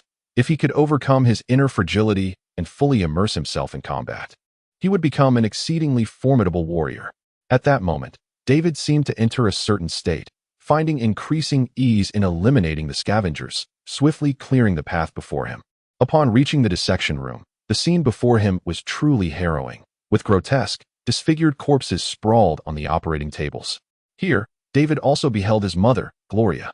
"Mom," David exclaimed, rushing forward to assess Gloria's condition. Fortunately, she had not yet fallen victim to the scavengers' vile hands. Just as David reveled in the success of rescuing his mother, the door beside him was suddenly kicked open. The leader of the scavengers made another dramatic entrance in this familiar fashion. David had no time to ponder why the map bore no trace of the scavenger when the leader raised his right hand, and the barrel of the projectile launched forth, hurtling towards David with alarming speed. Chapter 69, Sea and Wasteland. The sudden arrival of the scavenger leader left no room for contemplation. David swiftly pulled Gloria from the operating chair and sought refuge behind a barricade, shielding her with his own body. Boom! With the sound of the explosion, David was violently thrown backward. Fortunately, his timely reaction allowed the barricade to absorb much of the blast's impact, sparing Gloria from any harm. In stark contrast, David's condition was dire. The shockwave from the explosion had left his back marred with gruesome wounds, and he succumbed to unconsciousness. As the scavenger surveyed the area for the now exposed David, preparing to press the advantage, Rocky sprang into action. In a flash, Rocky appeared before the scavenger leader, seizing his right hand just as he pulled the trigger, twisting the gun's muzzle and forcing it into his own mouth. With a sharp, crisp explosion, the leader's head erupted, showering the room in a cascade of sanguine fragments. By the time the blast resonated, Rocky had already slipped away, unwilling to tarnish his finely tailored suit with such filth. Lucy, standing beside Rocky, surveyed the chaotic dissection chamber with a hint of exasperation. "You could have easily avoided this scene," she remarked, perplexed. Rocky merely smiled in response. "One must ensure that this young man endures some hardships. After all, he is unlikely to perish. It seems you are rather attentive to him." "One could say so. This fellow possesses considerable talent. Thus it is only fitting to offer him a modicum of special consideration." The appearance of the scavenger leader was certainly not a mere coincidence. With Lysandra's capabilities, she would not overlook such a target. It was Rocky who specifically instructed Lysandra to obscure his trail from David's map. Once David completed the novice tutorial arranged for him, Rocky thoughtfully orchestrated a narrative-driven demise. The aim was to impart a slight setback to him. David, by nature, is quite arrogant. Having installed a sign Wiston, he perceives himself as a unique entity. He refuses to acknowledge his limits until death. Unwilling to divest himself of his amassed strength and the fame accrued from his struggles, resembling man in this regard. Although his performance today contained numerous flaws, it was significantly improved compared to others who are newly acquainted with such matters. However, David's achievements were primarily due to Lysandra's assistance. Without her almost omniscient information, he would have been incapable of reaching this level. To prevent him from inflating his ego, Rocky must naturally temper his arrogance. Furthermore, David's character is resilient. Often it is under pressure that greater potential is unleashed. At this juncture, all adversaries within the scavenger hideout had been vanquished, and Rocky approached David, who lay unconscious, still protectively shielding Gloria beneath him. David's back was charred and scorched from the explosion, yet surprisingly little blood flowed from the wounds, with the deepest gash revealing the stark whiteness of his vertebrae. Though the sight was gruesome, it was still true. As long as he survived, that was what mattered. Moreover, his injuries conveniently aligned with Rocky's plans. "Lucy, come here and lend a hand," Rocky called, summoning Lucy to assist in lifting Gloria, while he hoisted David up himself.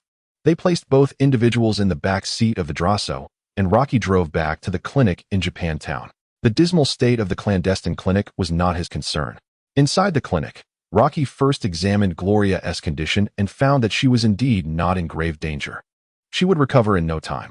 Next, he transferred David onto the surgical chair to assess his injuries.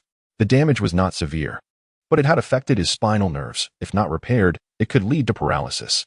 "Just perfect," Rocky mused. Then retrieved the Sion wristband that had belonged to man from David's black bag. Given the current circumstances, David could effectively utilize the Sion wristband to rectify the nerve damage. This had been Rocky's initial plan, to install the Sion wristband, granting David the qualifications to enter the mercenary field and subsequently enlist him to assist with his endeavors. As for other more advanced cybernetics or pharmaceutical enhancements, those would depend on David's future performance. Until David clearly aligned himself with Rocky, the latter wouldn't invest excessively. Especially since the Sion wristband was not his property, he had no qualms about using it. With a surgical knife in hand, Rocky incised David's back to commence the installation of the Sion wristband. The cold tip of the knife incessantly grazed David's body. An intense pain surged through him, abruptly awakening him from the faintness that had initially consumed him due to the violent tremors. "Ah!" David let out a howl. "Do not move, do not cry out. Endure it. You are injured. I am performing surgery." Rocky's voice resonated in David's ears. David naturally recalled his voice. Without Rocky's assistance, he would never have been able to rescue Gloria from the clutches of the scavenger. Upon realizing it was Rocky speaking, David momentarily regained his composure, gritting his teeth as he strained to turn his head and survey his surroundings. He spotted Gloria lying nearby, appearing to be relatively unharmed, and the environment did not resemble that dark clinic. The anxiety that had gripped David's heart finally eased, allowing him to wholly engage in the battle against the pain. Before long, Rocky completed the installation surgery of the spinal implant. He then tended to the other wounds on David's back. These injuries were not severe and would heal naturally after disinfection and some time. All done. You may rise. Rocky signaled that the operation was complete. As David stood, the pain gradually subsided. Although there remained a significant sensation of burning in several areas of his back, it was undoubtedly more bearable than before. David distinctly felt the presence of something new on his back, and he realized he could control it. What had just transpired? David pondered with confusion. Beside him, Rocky began to elucidate. You were injured by an explosion from the scavenger that suddenly emerged, resulting in multiple wounds on your back, the deepest of which affected your spinal nerves. In order to bridge the neural gap and prevent paralysis, I have installed a Cyan-Weston prosthetic for you. Cyan-Weston? David exclaimed. You mean the one that enhances neural responses and slows down the world? He recalled the projectiles sent by the scavenger that had indeed struck him, and he had long anticipated the injury to his back.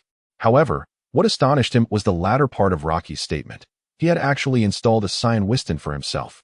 David was quite familiar with this technology. As a fervent fan of Cyberdream, he had experienced the sensation of others activating their Cyan-Weston within the dream. He had always yearned to acquire the extraordinary ability of rapid neural response. Without waiting for Rocky to answer his question, David chose to directly attempt to activate the Cyan-Weston. Chapter 70. Rocky's invitation. The Cyan-Weston was activated. In an instant, the world around David slowed to a crawl. He reveled in this newfound state, attempting to move, running a couple of laps around the clinic. At that moment, Rocky and Lucy's movements appeared excruciatingly sluggish to him. Even the smoke curling from Lucy's cigarette drifted at a pace several times slower than usual. Incredible. This is the Cyan-Weston, David cheered, elated by the ability he had longed for. As he savored the slowed world, curiosity drew him to Rocky, and he scrutinized him closely. He extended his hand, waving it before Rocky, eager to see his reaction. But just then, the once slow Rocky suddenly darted his eyes towards David, locking their gazes. A smile crept upon Rocky's lips. Then, Rocky extended his hand and effortlessly lifted David off the ground. Is this amusing? Rocky inquired, observing the astonishment reflected in David's eyes. David, still trying to comprehend the situation, glanced around. The state of Cyan-Weston had clearly not yet concluded. How could Rocky seize him? David felt a twinge of confusion. Did you also install Cyan-Weston? He asked, bewildered. Rocky shook his head in response. Cyan-Weston is merely a rudimentary cybernetic enhancement. Do not be misled into believing that possessing such a device confers great power. Without the requisite strength, it merely transforms one into a slightly faster insect. As Cyan-Weston's state came to an end, Rocky flung David away with a casual motion, causing David to stumble precariously. Rubbing the back of his head, David felt a surge of embarrassment, realizing that despite having installed Cyan-Weston, he was still defenseless in Rocky's grasp. This is an immunosuppressant, designed to mitigate the side effects of your cybernetics. Remember to administer it regularly. Furthermore, Cyan-Weston imposes a burden on the body. It should not be used indiscriminately. Do you understand? Rocky remarked, tossing 2 doses of the immunosuppressant to David. Given David's natural aptitude, he should be fine as long as he refrained from activating Cyan-Weston excessively within a short span. However, considering David's ignorance, Rocky felt compelled to issue a warning. Otherwise, David might treat Cyan-Weston as a mere toy, activating it dozens of times in a single day. The thought of having to deal with David collapsing from overexertion was a source of considerable vexation. Understood, David replied earnestly, nodding in acknowledgement. Rocky has been of considerable assistance to David, who holds his words in high regard. By the way, this Cyan-Weston, it must cost quite a fortune, not to mention the surgical expenses, but I currently lack the funds. Nevertheless, rest assured, once my mother awakens, we shall devise a solution together. I shall not owe you anything. Suddenly, David recollected that such an advanced prosthetic as Cyan-Weston would indeed require a substantial sum, especially considering the medical fees for the surgery. At that moment, Rocky had changed out of his suit and donned the attire of a prosthetic surgeon. David speculated that Rocky might be a prosthetic doctor, and that Cyan-Weston was merely one of the items he typically sold. However, Rocky's response took David by surprise. This Cyan-Weston is not mine, and you need not pay for it. However, the surgical fees do warrant compensation. Not yours. Then how did you install it for me? David's mind struggled to comprehend. This belongs to your mother. It was originally in that black bag. Rocky revealed the truth. knowing that David had already integrated Sion Weinstein and would eventually learn of it. Furthermore, Rocky had no obligation to shield Gloria from this revelation. What? My mother's? Why would she possess something like this? David found it hard to believe. To him, his mother had always been a diligent and ordinary worker, completely detached from such a perilous prosthetic. Rocky merely shrugged. You'll have to ask her yourself. Sion Weinstein was something Gloria had surreptitiously taken while clearing the scene of a cybermaniac's demise. Such matters are inherently difficult to elucidate. It is best left for Gloria to ponder. I comprehend now, and I shall seek clarity myself. In any case, I am immensely grateful for your assistance. I assure you. I will reimburse you for the medical expenses. My name is David. David nodded. Though his mind was rife with questions, he could only await Gloria's awakening to inquire further. Elle acknowledged David's introduction, and Rocky added David's contact information, sending the medical bill to David's email. Elle noted, I shall remember that. This marked the first occasion David learned Rocky's name, and he felt a profound gratitude for Rocky's deeds. Without him, his mother might have faced dire consequences. Having committed Rocky's name to memory, David turned to glance at Lucy. Although Lucy had spoken little, she was part of Rocky's entourage, and David deemed it necessary to extend a greeting. When Lucy noticed David's gaze, she cast him a fleeting look. Lucy, she replied with a hint of indifference. Though she held little interest in David, Lucy had come to understand why Rocky had deemed him exceptionally talented. After all, this military-grade Sion Weinstein was a challenge even for seasoned soldiers, yet here was David, unharmed and capable of operating it. Such a feat was remarkable in itself. Very well. If there is nothing further, take your mother. I will escort you both back. Rocky, wishing to avoid any further delay, gestured for David to bring Gloria along. Once in the vehicle, Rocky drove them back to Santo Domingo. Mr. L., it seems I haven't mentioned my address. How did you know I reside here? Observing the vehicle parked beneath the towering super skyscraper H4, David suddenly recalled that Rocky had not inquired about his address, nor had he himself divulged it. Meanwhile, Rocky lightly tapped his temple, stating, Do not forget, I am a hacker. Taken aback by Rocky's words, David reflected on everything that transpired at the Black Clinic and found it all to make a peculiar sense. However, he was now quite curious about the true identity Rocky assumed. Was he a hacker, a spy, or perhaps a cybernetic doctor? Are you perplexed about my identity? Fear not. You shall uncover it in due course. Should you seek employment and wish to avoid being overshadowed by Stan Winston, feel free to approach me. Noticing David's bewilderment, Rocky chuckled. Having equipped David with Stan Winston's enhancements, Rocky was confident that David would no longer lead the mundane life of a diligent schoolboy. Once he confronted Gloria and resolved everything, it would be time for him to embark on his legendary journey. Chapter 71. Gloria. Upon hearing Rocky's proposition, David was momentarily taken aback. He had indeed been contemplating dropping out to pursue work.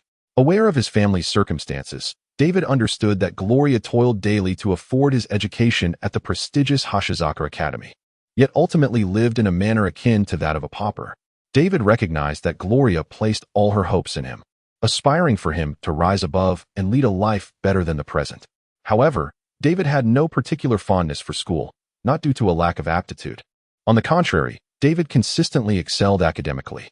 However, the underlying reason was that David felt utterly out of place among his classmates and within the school itself, as if they belonged to entirely different worlds. Rather than enduring the peculiar glances of others at Arizaka Academy and eventually becoming just another cog in the corporate machine, David yearned to venture out into the world sooner, hoping to ease Gloria's burdens in the process. Nodding thoughtfully, David committed this matter to memory. As he alighted from the vehicle, he hoisted Gloria onto his back. Lissandro, keep a close watch on him. Inform me if anything arises, Rocky commanded Lissandro. Observing David's departing figure, it wasn't that he feared David would escape. Rather, it was due to the installation of the cybernetic enhancement, Seinviston, which, if discovered, could draw unwanted attention. After all, the worth of such a prosthetic was not insignificant. The following day, Gloria, having been returned home by David, gradually regained consciousness. As she opened her eyes, she rubbed her still-dazed head, sifting through her memories. The last image before her fainting spell was of her vehicle crashing directly into an overturned car ahead. Upon gazing at the familiar ceiling, Gloria was astonished to find herself in her own home. David, she called out, concerned for his well-being since he had been in the car with her. Mom, you're awake. David responded, having heard Gloria's call as he approached her side. Seeing David standing before her, unharmed, brought a wave of relief over Gloria. David, are you all right? Didn't we have an accident? Why are we at home? Gloria was somewhat perplexed. I'm fine. After the accident, you fell unconscious, and I took you to the clinic.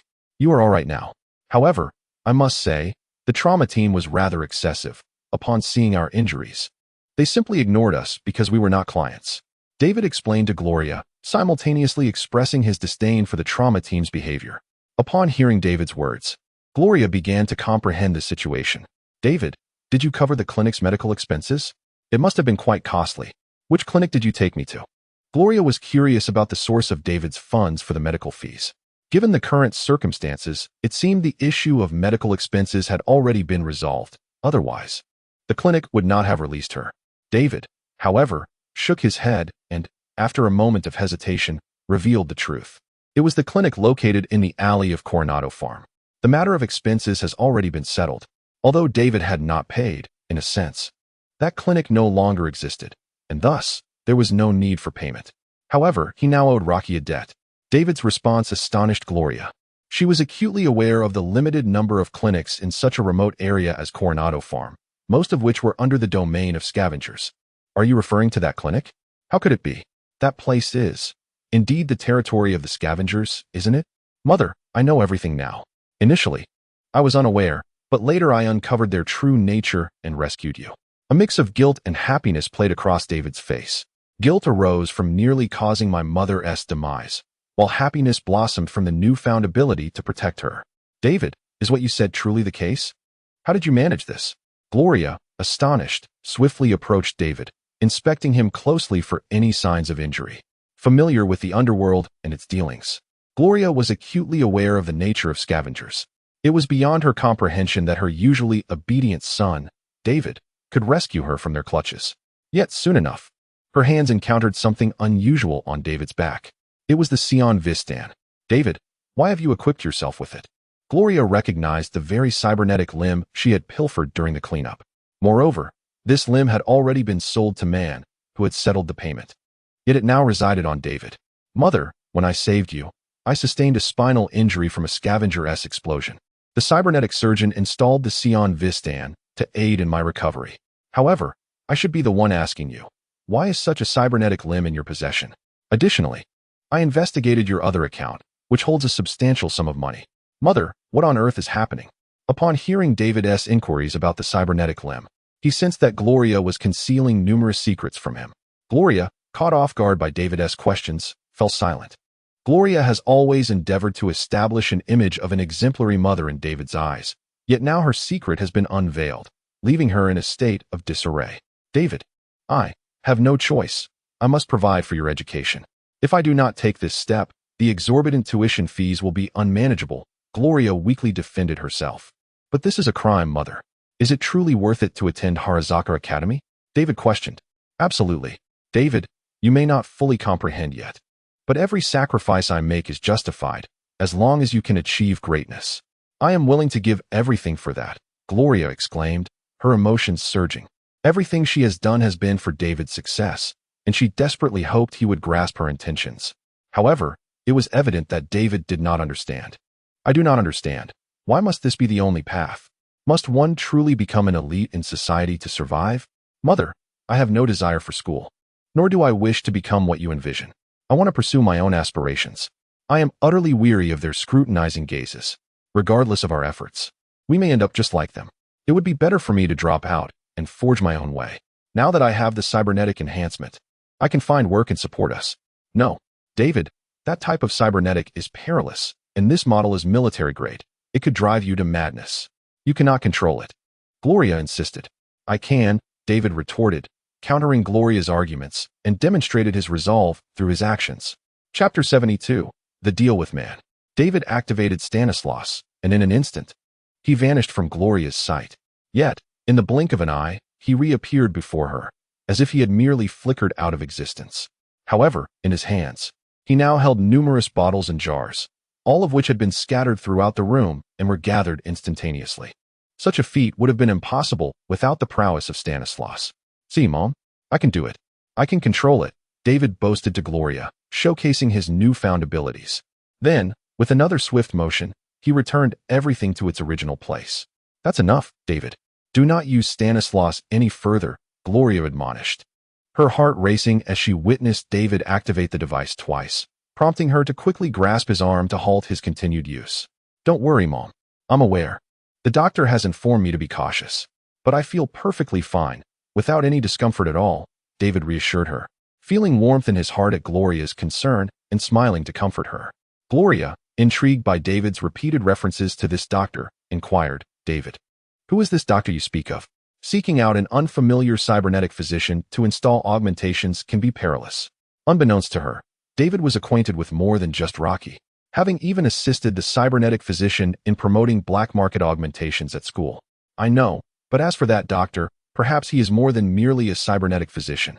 He was someone I encountered at the clinic. It was he who revealed to me the truth about the scavengers and assisted in rescuing my mother. Not only that, but he also helped me install the Sion Waystein, leaving me indebted for the surgical fees. Moreover, he mentioned that if I sought employment, I could reach out to him. In summary, he is a remarkably kind individual, David explained. Upon hearing David's words, Gloria frowned slightly. Unlike David, who possessed a certain naivety, she perceived that the doctor he spoke of seemed to have aided them significantly. However, in Night City, kindness often comes with ulterior motives. And Gloria was acutely aware of this. She simply had yet to comprehend why he chose to assist David. While Gloria remained in her contemplations, her phone suddenly rang. Glancing at the caller ID, a sense of unease washed over her. Without further thought, she gestured for David to wait as she answered the call. Gloria, what on earth is going on? We had a deal, yet you have vanished without a trace and your phone is unreachable. What is your current situation? And when will I receive the cybernetic arm I requested? The voice on the other end belonged to Man, clearly agitated. I apologize, Man. There was an unforeseen incident yesterday that prevented me from contacting you. We may need to discuss the matter of the cybernetic arm further, Gloria replied cautiously. What more is there to discuss? The money has already been transferred to your account. Are you now contemplating backing out? Man retorted. Gloria, you claimed to be in urgent need of funds, and I trusted you enough to pay up front. Now that you have received the money, do not assume I am a fool if you attempt to devise any tricks. Man and Gloria have collaborated numerous times, and he still trusts her character. Prior to the transaction, Gloria mentioned her urgent need for funds, prompting Man to transfer the payment first. Now, however, the deal that seemed as solid as a rock has encountered unexpected complications, leaving him understandably irate. After all, this was the coveted Sion Waystand he had long desired. No, Man. In any case, an unforeseen issue has arisen. It's difficult to explain over the phone. Let us discuss it at the transaction site. I will provide you with an explanation, Gloria said, casting a glance at David before addressing Man. All right, see you at our usual place. Though Man was curious about the unfolding situation, he resolved to wait until their meeting for clarity. Mom, was that your buyer on the line? I'll accompany you. David interjected as Gloria ended the call. After all, he bore some responsibility in this matter, especially since the cybernetic enhancement was currently on him. However, Gloria shook her head. No, David, you must stay home and wait for my return. I will handle this. Concerned that Man might react impulsively upon seeing the enhancement on David, Gloria instinctively sought to shield him from danger, believing she could manage the issue alone. But, I can protect you now. David's voice dwindled as he watched Gloria exit the apartment, his words fading to a whisper that she could not hear. Gloria departed, and David surveyed the desolate room. Approaching the bed, he retrieved a firearm from beneath the bed's storage. It was the pistol that Rocky had bestowed upon him, a token of friendship.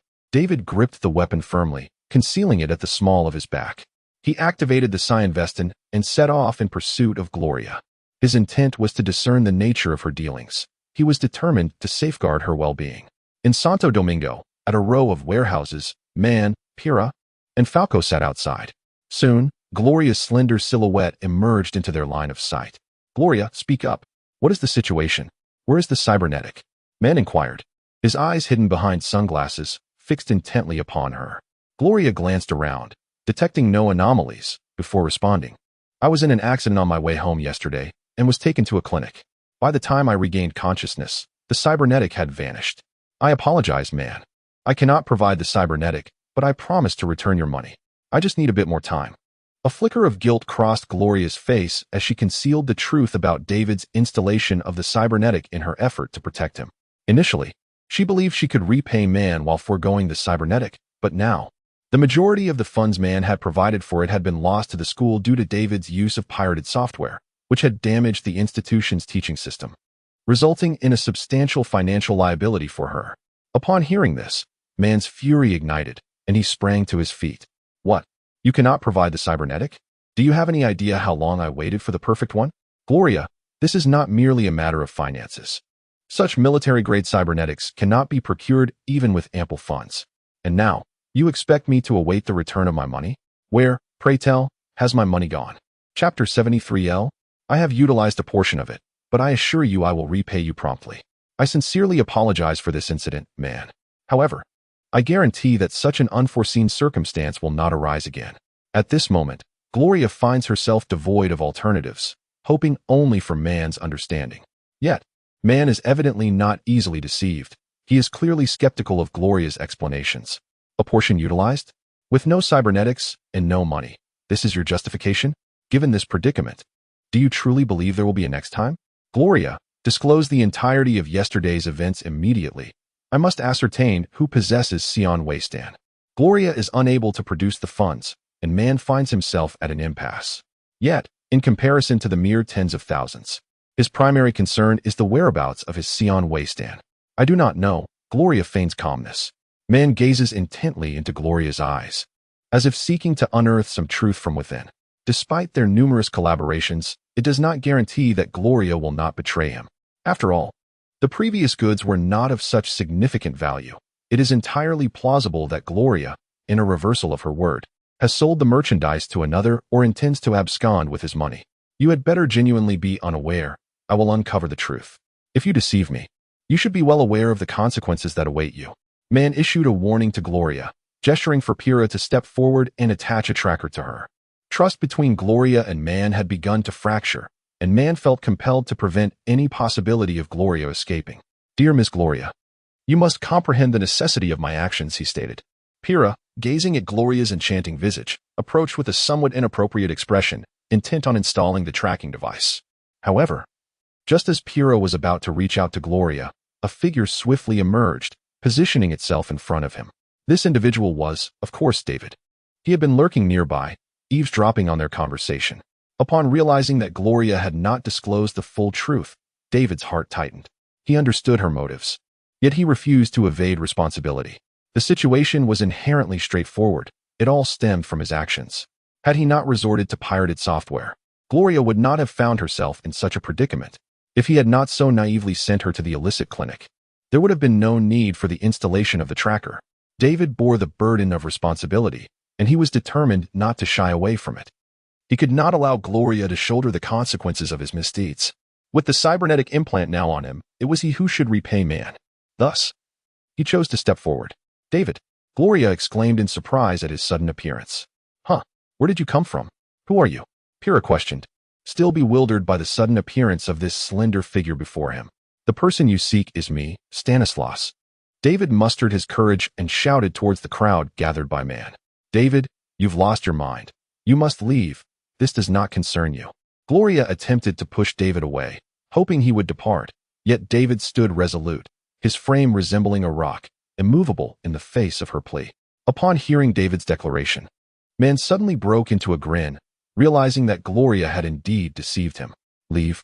Leave where, Gloria? Perhaps you should elucidate the current situation. And you, young man, who are you, and why have you taken my Stanislaus? My name is David, and I am Gloria's son. After an accident yesterday, my spinal nerves were injured. To save me, the cybernetic surgeon installed Stanislaus within me. The implant is now integrated with my body, and I will manage the financial matters. Do not trouble my mother. David explained, taking a deep breath as he faced the towering Man. Upon hearing David's words, Man and his companions exchanged glances, then erupted into laughter. Ha ha. You've installed Stanislaus? Are you joking? With your physique, you'd likely perish instantly with such a military-grade implant. Cease your jesting. Pilar mocked, clutching her stomach in amusement. Although unkind, the notion of David's slight frame accommodating the formidable Stanislaus was indeed astonishing.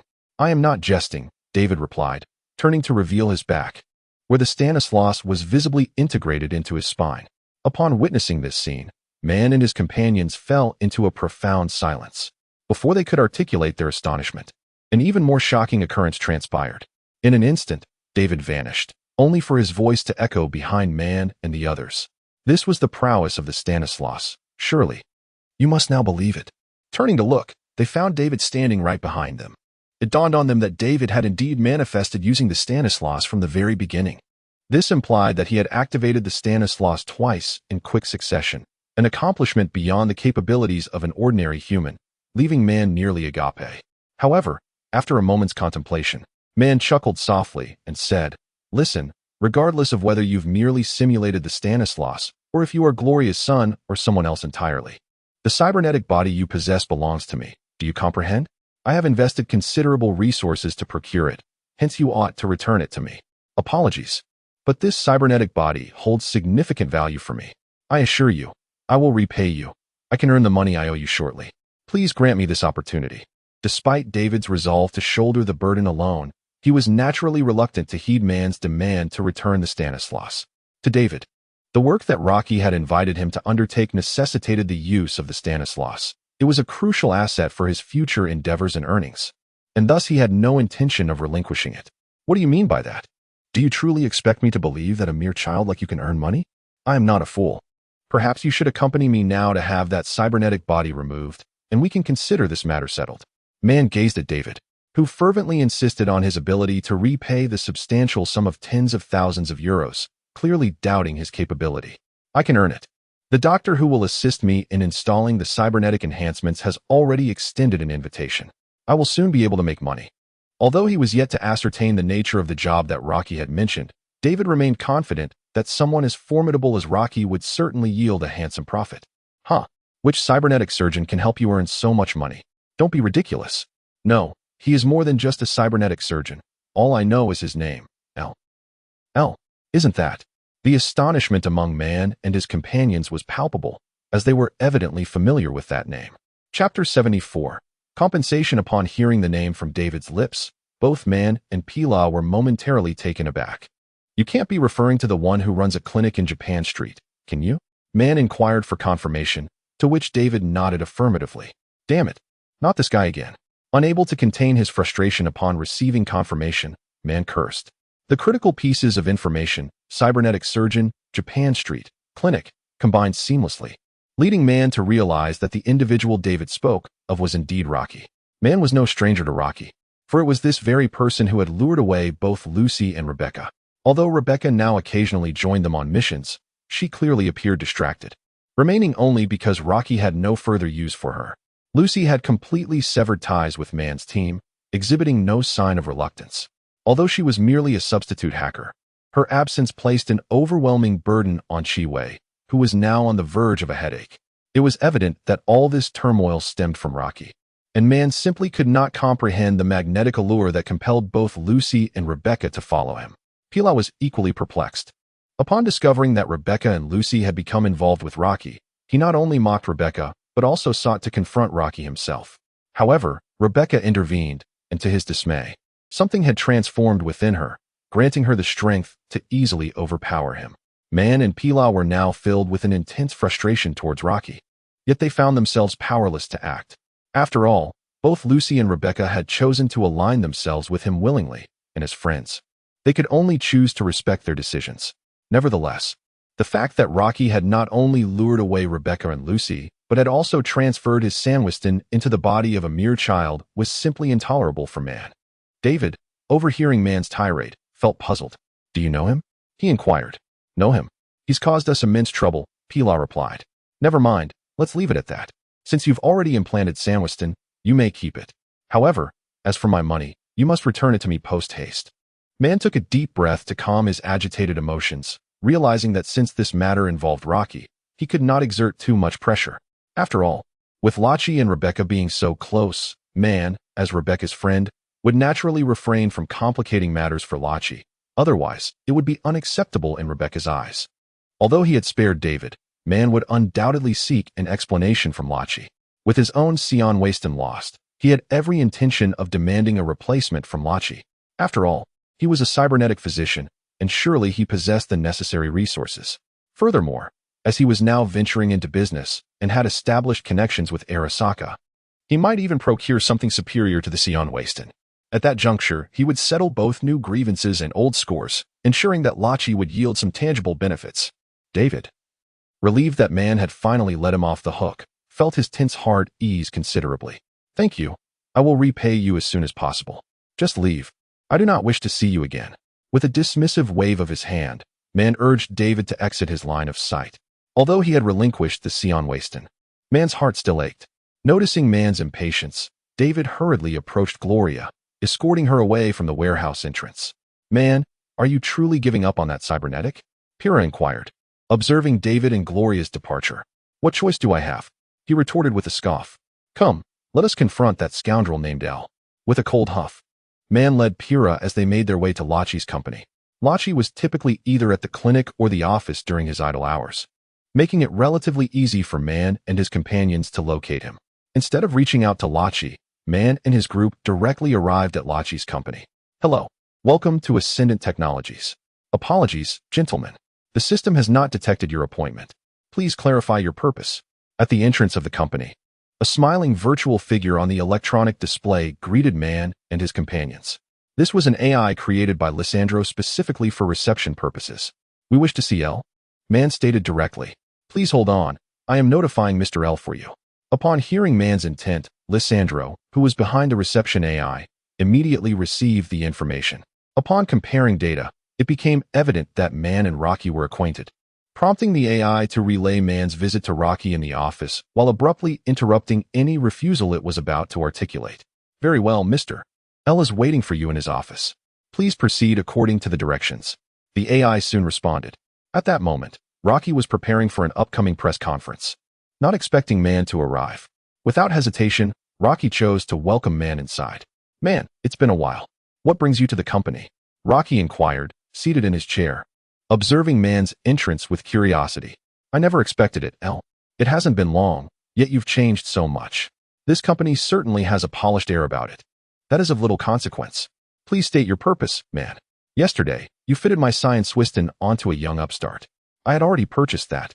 With so many other cybernetic options available to you, why did you choose to install the Science Wiston? How do you intend to address this matter? Man approached the table and, with a tone laced with inquiry, posed a question.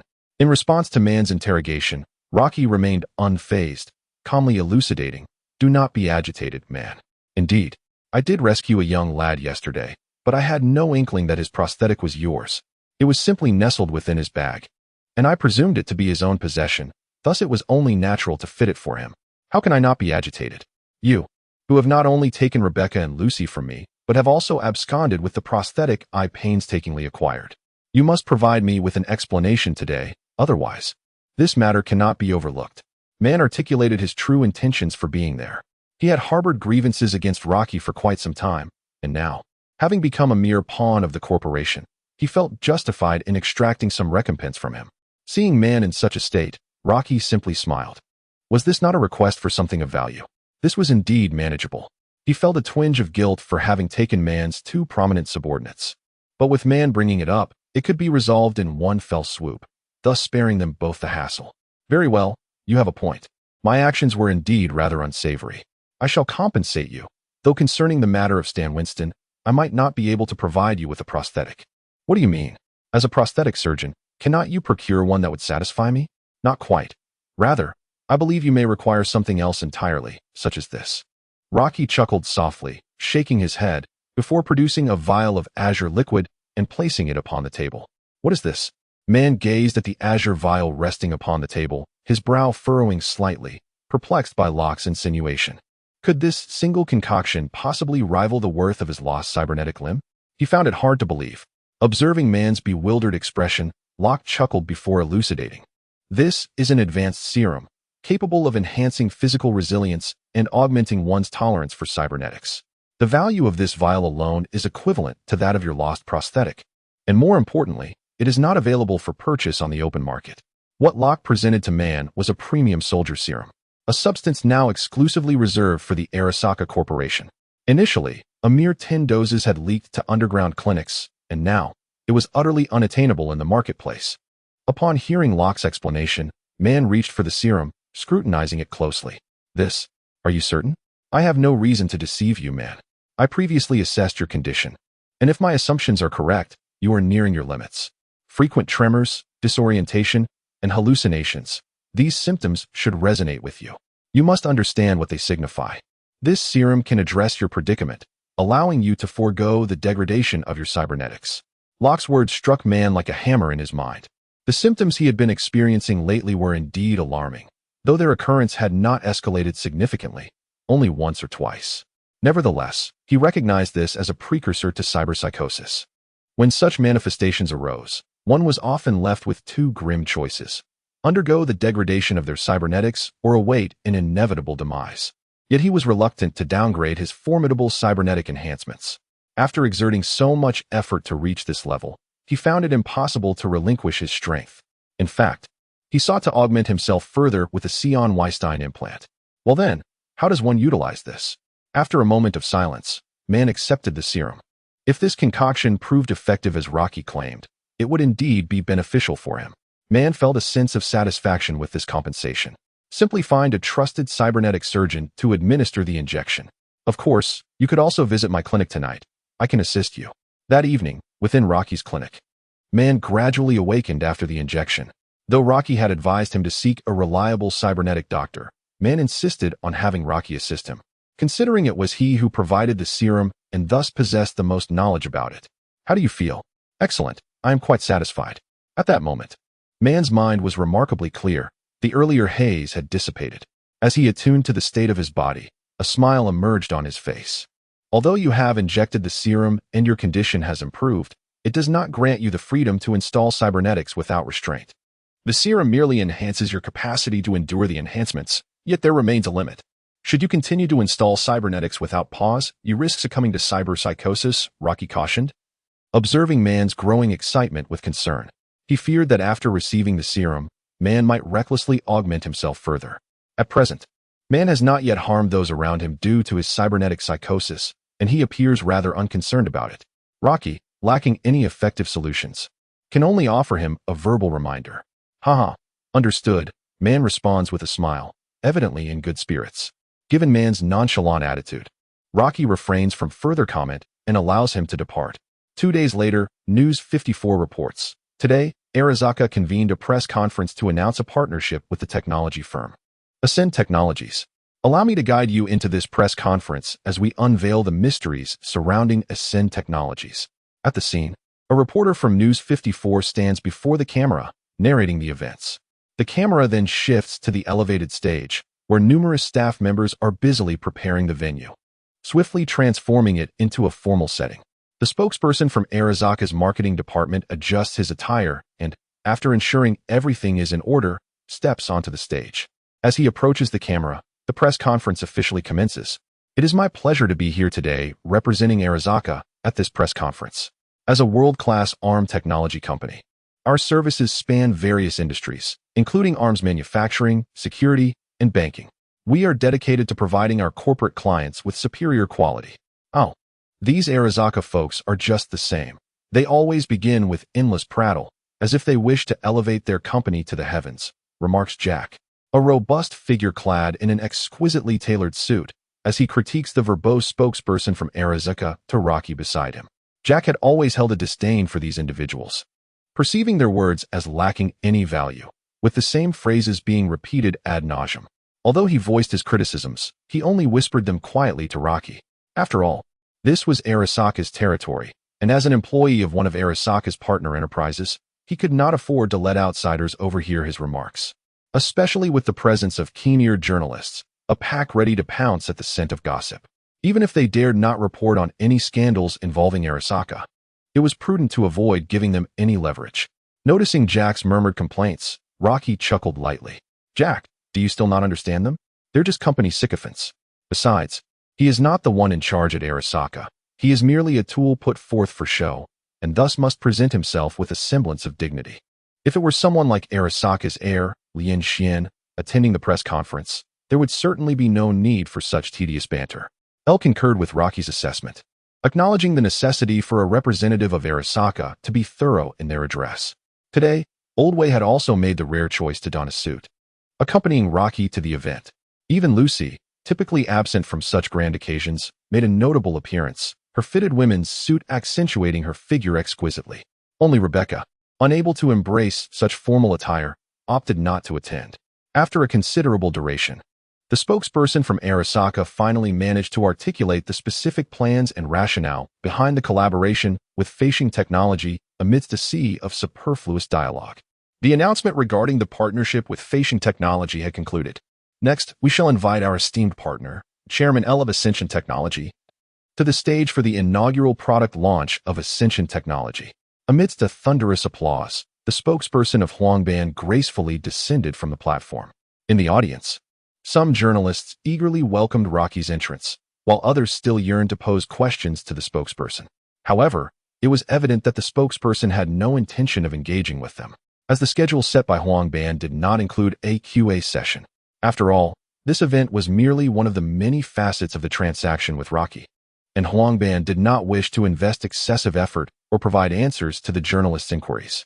Chapter 76. Advertisement Dynamite Stimulant is an advanced combat enhancer, meticulously developed by Ascension Technology at great expense.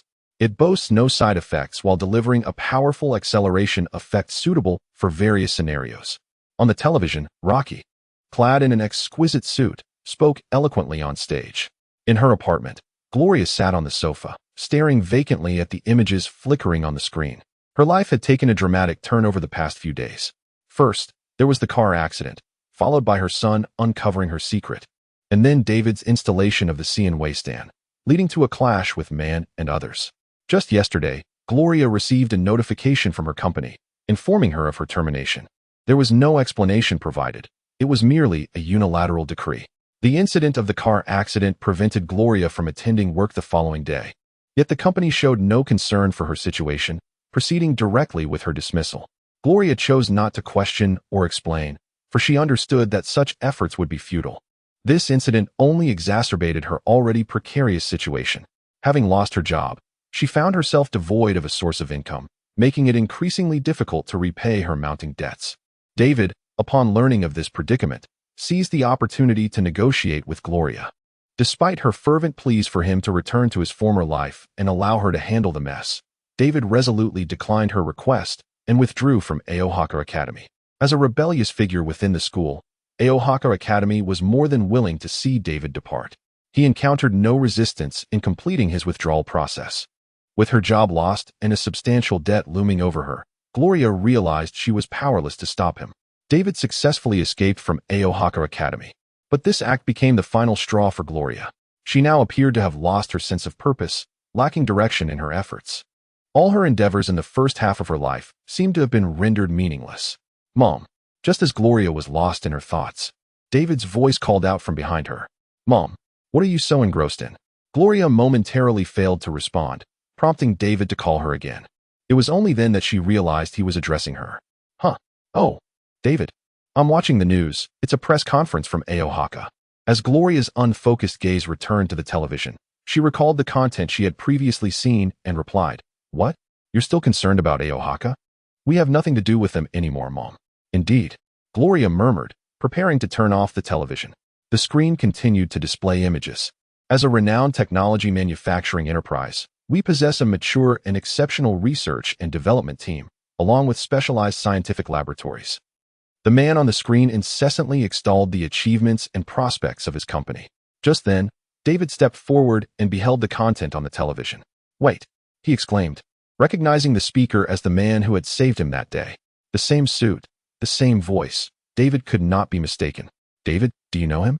Gloria inquired, noticing David's unusual demeanor. If memory served her correctly, she was watching a press conference from Osaka, even if she had momentarily lost focus. The speaker on stage should undoubtedly be associated with Hisaka. Why would David have any connection to them? He is the one who helped rescue my mother at the clinic that day. Are you suggesting that the company you intend to work for is Hisaka? Gloria's eyes reflected a hint of confusion, yet her agitation had noticeably increased compared to before. I'm not sure. Perhaps, David replied, shaking his head, clearly uncertain himself. Ascend Technology. Gloria and David redirected their attention to the ongoing press conference on the screen, quickly locating crucial information. Regrettably, Rocky was not affiliated with Hisaka, and the event currently being broadcast was indeed the product launch of Ascend Technology, Hosaka's press conference had long since concluded. David began to search online for Ascendant technology. To his and Gloria's astonishment, this Ascendant technology seemed to be gaining significant attention recently, with numerous reports available across various websites. Before long, they acquired an understanding of the so-called Ascendant technology. The founder and chairman of Ascendant Technology was none other than the enigmatic figure, Hosaka. David was taken aback, as this was the first time he had come to learn of Rocky's true identity. Meanwhile, Gloria remained silent. Although Ascendant Technology was not Hosaka itself, it was at least a partner company, and from the information she had gathered, it appeared to possess considerable potential. If David were to join this company and ascend to a high-ranking position, it might indeed be a commendable choice. Contemplating this, Gloria brushed aside her earlier gloom. Since there was no longer an opportunity to reach the pinnacle of Hosaka, climbing the ranks of Ascendant Technology seemed an acceptable alternative. David, do you have contact with him? No, I had intended to reach out today, but he appears to be busy at the moment. David, listen, regardless of the circumstances, I genuinely wish for your success. If you do not favor my approach, then pursue what you desire. In that moment, Gloria truly acknowledged David's decision, as her hopes for his future were reignited. Yes, I will strive for it, Mom. David nodded earnestly. The press conference soon concluded. David tidied himself up and bid farewell to Gloria, simultaneously sending an email to Rocky while preparing to head to Ascension Technology Company. At the station, he arrived at the platform where the bus would arrive. The bus had yet to pull in, and as David waited, he contemplated what he might say to Rocky. Just then, the lights of a nearby billboard flickered, capturing David's attention.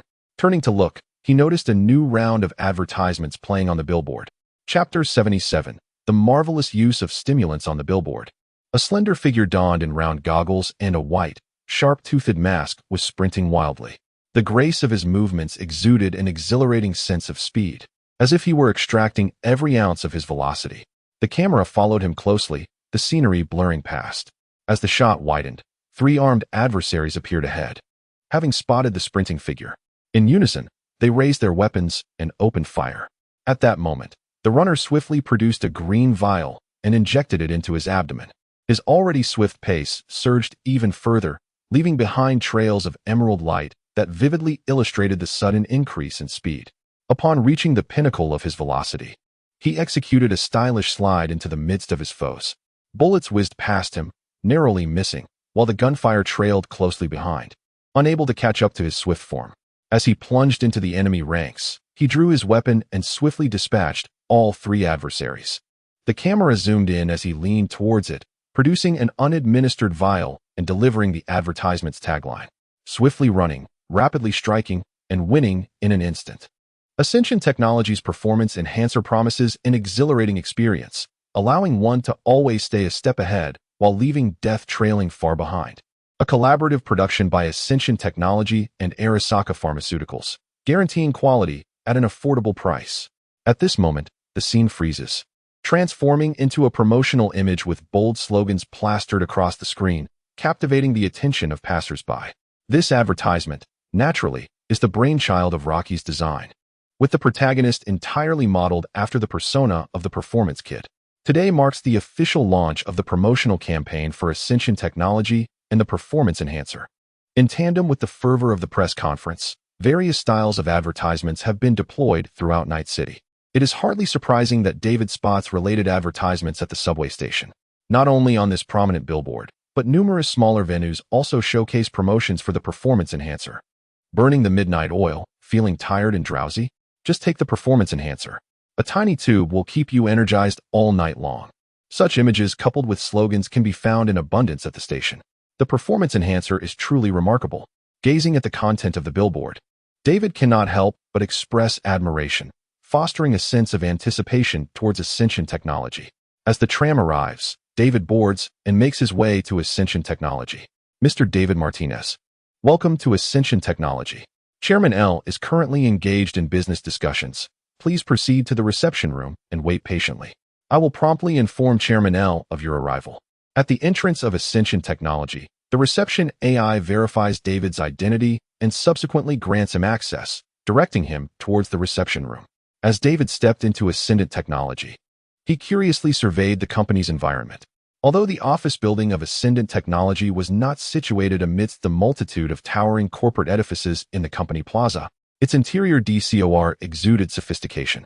The bustling scene, with numerous employees traversing between various workstations, vividly reflected the company's vibrant energy.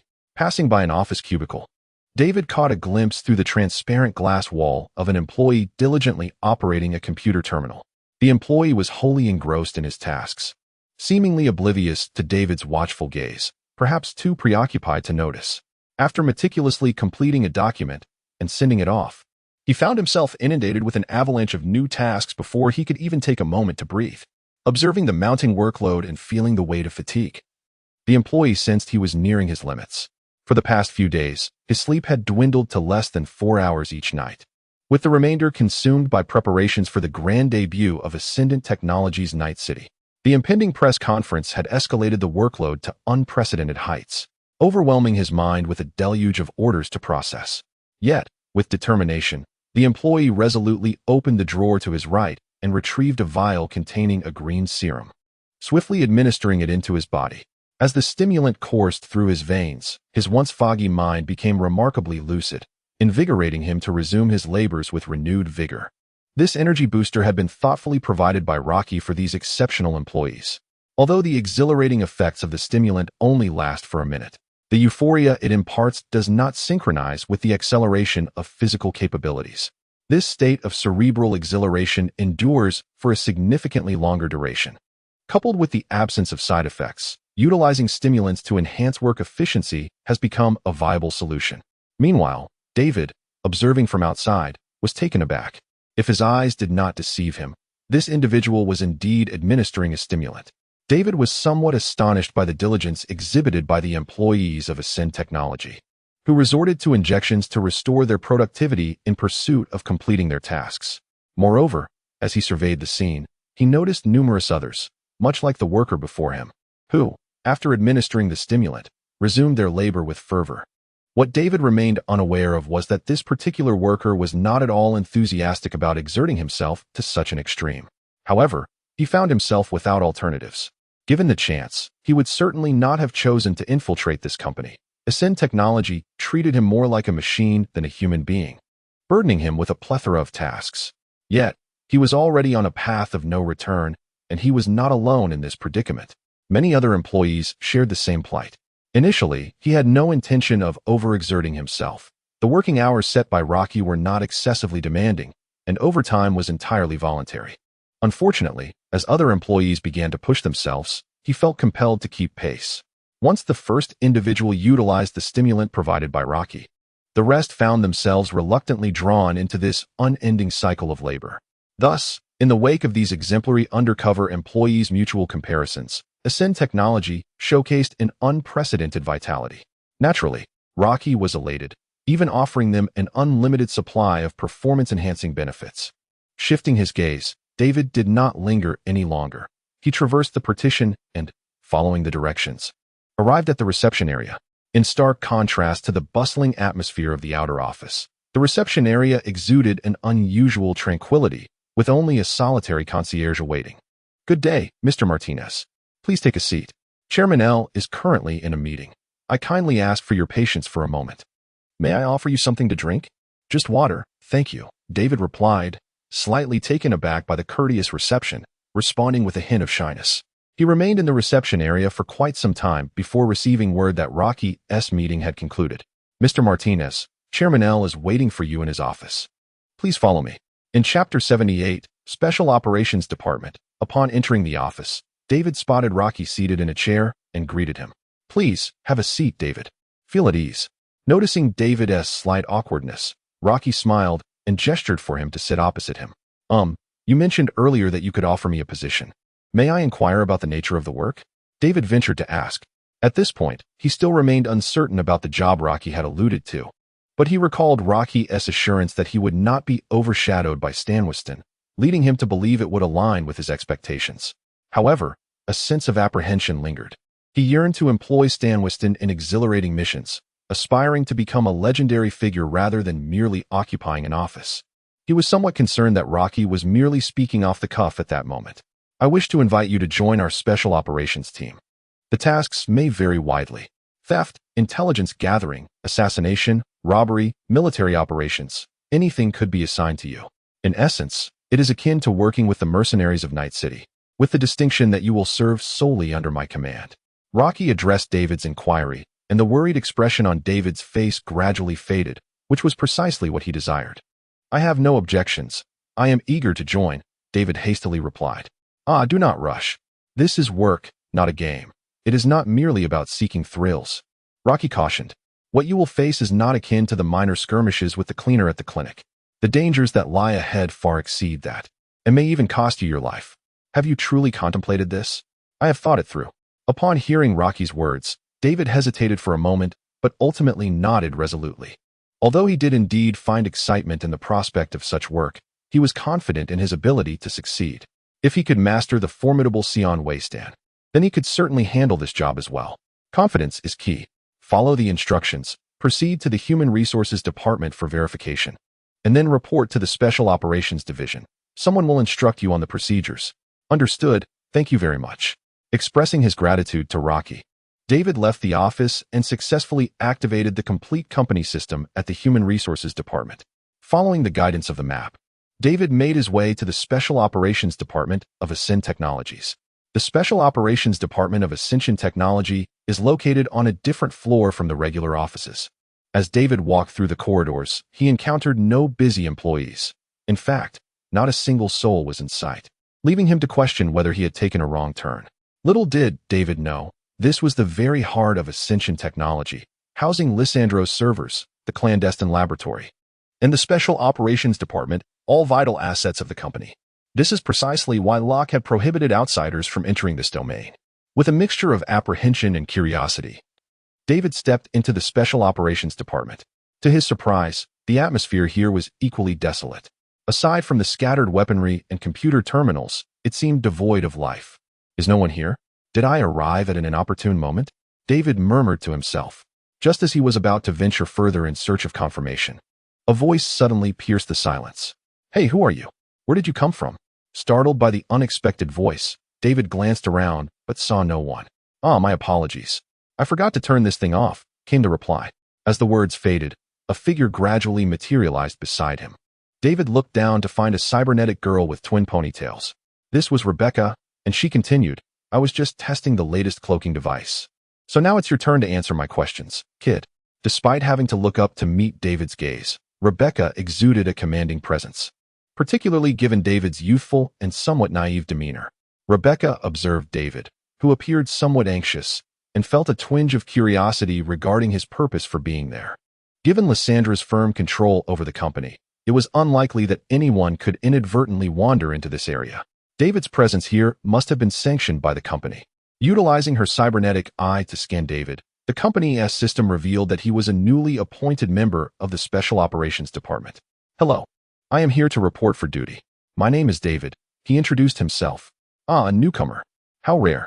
Please, come in, Rebecca replied. I am Rebecca. Upon confirming that David's explanation aligned with the system's data, Rebecca set aside her suspicions. She guided him into the Special Operations Department and contacted Jack. Within a minute, Jack, who had been conversing with Old Way in the adjacent laboratory, returned to the department. You must be the new recruit, David. I am Jack, and I currently oversee the Special Operations Department, he greeted David. Presently, the Special Operations Department of Facing Technology consisted solely of Jack and Rebecca. Though it was termed a department, it functioned more like a mercenary squad. For Jack, it simply meant a new member had joined their team. I've reviewed your file. It appears you have no prior experience in this field. Merely a student, Jack remarked. Yes, David responded, feeling a surge of anxiety as he feared Jack might look down upon him. However, to his surprise, Jack's expression bore no trace of disdain. Instead, he smiled and continued speaking. No worries. Elle has informed me of your remarkable talent. I will help you acclimate to this environment, so rest assured. This is the training chip from Arasaka. You should start by practicing the most fundamental combat techniques. Afterward, I will guide you through your first mission. Jack produced a chip and handed it to David. It was a training chip that Rocky had acquired from Arasaka. Although the quality of the chip was not particularly high-end, it was perfectly suited for a novice like David. Thank you, David replied, receiving the chip and immersing himself in its virtual environment. Jack, has the mission arrived? Rebecca inquired upon hearing Jack mention taking David on his inaugural task. She had recently joined the Special Operations Department and had yet to undertake a mission. This would be a first for both her and Jack. Sort of. There's a situation at the factory. Someone is causing a bit of trouble that we need to uncover. It's not a major issue, primarily intended to give this kid some practical experience. Jack nodded, and the two began preparing while David continued his training. By the way, Rebecca, have you tested the equipment that El sent over? What intriguing items do we have? I haven't finished testing it yet. I was just about to when David arrived, Rebecca replied, shaking her head. Chapter 79. Compound number 5L has sent over the usage instructions for the equipment, Rebecca said, displaying the equipment list on her terminal to Jack. Invisibility wristband. Iron control mobility device, storage gloves, data knife, phase knife, arc star, shrapnel grenade, thermite grenade. Wow, that's an impressive array of items. What exactly is the iron control? Jack gazed at the names of the equipment on the list, filled with curiosity. Aside from the first two items, he had witnessed Rocky utilize the remainder. However, Rebecca shook her head, indicating her lack of knowledge as well. We shall find out through experimentation. The list contains explanations. Thus, Rebecca and Jack commenced their trials with the novel equipment. Meanwhile, in another office, Rocky was diligently perusing the system interface. It was merely the first day of the stimulant's release, yet a substantial number of orders had already poured in addition to various companies from Night City placing orders. Numerous pharmaceutical suppliers had also expressed interest in the performance stimulants, ordering vast quantities to distribute throughout Night City for the citizens. The funds initially earmarked for production and promotion had swiftly recovered from their depletion. Now, Rocky possessed ample financial resources to install additional modules, planning to further enhance Ascension technology and his own prowess. The development of Ascension technology was rapid. Despite the protection of Arasaka, it remained an enticing target in the eyes of others. Arasaka could shield Ascension technology from overt attacks by larger corporations, yet it could not entirely safeguard it from disturbances. Rocky was acutely aware of this reality, and thus, for the sake of self-preservation and future endeavors, he required greater power, specifically armed strength. In the short term, Rocky had no intention of launching new products. The profits from the performance stimulants and soldier serum were sufficient for his development for the time being. Should something extraordinary be unveiled, it would undoubtedly be a sensational revelation. I believe even the elusive Harazaka would be compelled to undertake certain measures against Ascension technologies out of trepidation. Yet, such actions might yield counterproductive results. Without sufficient strength to safeguard oneself, even the most remarkable offerings could ultimately become mere adornments for others. Previously, Rocky's two significant modules were both of the potion variety. And naturally, he set his sights on similar modules once again. Soon, Rocky identified a particular module, Series 5 Compound Integration Package, Potions from the Black Cloak Enforcer's Universe, consisting of three varieties, 5 Compound, Anti-5 Compound, and Temporary 5 Compound. 5 Compound. Upon injection, it grants the user extraordinary abilities. However, the modifications to the body are so profound that to utilize the potion, one typically requires cultivation from infancy. Adults who attempt to use the potion face severe rejection, with a high probability of fatality. Yet, if one possesses sufficient bodily strength or fortuitous luck, they may withstand this rejection. Anti-5 Compound. This potion can inhibit the genetic alteration effects induced by the 5 compound, temporarily nullifying the unique abilities it confers, reverting the subject to a state of normalcy. Temporary 5 Compound. This allows ordinary individuals to briefly attain the abilities resulting from 5 compound modifications, and it is also applicable to adults. However, the side effects are considerable, causing significant damage to the user's genes. Ordinary individuals who exceed 3 uses are at a substantial risk of sustaining irreparable brain damage and death. Price adjustment. Global revision 20 package discount -20 chapter 80. Preparation complete item module 80,000 euros per set alchemy table recipe expansion 800,000 euros. This is the module that the Rocky project intends to install. The effects of compound number 5 are remarkably potent, granting individuals extraordinary abilities with a notably high ceiling. However, the drawbacks are equally pronounced. Firstly, the side effects pose significant risks for adults. Only a fortunate few ordinary individuals manage to survive the injection. Fortunately, this issue is relatively straightforward to mitigate. as the documentation indicates that individuals with sufficient physical resilience can disregard such reactions. Moreover, those who have undergone the injection of soldier serum undoubtedly meet this prerequisite.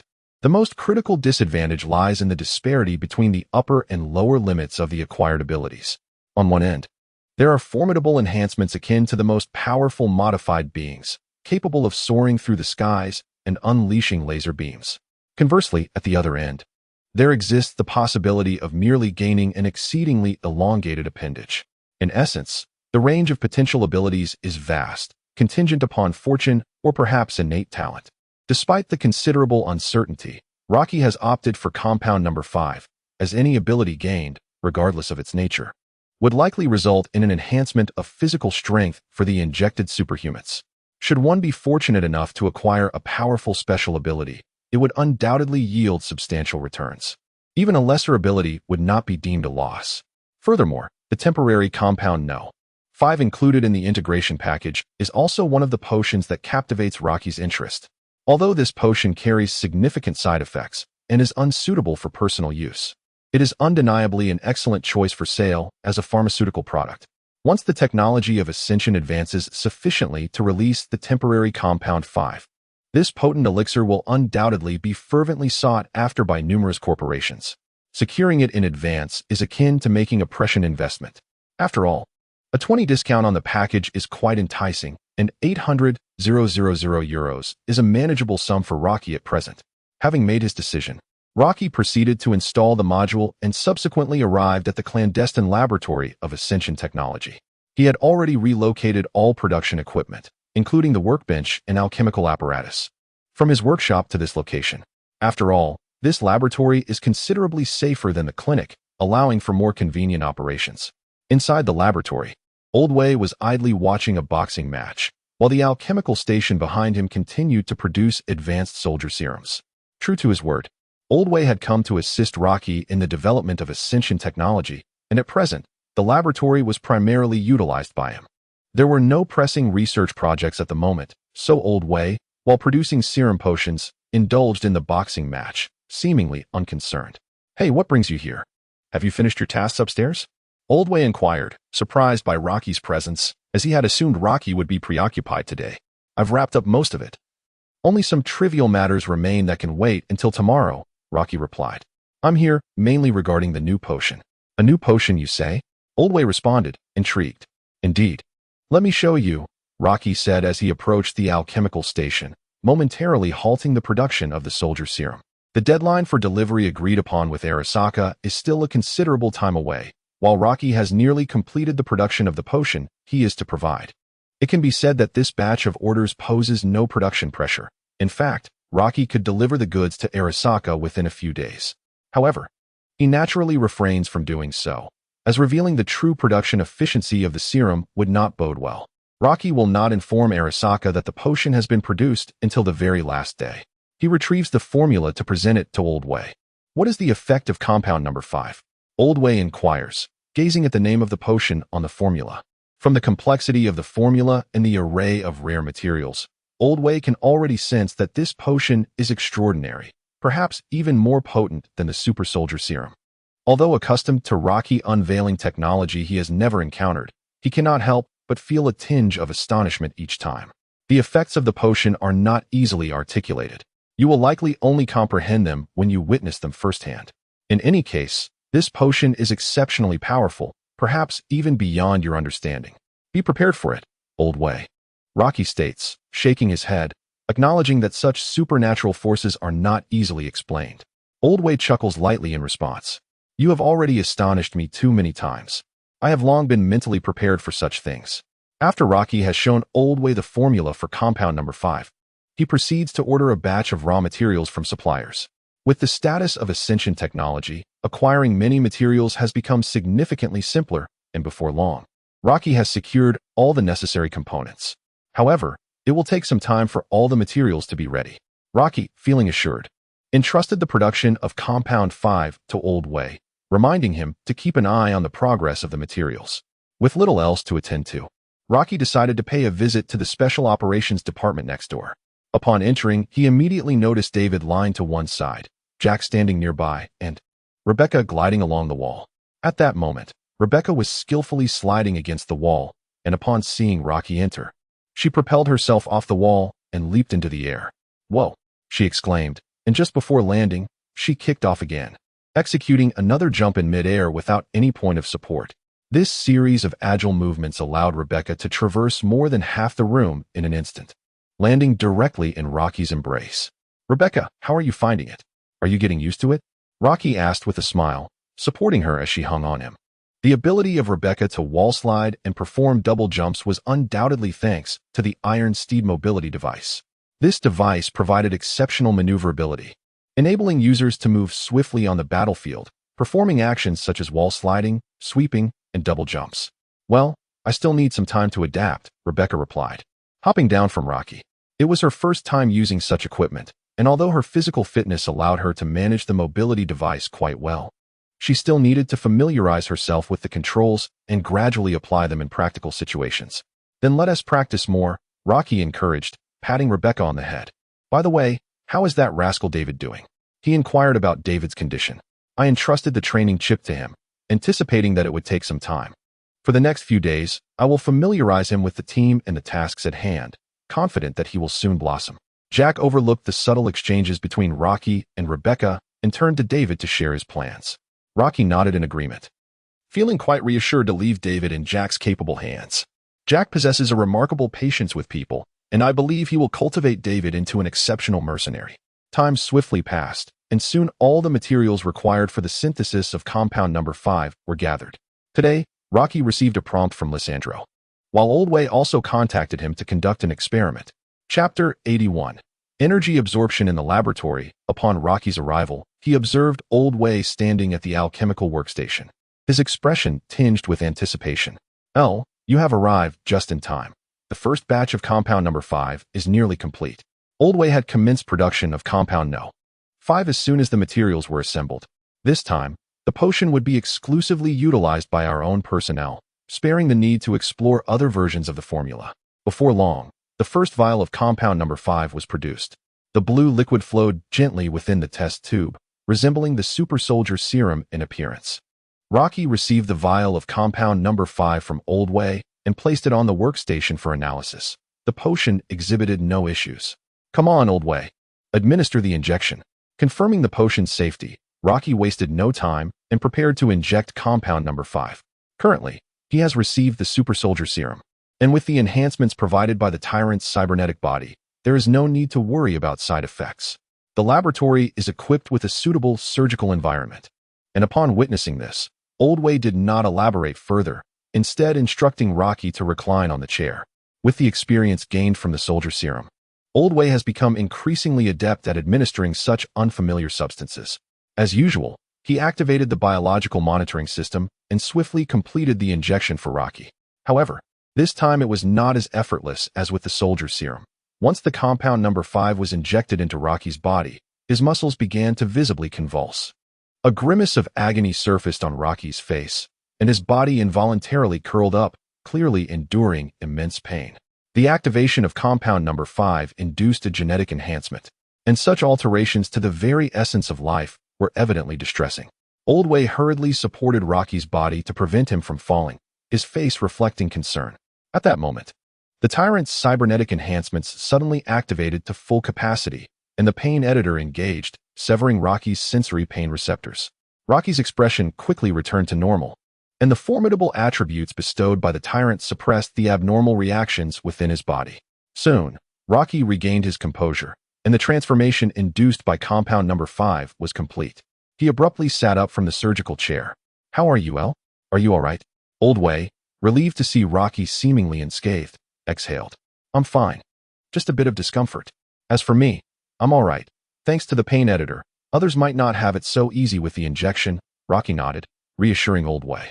Rocky initially intended to conduct a personal experiment to gauge the reaction to the injection of compound number 5, which is why he did not activate the pain modulation module from the outset. However, through his first-hand experience, he discovered that the injection of compound No. 5 was indeed excruciating, albeit not fatal. As long as one had undergone the full effects of the super soldier serum, it was possible to withstand this reaction, although it required enduring a period of pain. In response to Old Way, Rocky began to sense the extraordinary abilities bestowed upon him by Compound Number 5. Slowly closing his eyes, he attuned himself to the energy surrounding him. Just as Old Way was filled with curiosity, Rocky abruptly seized a wire connected to the apparatus. In an instant, a dazzling flash of electricity illuminated the room, plunging the entire laboratory into darkness. Had there been a power outage? What had transpired? The usually composed Old Way was momentarily taken aback. The company was situated in the municipal center, unlike Santo Domingo, which was notorious for frequent power outages. Here, the power supply was remarkably stable, with very little chance of interruption. Before Old Way could fully comprehend the situation, the laboratory was illuminated once more. Do not be alarmed. Old Way, I was merely testing the capabilities granted by Compound Number 5. Rocky's voice resonated as the light returned. However, Old Way's confusion only deepened upon hearing Rocky's explanation. Are you suggesting that Compound Number 5 enables you to control electricity? He inquired, his tone laden with curiosity. Yet, Rocky merely smiled and shook his head. No, to be precise, it allows me to absorb energy. As he spoke, Rocky drew a handgun and shot it into his own arm. A pistol erupted with fierce sparks. Yet the bullets, as they neared Rocky, seemed to lose all momentum, softly falling to the ground. This was the extraordinary ability bestowed upon Rocky after administering the Compound No. 5. Energy absorption. Similar to the powers of the Black Queen in X-Men, he could absorb any form of energy and subsequently release it. The brief power outage just moments ago was a result of Rocky instantaneously absorbing all the electrical energy in the vicinity through the wires. Consequently, the bullets that had been fired lost their kinetic energy and fell powerless. Under the influence of this energy absorption, it could be said that conventional physical attacks were rendered ineffective against Rocky. However, this ability to absorb energy was not without limits. There existed a threshold.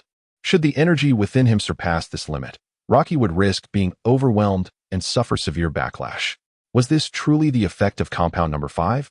Despite being psychologically prepared, Old Way was genuinely taken aback. The scene before him exceeded his comprehension. Yes, and yet no. This was the unique ability granted to me by Compound Number 5. Each individual who injected this compound would acquire different abilities. Some might be formidable, while others might be feeble, Rocky explained to Old Way. What a marvelous potion. Observing Old Way's continued amazement, Rocky rose with a smile. Sensing the energy within him, he realized he had yet to reach his limit. Curious about where his threshold lay, Rocky retrieved a heavy machine gun from his storage space and tossed it to Old Way. Old Way, fire at me. I wish to test the limits of my endurance. Old Way took the machine gun from Rocky, glancing helplessly at the imposing weapon in his hands. Are you certain? This might not be prudent. It's nothing. Such things can't harm me now. Go ahead, Old Way. Very well. Upon hearing Rocky's words, Old Way felt compelled to comply. As he steadied the machine gun and squeezed the trigger, a torrent of bullets was unleashed towards Rocky. However, as the bullets neared him, they all seemed to deflate, falling to the ground in a feeble manner. The spent cartridges piled up at Rocky's feet, and he sensed the energy within him swelling, an exhilarating sensation of accumulating valor. Old Way, what in the world are you doing? At that moment, a startled exclamation echoed from the entrance of the laboratory. Old Way and Rocky swiftly turned to see Rebecca, Jack, and David standing at the doorway, their expressions a mixture of shock and disbelief. Just moments ago, the power outage orchestrated by Rocky had caused quite a commotion, even reaching the Special Operations Department. During the brief blackout, Rebecca and the others, still trying to comprehend the situation, were suddenly jolted by the sound of gunfire. With both the blackout and gunfire occurring, they assumed that an invasion had taken place. They hurried to the source of the commotion, only to be met with the alarming sight of Old Way wildly firing the machine gun at Rocky. This explosive scene prompted Rebecca to gasp, fearing that Old Way had gone mad and intended to kill Rocky. Upon the arrival of Rebecca and her companions, Old Way hastily released his finger from the trigger. Fear not. We are merely conducting an experiment, Rocky explained as the gunfire abruptly ceased. Goodness, what sort of explosive experiment is this? We thought an intruder had breached the laboratory, Jack remarked, managing to quell his astonishment as he approached Rocky. Picking up a bullet casing from the floor for inspection. The bullet was unscathed, and upon observing Rocky, who bore no injuries, Jack's gaze was filled with perplexity. It is the effect of the new agent, Compound Number 5, which has endowed me with the ability to absorb energy. Old Way and I were testing the limits of my absorption capabilities. Rocky succinctly elucidated the genesis of the situation, subsequently explaining the functions of Compound No. 5 to Rebecca and Jack. Both were intrigued by the compound. However, there was no surplus of it available for injection, necessitating a wait for Old Way to commence production. Thus, the group resigned themselves to patiently await the synthesis of Compound Number 5. During this interim, Rocky retrieved the operational plans for Jack and the others to review. "Jack, what is the status at the factory?" he inquired. "The target has been identified. It is a member of the Vortex gang, yet the mastermind remains elusive," Jack affirmed with a nod in response to Rocky's question. Recently, there had been numerous clandestine activities in the Northern Industrial District concerning the stimulant factory, seemingly aimed at pilfering the stimulant's formula. Through their investigations, Jack and his team had traced the culprits back to the Vortex gang. However, Jack was skeptical that the Vortex gang would possess any genuine interest in the stimulant formula, for even if they were to acquire it, production would be beyond their capabilities. After all, this matter involves the interests of Arizaka. If the Vortex gang were to engage in production and sales, Arizaka would not remain passive. The members of the Vortex gang are not fools. They would not dig their own graves. Undoubtedly, there are other corporations driving the Vortex gang from behind. The gangs in Night City have been serving large companies for quite some time, as no one would refuse money. One party offers payment, while the other performs the services. These gangs often resemble a vast mercenary organization, driven by companies willing to pay, which is not uncommon in Night City. It is quite reasonable that the industrial district in the northern part of the city is the Vortex gang's most active area, making it normal for those companies to seek assistance from them. What intrigues me is who is behind them. The suspicion of military technology looms large. Yet biotechnological firms and trauma teams also possess significant motives. Rebecca and I had originally planned to visit the Vortex gang's headquarters today to discuss matters with them, hoping to extract some information. However, now that your new drug has emerged, it would not hurt to postpone our visit a bit. Jack shrugged his shoulders.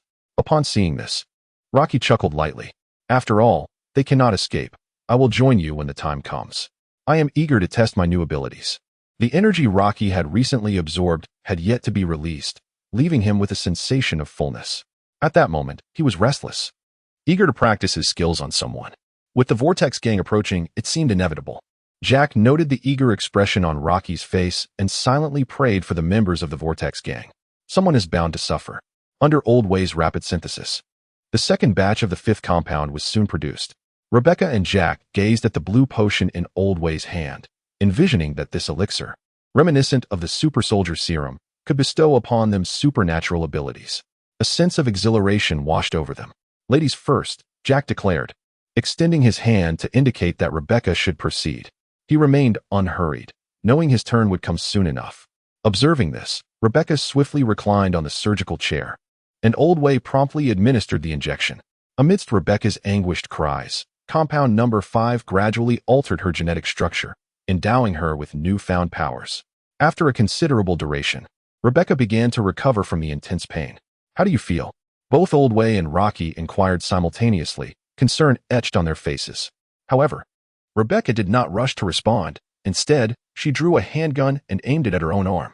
Unlike Rocky's earlier experience, this bullet did not lose its momentum, but instead pierced through Rebecca's arm, releasing a copious amount of blood. "Rebecca!" Old Way and Rocky exclaimed in unison, their shock palpable. Old Way stared at the splattering blood, rendered speechless, his mind racing with a torrent of thoughts. "So, it seems both of you reacted similarly after the injection. No wonder you found common ground. But the crucial difference is that Rocky can absorb energy. What on earth is she doing?" Rocky had previously mentioned that each individual acquires different abilities. Surely, she must have been paying attention. Old Way felt a surge of frustration, bewildered by Rebecca's actions. Yet, his astonishment soon transformed into disbelief as he witnessed the gaping wound on her arm healing at an astonishingly visible rate. In but a few fleeting seconds, the gaping wound vanished as if Rebecca had never been injured at all. Had it not been for the splatters of blood that marred the ground, one might have easily believed that she had not harmed herself in the slightest. How remarkable! Rebecca raised her healed arm before her, scrutinizing it closely, and upon confirming its complete restoration, she erupted into a joyous laugh. Clearly, she was immensely pleased with the ability she had acquired. "Is your newfound power self-healing?" Rocky inquired. observing Rebecca's recent actions and articulating his conjecture. Rebecca, beaming, nodded in affirmation. Indeed, it is self-healing. What an admirable ability. Rocky felt a surge of happiness at Rebecca's acquisition of such a power. Although it did not directly enhance her combat prowess, it was exceptionally suited to her nature. Rebecca's usual fighting style was rather reckless. She favored overwhelming firepower and often found herself in perilous situations. Furthermore, she evidently detested donning heavy protective gear during battle. This self-healing ability perfectly aligned with her combat approach, allowing her to traverse the battlefield with even greater abandon. Given Rebecca's recent rate of regeneration, even the previous version of her, after enduring a blow from Adam's formidable strike, would likely have risen again in no time. Not to mention, the current Rebecca had been injected with the super soldier serum. Adam's heavy-handed justice no longer posed any threat to her. Chapter 83. The Whole Food Factory. Rebecca has acquired commendable abilities, while Rocky's powers have proven to be formidable. Observing the remarkable capabilities that both individuals have gained through compound number 5, Jack feels an eager anticipation within himself. Old Way, noticing Jack's expectant demeanor, smiles and promptly begins to concoct another batch of compound number 5. At that moment, however, Rocky perceives a glimmer of yearning in David's eyes. Since entering the laboratory alongside Rebecca and Rocky, David has remained in the background, a silent observer. He is acutely aware of his own limitations and dares not voice his thoughts. Yet, the astonishing display of Rocky evading gunfire unscathed and Rebecca's injured arm rapidly healing has not escaped David's notice. The allure of such extraordinary abilities is undeniably potent for someone of David's age, and he longs to possess similar powers. Seeing David's desire plainly etched on his face, Rocky approaches him, gently patting his shoulder with a grin. "What is this? Do you wish to partake as well?" Yes, may I?" David responds, not concealing his eagerness. However, Rocky's gentle shake of the head brings a hint of disappointment to David. "Not yet. You're not ready to withstand the effects of this serum. Perhaps in the future, I will ensure you have your chance. I've heard from Jack that you've been performing admirably lately, so keep up the good work. You will have your share of these abilities." At this stage, David has not yet undergone the super soldier serum injection and is therefore unable to endure the potency of compound number 5. Rocky, too, is in no rush to administer the soldier serum to David. Now, David, supported by Sion Waystan, has begun to partake in the missions of the Special Operations Team. Rocky is reluctant to see David acquire immense power all at once. He prefers that David progresses steadily. After all, David is not a mercenary like the rest of them. He has much to learn. Rocky intends to allow him to master the fundamentals before increasing the intensity of his training. When the day arrives that David truly integrates into the team, Rocky will undoubtedly be generous with him. Jack shares this sentiment and even suggests that David undertake basic physical training, to which David readily agrees. "I will strive to improve," he asserts with a determined nod. Witnessing David's resolute demeanor, Rocky can't help but smile softly. At that moment, Rocky seems to recall something and inquires, "By the way, David, didn't you mention that your mother lost her job? There happens to be an opening at the factory. I could arrange for her to take on a supervisory role there." David had previously mentioned his mother to Rocky, who is well aware that Gloria has indeed lost her employment. Although David has become independent and can now support the family without her needing to pay for exorbitant tuition fees, Gloria's nature suggests she would not remain idle and would likely seek other work. However, good job opportunities are scarce these days. With the intention of offering assistance, Rocky brings this matter to David's attention. While Gloria may not possess any extraordinary skills, David can be considered one of their own, and bringing Gloria into the company would foster goodwill. As for whether Gloria might betray the company, Rocky holds no concerns. Not to mention the oversight of Lysandra. Gloria's previous petty thefts were merely a consequence of her obligation to cover David's tuition. At her core, Gloria is not malevolent. With David no longer in need of her care, I trust she will discern her rightful path. "Thank you, Mr. L.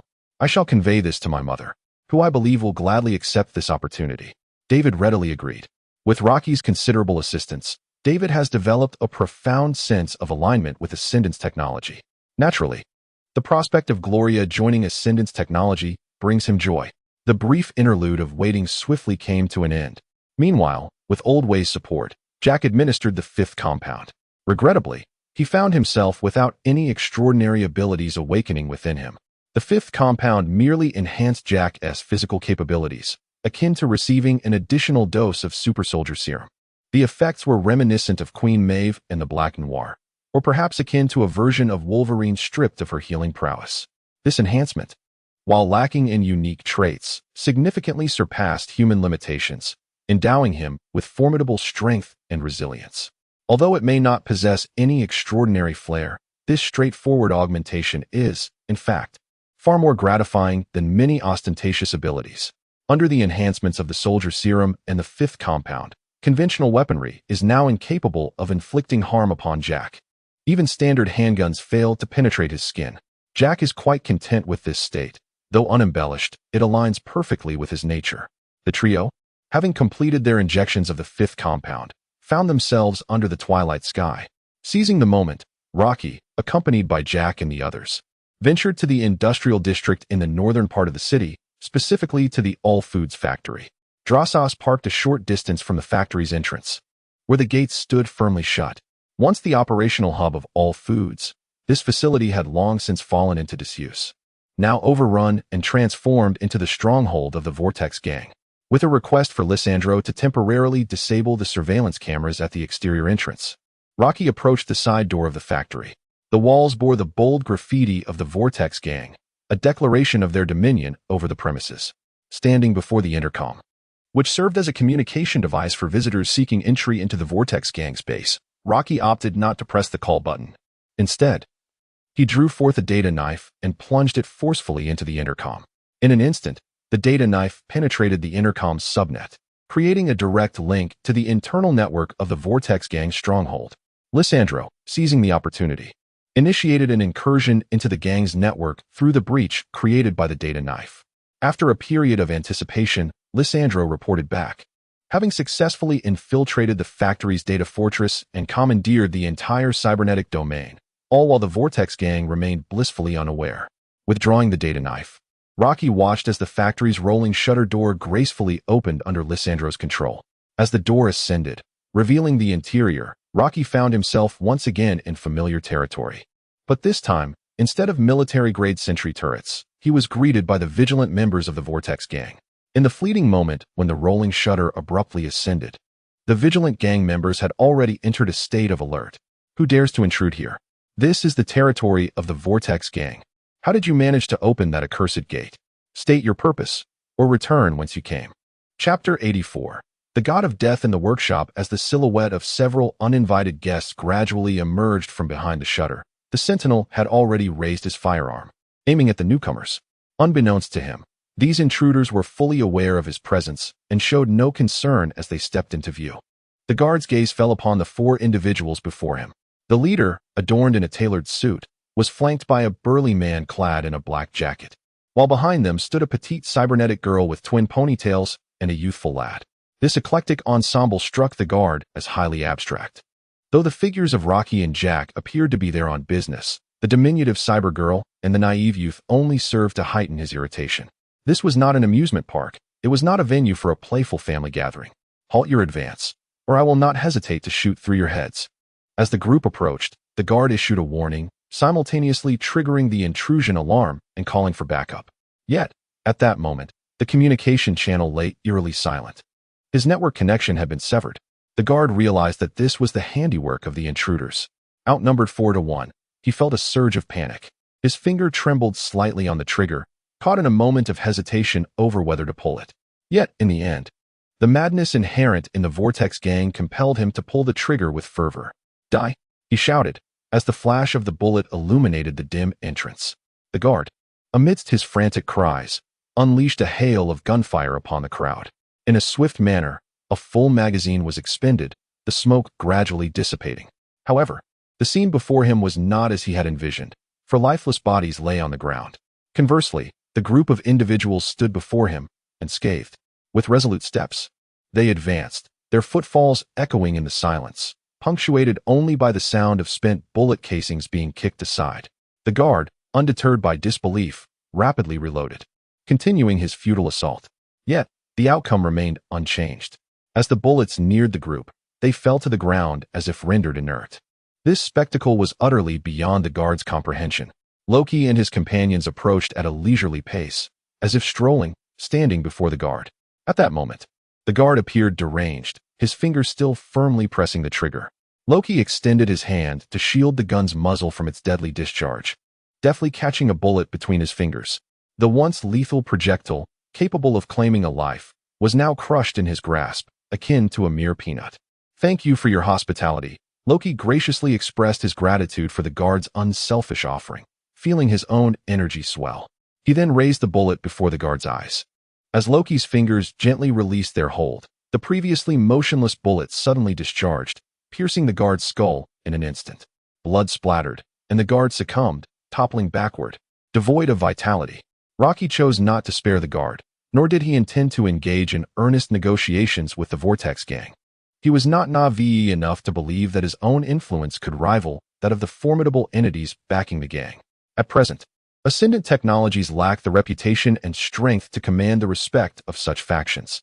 As long as they approached as representatives of Ascendant Technologies, it was futile to expect any valuable information to be exchanged through negotiation or trade. No one would be foolish enough to betray a major corporation for the sake of a fledgling startup.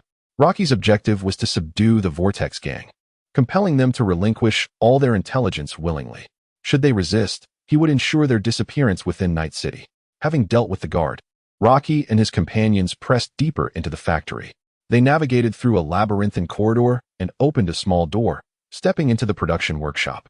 They had now entered the primary operational zone of the Vortex gang. The workshop was expansive, with a broad field of vision, and was under constant surveillance, patrolled by numerous members of the gang. The moment they entered, they were spotted by a gang member stationed on a high platform. "Intruders!" he shouted, immediately triggering an alarm. Swiftly, the entire Vortex gang was alerted to the breach. This time, Rocky did not impede their communication. Rather, he intended for the gang to know of his presence. Taking them down one by one would be overly tedious. It was far more efficient to confront them all at once. Without further ado, the gang members raised their weapons and began firing at Rocky and his group. Although their response was swift, unfortunately for them, there were those who were even swifter. At the very moment when Rocky was poised to take action, Rebecca, positioned behind him, sprang into motion. She swiftly darted forward, effortlessly leaping up to the second floor of the workshop, drawing her weapon to eliminate the nearest adversary. The remaining members of the Vortex gang, witnessing this, hastily redirected their firearms towards Rebecca. However, she adeptly utilized her iron steed maneuvering device, gliding through the workshop with remarkable speed, occasionally sliding against walls and executing agile ground sweeps. Her petite frame combined with her two-tiered aerial maneuvers rendered her nearly untouchable to the gang members. Like a harbinger of death, Rebecca relentlessly harvested the lives of the Vortex gang. Meanwhile, David, noticing that Rebecca had drawn the bulk of the firepower, was not one to be outdone. Activating his Sanwiston, he seized his weapon and commenced the elimination of the remaining foes on the ground. Though his efficiency was lacking, with the assistance of Sanwiston, David managed to claim a few more lives. What manner of creature is this? She is utterly elusive. Soon, under Rebecca's relentless onslaught, the enemies in the workshop were nearly annihilated. At that moment, they finally felt the chilling dread of the entity that was soaring above, effortlessly dispatching them. Meanwhile, in the room accessed by the workshop elevator, the Vortex gang leader, Brick, glared at the surveillance screen with a countenance filled with fury. What is happening here? Can someone tell me? A group has suddenly invaded the factory, rampaging through the workshop, and they are utterly helpless to stop it, which infuriates him even more. At this juncture, the analyzer had already identified Rocky and his companions as individuals associated with Ascendant Technologies. "Hurry, contact the military technology personnel. I require assistance, or else our people will be annihilated." Recently, he indeed accepted a contract from military technology to procure the formula for the stimulants that enhance Ascension technology. However, he never anticipated that this fledgling company would possess such formidable armed forces, which have now turned their attention toward the Vortex gang. This was an unprecedented mode of combat for him. Immersed in cyberspace, the Vortex gang hackers received commands and promptly initiated communication with the head of military technology. To their horror, they discovered that all external network pathways had been sealed off, rendering them incapable of transmitting any signals. Ahead, access was prohibited. In cyberspace, the colossal figure of Lysandro loomed ominously, like a deity wielding dominion over all, gazing down upon the diminutive hacker and issuing a merciless decree. Chapter 85. Negotiation. Rocky would not permit the Vortex gang to establish contact with the outside world. Lissandro had long since commandeered the network, leaving the Vortex gang within the factory as helpless as fish in a barrel. The hackers, observing Lissandro's divine posture, felt as though their very lives hinged upon her whims. "Boss, we may be unable to reach the outside. Our network has been locked down," he reported to Brick, his voice trembling. Yet, the moment he finished speaking, a blinding flash erupted from the back of his head. Lissandro had ruthlessly obliterated his brain. What? Damn it! Witnessing the lifeless hacker, Brick seethed with rage, yet felt utterly powerless.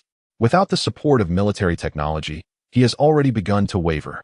However, Brick did not foresee that even if military technology were aware of Rocky and his companions infiltrating the territory of the Vortex gang, they would offer him no assistance whatsoever.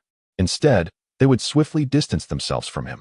Once Arasaka obtains concrete evidence of their actions against Ascension technology, he will gain yet another bargaining chip and excuse. This is precisely what military technology does not wish to witness. Otherwise, they would not have chosen to employ a faction like the Vortex gang to carry out their tasks, rather than dispatching their elite troops and agents for the mission. The fate of the Vortex gang being abandoned was sealed from the very beginning. As Brick hesitated, Rebecca had already eliminated all the enemies in the workshop. A resonating hum filled the air as a fissure from the void appeared before Brick. Before he could comprehend what was happening, Rocky and his companions emerged from the rift. Faced with the three of them, Brick's expression darkened. It was neither the right moment to strike nor to flee. It seemed he had truly fallen into a trap this time. Meanwhile, Rocky was observing Brick, but chose to remain silent. After a brief pause of 2 seconds, the elevator doors behind them slowly opened. As soon as a gap wide enough for a person appeared, a shadow flickered past. Subsequently, another figure materialized behind Rocky, David, who had been ruthlessly denied entry into the phase rift by Rocky. With David's arrival, Rocky redirected his attention back to Brick. "You should know who we are, shouldn't you? Do I need to reintroduce myself? As for why I have come here, I trust you possess some awareness of that as well." Rock's monotonous voice resonated in Brick's ear, his indifferent, yet flat tone reminiscent of a superior questioning a subordinate, which irked Brick somewhat. After all, he was the leader of the Vortex gang, commanding numerous members. Yet now, he found himself confronted by an individual from a mere company. However, he had no choice but to rein in his emotions. The scene of Rebecca's frenzied slaughter in the workshop had left a profound impression on him. Additionally, the gruesome demise of the hacker nearby served as a stark reminder that their adversary harbored a top-notch hacker lurking in the shadows. Engaging with the individuals before him left Brick with little confidence. If he were to rally the members of the Vortex gang, he might not fear them. The formidable firepower of his gang would mercilessly engulf their foes. Yet herein lay the crux of the matter. He lacked sufficient reinforcements. While there were many more personnel scattered throughout the factory, they would not affect a significant change, and Brick had no intention of sending them to their demise. After calming his tumultuous emotions, Brick finally spoke. "People from Ascend Technologies, L, I am certainly aware of your recent notoriety in Night City. I admit I recently accepted a job concerning your organization, but you should understand the rules of the underground. We merely collect our fees and fulfill our obligations. This is purely a matter of business, not a personal vendetta against you." Brick raised his hands in a gesture of clarification, elucidating the stakes to Rock. "I fully comprehend that you are not targeting Ascend Technologies. I, too, hail from a mercenary background. Otherwise, do you believe we would be able to converse amicably? However, this does not imply that I can tolerate your nefarious intentions towards my factory and its proprietary formula. I require an explanation. What do you intend to do? Our people merely conducted reconnaissance on your factory and have yet to take any action. You have suffered no losses whatsoever. Instead, it is you who intruded upon our territory, slaughtering so many of our brothers." Brick felt the fury boiling within him as he listened to Rocky demand an explanation. The anger he had suppressed erupted once more, and he spoke through gritted teeth. This group burst in, wreaking havoc. If he had already pilfered the formula for the stimulant and they sought retribution, he might have begrudgingly accepted it. However, he had yet to acquire a single scrap of information, and that wretched stimulant factory was impenetrable, guarded by the vigilant sentinels of Arasaka. Particularly, the defenses within cyberspace were as formidable as ironclad fortifications. To this day, they had gleaned nothing, but instead faced significant losses among their ranks. How could he not be infuriated? Yet, He ultimately regained his composure. For the age-old truth in Night City remained, might makes right. In this predicament, he could only acknowledge his misfortune. I shall withdraw from this commission, henceforth. I will not target your company, and this matter shall be deemed settled. Should you harbor any objections, prepare for an all-out war with the Vortex Gang. Brick made his utmost concession, his gaze turning predatory as he fixed his stare on Rocky. If he dared to utter a word of dissent, Brick would demonstrate that he was not devoid of ferocity. He would ensure that Ascendant Technologies understood the consequences of provoking the Vortex Gang. No one would wish to attract the attention of the infamous madmen of Night City. Chapter 86. Neon Rocky observed Brick's resolute demeanor, yet his own expression remained unchanged. He understood that Brick was still unconvinced internally. Although Rocky had traversed the entirety of the food factory, ultimately confronting Brick, the casualties among the members of the Vortex Gang constituted merely a fraction of the organization. Faced with the formidable prowess recently displayed by a few individuals, Brick had no choice but to acquiesce before Rocky. Nevertheless, he maintained the belief that he possessed the capacity to negotiate terms. After all, Ascendant Technologies was merely a small enterprise. Engaging in warfare with the Vortex Gang would not be a trivial endeavor. The Vortex Gang lacked the strength to assault the Arasaka Tower or its affiliated interests. However, should it merely be Ascendant Technologies, it could indeed pose a considerable nuisance. Rocky was acutely aware of this, and he wished to avoid a scenario in which a horde of cybernetically enhanced lunatics surrounded his pharmaceutical factory. Even if he could manage the situation, it would undoubtedly incur significant losses. Thus, Rocky chose to reason with Brick rather than resort to annihilation. While he harbored a profound disdain for the Vortex Gang's madness, Brick at least represented a semblance of normality. Retaining this rational individual to oversee the Vortex Gang was far preferable to allowing the deranged members to run rampant. Remember your words, Brick. I do not wish to witness any further covetousness from the Vortex Gang towards the assets of Ascendant Technologies. Of course, should you wish to test whether Ascendant Technologies possesses the capability to eradicate the Vortex Gang from Night City, I am more than willing to entertain that notion as well. With that remark, Rocky had no intention of lingering any longer with the Vortex Gang. His objectives have been accomplished. The resolution of the Vortex Gang has eradicated the most significant instability within the Northern Industrial District. As for the remaining scavengers lurking in that area, they shall be dealt with individually should they provoke attention. Rocky departed the all-food factory with Rebecca and others. It is with some regret that Rocky notes Lysandra was unable to uncover any information regarding the mastermind behind this operation from the Vortex Gang's servers. Meanwhile, Brick directed the members of the Vortex Gang to manage the aftermath of the incident, rescinding all actions against the Ascension Technology factory. Time flew by.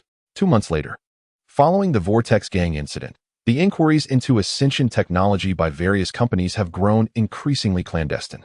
During this period, Ascension Technology has continued to develop steadily. In the municipal center, under the cover of night, in a secluded corner of an underground parking garage, John sat in his vehicle, his gaze darting around as if awaiting someone's arrival. The hour was late, and the garage exuded an eerie silence. The overhead lights failed to illuminate the entire space, leaving the corners shrouded in darkness. One could faintly discern that John was clad in a well-tailored suit, suggesting he had only recently finished his workday. The identification badge carelessly tossed onto the passenger seat further indicated John's role. Ascension Technology, John Derrick, Logistics Support Department, Transport Team Leader. At that moment, John's hands rested on the steering wheel, his fingers rhythmically tapping, betraying a hint of anxiety. Shortly thereafter, the soft sound of footsteps echoed through the garage, and another man in a suit emerged into view. The suited man approached John's vehicle with measured steps. Upon recognizing the visitor, John lowered the window. "What have you discovered?" the suited man inquired. Instead of responding verbally, John produced a data chip and handed it to him. The suited man glanced at the chip, sensing John's unease as he remained silent. "You appear somewhat anxious. This location is within our surveillance, and there are no others present. This is not your first rendezvous here," he remarked, raising an eyebrow. As an experienced agent, John had previously undertaken undercover missions in perilous environments, so such apprehension was uncharacteristic of him. Noticing the suited man speaking again, John forced himself to regain composure and replied, "It's nothing, merely that there seem to be significant personnel changes within the company lately. I suspect this may be related to the counterintelligence department, necessitating a degree of caution during this period." The data contained in the chip pertains to the recent shipping records of Ascendant Technologies. In addition to the various pharmaceutical materials on the surface, the company has also clandestinely ordered substantial quantities of metal resources. I have documented the specific materials and their circulation directions within the chip. Upon hearing this, the suited man nodded and accepted the chip. At that moment, John spoke once more. By the way, has there been any response regarding my transfer request? When can I expect to be reassigned from Ascendant Technologies? He had submitted his request for reassignment during their previous meeting, as he found himself in the oppressive environment of Ascension Technology. John had been enduring not only the demands of a high-intensity job, but also the meticulous task of gathering various intelligence over the past few months. Although Ascension Technology was merely a fledgling enterprise, his keen instincts as an adept agent made him acutely aware of the perilous nature of his situation, as though invisible eyes were perpetually scrutinizing him. This sensation intensified particularly after he uncovered the company's clandestine orders in recent days. Consequently, his anxiety surged today. Working undercover at Ascension Technology had taken a toll on him, with the prolonged strain and heightened alertness tormenting his psyche. His desire to escape the confines of Ascension Technology had never been more fervent. Regrettably, when the suited man heard John's concerns, he merely shook his head. It's not yet certain. For now, you should remain at Ascension Technology. However, you are performing admirably, and I believe it won't be long before the higher-ups arrange for your extraction. Upon hearing this, despair washed over John. The prior statement felt like a verdict, rendering the latter reassurance as mere words without substance. He was not naive enough to take such promises at face value. Despite mentally preparing for the reality that the company would never relinquish an undercover agent who had painstakingly infiltrated their ranks to obtain consistent intelligence, a sense of disappointment lingered within him. Dismissing John's concerns with a perfunctory gesture, the suited man prepared to connect a chip to his interface and commence data retrieval. Yet, just as the chip was poised for insertion, he suddenly discovered that his hand had become immobile. At this moment, his hand seemed to be frozen in place, utterly immobile, as if a colossal figure had clamped down on his arm. The chip remained steadfastly outside the interface. Suddenly, an unforeseen change occurred. The man in the suit displayed an expression of terror, instinctively attempting to assume a defensive posture. However, to his dismay, he realized that not only was his arm restrained, but his entire body appeared to be encircled and compressed by an immense force, rendering him incapable of even shifting his feet. John, who had been observing the man in the suit, quickly detected his unease, just as John himself was enveloped in a mixture of fear and confusion. The sound of footsteps echoed ominously from the deeper recesses of the garage. A unique, neon hue emerged, gradually illuminated by the flickering lights, capturing the attention of both men. Chapter 87. Metal from the Shadows. Lucy slowly emerged. As the sole operative of the counterintelligence department at Ascendant Technologies, she could be regarded as the ultimate mastermind. Her presence here was hardly surprising. With an enigmatic figure like Lysandra within the counterintelligence unit, John's espionage efforts were, without a doubt, laid bare before her. Ordinarily, Lucy would dismiss petty information theft, as most of the data they managed to gather was trivial. Yet, it was evident that this time, John had crossed a line. The moment he laid eyes on Lucy, he understood that his fate was sealed. Although they had not interacted extensively, he was acutely aware of her identity. It was clear that his covert operations had attracted the attention of the counterintelligence division of Ascendant Technologies. In this dire moment, John could only hope that the suited man would swiftly call for reinforcements to ensure his own survival. Regrettably, the man in the suit had begun to emit distress signals long before his body spiraled out of control, yet all his pleas vanished into the abyss, met with silence. As he rotated the only movable part of his body, his eyes fell upon Lucy. To his dismay, Lucy's expression remained impassive as she delicately raised her hand. Under the gaze of the terrified man, his feet began to detach from the ground, his body levitating slowly. The data chip he held was instantly liberated from his grasp, floating towards Lucy. As the chip approached, Lucy extended her palm to catch it, reclaiming the data and ensuring its security. With a gentle flick of her wrist, the man in the suit, suspended midair, was thrust backward as if struck by a speeding truck, crashing forcefully into a pillar in the garage. Blood uncontrollably oozed from the corner of his mouth, yet he remained unable to regain control over his body, pressed firmly against the midsection of the pillar. At that moment, excruciating pain coursed through him as bones fractured, but he could not afford to dwell on it. nor could he summon the strength to scream. His mind was consumed solely by terror and disbelief. This was an assault unlike anything he had ever witnessed, strange and terrifying, utterly incomprehensible. He had been privy to intelligence regarding the Osaka Corporation, which had recently been scheming to integrate gravity control into weaponry. However, he discerned no cumbersome gravity controllers on this woman. If Osaka had indeed developed such a miniature gravity weapon, he could scarcely fathom the horror it would unleash. It is evident that the suited man has misjudged the situation. This has nothing to do with the gravitational weapon of Arasaka. The power exhibited by Lucy is, in fact, the result of the fifth compound, a manifestation of psychokinesis. This remarkable ability, acquired through the fifth compound, is both formidable and graceful. Lucy pays no heed to the astonishment and confusion of the suited man, having no desire to squander time on the deceased. Summoning 3 small knives from her spatial backpack, Lucy, with a mere thought, directs them to carve elegant arcs through the air, mercilessly piercing into the man's brain. In an instant, he breathes his last. With the suited man dealt with, Lucy shifts her gaze towards John in the vehicle. With another thought, the car door is ruthlessly flung open, and John is yanked out by her telekinetic force. Terrified, he stares at the knives suspended ominously before his forehead. He has witnessed the fate of the suited man and wishes to avoid sharing the same destiny. However, just as John opens his mouth to utter a word, the cold blade has already plunged into his skull. Lucy is utterly disinterested in the words of the dying. Thus, Ascendant Technologies has lost yet another promising talent. Yet, Lucy remains unfazed. For every one that falls, countless others await to fill their positions. Times have changed. Ascendant Technologies is no longer the fledgling entity it once was. Now, it wields a degree of influence in Night City, having attracted a number of individuals with clean backgrounds. Eliminating these parasites is merely a step towards more effectively nurturing her own power. If they continue their petty squabbles, Lucy will have no inclination to pursue them.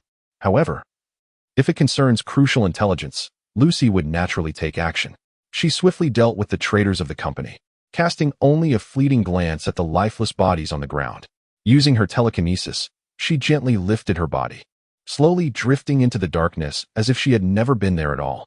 Meanwhile, in the laboratory of Ascendant Technology, within a designated area, a furnace-like machine was operating at full capacity.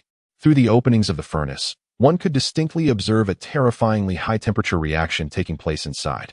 The radiant glow emblematic of extreme heat illuminated a corner of the laboratory, saturating it with an orange hue. The searing heat emanating from the furnace distorted the very fabric of the surrounding space. Yet, beside it, Rocky remained utterly unfazed, enthusiastically standing before the furnace, watching the metal within continuously transform.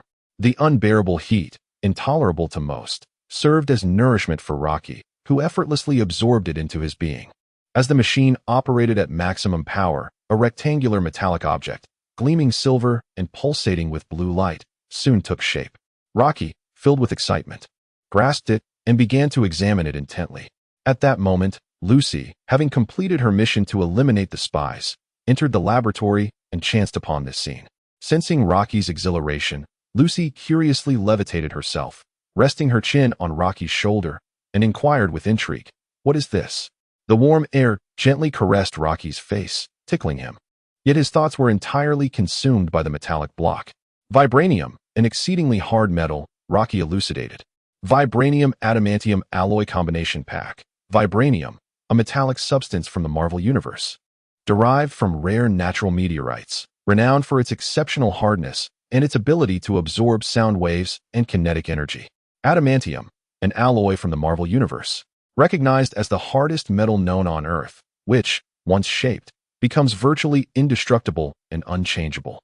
Both vibranium and adamantium are extraordinarily potent metallic materials that can be utilized at a workstation to modify and upgrade items into corresponding metallic products. Price adjustment, bundle discount -30, global adjustment 10, item module, 160,000 alloy ingot.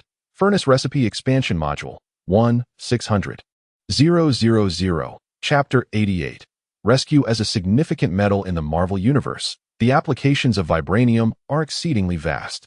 Its formidable hardness and kinetic energy absorption capabilities render it an exemplary material for crafting defensive equipment. Adamantium, surpassing even vibranium in hardness, is unparalleled for weapon fabrication, achieving unmatched resilience. With these two metals at his disposal, the equipment and weaponry produced by Loki will experience formidable enhancement. Holding a vibranium ingot in hand, Loki approached the workstation, placing it within and selecting a recipe. Soon, the vibranium ingot was decomposed into 9 vibranium particles. The processing of such high-strength metals, particularly adamantium, poses considerable challenges, especially since once shaped, it cannot be reformed. Fortunately, with the aid of the workbench, Rocky is able not only to decompose and synthesize these metals, but also to utilize them for upgrading and crafting items. By placing a portion of the vibranium ingots into the furnace and adding other metallic materials, the furnace commences the casting of adamantium alloy according to the recipe. Logically, possessing either vibranium or adamantium alloy should suffice. However, the unfortunate reality is that vibranium, as a natural meteoric metal, incurs a 20 world correction price debuff within the mod. On the other hand, while adamantium alloy does not suffer from such a drawback, its production necessitates the use of vibranium as a raw material. In a moment of exasperation, Rocky resolutely opted to purchase a combination pack of the two metals. It fortuitously provided both primary defense and offense, thus avoiding wastage. The production of top-tier metallic materials is no easy feat, and waiting for the casting of adamantium alloy is an exceedingly protracted endeavor. As for Oldway, observing Rocky's anticipation, Lucy, who had been closely following him, inquired about Oldway's absence in the laboratory. Rocky smiled and shook his head. Oldway has no habit of burning the midnight oil. That is indeed true. Upon hearing Rocky's words, Lucy instinctively wrapped her arms around his neck. Aware that they would not be disturbed, she immediately became more assertive. Since the establishment of Ascension technology, both Rocky and Lucy, along with Rebecca and the others, have become increasingly occupied. Coupled with their shift-based schedules, Lucy naturally seized the rare opportunity. Rocky would certainly not dismiss Lucy's heartfelt intentions. Ever since Lucy had injected the Super Soldier Serum and Compound 5, awakening her psychokinetic abilities, their lives together have become particularly vibrant. Meanwhile, in Santo Domingo, David sat gazing vacantly out of his apartment window. The moonlight streamed through, casting a gentle glow upon him and highlighting the contours of his well-defined muscles. Just then, a mission alert unexpectedly appeared before him. Rescue mission. Retrieve company employees abducted by scavengers. Location: Santo Domingo. Target information. Following this, a communication tone sounded. It was Jack calling. David, have you received the mission details? Just moments ago, a group abducted employees from our company, not far from your location. Are you able to head over there now? Lysandra kept a vigilant watch over all company employees, not only to prevent espionage, but also to be immediately aware should any of them fall into peril. With the understanding that harming his own employees would be tantamount to self-sabotage, Rocky would not allow the scavengers to seize his staff without consequence. As the saying goes, one must strike first to avoid being overwhelmed by subsequent blows. He would not spare any gang or scavenger that dared to infringe upon his employees. Thus, whenever a gang or scavenger threatened his workforce, Lysandra would promptly inform the Special Operations Team. Even if they lacked the time to intervene directly, they would reach out to intermediaries in Night City to commission assistance from freelance mercenaries. As for why they did not simply purchase Trauma Team membership services for their employees, the current Ascension technology is not affluent enough to that extent, and even if it were, he would not wish to allow the Trauma Team to profit from it. Ah, I see. I shall head over now. Can you manage on your own? No problem. It's merely a group of scavengers, and I am confident in my abilities. Then I shall leave it to you. After terminating the communication, a subtle smile graced David's face. The David of today is a stark contrast to the one from 2 months prior. It has been proven that Rocky's judgment was not erroneous. David indeed possesses extraordinary talent. Under Jack's guidance, David has made rapid advancements and gained Rocky's recognition. Now, enhanced by the Super Soldier Serum and multiple cybernetic augmentations, David has ascended to a position among the elite of Night City, becoming a formidable force capable of operating independently. Jack's decision to entrust this task solely to David serves as the finest testament to his prowess, which is also the source of David's joy. His strength has been acknowledged. Another encounter with scavengers, is it? When shall we rid Night City of these wretches? David murmured to himself. Rescuing individuals from scavengers poses little difficulty for him now. Moreover, David harbors a profound animosity towards them, It was the scavengers who once orchestrated a scheme against him, nearly costing him his mother. Hence, his determination to eradicate the scavengers is palpable. With the activation of the Sion Winston, David swiftly donned his equipment. Without rousing the slumbering Gloria, he promptly departed the apartment, making his way toward the designated location, Santo Domingo. At the entrance of an aging apartment building, David carefully surveyed the firepower deployment of the scavenger hideout. Nodding slightly, this den conformed perfectly to David's preconceived notions of scavengers. There was no need for tactical arrangements. A massacre could commence without hesitation. Drawing forth his data knife, he effortlessly hacked into the apartment's network, and upon entering, he was greeted by the all-too-familiar scene of disarray. The floor was strewn with various scraps and refuse, and in the corners, he could even spot numerous used syringes, their inner walls still stained with remnants of green substances. Casting a cursory glance at the squalid surroundings, David pressed deeper into the hideout. Unwilling to squander any time, he activated the Sion Wastestand, initiating his slaughter of the scavengers. Just months prior, he had faced these same adversaries in a sweat-drenched battle for survival, nearly losing his life. Yet now, these individuals posed no threat to him whatsoever. With the assistance of Sion Wastestand, they were akin to lambs awaiting slaughter. Before long, David had eradicated all the scavengers in the hideout, locating the target for rescue. Special Operations Unit, David Martinez, you are saved. Let us go, he announced, releasing the employee bound to the chair and shutting down the connected Hyperdream recording device. Upon hearing David's words, the employee momentarily froze, then stammered, "Thank you. Thank you." Chapter 89. Marvin emerging from the gates of hell was no easy feat. When he had initially been captured by the scavengers and bound to the chair, despair had engulfed him. To be in the clutches of scavengers, subjected to the torment of being filmed for black hyperdreams, was a fate worse than death, though ultimately, death awaited them all. Yet, to his astonishment, he was rescued by the personnel of the Special Operations Department. It is worth noting that he was merely an ordinary employee of Ascension Technology, far from being part of the upper management, and his meager salary was insufficient to afford membership in the trauma support group. In other companies, an employee of his standing, deprived of such benefits, would likely have been left to face a grim fate. Having traversed the thin line between life and death, he found himself at a loss for words to articulate his current feelings, managing only to stammer out his gratitude.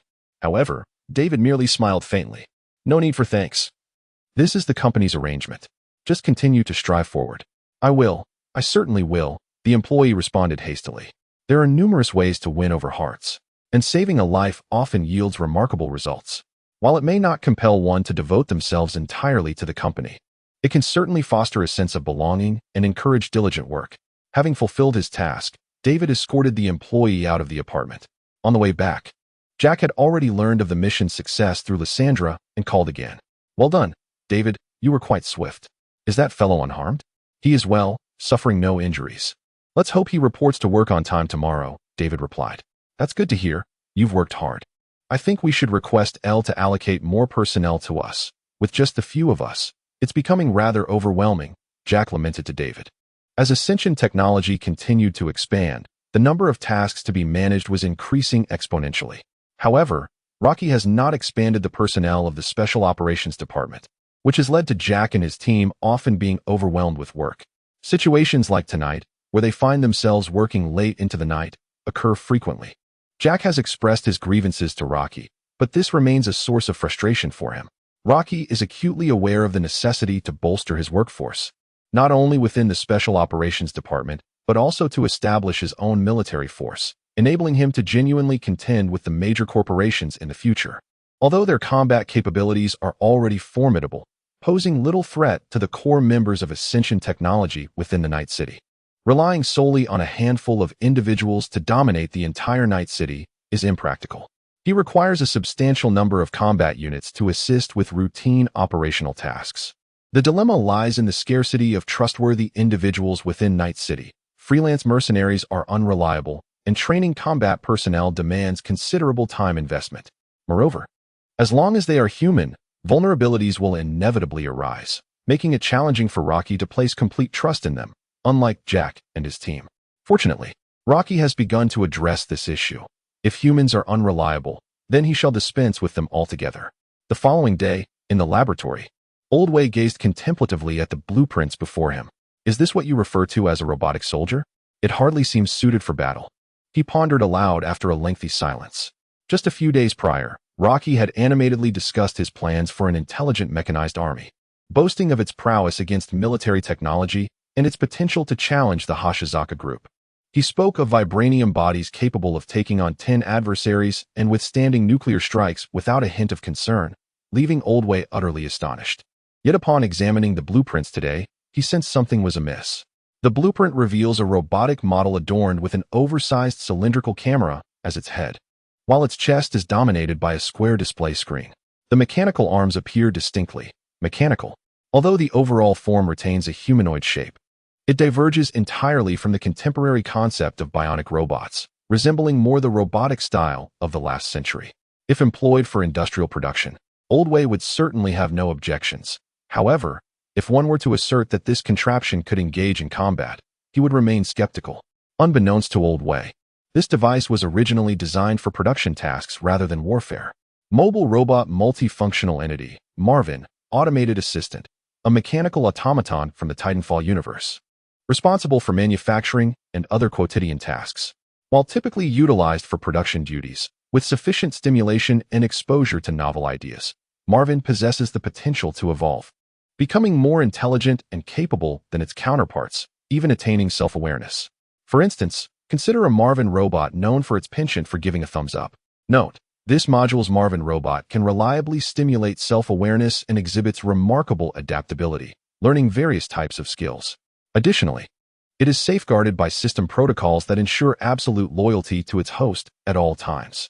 Price adjustment, World Adjustment -10, Item Module, 45,000, Blueprint Creation, 450,000. Thus, the origin of this blueprint is revealed. Oldway's assessment is indeed accurate. These robots do not appear to be intended for combat. Although this is the case, the characteristics of the Marvin robots render them potential candidates for becoming combat machines. The Pathfinder in Apex serves as an exemplary illustration, exhibiting combat capabilities that are by no means inferior to those of an ordinary soldier. Indeed, one might even consider it a formidable weapon on the battlefield. One of the primary reasons for Losai's choice lies in the aspect of camouflage. Presently, Ascension technology is under the vigilant scrutiny of major corporations in Night City, and the Arasaka Group has refrained from taking further actions regarding Ascension technology largely because it poses no immediate threat. Although the stimulant craze is sweeping Night City, bringing substantial profits to Ascension technology, it remains merely a stimulant and does not warrant a significant response. While the Soldier Serum is powerful, its impact does not directly affect Ascension technology itself, as the latter is not a military technology corporation. It possesses no army and no weapons. Therefore, even if the Soldier Serum proves exceptionally effective, Ascension technology presents no threat to them. The true danger lies with Arasaka and other large enterprises that have acquired the Soldier Serum. Should Ascension technology unveil a powerful combat robot, it would undeniably signal their intent to penetrate the realms of Arasaka, military technology, and the armed security sector. This would certainly provoke caution from Arasaka, altering their previously cordial stance toward Ascension technology. Even Arasaka, the nominal partner, would perceive Ascension technology as a significant threat. Conversely, if Ascension technology were to merely present an ordinary industrial-grade civilian robot, such concerns would be alleviated. Chapter 90. The Smiling Robot employing production-type robots to divert the attention of the various enterprises in Night City enables Rocky to more effortlessly advance his mechanical army.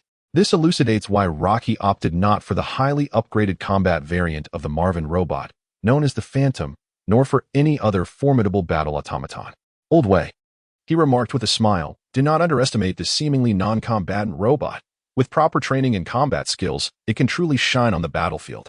Moreover, these robots are not solely designed for combat. They can also be integrated into production processes. Once you witness its capabilities post-manufacture, you will understand. As the name suggests, the multifunctional entity, the Marvin robot, is adept in a myriad of scenarios. They can indeed be utilized for production rather than merely for disguise. Whether for the mass production of weaponry, cargo transportation, or even basic construction, the Marvin excels in every task. Such a robot, which can serve as a worker and, at a moment's notice, transform into a combatant, left Rocky with no reasons to decline.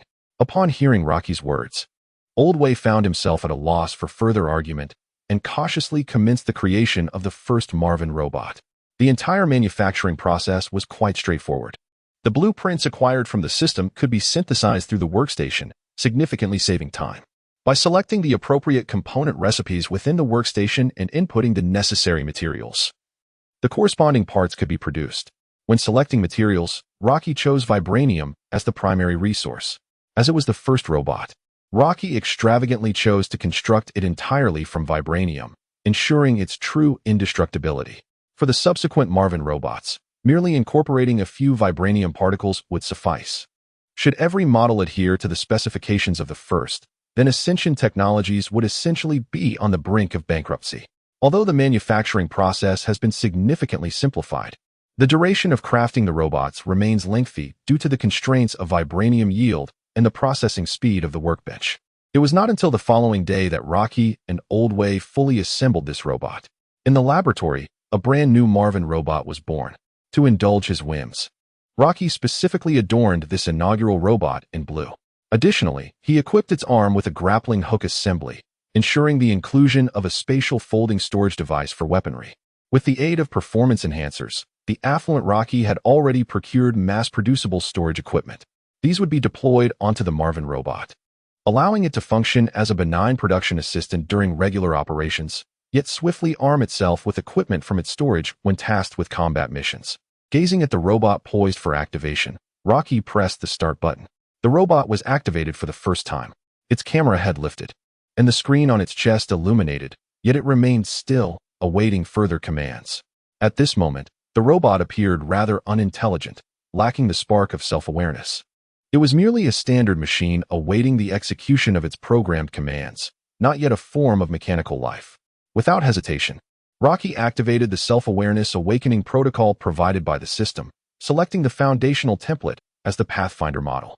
As the program initiated, the robot's limbs began to twist and turn, while the screen on its chest flickered through a series of expressions: joy, sorrow, anger, frustration, neutrality, and affection.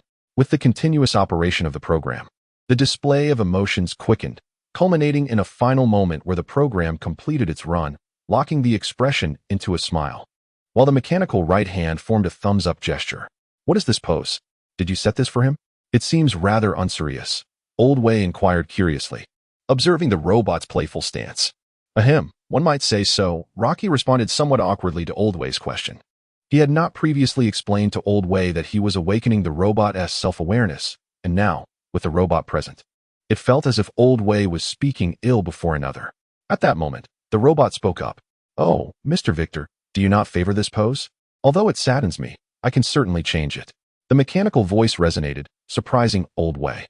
Prior to activating its self-awareness, Rocky had uploaded various identity profiles to the robot's terminal. Thus, it was aware of Old Way's identity. Although Old Way is considered one of his creators, he does not particularly favor the robot's design, leading the machine to appear somewhat disheartened, with its expression on the chest screen reflecting a sense of dejection. Upon witnessing this scene, Old Way finds himself at a loss for words. Rocky timely interjects, "Old Way, this robot has now attained self-awareness, akin to Lysandra. Oh, and by the way, it is named Marvin." This inaugural robot, crafted with the most luxurious specifications, has been generously bestowed with the name Marvin by Rocky. Upon hearing Rocky's words, Old Way realizes that he has misspoken. "I apologize, my dear. That was not my intention. Please do not take it to heart." Old Way hastily clarifies, "It's quite all right, Mr. Victor. I am fine." Marvin appears to be easily appeased, promptly responding with a cheerful expression. Observing Marvin's somewhat childlike demeanor, Rocky exhibits a hint of exasperation, pondering whether he should have opted for a cold-blooded assassin template instead. However, upon reflection, he considers that perhaps this is not entirely disadvantageous. With Lysandra already embodying the aloof and composed archetype, a touch of exuberance could be refreshing. If all mechanical beings were like Lysandra, life would become rather monotonous. Moreover, mature personality templates possess limited adaptability, consequently capping their potential. Such templates are well suited for mass production models, but for the unique Marvin, nurturing his development gradually is preferable. Conveniently, Rocky does not intend for Marvin to make a public appearance too soon. It would be undesirable if other major corporations were to discover a robot wreaking havoc in Night City. Sending him to the factory would somewhat squander the capabilities of his prototype. Thus, Rocky contemplated allowing Marvin to remain in the laboratory. Given Marvin's disposition, staying in the lab to assist Old Wei would be quite fitting. I am confident that Old Wei would appreciate this new aid. Enough of that. Let us now assess your abilities, Marvin. Rocky interjected between the two. As you wish, father. There's no need to call me father. Just refer to me as L. Understood, Mr. L. Chapter 91. Performance testing. Leading Marvin to the testing area, Rocky intended to first evaluate Marvin's physical strength. He produced a handgun and aimed it at Marvin. This sight frightened Marvin, prompting him to raise both hands defensively before the muzzle. Mr. L, please do not do that. Look at you, trembling. Rest assured, these weapons cannot harm you. I merely wish to test your resilience. Very well. Observing Marvin's fearful demeanor, Rocky shook his head in exasperation. This newly self-aware being resembled a child, unaware of its own capabilities. Bang, bang, bang. As several shots rang out, striking Marvin, not a single scratch was left on him. Witnessing the bullet's inability to inflict harm, Marvin gradually became exhilarated. It was evident that the body forged from vibranium possessed an astonishing hardness. Rocky proceeded to employ a variety of weapons against Marvin, yet still, Marvin emerged unscathed. After assessing his physical strength, Rocky continued, encouraging Marvin to test his own power. The results of the tests were precisely as Rocky had anticipated.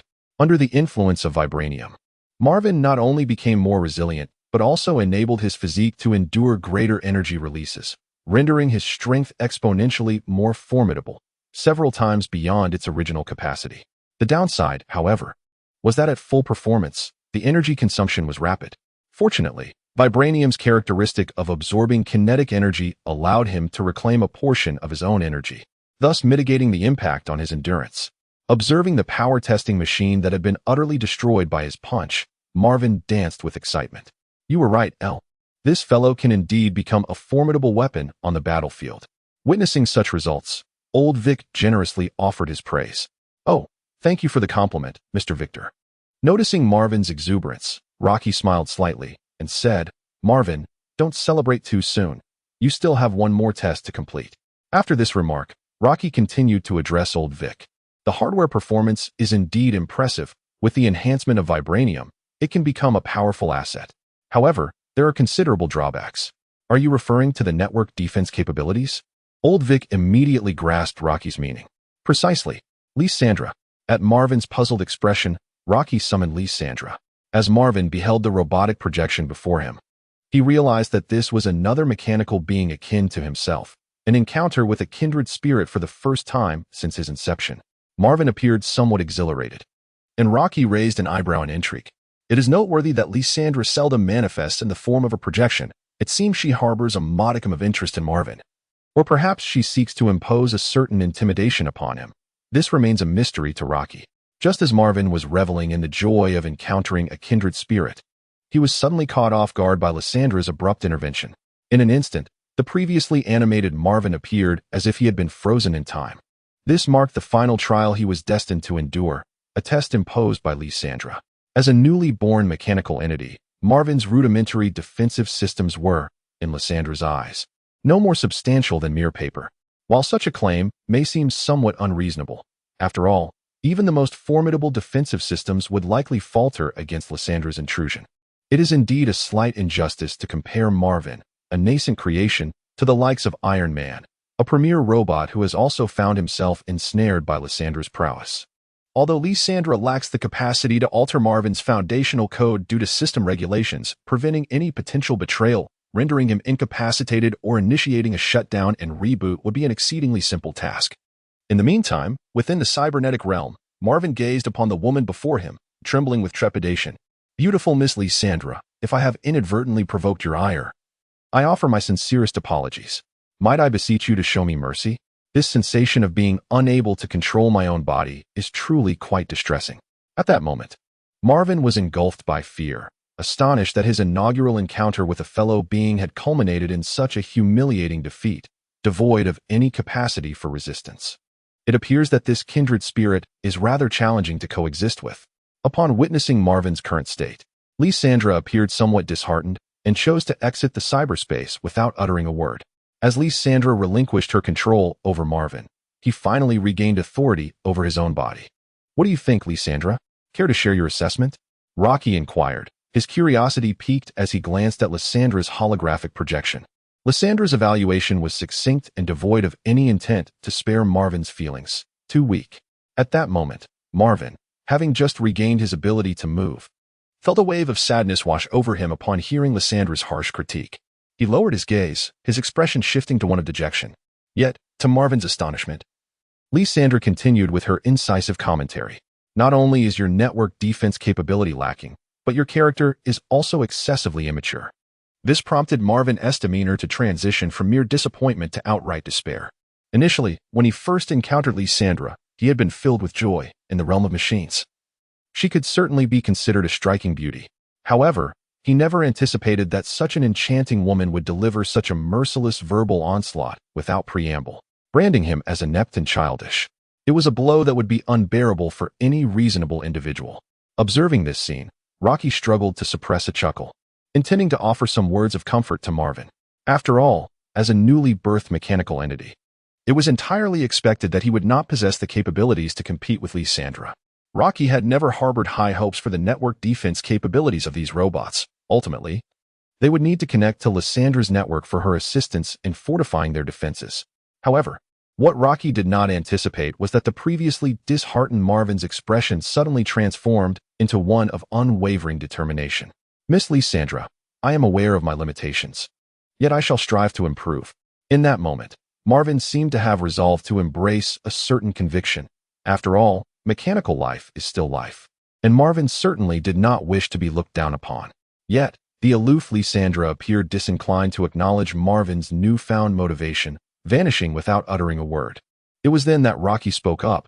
"Do not fret, Marvin. There remains much for you to learn." At this stage, Marvin was but newly birthed. Rocky had yet to train him or perform any software upgrades. Although Marvin was unlikely to reclaim his dignity in the realm of network defense against Lysandra, there remained ample opportunity for advancement in other areas. After completing the assessment, Rocky commenced the skill training for Marvin. The training process was rather straightforward. He simply connected the desired simulation program to Marvin's terminal, allowing him to engage in self-directed learning. Chapter 92. The Industrial Park. Rocky connected Marvin to the terminal and uploaded the foundational combat training program. These programs stemmed from system expansions, being relatively inexpensive and encompassing a vast array of types. From combat to technical skills to everyday life, various categories were available. What was termed training was, in essence, akin to a software system upgrade package. Once the program completed its execution, the robot would acquire the skills contained within. The foundational combat training, basic boxing training, and fundamental iron control training were all meticulously prepared courses for Marvin by Rocky. With the commencement of the program, the once vibrant Marvin fell into silence. Meanwhile, Rocky embarked on his next scheme. The original Marvin was merely an experiment for Rocky. The true objective lay in the creation of a robotic legion. The stimulant factory buzzed with the cacophony of construction activities. A vast workforce from the Knight Corporation tirelessly operated, erecting a formidable wall that encircled the stimulant factory along with several other buildings. Preparations for the expansion of Ascendant Technologies' factory had commenced long before Rocky envisioned mass-producing a mechanical army. The foundational stimulant factory served as the base, while surrounding factory structures were acquired by Ascendant Technologies. This area was poised to transform into an industrial park for the company, to mass-produce Marvin robots. The resources of the laboratory alone proved insufficient. In addition to the robots themselves, the demand for their accompanying weaponry was immense. The production efficiency of the laboratory could not meet the needs, making factory mass production an imperative step. Ascendant Technologies' factory was situated in the industrial district to the north of the city, though not in the city center. Ascendant Technologies had emerged as a prominent enterprise in Night City, attracting considerable interest. The commotion of this expansion did not escape the attention of other corporations. On the 33rd floor of the Arasaka Tower, V sat before his desk, scrutinizing reports. Since undergoing Jenkins' trials, V, having been significantly nurtured by Jenkins, seemed poised to ascend as the second-in-command of the counterintelligence department. The incident involving the elite soldier serum solidified this reality. Arasaka has secured the advanced soldier serum from Ascendant Technologies, and as the person in charge, V has made significant contributions. Jenkins has cultivated V as his trusted confidant, thereby enhancing V's influence within the counterintelligence department through this event. Presently, V unequivocally occupies the position of second-in-command within Arasaka's counterintelligence division. However, power often brings with it a considerable burden. V rubbed his temples to alleviate the fatigue weighing on his mind before resuming his duties. The news of Ascendant Technologies' factory expansion plans, aimed at establishing an industrial park, reached V without surprise. The significance of Ascendant Technologies to Arasaka is self-evident, as it serves as the source of the advanced soldier serum and has consistently been a focal point for the counterintelligence department. Thus, even though V regards Rocky as a friend, he finds himself powerless to assist him on this level. What is particularly vexing for Arasaka is the unexpectedly effective counter-espionage measures within Ascendant Technologies, which have rendered it impossible for any spies to penetrate their core operations. To date, Arasaka has been unable to obtain any valuable classified information through espionage efforts. Over time, Arasaka has shifted its focus away from Ascendant Technologies, relinquishing the ambition to steal its core secrets. As long as Ascendant Technologies refrains from any major mishaps and continues to supply the advanced soldier serum punctually, Arasaka's objectives are fulfilled. However, it appears that Ascendant Technologies is now undertaking new initiatives, piquing V's interest.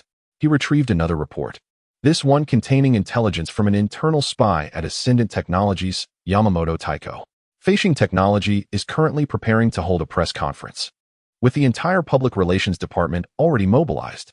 The focus of the conference will pertain to the sale of soldier serum, and there appears to be an unveiling of an unknown product as well. Specific details about this product remain undisclosed, but keywords associated with it include machinery and automation. This report is brief, and the intelligence that can be gleaned by spies is limited. The sale of soldier serum is clear. Recently, Feishing Technology has just fulfilled an order for advanced soldier serum from Arasaka and is now planning to market a lower-end version of the serum. As for the other product, it may be pivotal to the expansion of their industrial park.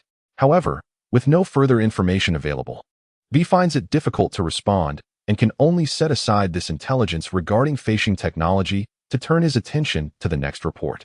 Cybernetic Titan Combat Data Acquisition Plan. The initial product of the Cybernetic Titan project has been successfully produced and has undergone preliminary testing. Currently, there is a lack of supporting combat data, and the plan is to entice military technology forces to test the performance of the Cybernetic Titan. Once testing is complete, the Arasaka rescue team will immediately deploy to secure the battlefield and recover the experimental products. Test Subject, Captain Buffle, Test Subject ID, NC126978, Handler, Kate. Upon reviewing the task dossier, V was somewhat surprised. The Cybernetic Titan is a crucial experimental project for Arasaka, and he is certainly familiar with it. However, he was taken aback by the rapid breakthroughs in the development of the Cybernetic Titan, which have even reached the stage of combat testing. It is worth noting that the recent Tanaka kidnapping incident was implicated with the Cybernetic Titan. Although the case was not handled by V, he was nonetheless aware of the circumstances. Tanaka, as one of the principal leaders of the Cybernetic Goliath project, possessed a wealth of experimental data related to the initiative, yet he was kidnapped and had his data extracted. Ultimately, Arasaka discovered Tanaka's remains and managed to recover some of the experimental data. However, the significant data breach that ensued remains an undeniable fact. Despite the repercussions of this leak, the Cybernetic Goliath project continued to progress smoothly. This success can largely be attributed to the efficacy of the advanced soldier serum. The Cybernetic Goliath, as its name suggests, is Arasaka's latest innovation in combat cybernetics, named for its imposing size and appearance reminiscent of a gorilla. It is equipped with powerful anti-gravity propulsion components and cutting-edge gravity control units, rendering it a potential ultimate weapon on the battlefield. Arasaka is confident that the formidable capabilities of the Cybernetic Goliath will enable it to eclipse existing military technologies once introduced to the market. Regrettably, the military-grade nature of the Cybernetic Goliath means that its immense power is not easily harnessed by the average individual. Arasaka conducted extensive experiments, yet the vast majority of test subjects lost their personal identity before the complete installation of the Cybernetic Goliath, transforming into utter cyberpsychos. Even the rare few stalwart soldiers who managed to endure until installation completion succumbed to uncontrollable cyberpsychosis within minutes. This predicament has stymied the advancement of the cybernetic Goliath project. However, all of this began to change a few months ago. The emergence of the advanced soldier serum has transformed everything. This remarkable elixir, capable of enhancing the human body's resistance to cybernetic implants, has significantly advanced the research team's development of the cybernetic titan. Once administered, the serum ensures the seamless installation of the cybernetic titan. With the assistance of the advanced soldier serum, the progress of the cybernetic titan's research has accelerated at an astonishing pace. It has been proven that Arasaka's initial investment in acquiring the advanced soldier serum was remarkably astute. Returning to the testing plan, utilizing military technology to assess the combat capabilities of the cybernetic titan is evidently a calculated maneuver. As military technology has long coveted Arasaka's cybernetic titan, the mere hint of information regarding the cybernetic titan would incite an eager frenzy among them to seize it. Even if military technology were aware of the potential trap, their desire for the cybernetic titan would compel them to plunge headlong into the fray. Ultimately, who will emerge victorious remains contingent upon the prowess of the cybernetic titan.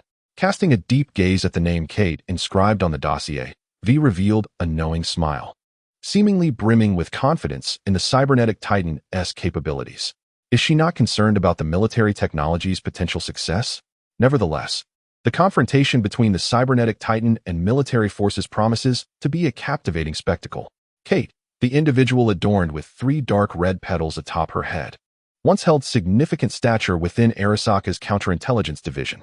Although she remains influential, she now finds herself overshadowed by V. It remains to be seen whether this testing operation will elevate her status or lead to her irrevocable downfall, a prospect that is certainly intriguing.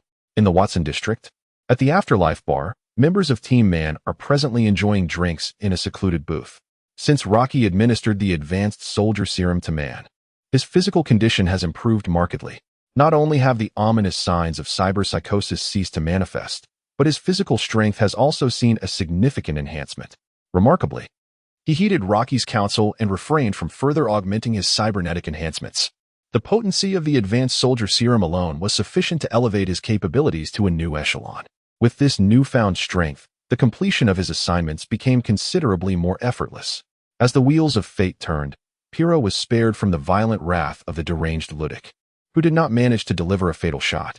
Although Faraday still approached Man, urging him to infiltrate and extract data from the fields. This time Man executed the task without succumbing to the influences of cyberpsychosis, successfully retrieving the information instead. Consequently, having accomplished this substantial undertaking, Man's team gradually ascended to prominence as a renowned mercenary group at the Afterlife bar. Within the booth, Man and Dorio engaged in quiet conversation, while Pyrrha and Falco shared laughter nearby. Meanwhile, the team's hacker, Kiwi, maintained her characteristic silence. Yet, apart from Man's team, Rebecca, adorned with her signature twin tails, mingled among them. Although Rebecca had distanced herself from the team, fully aligning with the Ascend Technologies faction, the occasional gatherings for drinks remained a staple. After all, years of camaraderie rendered them among Rebecca's few friends in Night City. Just as the group reveled in their jovial libations, an intriguing figure suddenly intruded upon their gathering. Dressed in a classic red suit and sporting white hair, he captured their attention. The trio of eyes arranged on his right side made it effortlessly recognizable to those familiar with him. Despite his elite appearance, one could still discern the calculating nature and profit-driven mentality characteristic of a middleman in Night City. The visitor was none other than the renowned intermediary, Faraday. Faraday, you seek me out for business? Man deduced his purpose upon the arrival of Faraday. Such intermediaries approached mercenaries only when they had work to offer. Thus, Man chose to get straight to the point, setting down his glass and gazing at him with keen interest. Faraday, upon being questioned by Man, exhibited no overt expressions, his demeanor still reflecting an air of superiority that irked Man. It is a substantial deal, the largest you have encountered in your lifetime. Oh, what sort of deal could surpass the recent abduction of a high-ranking executive from Arasaka? Man raised an eyebrow at Faraday's statement. The prospect of a significant undertaking was not inherently negative, yet it did not guarantee positivity either. High returns naturally implied elevated risks. Substantial deals often entailed corporations, and corporations represented the most perilous entities within this city. Had it not been for their meticulous handling of the Tanaka abduction case and the successful acquisition of data, all backed by military-grade technology, they likely would not have survived to enjoy life in Night City today. Now, with Faraday's sudden announcement of an even grander deal, Man's interest was piqued, yet a sense of caution began to take hold. As Man inquired about the commission, Faraday tossed him a chip. Man glanced at the chip before ultimately deciding to connect it. As Man had anticipated, the commission brought by Faraday, closely linked to military technology, was once again associated with Arasaka. This time, the stakes were even higher, involving the theft of goods from Arasaka's armed transport convoy. It is no exaggeration to say that this was indeed the largest deal Man had ever encountered. However, the decision to accept or decline the offer was something Man had to ponder. Robbing Arasaka's transport team was undoubtedly akin to disturbing a hornet's nest. Yet, for a mercenary, the pursuit of fame and fortune is paramount. It was difficult for him to turn down such a lucrative opportunity, as the financial gain from this job could allow him to rest on his laurels for quite some time. Anyone in his position would likely seize the chance. After a brief moment of hesitation, Man ultimately decided to accept the commission. He was on the cusp of reaching the pinnacle of mercenary status in Night City. Perhaps his rise to fame was imminent. Just as Man was about to voice his agreement, Rebecca interjected. "Man," she said, shaking her head at him. Observing her expression, Man grasped her intent. She was urging him not to take the job. Although he couldn't comprehend Rebecca's rationale for wanting him to refuse, after a moment's reflection, he chose to trust her judgment. "Faraday, I will not take this job." Though relinquishing a significant opportunity, he also sidestepped the risks associated with the endeavor. Perhaps Rebecca possessed pertinent intelligence that hinted at underlying complications. Faraday, seemingly taken aback by Man's refusal, furrowed his brow in displeasure. Could a mere novice truly influence his judgment? "It has become increasingly absurd, Man. This does not concern you. Faraday, I have made my decision." Chapter 94. If we were to swap roles hearing Man's declaration, Faraday found himself at a loss for words, merely snorting in disdain as he prepared to depart. However, he had barely stepped out of the private room when Rebecca's scornful voice halted him. "Get lost, you lackey of military technology." The current Rebecca was no longer a mercenary reliant on intermediaries for her livelihood. Unlike Man, she would not indulge Faraday. She had long harbored disdain for this arrogant middleman. Previously, as a mere mascot within the team, she had kept her opinions to herself. Even her fiery temperament had prevented her from offending the intermediary who had facilitated their contracts. But times had changed. Rebecca no longer feared Faraday and was eager to voice the grievances she had held back for so long. Upon hearing Rebecca's insults directed at him, Faraday paused. His gaze locked onto her, visibly angered by her affront. In response, Rebecca, noticing Faraday's audacity to glare at her, felt her temper flare. "What are you staring at? You old four-eyed fossil? Did I misjudge you?" As Rebecca's tirade grew more animated, even the typically composed and elegant Faraday struggled to maintain his poise. The corners of his eyes twitched slightly, yet he ultimately failed to utter a single word. As the saying goes, intelligence serves as the currency for intermediaries in their trade. As one of the most renowned intermediaries in Night City, Faraday was undoubtedly privy to a wealth of information. He was well aware that Rebecca was no longer a member of Man's team. Otherwise, the moment Rebecca uttered her first insult, he would have erupted in anger. In Night City, no mercenary dared to speak to him in such a manner. Those mercenaries were all but sycophantic, eagerly anticipating his favor in exchange for employment opportunities. However, it is unfortunate that Rebecca is not a mercenary, and Faraday is acutely aware of this fact. Currently, Rebecca is affiliated with Ascendant Technologies, and she maintains close ties with its upper echelons. He is well informed of this intelligence. If the intermediaries bestow rewards upon the mercenaries, sustaining their livelihoods, then the relationship between the intermediaries and the corporations mirrors this dynamic, with the intermediaries being the ones awaiting compensation. The corporations are the true masters of this city, a truth that has never been questioned. Although the means by which Rebecca ascended to such connections remain a mystery, it is evident that Faraday cannot afford to provoke her. Despite Ascendant Technologies being a relatively new establishment, its influence in Night City is substantial. The stimulant, with its remarkable efficacy and the vigorous promotion from both Arasaka and Ascendant Technologies, has become a sensation throughout the entirety of Night City. In the mercenary sector, military security, corporate offices, and entertainment venues, one can find the presence of the stimulant, even in the most unexpected alleys. Naturally, This is merely what the average citizen perceives. As an intermediary in Night City, Faraday possesses deeper knowledge regarding ascendant technologies. The allure of its enigmatic concoctions has drawn numerous corporations, and there exists a profound collaboration with Arasaka. According to Faraday, all mercenaries who accepted contracts concerning ascendant technologies have. Ultimately, they vanished from the public eye, each meeting an untimely demise. This is precisely why Faraday remained silent in the face of Rebecca's scorn. The ascension of technology is far more intricate than one might presume. Consequently, the roles of the two have now reversed. Rebecca has become the one who can tread upon Faraday's head. In the end, Faraday chose not to utter a word, enduring his rage as he departed amidst Rebecca's vitriolic tirade. "Rebecca, enough. Why do you seek to thwart my acceptance of this commission? Are you aware of the issues contained within it?" Man inquired as Faraday exited, prompting Rebecca to cease her vituperations. Just moments ago, her vehement denunciation of Faraday had left Man feeling quite embarrassed, a scenario he would have never dared to imagine in times past. Yet, he would not engage in such behavior now, for he is merely renowned, not yet a legend in Night City. Before achieving the status of a living legend in Night City, the relationship between mercenaries and intermediaries is unlikely to undergo any significant transformation. Upon Man's inquiry, Rebecca felt compelled to elucidate the circumstances. After all, she no longer qualifies as a member of the squad, and persuading others to relinquish a secured commission is hardly commendable. Rewind to the moment Man interfaced with the chip provided by Faraday. Initially, Rebecca had no intention of intervening in Man's undertaking.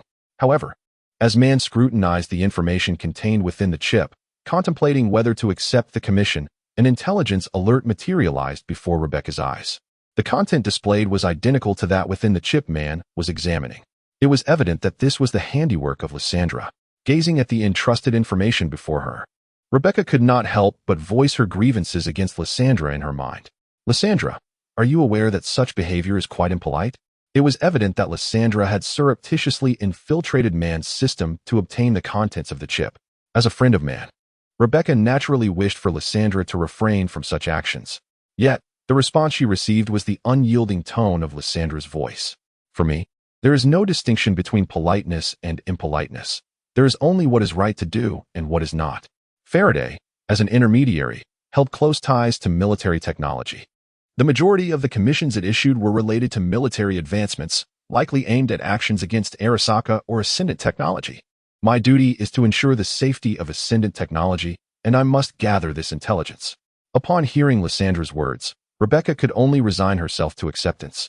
Subsequently, turning her attention to Faraday's commission request, she felt a twinge of curiosity regarding the nature of this significant endeavor.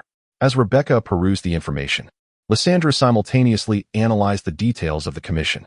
The task involved the heist of Arasaka's armed transport convoy, and according to the assessment, the cargo under Arasaka's escort was highly likely to be their latest developed cybernetic augmentation, the Cybernetic Titan.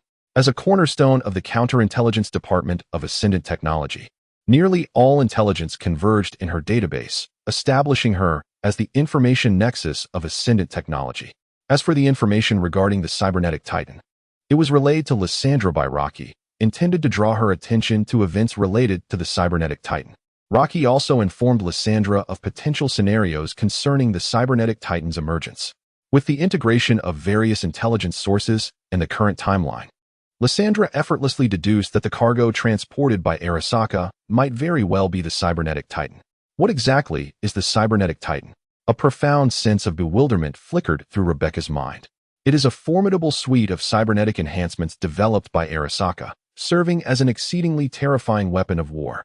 Lysandra elaborated to Rebecca, subsequently analyzing the situation further. If her analysis proved accurate, and the cargo being transported by Arasaka consisted of the Cybernetic Titan, then the illogical route and relaxed defenses could very well signify a trap set by Arasaka. Military technology comprehends this as well, which is why they opted for Faraday to recruit mercenaries as a means of probing. Chapter 95, The Wasteland. Rebecca's sharp mind quickly grasped the crux of Lysandra's assertion. "Are you implying that Faraday is seeking scapegoats for military technology? If Man and his team were to accept this dangerous commission, how perilous would it be? The survival rate would not exceed 5, and a total annihilation is highly probable." This was Lysandra's assessment. Upon hearing Lysandra's words, Rebecca did not question the judgment of the advanced artificial intelligence. Instead, she immediately gestured to Man, advising him against accepting this lethal assignment. It is a trap.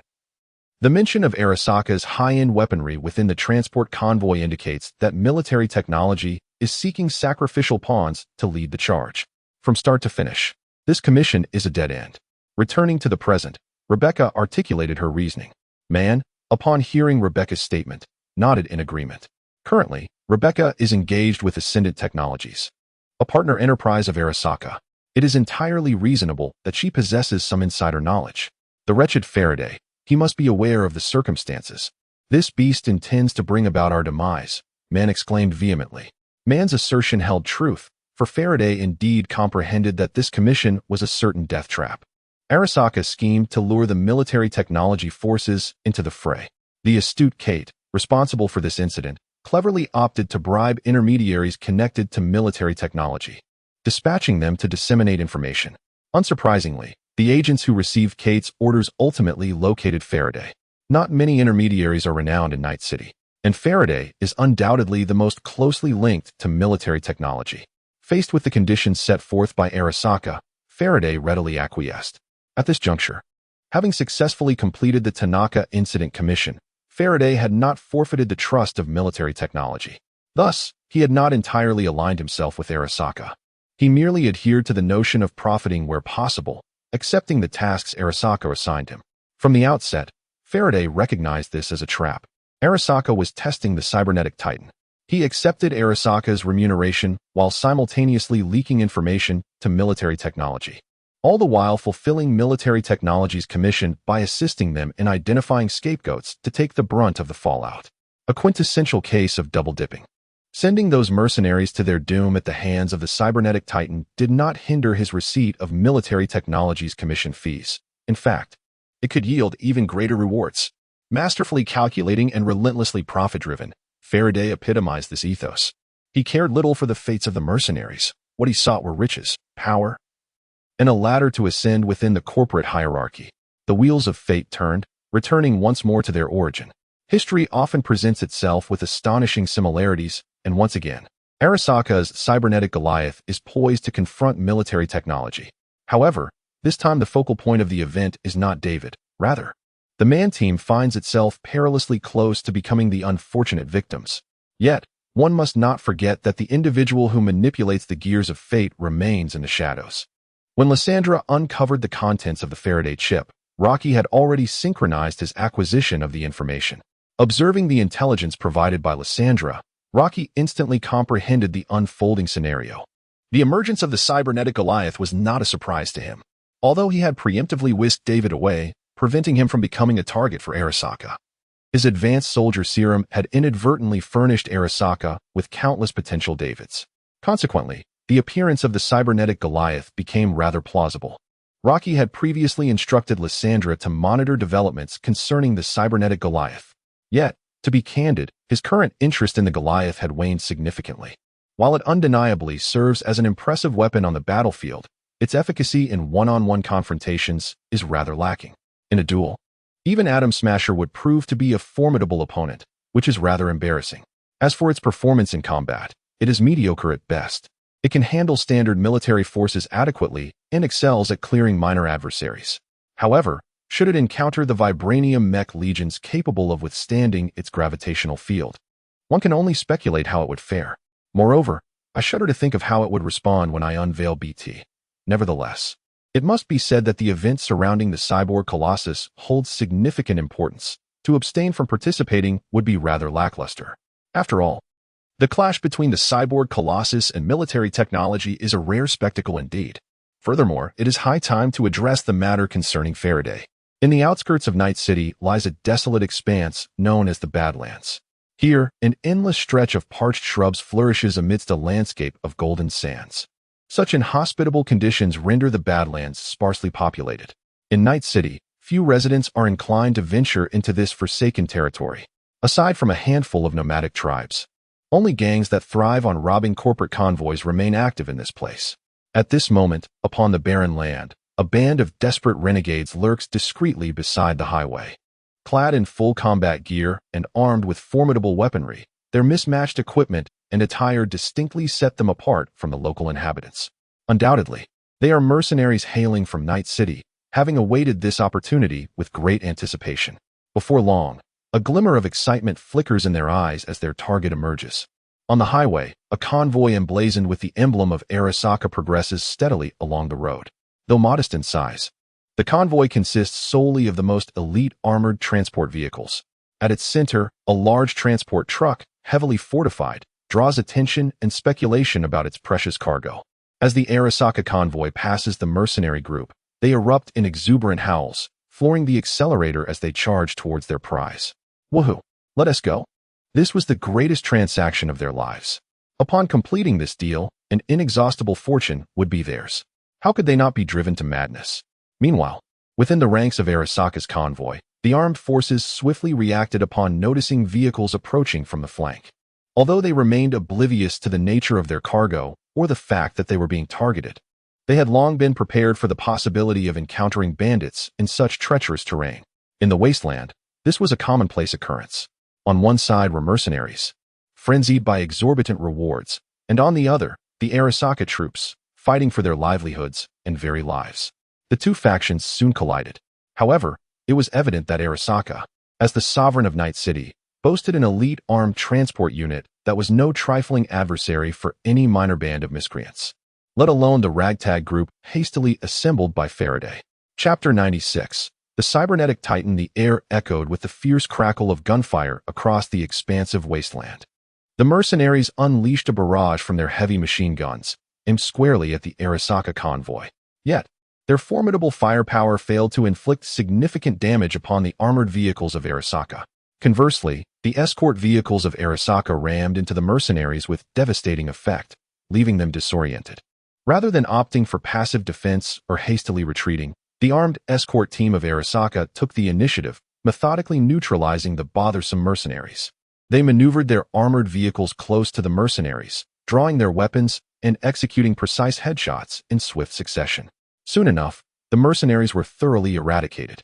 However, the peril for the Arasaka convoy was far from over. Even after dispatching this group of mercenaries, more adversaries awaited them just ahead. Although dealing with these mercenaries posed no insurmountable challenge, the threat lingered. However, this is not without its costs. Faced with wave after wave of mercenaries, the transport convoy of Arasaka began to show signs of decline. The number of armed personnel dwindled gradually, and dealing with these mercenaries became increasingly arduous. If this pace continued, it was only a matter of time before they would be overwhelmed by the mercenaries. In the heart of the Arasaka convoy, a large transport truck emerged as the primary target of this mission. Within the cargo hold, two fully armed Arasaka soldiers sat facing each other, clutching their rifles. Outside, the sound of bullets striking was muffled, resonating softly within the confines of the truck due to the heavy protective steel plating. On a nearby tactical panel, red dots flickered into existence only to vanish moments later, while the blue dots representing their comrades similarly dwindled. Beneath their tactical helmets, their expressions betrayed a hint of anxiety. They had been ambushed on this treacherous terrain, and under normal circumstances, reinforcements from Arasaka would have been on their way by now. Yet, not only had they heard no word of reinforcements, but there was also an unsettling silence. This raised a sense of foreboding. Either the enemy was overwhelmingly powerful, or there was something amiss with this mission. Swallowing hard, they exchanged glances towards the other side of the cargo hold.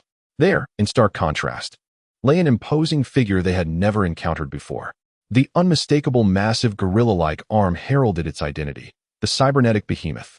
Suspended in the center of the cybernetic behemoth was a formless individual, devoid of limbs and unconscious. As the two armed soldiers surveyed the scene, they may not have comprehended the true nature of the cybernetic behemoth they were transporting, yet it was evident to them that this was the latest product of Arasaka's cutting-edge research. Such a crucial product finds itself in peril, yet Arasaka remains utterly unperturbed. They are acutely aware of the implications. It is evident that they serve merely as bait. However, what significance does this knowledge hold? It only serves to exacerbate their impending demise. As pawns in Arasaka's grand scheme, they appear devoid of any authority over their own fate. Suddenly, with a resounding crash and violent jolt, the rapidly traversing cargo truck came to an abrupt halt. The two armed soldiers received their final directive, to initiate the installation program on the truck's terminal. In the vast expanse of desolate terrain, the driver of the transport vehicle met his end at the hands of mercenaries. The truck, having engaged its braking system, kicked up a cloud of yellow dust, eventually coming to a slow stop beneath the engulfing sand. A fresh wave of mercenaries, their excitement palpable, beamed at the sight of the truck amidst the swirling dust, oblivious to the sudden breach on one side of the sandstorm. It was as though an unseen force had swiftly shattered this barrier of yellow haze. The mercenaries, buoyed by anticipation, approached the truck's door, while a hacker from their ranks labored to unlock it. However, just as the hacker was on the verge of success, the ground trembled violently beneath them. The mercenaries turned in horror to witness an alarming spectacle. Armored vehicles emblazoned with military insignia dominated their line of sight. The formidable convoy set the earth quaking, the rising dust obscuring half the sky. In addition to the ordinary armed vehicles, there are also a multitude of armed missile trucks intermingled among them. However, what instills the greatest fear in these mercenaries is the hovering military-grade dual-seat hover tank, the Demon Lizard. Military technology? What scale of force is this? The mercenary leader exclaimed in terror, for he had never witnessed such an assembly before. What should we do, boss? Should we flee? One of the mercenaries urgently inquired. This was no mere small-scale armed transport convoy. Did you see those missile trucks poised for action? If they unleashed a barrage of missiles, they would be reduced to nothing but debris. They were merely desperate fugitives, unwilling to meet their demise. Yet, just as the leader hesitated in the face of this formidable military force, a new calamity unfolded.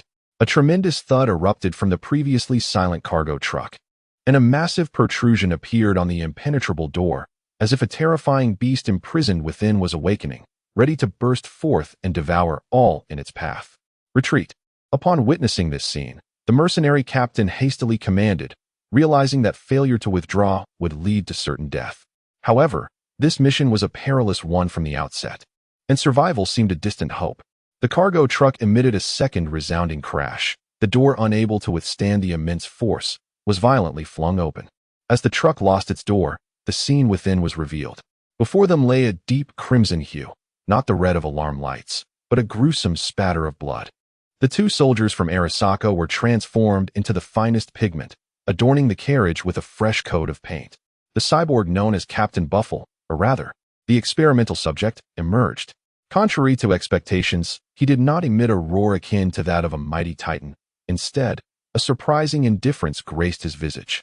In that moment, he could feel the terrifying power bestowed upon him by this cyborg body. As a soldier of iron and blood, he had never encountered such a construct.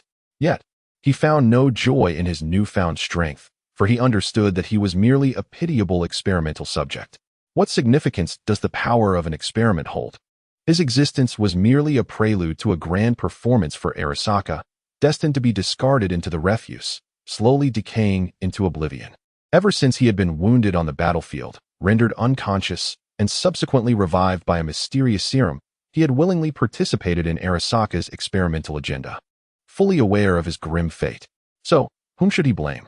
Should he cast reproach upon himself for exhibiting valor on the battlefield, yet ultimately faltering? Buffle did not share this sentiment. It was Arasaka that deserved the curse. Chapter 97. The Collapse of Personality. Buffle loathed Arasaka. The scattered armed soldiers within the truck were his handiwork. Yet, this was merely a futile outlet for his frustration.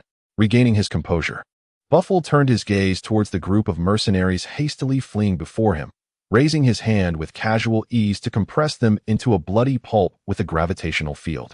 Under the influence of this force, the ground itself was distorted into a formidable crater.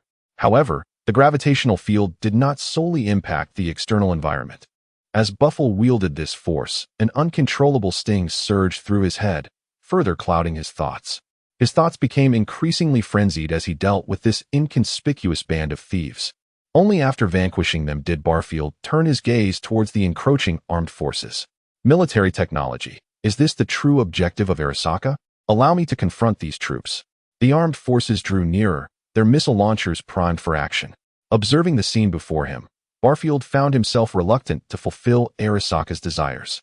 What he yearned for was to surge up Arasaka Tower, clad in his cybernetic enhancements, and annihilate those responsible for his current grotesque state. Yet, memories began to resurface, urging him to regain his composure. Subject Barfield, The military's technological army is your target. Let us see your capabilities when the time comes. Do not entertain notions of subterfuge. You should know our methods all too well. If you manage to handle the forces of military technology, your daughter will never have to struggle again. She shall enjoy the finest life and the best education. However, should you fail to act, I need not elaborate on the consequences. I do not wish to repeat myself. Your life was salvaged by Arasaka, a fair exchange, as it should be. Moreover, it will grant your daughter a new lease on life. Is that not a fitting legacy for you? What a grandiloquent load of nonsense. Struggling to contain his fury, Barfield spat vehemently, cursing aloud.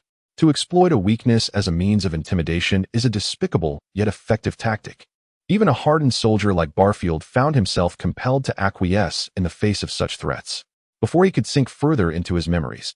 As military technology draws ever closer, missiles mounted on launch vehicles erupt in a sudden torrent. The ferocious barrage descends, yet Bayfield swiftly activates his Seinweisten, deftly evading the dense rain of missiles. As an elite within his unit, Bayfield is equipped with the Seinweisten, even opting for the high-intensity military variant. It is no wonder he has drawn the attention of Arasaka. The installation of the cybernetic body does not impede the performance of the Seinweisten. Rather, the two complement each other, forging a formidable combat prowess. Having survived the initial hail of missiles, the mental strain induced by the Seinweisten begins to erode Bayfield's previously composed demeanor, inciting an inexplicable frenzy within him. Had there been any living souls within the truck's compartment at that moment, they would have witnessed a marked increase in the displayed progress of his personality disintegration on the terminal panel. Suspended in midair by the vehicle's propulsion device, Bayfield gazes down at the military technology forces below, his eyes gleaming with a bloodthirsty ferocity. Military technology and Arasaka are of the same ilk. These corporate hounds deserve their fate. Unable to eliminate Arasaka's personnel, let us turn our wrath upon you instead. After all, you are equally deserving of demise. With this declaration, Bayfield activates the gravity controller, aligning with Arasaka's intentions. At last, the initial experimental subject confronts military technology head-on. In an instant, the air is filled with the cacophony of gunfire, the deafening blasts of missiles, and the explosive sounds of gravitational compression, echoing like the roars of a war demon, as chaos unfolds upon the ravaged soil.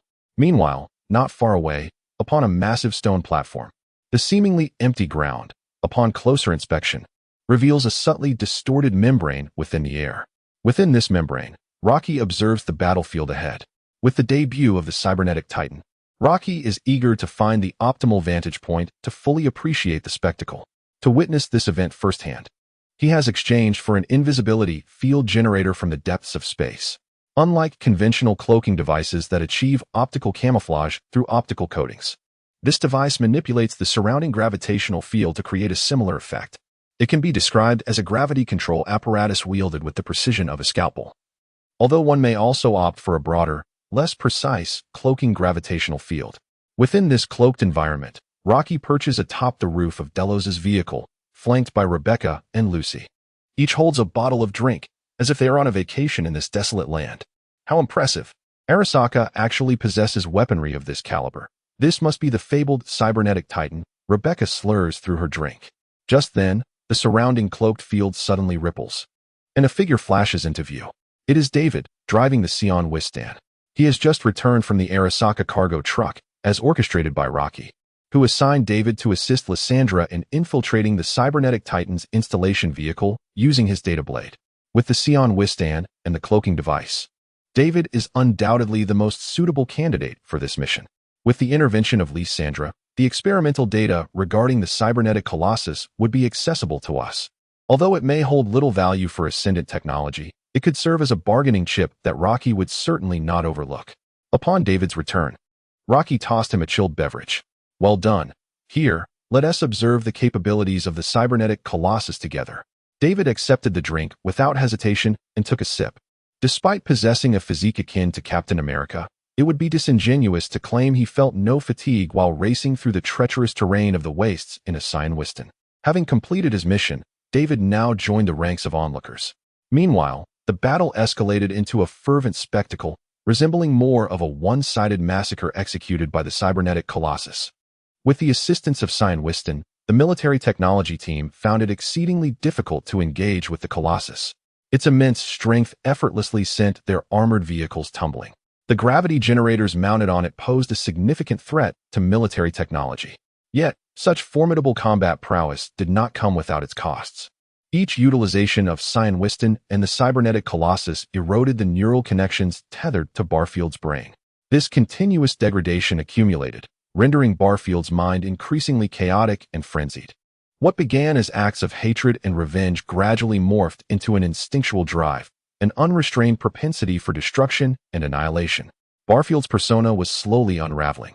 This, precisely, was what Arasaka yearned to witness. They sought to uncover the limits to which the cybernetic Colossus could ascend. For Arasaka, Baffle was merely a disposable experiment from the very beginning. Chapter 98, One Punch. The cyborg, ironclad, continued its relentless slaughter.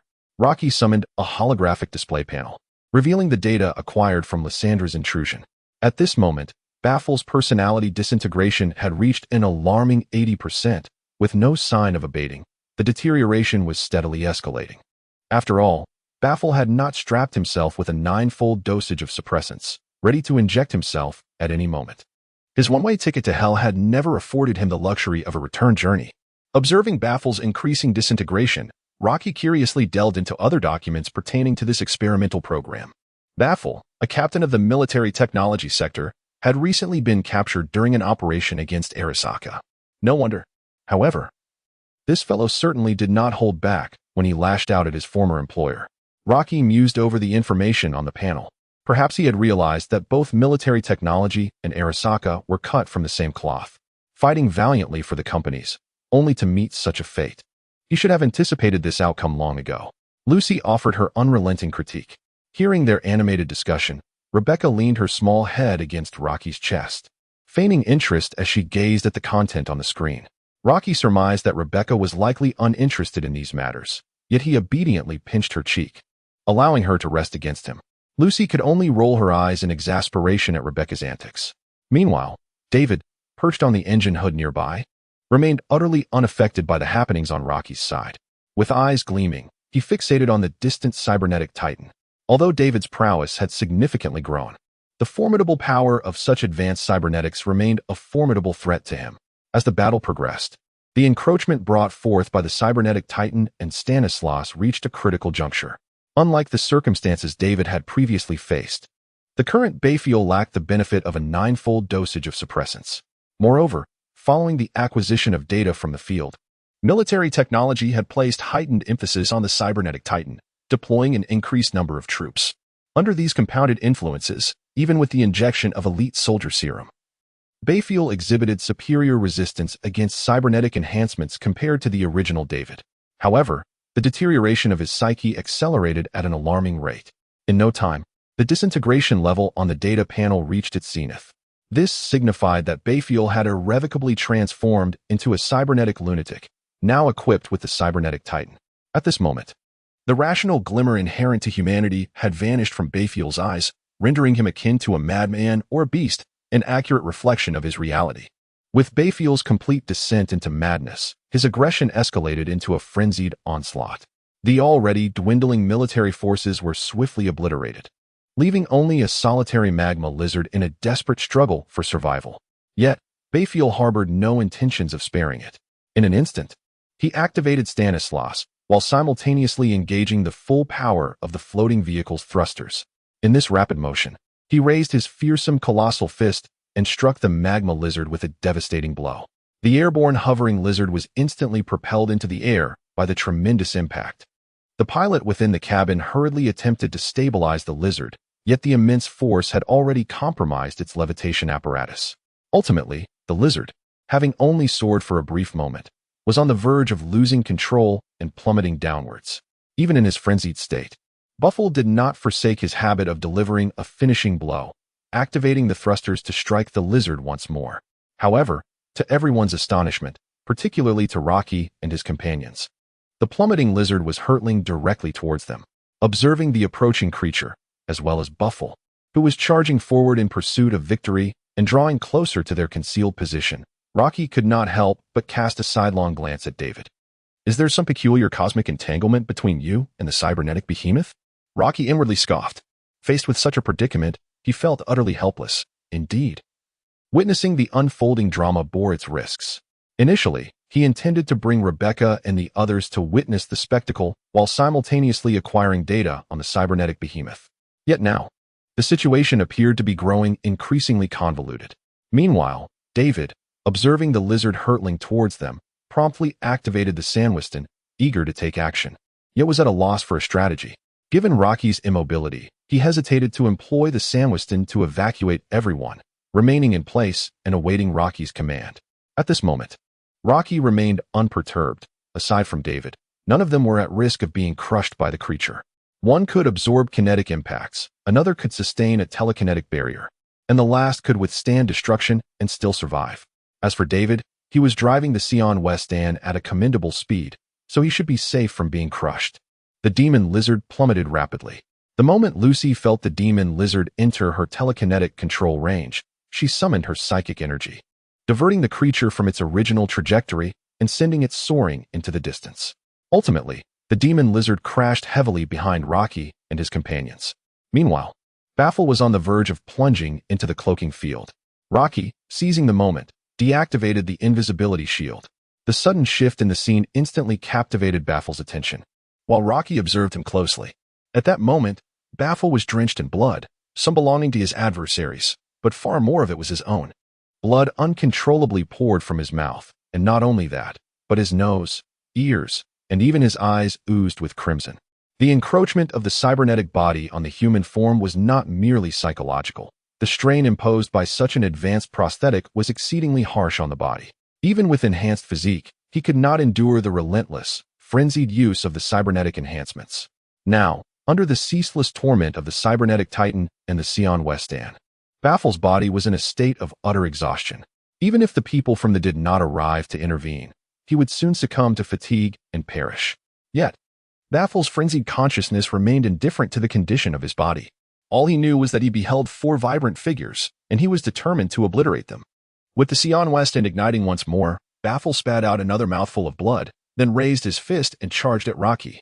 However, regrettably, this time, his once unstoppable iron fist was not as effective. In the realm of fistfights, Rocky had never backed down from anyone. The tyrant system activated instantaneously, and at that moment, the world seemed to stand still. Rocky surged forward with a swiftness surpassing even that of Buffett, raising his left fist to collide with his opponent. 2 fists were poised to meet, one a colossal iron fist, the other a comparatively slender cybernetic arm. This seemingly imbalanced contest, however, did not unfold as one might expect. With the larger triumphing over the smaller, quite the opposite ensued. Chapter 99. The Fall of the Cybernetic Titan. As the immense iron fist approached Rocky, its kinetic energy was absorbed in an instant, transforming into a reserve of power within him. The Super Soldier Serum and Compound Number 5 enhanced his physique, augmented by the boost from the Tyrant system, combined with the energy he had just assimilated, along with the power he had already stored within. This convergence of forces rendered his punch extraordinarily formidable. Moreover, Rocky's left cybernetic arm had been replaced with one crafted entirely from adamantium, rendering the cybernetic titan's hardness as fragile as tofu in comparison to Rocky's arm. With blinding speed, Rocky's fist struck the now motionless iron fist, which had lost its energy. In the astonished gaze of David, this punch shattered the cybernetic titan's arm into fragments. The disarmed Buffett was hurled away by the overwhelming force.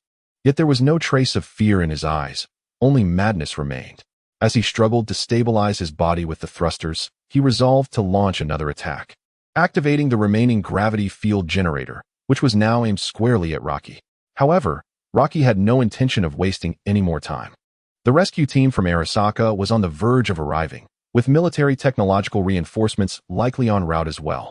It would not be long before this place transformed once more into a battleground between the two companies. Rocky had no desire to reveal his presence, nor did he intend to wade through this murky conflict again. With the Tyrant system operating at full capacity, he pursued his target just as the gravity field was not yet fully activated. With a powerful punch, he obliterated Buffle's head into a pulp, liberating him from his suffering. Thus, the once mighty prototype of the cybernetic titan, Buffle, met his demise on this cursed ground.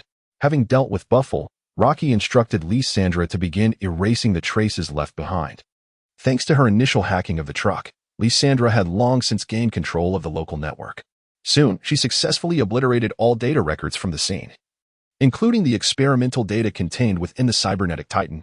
Although this data was inconsequential at first glance, it now threatened to expose Rocky's presence, leaving him with no choice but to let Arasaka toil in vain. Though he had not intended for things to unfold this way, fate has a curious way of intervening. All he could do was express his apologies to their esteemed ally, Arasaka, with a promise of future endeavors. After completing these tasks, Rocky beckoned David and the others to board the Duraso, initiating flight mode and activating the cloaking field, allowing them to swiftly depart, leaving behind a scene of chaos as a parting gift to Arasaka. Just moments after their departure, Arasaka's rescue team arrived at the scene, followed closely by military technological reinforcements. A fierce confrontation erupted on the cursed ground, with both sides targeting the cybernetic Titan, and the impending battle was palpable. However, the newly mobilized elite forces of Arasaka firmly suppressed the military technology troops. Each member of these elite units had undergone enhancement through advanced soldier serum, equipped with the most cutting-edge military-grade cybernetics. This marked the first deployment of these augmented soldiers on the battlefield, further demonstrating the formidable power of the soldier serum. Ultimately, this incident culminated in a resounding failure for military technology, which, despite incurring significant losses, was unable to secure the cybernetic colossus. Yet, Arasaka could not claim victory either, for they expended tremendous resources to thwart military technology's acquisition of the cybernetic colossus, only to discover that the data within had been entirely erased, rendering their efforts futile. It could be said that both sides emerged as losers, albeit military technology suffered a more devastating defeat. Conversely, while Arasaka lost the operational data of the cybernetic colossus, they did gain invaluable combat data from the serum-enhanced troops, thus their defeat was not entirely absolute. This operational data illuminated once again the immense potential of the advanced soldier serum. At Arasaka Tower, the fallout from the cybernetic colossus incident had settled, yet the outcome was unexpected, leaving Arasaka dissatisfied. Meanwhile, the counterintelligence department was diligently addressing the aftermath of the event. In an office cubicle, V meticulously reviewed the incident report. The cybernetic colossus and the military technology forces had both sustained grievous injuries, with experimental subjects perishing and the cybernetic colossus severely damaged. Had the operational data truly been lost? Even the most elite hackers were unable to restore it. It appeared that military technology had indeed made thorough preparations. This time, Arasaka had been careless. No, it should be said that Kate had been negligent, V murmured. The report of the incident took V by surprise. Although the cybernetic entity, known as the Iron Giant, had not been seized by military technology, the data contained within it had been completely lost. Consequently, Arasaka naturally pinpointed the culprit to military technology. After all, both the traces left at the scene and the comprehensive review of the incident suggested that only military technology possessed the capability and motive to execute such actions. Arasaka could only lament that military technology had anticipated their intentions, preparing devices to corrupt data and deploy hackers. While V was still engrossed in the report of the incident, a commotion nearby drew his attention. Within another compartment, a red-haired Kate was furiously pounding on the table in a fit of frustration. Though the crimson optical implants obscured her gaze, her expression unmistakably conveyed her fury. The agents standing beside her fell into an uneasy silence, fearful of inciting the ire of this high-ranking officer in the counterintelligence department. As the principal architect of the Iron Giant incident, the failure of the test not only brought her shame, but also imposed responsibility for the company's losses upon her. Observing this scene, V could only smile and shake his head, realizing that being overly clever was not necessarily advantageous. Kate was a living testament to this truth. Without lingering on the unfolding situation, V rose to fulfill his own obligations.